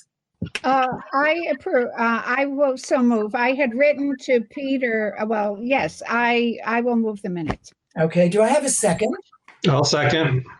Is there any discussion? So, I mean, there were a couple of very tiny things that I wrote to Peter about that are not worthy of our time. You know, a capitalization, a missed word. Okay. So is there any further discussion? I'd like to take a roll call vote. Miranda Porch? Aye. Rusty Marine? Aye. Michael Becker? Aye. John Easton? Aye. Richard Wazansky? Aye. The motion is carried and the minutes are approved unanimously. Thank you. We're on to new business. FY21 budget shortfall and contingency planning. We have a memo from Peter. Peter, would you like to speak to this issue? Sure. As everyone knows, can you hear me okay, everyone? Yes. Okay. Oh, may I just preface, we're not trying to solve anything tonight, Select Board. We're trying to be proactive and to start our thinking about these matters, but we're not here to make any decisions about these matters at all at the present time. Okay, Peter. So as everyone is aware, we are in the midst of the COVID-19 situation. And with that, many people have been laid off from work or have had their hours reduced or are from having a decent living to having no living overnight. As well as because of those factors, the state will also be having a likely budget shortfall in the upcoming fiscal year. They have already announced that they will be having a budget shortfall in the current fiscal year. In a call that I was a part of this morning, the state said that they're estimating that for the current fiscal year, they're going to have a shortfall of $391 million from their revenue fund. The education fund is going to have a deficit of $142 million, and the transportation fund is going to have a deficit of $45 million. And so that's going to potentially have an impact on Guilford in our funding from the state, but as well as when it comes time to collect taxes this fall, because of the aforementioned situation, there's likely to be a higher number of delinquencies on our taxes. Every year we do have a small budget deficit, but because of the good work of everyone who works for the town, as well as for the oversight of the select board, we are able to overcome that deficit every year. I am personally concerned that it's going to be quite substantial this year due to the situation. And so we need to start thinking creatively about options as far as what we can do to deal with this come the fall after taxes are collected. I can go into more detail if you wish, but that's kind of an overview of the situation right now. And I think that you laid out very well several of the options that we might be considering later on in the year. And that's good. I'd also like to say that I asked the Finance Advisory Committee, which is establishing its charge that the Select Board will approve, that I've asked that group to start thinking about contingency planning as well. I think that the folks, the committee members on that board, Sheila, for instance, and Anne, who have both been chairs of the Select Board and very intimately knowledgeable about the town budget, will be very helpful in the event that we need to make some decisions about contingencies. Can I ask a question regarding that? Yes, Michael. I was just wondering, I mean, and I understand we're not looking to make any firm decisions this evening, but maybe Peter can speak to this, what flexibility do we have in terms of making any cuts to the budget, given that the town has sort of voted on a budget? And can we go back and revisit and sort of strip things down if we need to, or? The short answer is yes. So now that the residents of the town have approved the budget that the Select Board have put forth, it is now the responsibility of the Select Board to manage that approved budget in the best interests of the town. So that means the potentially rearranging of funds, the cutting of certain items, things like that. So that is your primary charge as a Select Board, is the fiscal management of the town. Can I just to build on that, one more follow-up question? I mean, like I'm thinking of big ticket items like a bridge, that we were thinking about, or are we allowed to move funds from, let's say we decided we could wait another year to do that bridge. Could that money be, moved for other purposes? In short, yes. It would take an action of the Select Board. It would take at a warned Select Board meeting. But yes, you could do that. Okay. Yeah, I was just interested in the legality and the mechanics of it, I guess. So We're going to have an issue that comes up this evening that gets sort of wades into those waters a bit. Exactly. Right. Yeah, exactly. Richard, can I ask you a question? Zahn? Oh, Rusty, yes, please. Yes. Since the school is a big part of our budget and we really have no control over that, would Peter or anybody on this committee know if the school is planning on any cuts with their budget? The short answer to that is no. Know that you don't know, or know they're not planning cuts? No, that I'm not aware of.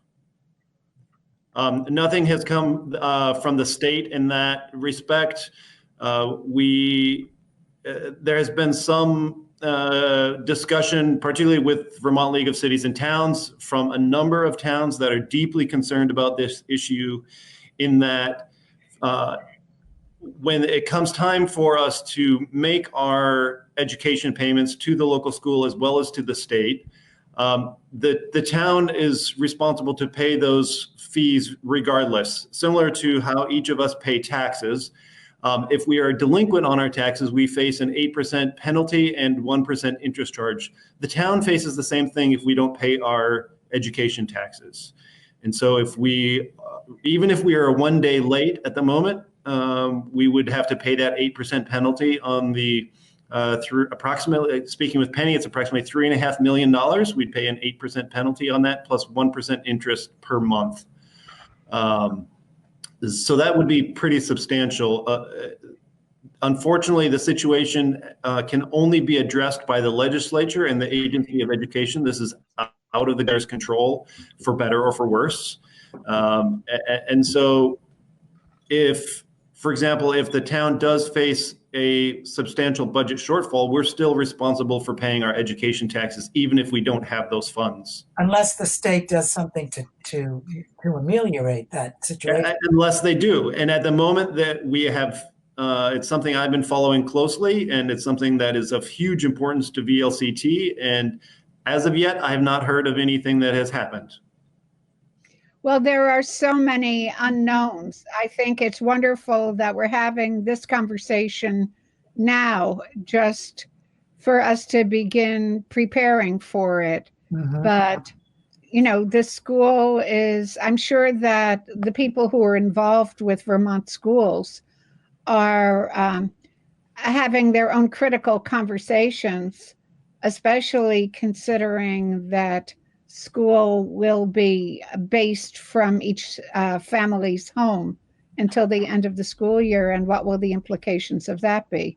That's beyond our scope, but there must be a lot of turmoil. Are there any further discussions on?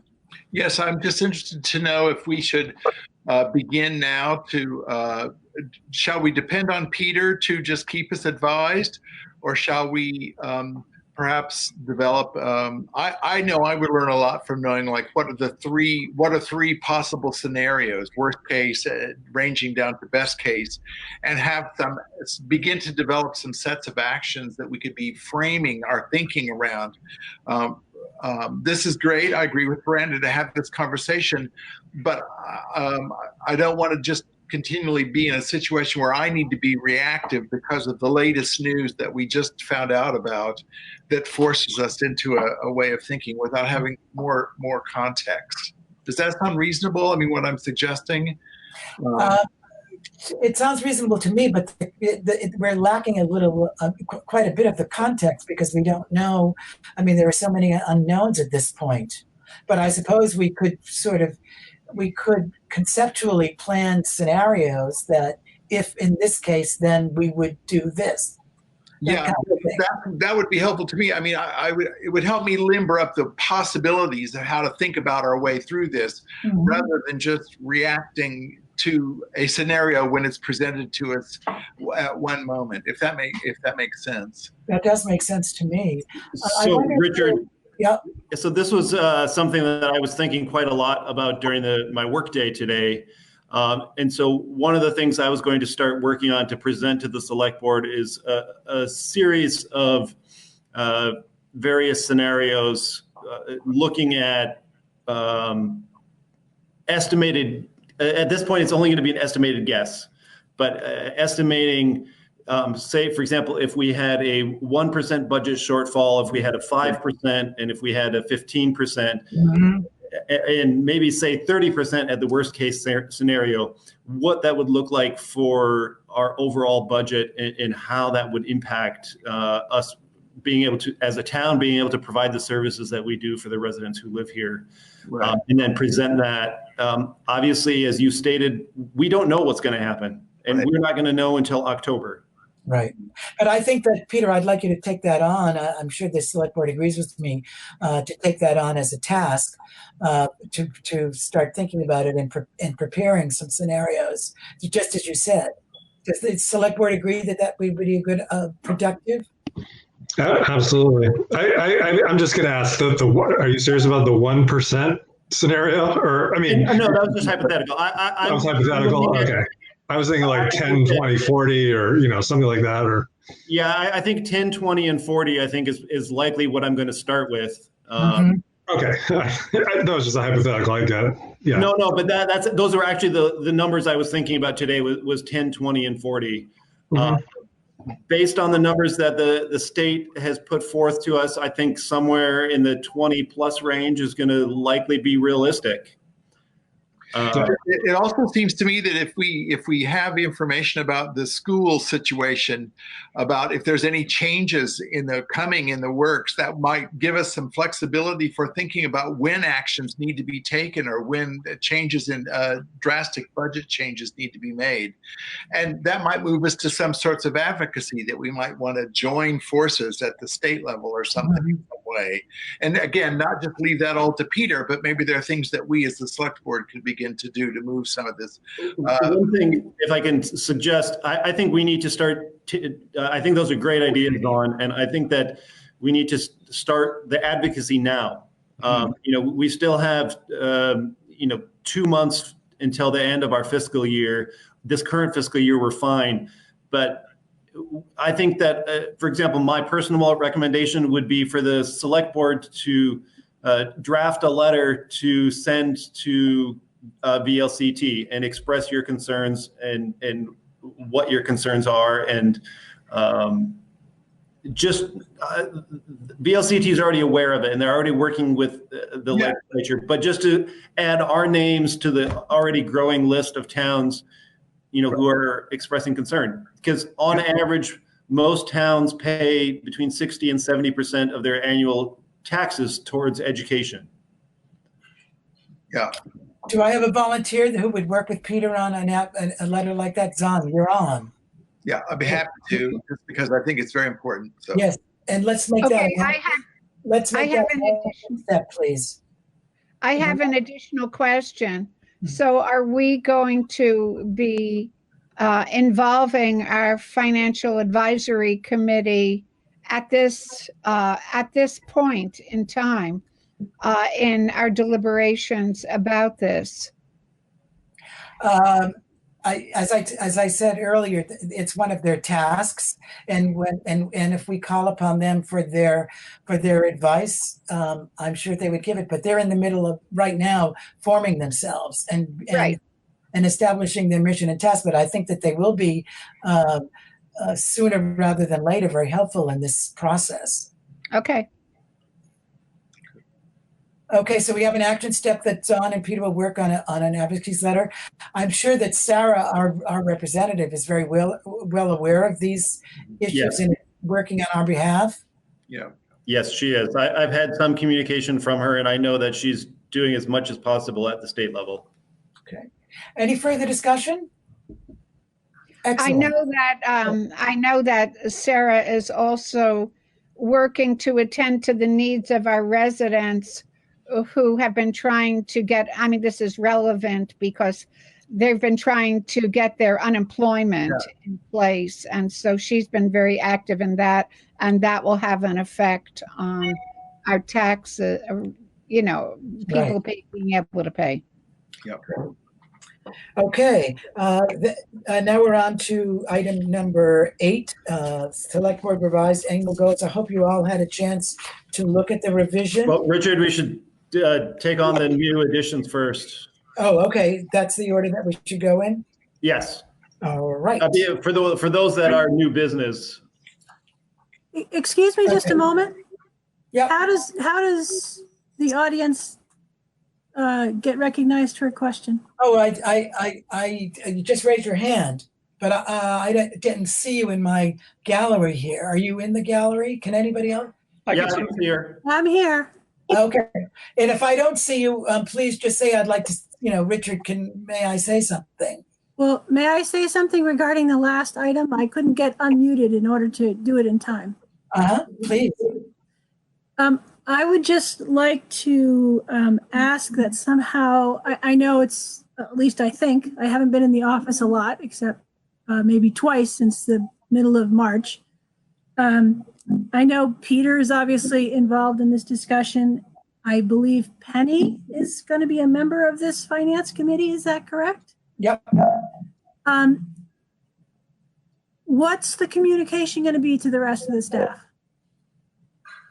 Because I think the rest of the staff at the town office needs to know what's going on, and there needs to be open communication about this issue, because you're talking about some of our jobs. Yeah. Or you will be, potentially. Well, I would hope that, as you know, what the select board is discussing is transparent and open to the public. The Finance Advisory Committee meetings are transparent and open to the public.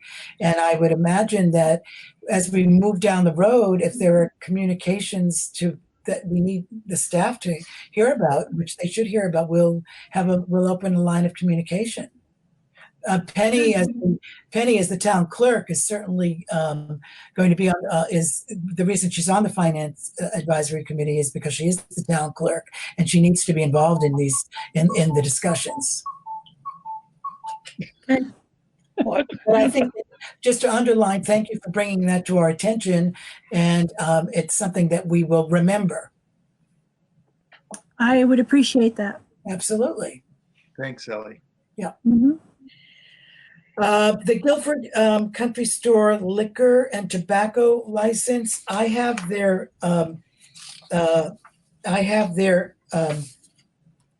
application in my hand that Penny sent me, and Penny signed this, and I have signed it, and we need to have an approval. So I would like to make a motion that the Guilford Country Store's liquor license, which expires on April 30th, 2020, be renewed by the state of Vermont.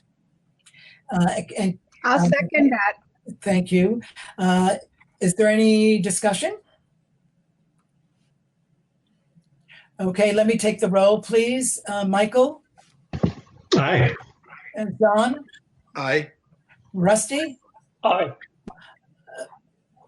Michael? Aye again. Wait, Michael? Michael, did you already say aye? Oh, can you hear me? I think I said aye once already, but I'll say aye again. Okay, and Richard Wazansky, aye. That's. What about me? Oh, Veranda. Aye. Okay, that's unanimous. So what I will do then is to say what I have signed it, but it does say that it has been approved by Richard Wazansky, Zon Easties, Rusty Marine, and Veranda Porch and Michael Becker, and that they were, I've signed it and said that I've signed it that we've agreed remotely, and I'm going to put it in the mail tomorrow because, as you see, April 30th is coming right along, and Penny asked me to make sure that I got it in the mail by tomorrow morning, so I will do that. And I thank you for that vote, and I think that our friends at the Guilford Country Store will be appreciative, as well as our town, who can buy beer and wine there. Continuing. So thank you very much. Quick question. Yes. Richard, are you mailing that to the town office or are you? No, I'm mailing it to the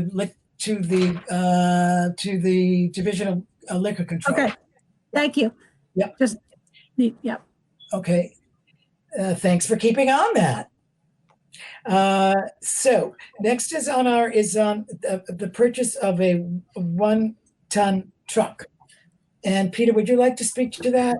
Yes, I'd be happy to. So as part of our ongoing capital plan, the town had planned for this spring of 2020 in our current fiscal year of replacing one of our 1-ton trucks.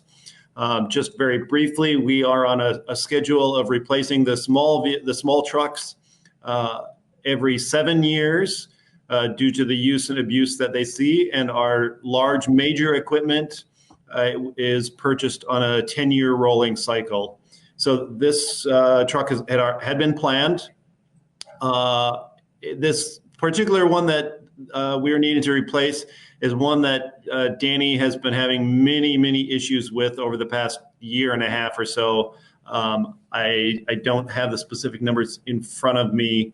But he's spent a good deal of money doing repairs on it, having to send it up to the dealer several times to do work that they couldn't do down here at the shop. And so when we purchased our 1-ton truck last year, we indicated to the dealer, or Danny indicated to the dealer, that we would likely be doing the same. He didn't make any guarantees or any promises, but just that we would likely be doing the same this year.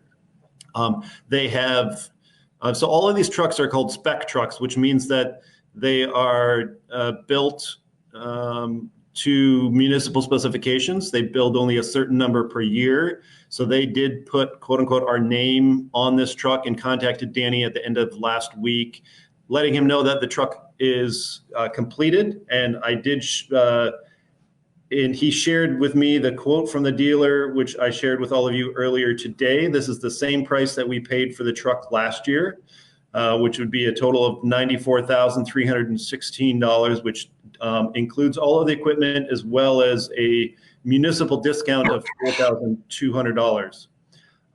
Dan did ask me earlier today to communicate to all of you that his personal opinion is that we should go ahead with the purchase due to the aforementioned reasons of the expense of repairing the existing one, as well as that he feels that it was already planned for. It's in the budget, and I shared with the select board two different fund balances showing that we do have the funds to purchase the truck. The one item I would like to put forth for all of you to discuss and consider is we don't know what's going to happen this coming fall, and we don't know with whatever shortfall we have where those funds are going to come from.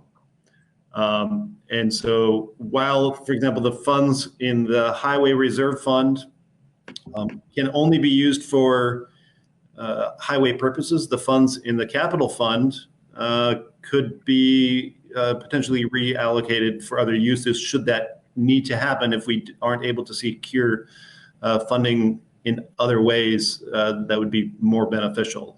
I don't think that would be the first choice, but anyhow, that's the brief background. Any comments? So our decision, and I think that you told me, Peter, that the Ford dealership wanted to know right away about this offer? Yes, correct. So that's why this was added on tonight, is because the dealership is asking for an answer from us whether we would like to purchase it, because if we do not, they have another municipality who is interested in purchasing the truck, is my understanding. Right. So this is our case in point, ladies and gentlemen, about, do we go on and as our budget was developed to purchase this truck with the funds that we have to purchase it, or do we hold back and consider this action to not be particularly or to be impactful if we have a budget shortfall, is what I'm saying. That seems to be the two sides of the coins that I see. And so how did Dan feel about this? Did he say that this truck is essential for the functioning of the department, or just that this was the plan, so let's go ahead with it? That's an excellent question, Brenda. And my personal interpretation of what he said today, as well as when he and I chatted on Thursday afternoon, is I think it's a combination of both of those factors. That this truck is definitely essential for the work that they do. And this is one of the most used trucks that they have, which is one thing. But he also feels that since it was planned for, it is in the budget, and we do have the funds for it. He was concerned that if the purchase was delayed until next year, if we do have difficulties next year, then that means that this truck is going to be, the purchase would potentially be delayed for 2 fiscal years, and that could then impact other areas in the future. So it's kind of a double-edged sword here. Any further, John? Yeah, I'll just jump in and say that I'm not comfortable making a decision to stop moving forward without some more clarified thinking, because it becomes sort of a one-off following another one-off that might come down the road, and then another one-off, and we'd have to develop a sense of consistency and care in all this planning. I believe I wouldn't want to not purchase this and then, yes, let's purchase the next thing that comes down the road because the information's changed a little bit. It doesn't make any sense to me. I think we need to go ahead. My view would be to go ahead with the purchase of this as we had planned, because we don't know anything else at this point, except we have this looming thing out there that we just don't know about. But it's not strong enough for me to be able to make a decision about or act. I agree with you, Zahn. So I agree too. I mean, I'm sorry. Did I interrupt you, Richard? No, I just wanted to add my affirmation to what Zahn said, that I think we should go forward with the purchase of the truck. I would like to hear it from Danny's mouth about what the need is, but he's not here.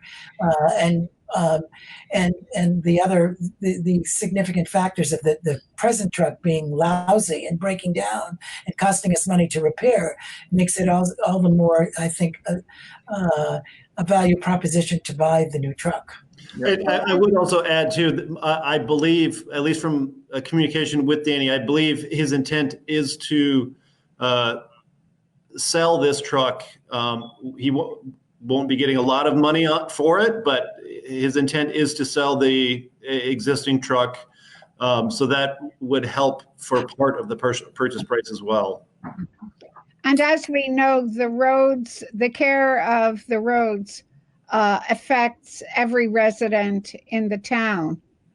And in my thinking, we need to be careful about having people be able to go places should we ever be able to go anywhere again. Thank you, Miranda. Is there any further? Does anyone else have comment? I just wish that we did have the town in here to explain, because that's a lot of money, and yes, we're forced to make cuts, and we're going ahead without making cuts. I don't know. Yeah, it's a hard decision. Yeah, I hear you, Rusty. I wouldn't say yet that we're forced to make cuts at this point. I think we may, but we don't. I don't even know how to think about it, I guess. Well, to me, because now they're saying that there's going to be a second wave of this. In the fall. I mean, there's going to be some big decisions made that aren't going to be popular. Yeah. So. Yep. Any further comments? I mean, is there any way? I mean, it seems like with the economy in the state it's in, it's not going to be too hard to order up a truck, 2, 3, 4 months down the road. I mean, I get this is a spec truck and it takes time to outfit it, but wait, just to let you know, this is not to sway your decision, but just so you know, these trucks take approximately 6 months to build. 6 months? Yep. That's the wait time on the trucks.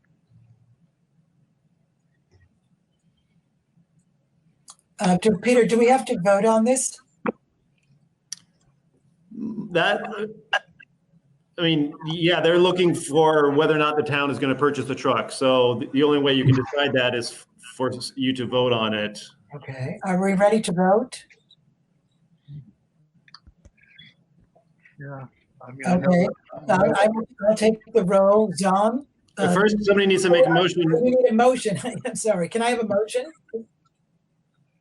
I move that we move ahead to purchase the truck as outlined. Do I have a second? I will second it. Okay. Is there any further discussion? Okay, I shall now take a roll call. Miranda? Aye. Richard? Aye. The motion carries unanimously. And Okay.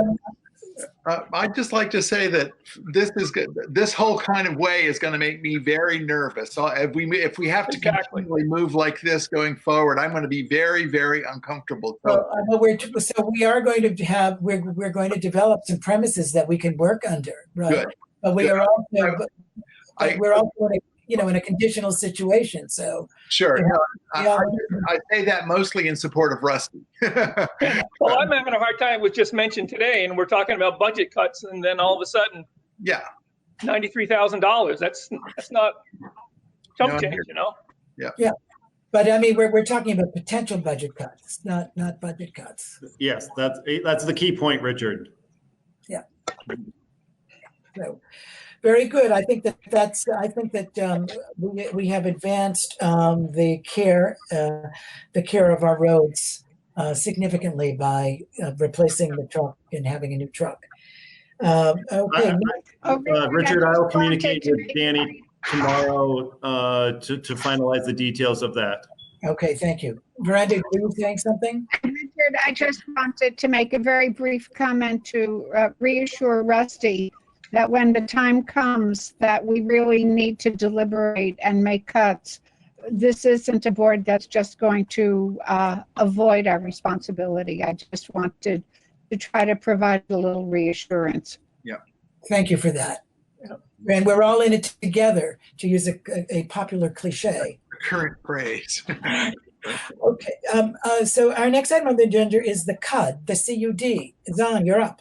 Thank you. I just wanted to alert everyone to the fact that although Guilford has chosen, at least for the next while, to move in accordance with the Wyndham Regional Planning Commission's motion and actions with regard to the development of broadband in this area, there is, as you know, a CUD that's forming, probably you know this, around the Deerfield River Valley.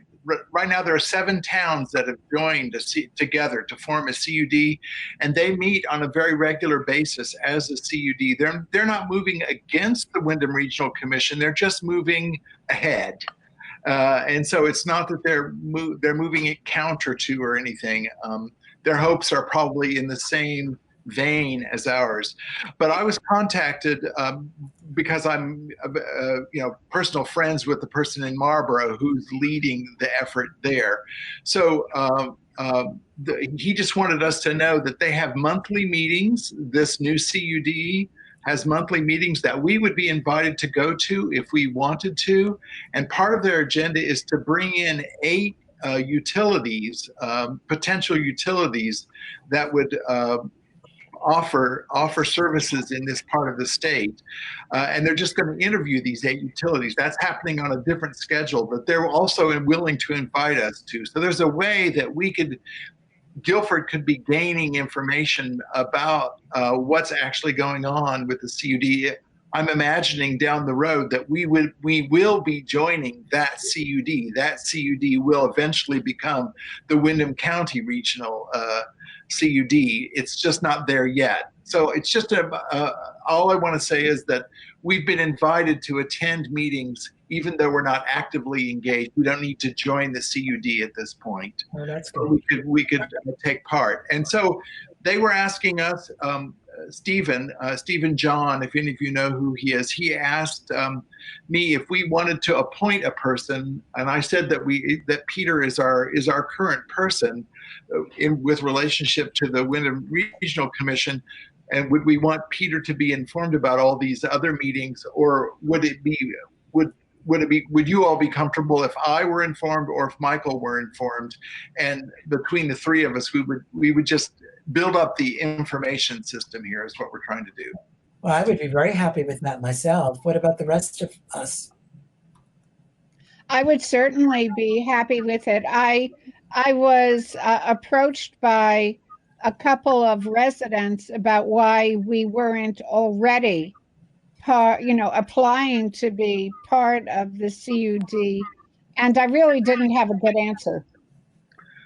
I think the answer is that we had agreed as a select board that we would work in tandem with Wyndham Regional Commission, and they're going on a certain schedule and a certain time frame, and we're just moving with that. We are free if we want to move with a different time schedule to join this other CUD, but I don't recommend that right for us yet. I don't think we're quite ready. I don't think we have enough information yet. Mm-hmm.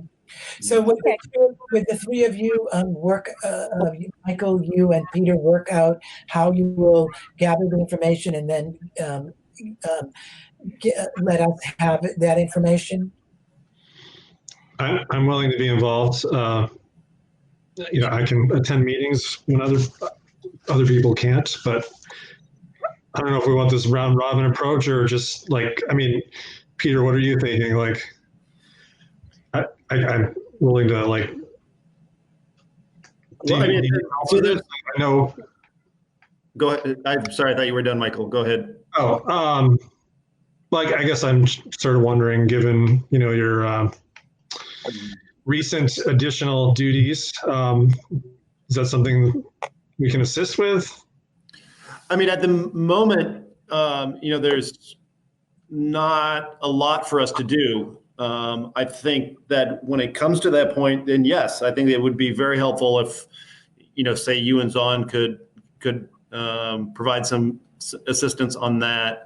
At the moment, I don't have any communication with anyone on the side, from any of the various towns. I've heard Just because of where I live, I've heard some information about the Deerfield Valley, but that's, the CUD there. From a couple other conversations, I think that what they're doing is great, but I agree with Zahn. I think it's better for us to kind of wait and see what happens and to support Wyndham Regional in their pursuit of this. And kind of do it as a unified whole, because of the fact that we don't have a county government and they kind of act as an intermediary for us. Because I think that they would have bigger sway than a smaller group, in my personal opinion. So could we leave it at this? That Peter, you're the point person, and that you would inform Zahn and Michael of upcoming meetings where and this would be purely informational, as Zahn put it, that we, the more information we have about how CUDs are organizing and advancing their cause, the better off for us, and that we can bring to the Wyndham Regional. Does that sound like that is good? Okay. Yes? Sure. Yeah. Okay. Moving on. We're fortunate that Ann Ryder has agreed to serve on the Finance Advisory Committee. As you remember, at our last meeting, we appointed the members of that committee. So here is one more addition. And would someone like to make a motion to appoint Ann as a member of that committee? I so move. Do I have a second? I'll second. Is there any discussion? Okay, I'll take the roll. Zahn? Aye. Miranda? Aye. Michael? Aye. Rusty? Aye. Richard? Aye.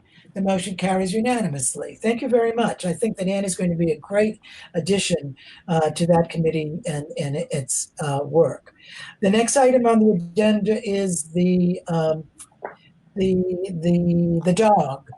So, as you all know, the select board received a letter about an incident with a dog bite, and we've asked Peter to get as much information as he can about what the responsibilities. We want to get back to Sarah, who wrote the letter, and I told Sarah that we would be discussing this issue tonight, but we wanted to make sure that we are knowing what our responsibilities are vis-a-vis dogs and dog bites as a select board, because there are ordinances and state regulations that govern what a select board can and cannot do in this matter. So, Peter, what have you found out?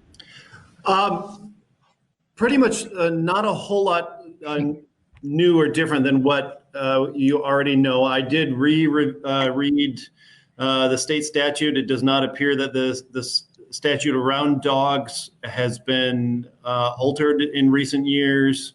Our dog ordinance is in compliance with state statute, and so it outlines the various responsibilities of dog owners. So, for example, in this instance, I do have confirmation from Richard Davis, our health officer, who did attend to the individual who was bitten, that the dog is up to date on its rabies, and it is licensed, as well as the dog is currently in quarantine for another 3 or 4 days. I did hear back from him today on that.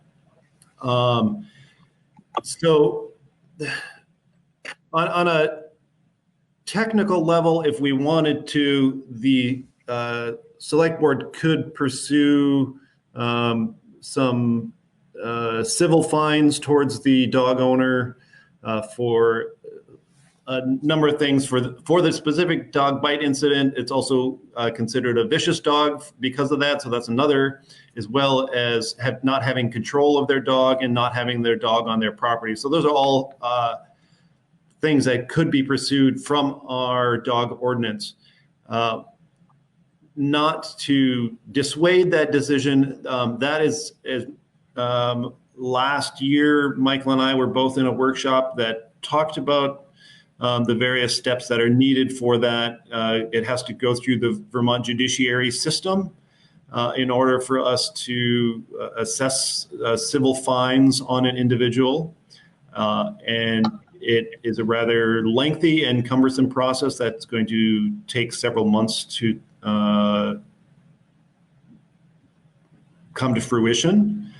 And in the end, we don't know if the owner will end up paying up. I think, to be honest, I guess one thing that I kept having go through my head as I've been thinking about this, since learning about it at the end of last week, is something that Veranda often says is how Guilfordites are known for being neighborly and working together. I don't see that it would be certainly out that I think the select board would do well to send a letter to the dog owner, including, and I have done this on the behalf of the select board in the past, is send a letter outlining where the owner is at fault. And at the moment, per our dog ordinance, you can't take in, aside from having the dog quarantined, as well as having the dog cannot leave the town except for within the care of a licensed veterinarian for the next 30 days. We can't really take any direct action until there's been 3 incidences, which that might be something that could be reconsidered in the dog ordinance. That, in my personal opinion, that seems a bit excessive. I don't want to see a resident being, whether one resident or multiple residents, bit 3 times by the same dog. Your thinking is parallel to mine. I was thinking that, that we could write a letter that has come to our attention and lay out what we have learned, and to request that the dog be ruled, that the dog be governed. That would be in our. We would be able to do that, wouldn't we, as a select board, to write that letter? And by all means. Yeah. And I think in that letter, I would indicate that should this happen again, that civil action could be taken. Yep. And so I'm curious, Peter, if you wanted to have some support in writing the letter, I'd be happy to collaborate with you. Or, I just feel as if it needs to be friendly and neighborly and firm. And, I was distressed by the indication in the letter that we got that other people had difficulties, had been frightened and harassed by this dog, but had been intimidated in bringing it forward. And so, anyway, I certainly trust that you can write a letter, but if you wanted some... No, I think the collaboration would be wonderful. I appreciate that offer, Veranda. Okay. I would just wanted to know whether the select board as a whole agrees with that approach. I agree with the approach. That we will write a letter. Peter's written letters like this previously, and I think that the addition of Veranda would be make it certainly eloquent, but it has to be firm. Yes, I agree with all of that. That I think neighborly and firm at the same time is a really great idea. I did hear from someone late this afternoon who asked for the comment to remain anonymous, but this individual believes that there seems to, from their perception, there seems to be a disagreement between several neighbors, and this has kind of escalated the situation. And so I think that my personal opinion is, instead of immediately going after the dog owner with civil fines, even though that is within the right of the select board to do so, I think that trying to de-escalate the situation and sending a letter like this, in my personal opinion, would be a better first step. Yes, and I agree, and I think that, but it should mention the fact that there is the potential of civil fines. Absolutely. Yeah, I would think that. Are we responsible for allowing, giving some kind of feedback to the neighbors who have come forward to let us know about this? Well, I told the letter writer that we would bring it up, and that I would let her know what we decided, and what we have decided. Does anybody disagree before I say that we've decided with writing a letter that is both firm and neighborly? I agree. Okay, so then that's what I would tell the letter writer to us, that that the select board agreed to write a letter about this. So Couple you'll questions. write, Oh, you'll go ahead. communicate with the neighbor and Peter will write the letter, correct? Yes. And Veranda, I'll let you wordsmith Sure. the letter that I write. Terrific. I'm interested to know, did anyone submit a formal written complaint? Not that I've seen. And I'm wondering if we, the letter that has been received can be considered as a formal complaint. So before the other thing, the thing that I think where I have a conflict, where I do agree with the current ordinance as it stands, is that the select board, I don't think anyone would want to just go out and immediately destroy a dog. We don't, because none of us were there, we don't know the full situation as to what happened. I'm not laying blame on one side or the other. And so I think that in that sense, that's from my understanding of our current ordinance, that's why it's partially written in that way, is to give someone the opportunity to rectify the situation, whether that means training the dog, have a better confinement of the dog in other situations before the dog is taken from that person. I think that's a very drastic step, and should it be necessary, it's an option that's there for the select board. But okay, well, let's wrap this up. Let's wrap this discussion up. I think we've talked enough about it. And the dog ordinance is on the website, is it not? oh, certainly, yes. So I would ask, if you're not familiar with the dog ordinance, it would be a good idea to take a look at it. And if you think of select board members that there need to be amendments or changes to it, we should put that on the agenda for a future meeting. All right, moving along. I had a suggestion from a town citizen who thought that our emergency sign was very correct and very important, but that could it be sweetened with a phrase that would be more welcoming, because it is right at the entrance to our town. She suggested that it might be something like, "We miss you." The building is closed, but we miss you. Would anybody be opposed to something like that? No. Would anybody be in favor of it? Sure. I'm in favor of it. Sure. Okay. What do you like? We miss you? Well, Richard, I had a question of the building is closed, but we're still working. I mean, I don't want it to be real long, but we're still working on your behalf is the thing. Oh. Oh, that's right. So maybe we're still at work for Guilford? I'm not sure "we miss you" is exactly nailing it. Stay safe. I mean, and I don't know. I'm with Veranda. We want to express where, Okay, so we're how about we're still here. We're at work for Guilford. We're still at work for Guilford. How about that? Sure. Anybody disagree? No. I just have to say that I've driven by that sign a few times, and I've been able to read. Usually I get to one of the elements. You have to sit there and not move for you to get the whole picture. So I think whatever we say is going to be missed. But let's say it anyway, right? Can we say it anyway? Yeah, that's good. We're still at work for Guilford. Okay, Peter? Okay. How about we're here for Guilford? Sure. It's shorter, and Yeah. then it would probably fit on one screen. Or work here for you? Work here for you. Yes. We're at work for you. We're at work for you. That's a good one, Zon. Yeah, I like that one the best. Okay. All right, very good. Okay, and then, all right, now on to old business. I think we've done all of our additions.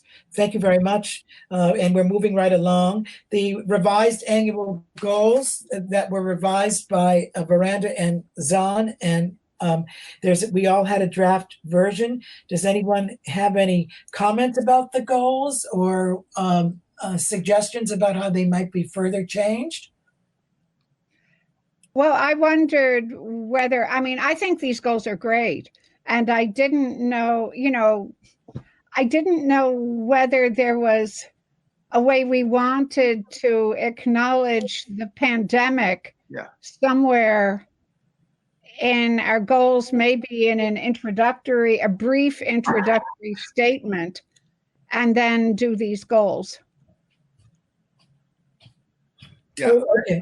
Yeah. I mean, these are extraordinary times. Mm-hmm. I think that any context that we have, if we wanted to put it out there, should have a statement about. That's what I mean. All of these goals are placed in the context of our current situation. Okay, and there is the goal of resident safety that the select board looks out for. But I think, and these are on the website, and I think that it would be good to have a preface that contextualizes it in terms of what's happening to us at the present time. By the way, Richard, we've actually never had the select board goals on the website. Oh, I think it would be a good idea to have them there. We could, by all means. I'm just saying we've never done that. Yep. Well, if you approve them tonight, then I will work with Veranda and Zahn to clean them up a little bit and make them presentable, and I'll add them to the website. Okay, and then create a preface. Okay. John and Veranda would like to work at that. Yeah, that's great. Okay. I want to note that there are a couple of action steps where there's no action. There's nothing stated about what's going to happen, and that's simply because Vernon and I didn't work it through. So if the select board is comfortable, we could adjust that a bit. I think what we need to approve, if we're going to approve anything at all, is the general idea of these, and they need to be freely editable. Well, I just want to remind you that this is a living document. Yeah. So even if you do approve them today, next month we can revise them, and you don't necessarily need a select board full approval in motion to edit them because the situation may change. Right. I've also added a couple of things since we talked based on information I got since we last looked at them or last talked about them. The construction of the new finance advisory committee and the construction of the town meeting advisory committee. We need to make sure we get that up and running. Yes, that's right. The town meeting advisory committee. So that's on there as well. Great. I've added those to it, so it's sitting there now. So that information is there. Terrific. Yeah. So do we want to vote on this now, approve these now, or do we want to further review a revision? What's your pleasure? I think that because it's a living document, if people are comfortable with them as they stand, then I think we ought to vote on them now with the understanding that Zana and I will work on a preface and will continue to respond to changing circumstances. I agree that that's a good approach. Okay. Is there any further discussion about that? Do I have a motion then, Zahn? I'd like to move these goals as they are currently stated. Do I have a second? I'll second. Thank you. Is there any further discussion? Michael? I thought that they were great. I'm taking a roll call. Hi. Okay. Miranda? Aye. Rusty? Aye. Zahn? Aye. Richard? Aye. The motion carries unanimously. Thank you very much. And we're advancing here. Okay, on to the subject of the administrative assistant. When Peter and I were discussing the agenda for tonight's meeting, this was put on this agenda from last select board's meeting, and Peter and I the administrative assistant would impact Peter significantly, but we thought that it would be in our best interest to hold off on that position at this present time, given the context that we don't know what's going to happen in terms of budget, the impact on the budget. So I would like to propose that we hold off on pursuing getting it together to hire an administrative assistant. And I just would add that I did speak with Penny about this before she left on vacation. And obviously, she clearly acknowledged that this is a fully select board decision, but she wanted to put her support behind delaying of hiring this position due to the unknown factor for the upcoming fiscal year. So I don't think we need to vote on this, but I would like to hear opinions if you have an opinion that is other than the opinion that I expressed, Zon. Mine's not other. It's just that I would like to make sure that we just move it so it moves right into our finance considerations as we go forward. It's one of the things we carry forward. Yeah. Anything else? We're good with that. Excellent. All right, on to updates. Peter has the A, B, and C. If you would update us briefly on each one of those. Sure. For the COVID-19 update from the state level is actually quite, frankly, positive and brief this time. So the state of Vermont has been seeing the beginning of a flattening of the curve, as we all heard everyone talking about. And so that's very good. We've seen the number of cases of people who are hospitalized in the state has been declining. The total case number is slowly creeping up, but it's starting to only be 2 or 3 new cases per day versus in the high double digits. So that's great. And Governor Scott has made multiple different amendments to his executive order over the past 2 weeks. The 2 big ones were enabling certain sectors to go back to work as long as they're following social distancing and hand washing and all of those things that are protecting us from getting sick. And the other thing is that VTrans, with his amendments, VTrans has now stated that we can begin some work on existing grant projects. So that is positive for the town. So Dan and the crew, most likely next week, will begin work on finishing the project on the west side of Carpenter Hill Road. And so he's happy about that because he has other things he needs to get done later in the year. And it also means that we can start moving forward on the 2 existing VTrans grants that we have, and I'll get to those in just a second when I give you a grant update. But overall, it looks like Vermont is kind of holding steady, but the governor and the Vermont Department of Health are still strongly want to make sure that everyone is staying home if at all possible, and wear a face mask if you're in public, and wash your hands regularly, and stay safe. Good. Is there any comment or questions for Peter on that? Okay, Peter, then the hazard mitigation plan. Yes, so as all of you know, our hazard mitigation plan expires this year. I have begun work on this. Given the situation with COVID-19, I was really trying to be hopeful in that maybe FEMA and the state would make some exceptions to the various requirements for the completion of this. I reached out to Vermont Emergency Management, to the woman who is in charge of this at the state level, and the overall answer is no. They have not changed the requirements of this. The only thing that is positive is that the public meeting aspect of this, they will allow us to do in this manner via digital means or via phone call. So I have, for just over a week now, been working on redrafting portions of that.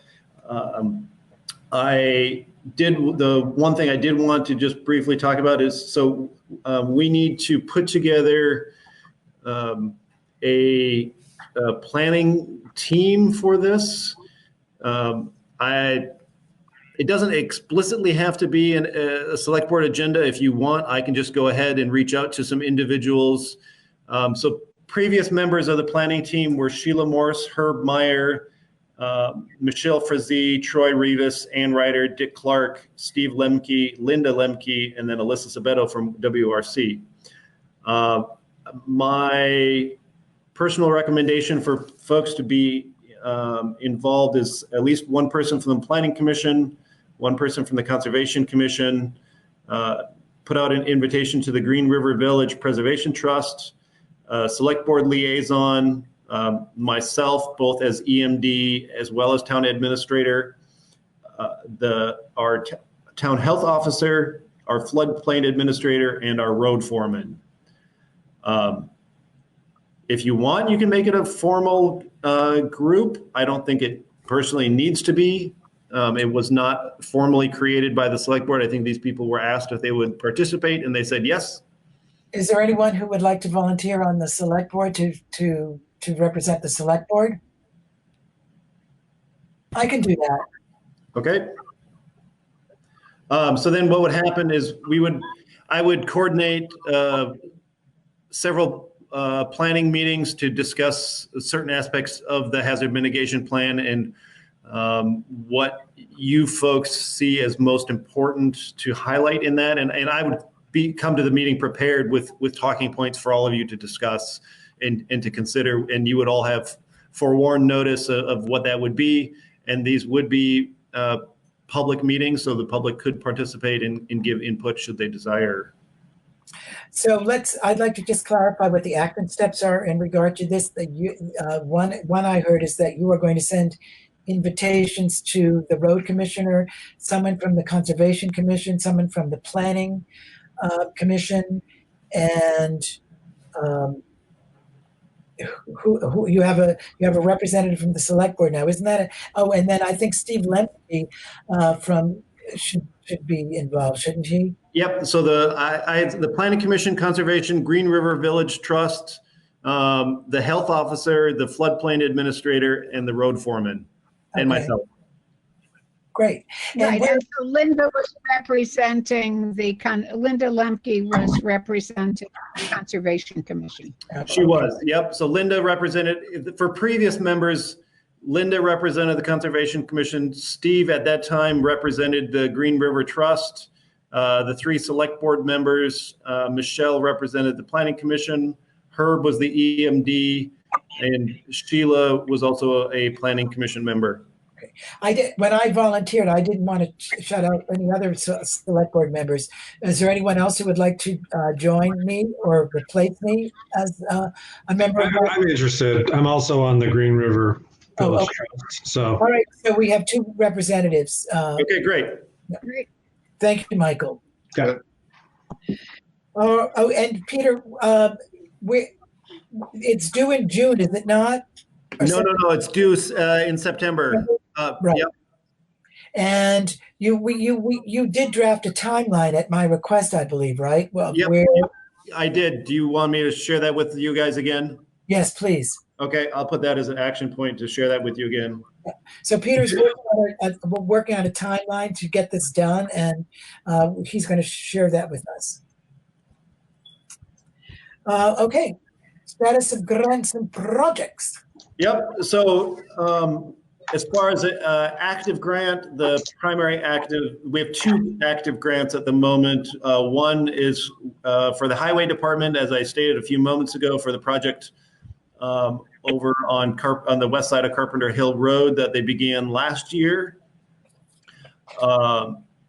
So Dan estimates that there's probably 2 weeks of work to finish, and that is due by the end of May. We have to have that completed. The second active grant that we have is for the Conservation Commission working on the Emerald Ash Borer inventory.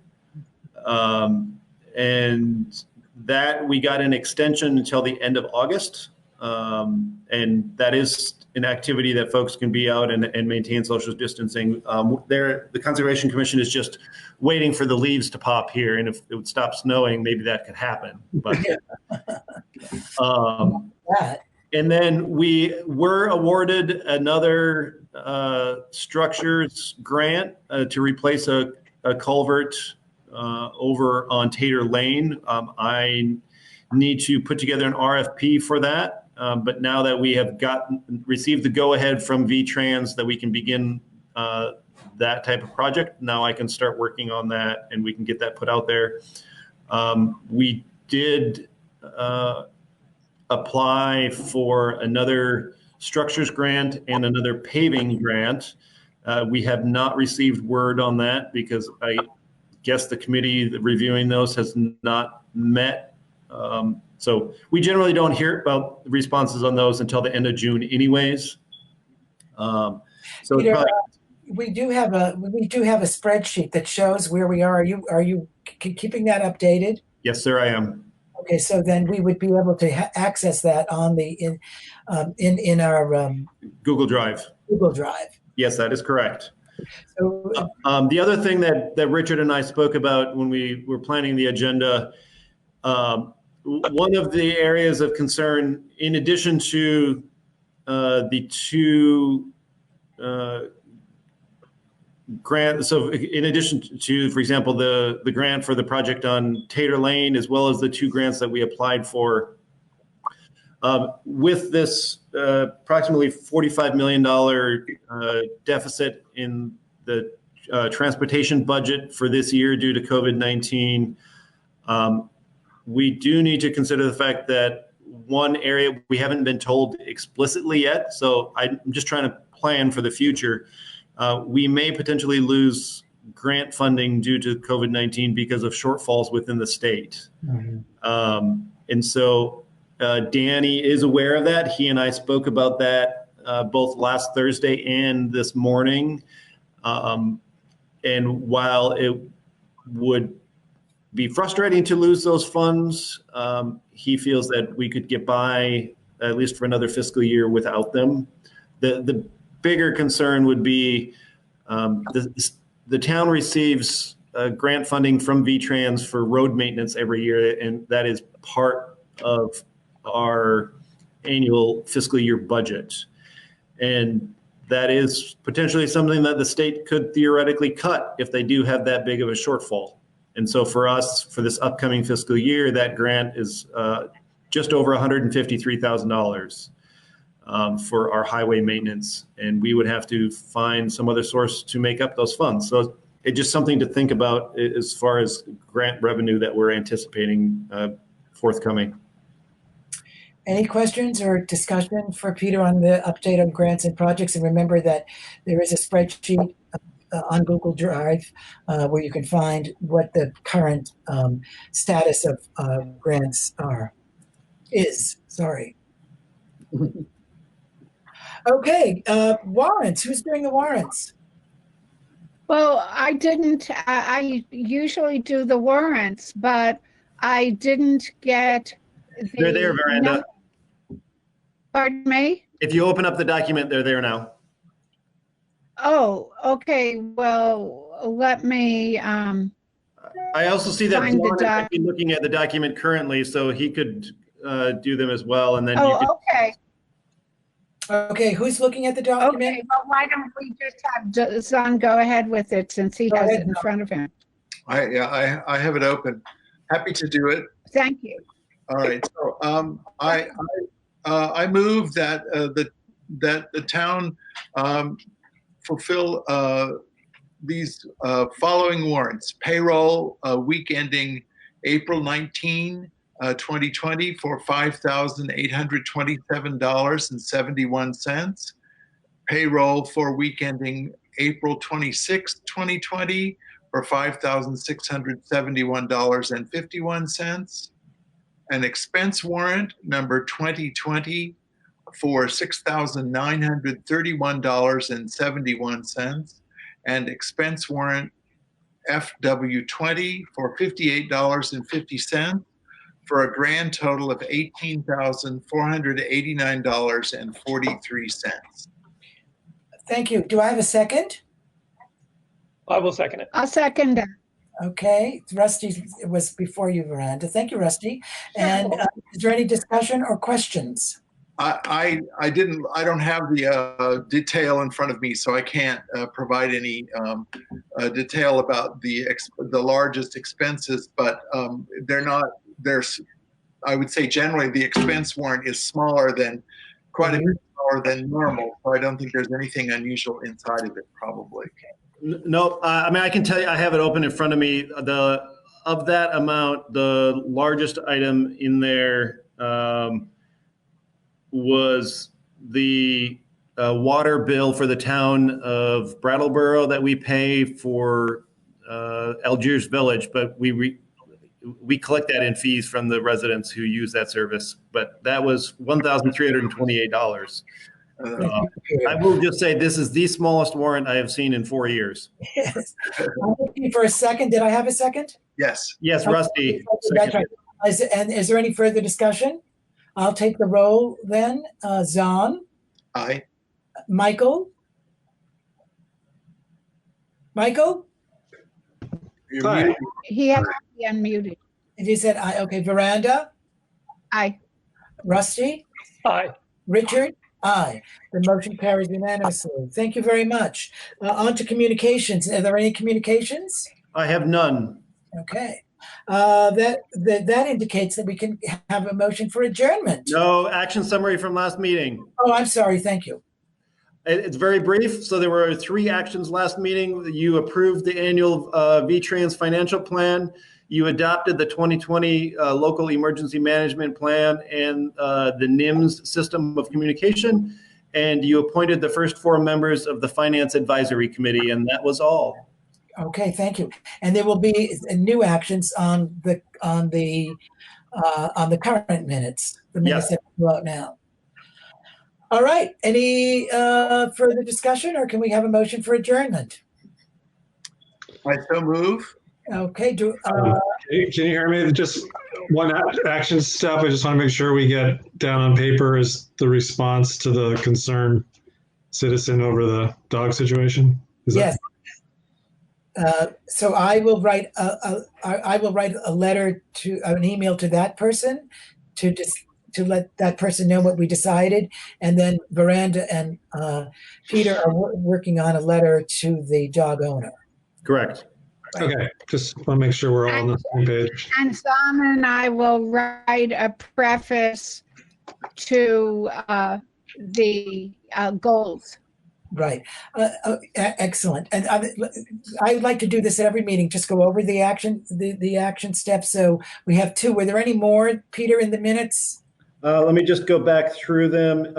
So for today, you approved the liquor and tobacco license for the store. You approved the purchase of the truck. You appointed Ann as the 5th member of the Finance Advisory Committee. And then there's the other ones that you mentioned. Once Veranda and Zahn have finished with the annual goals, I will add them to the website.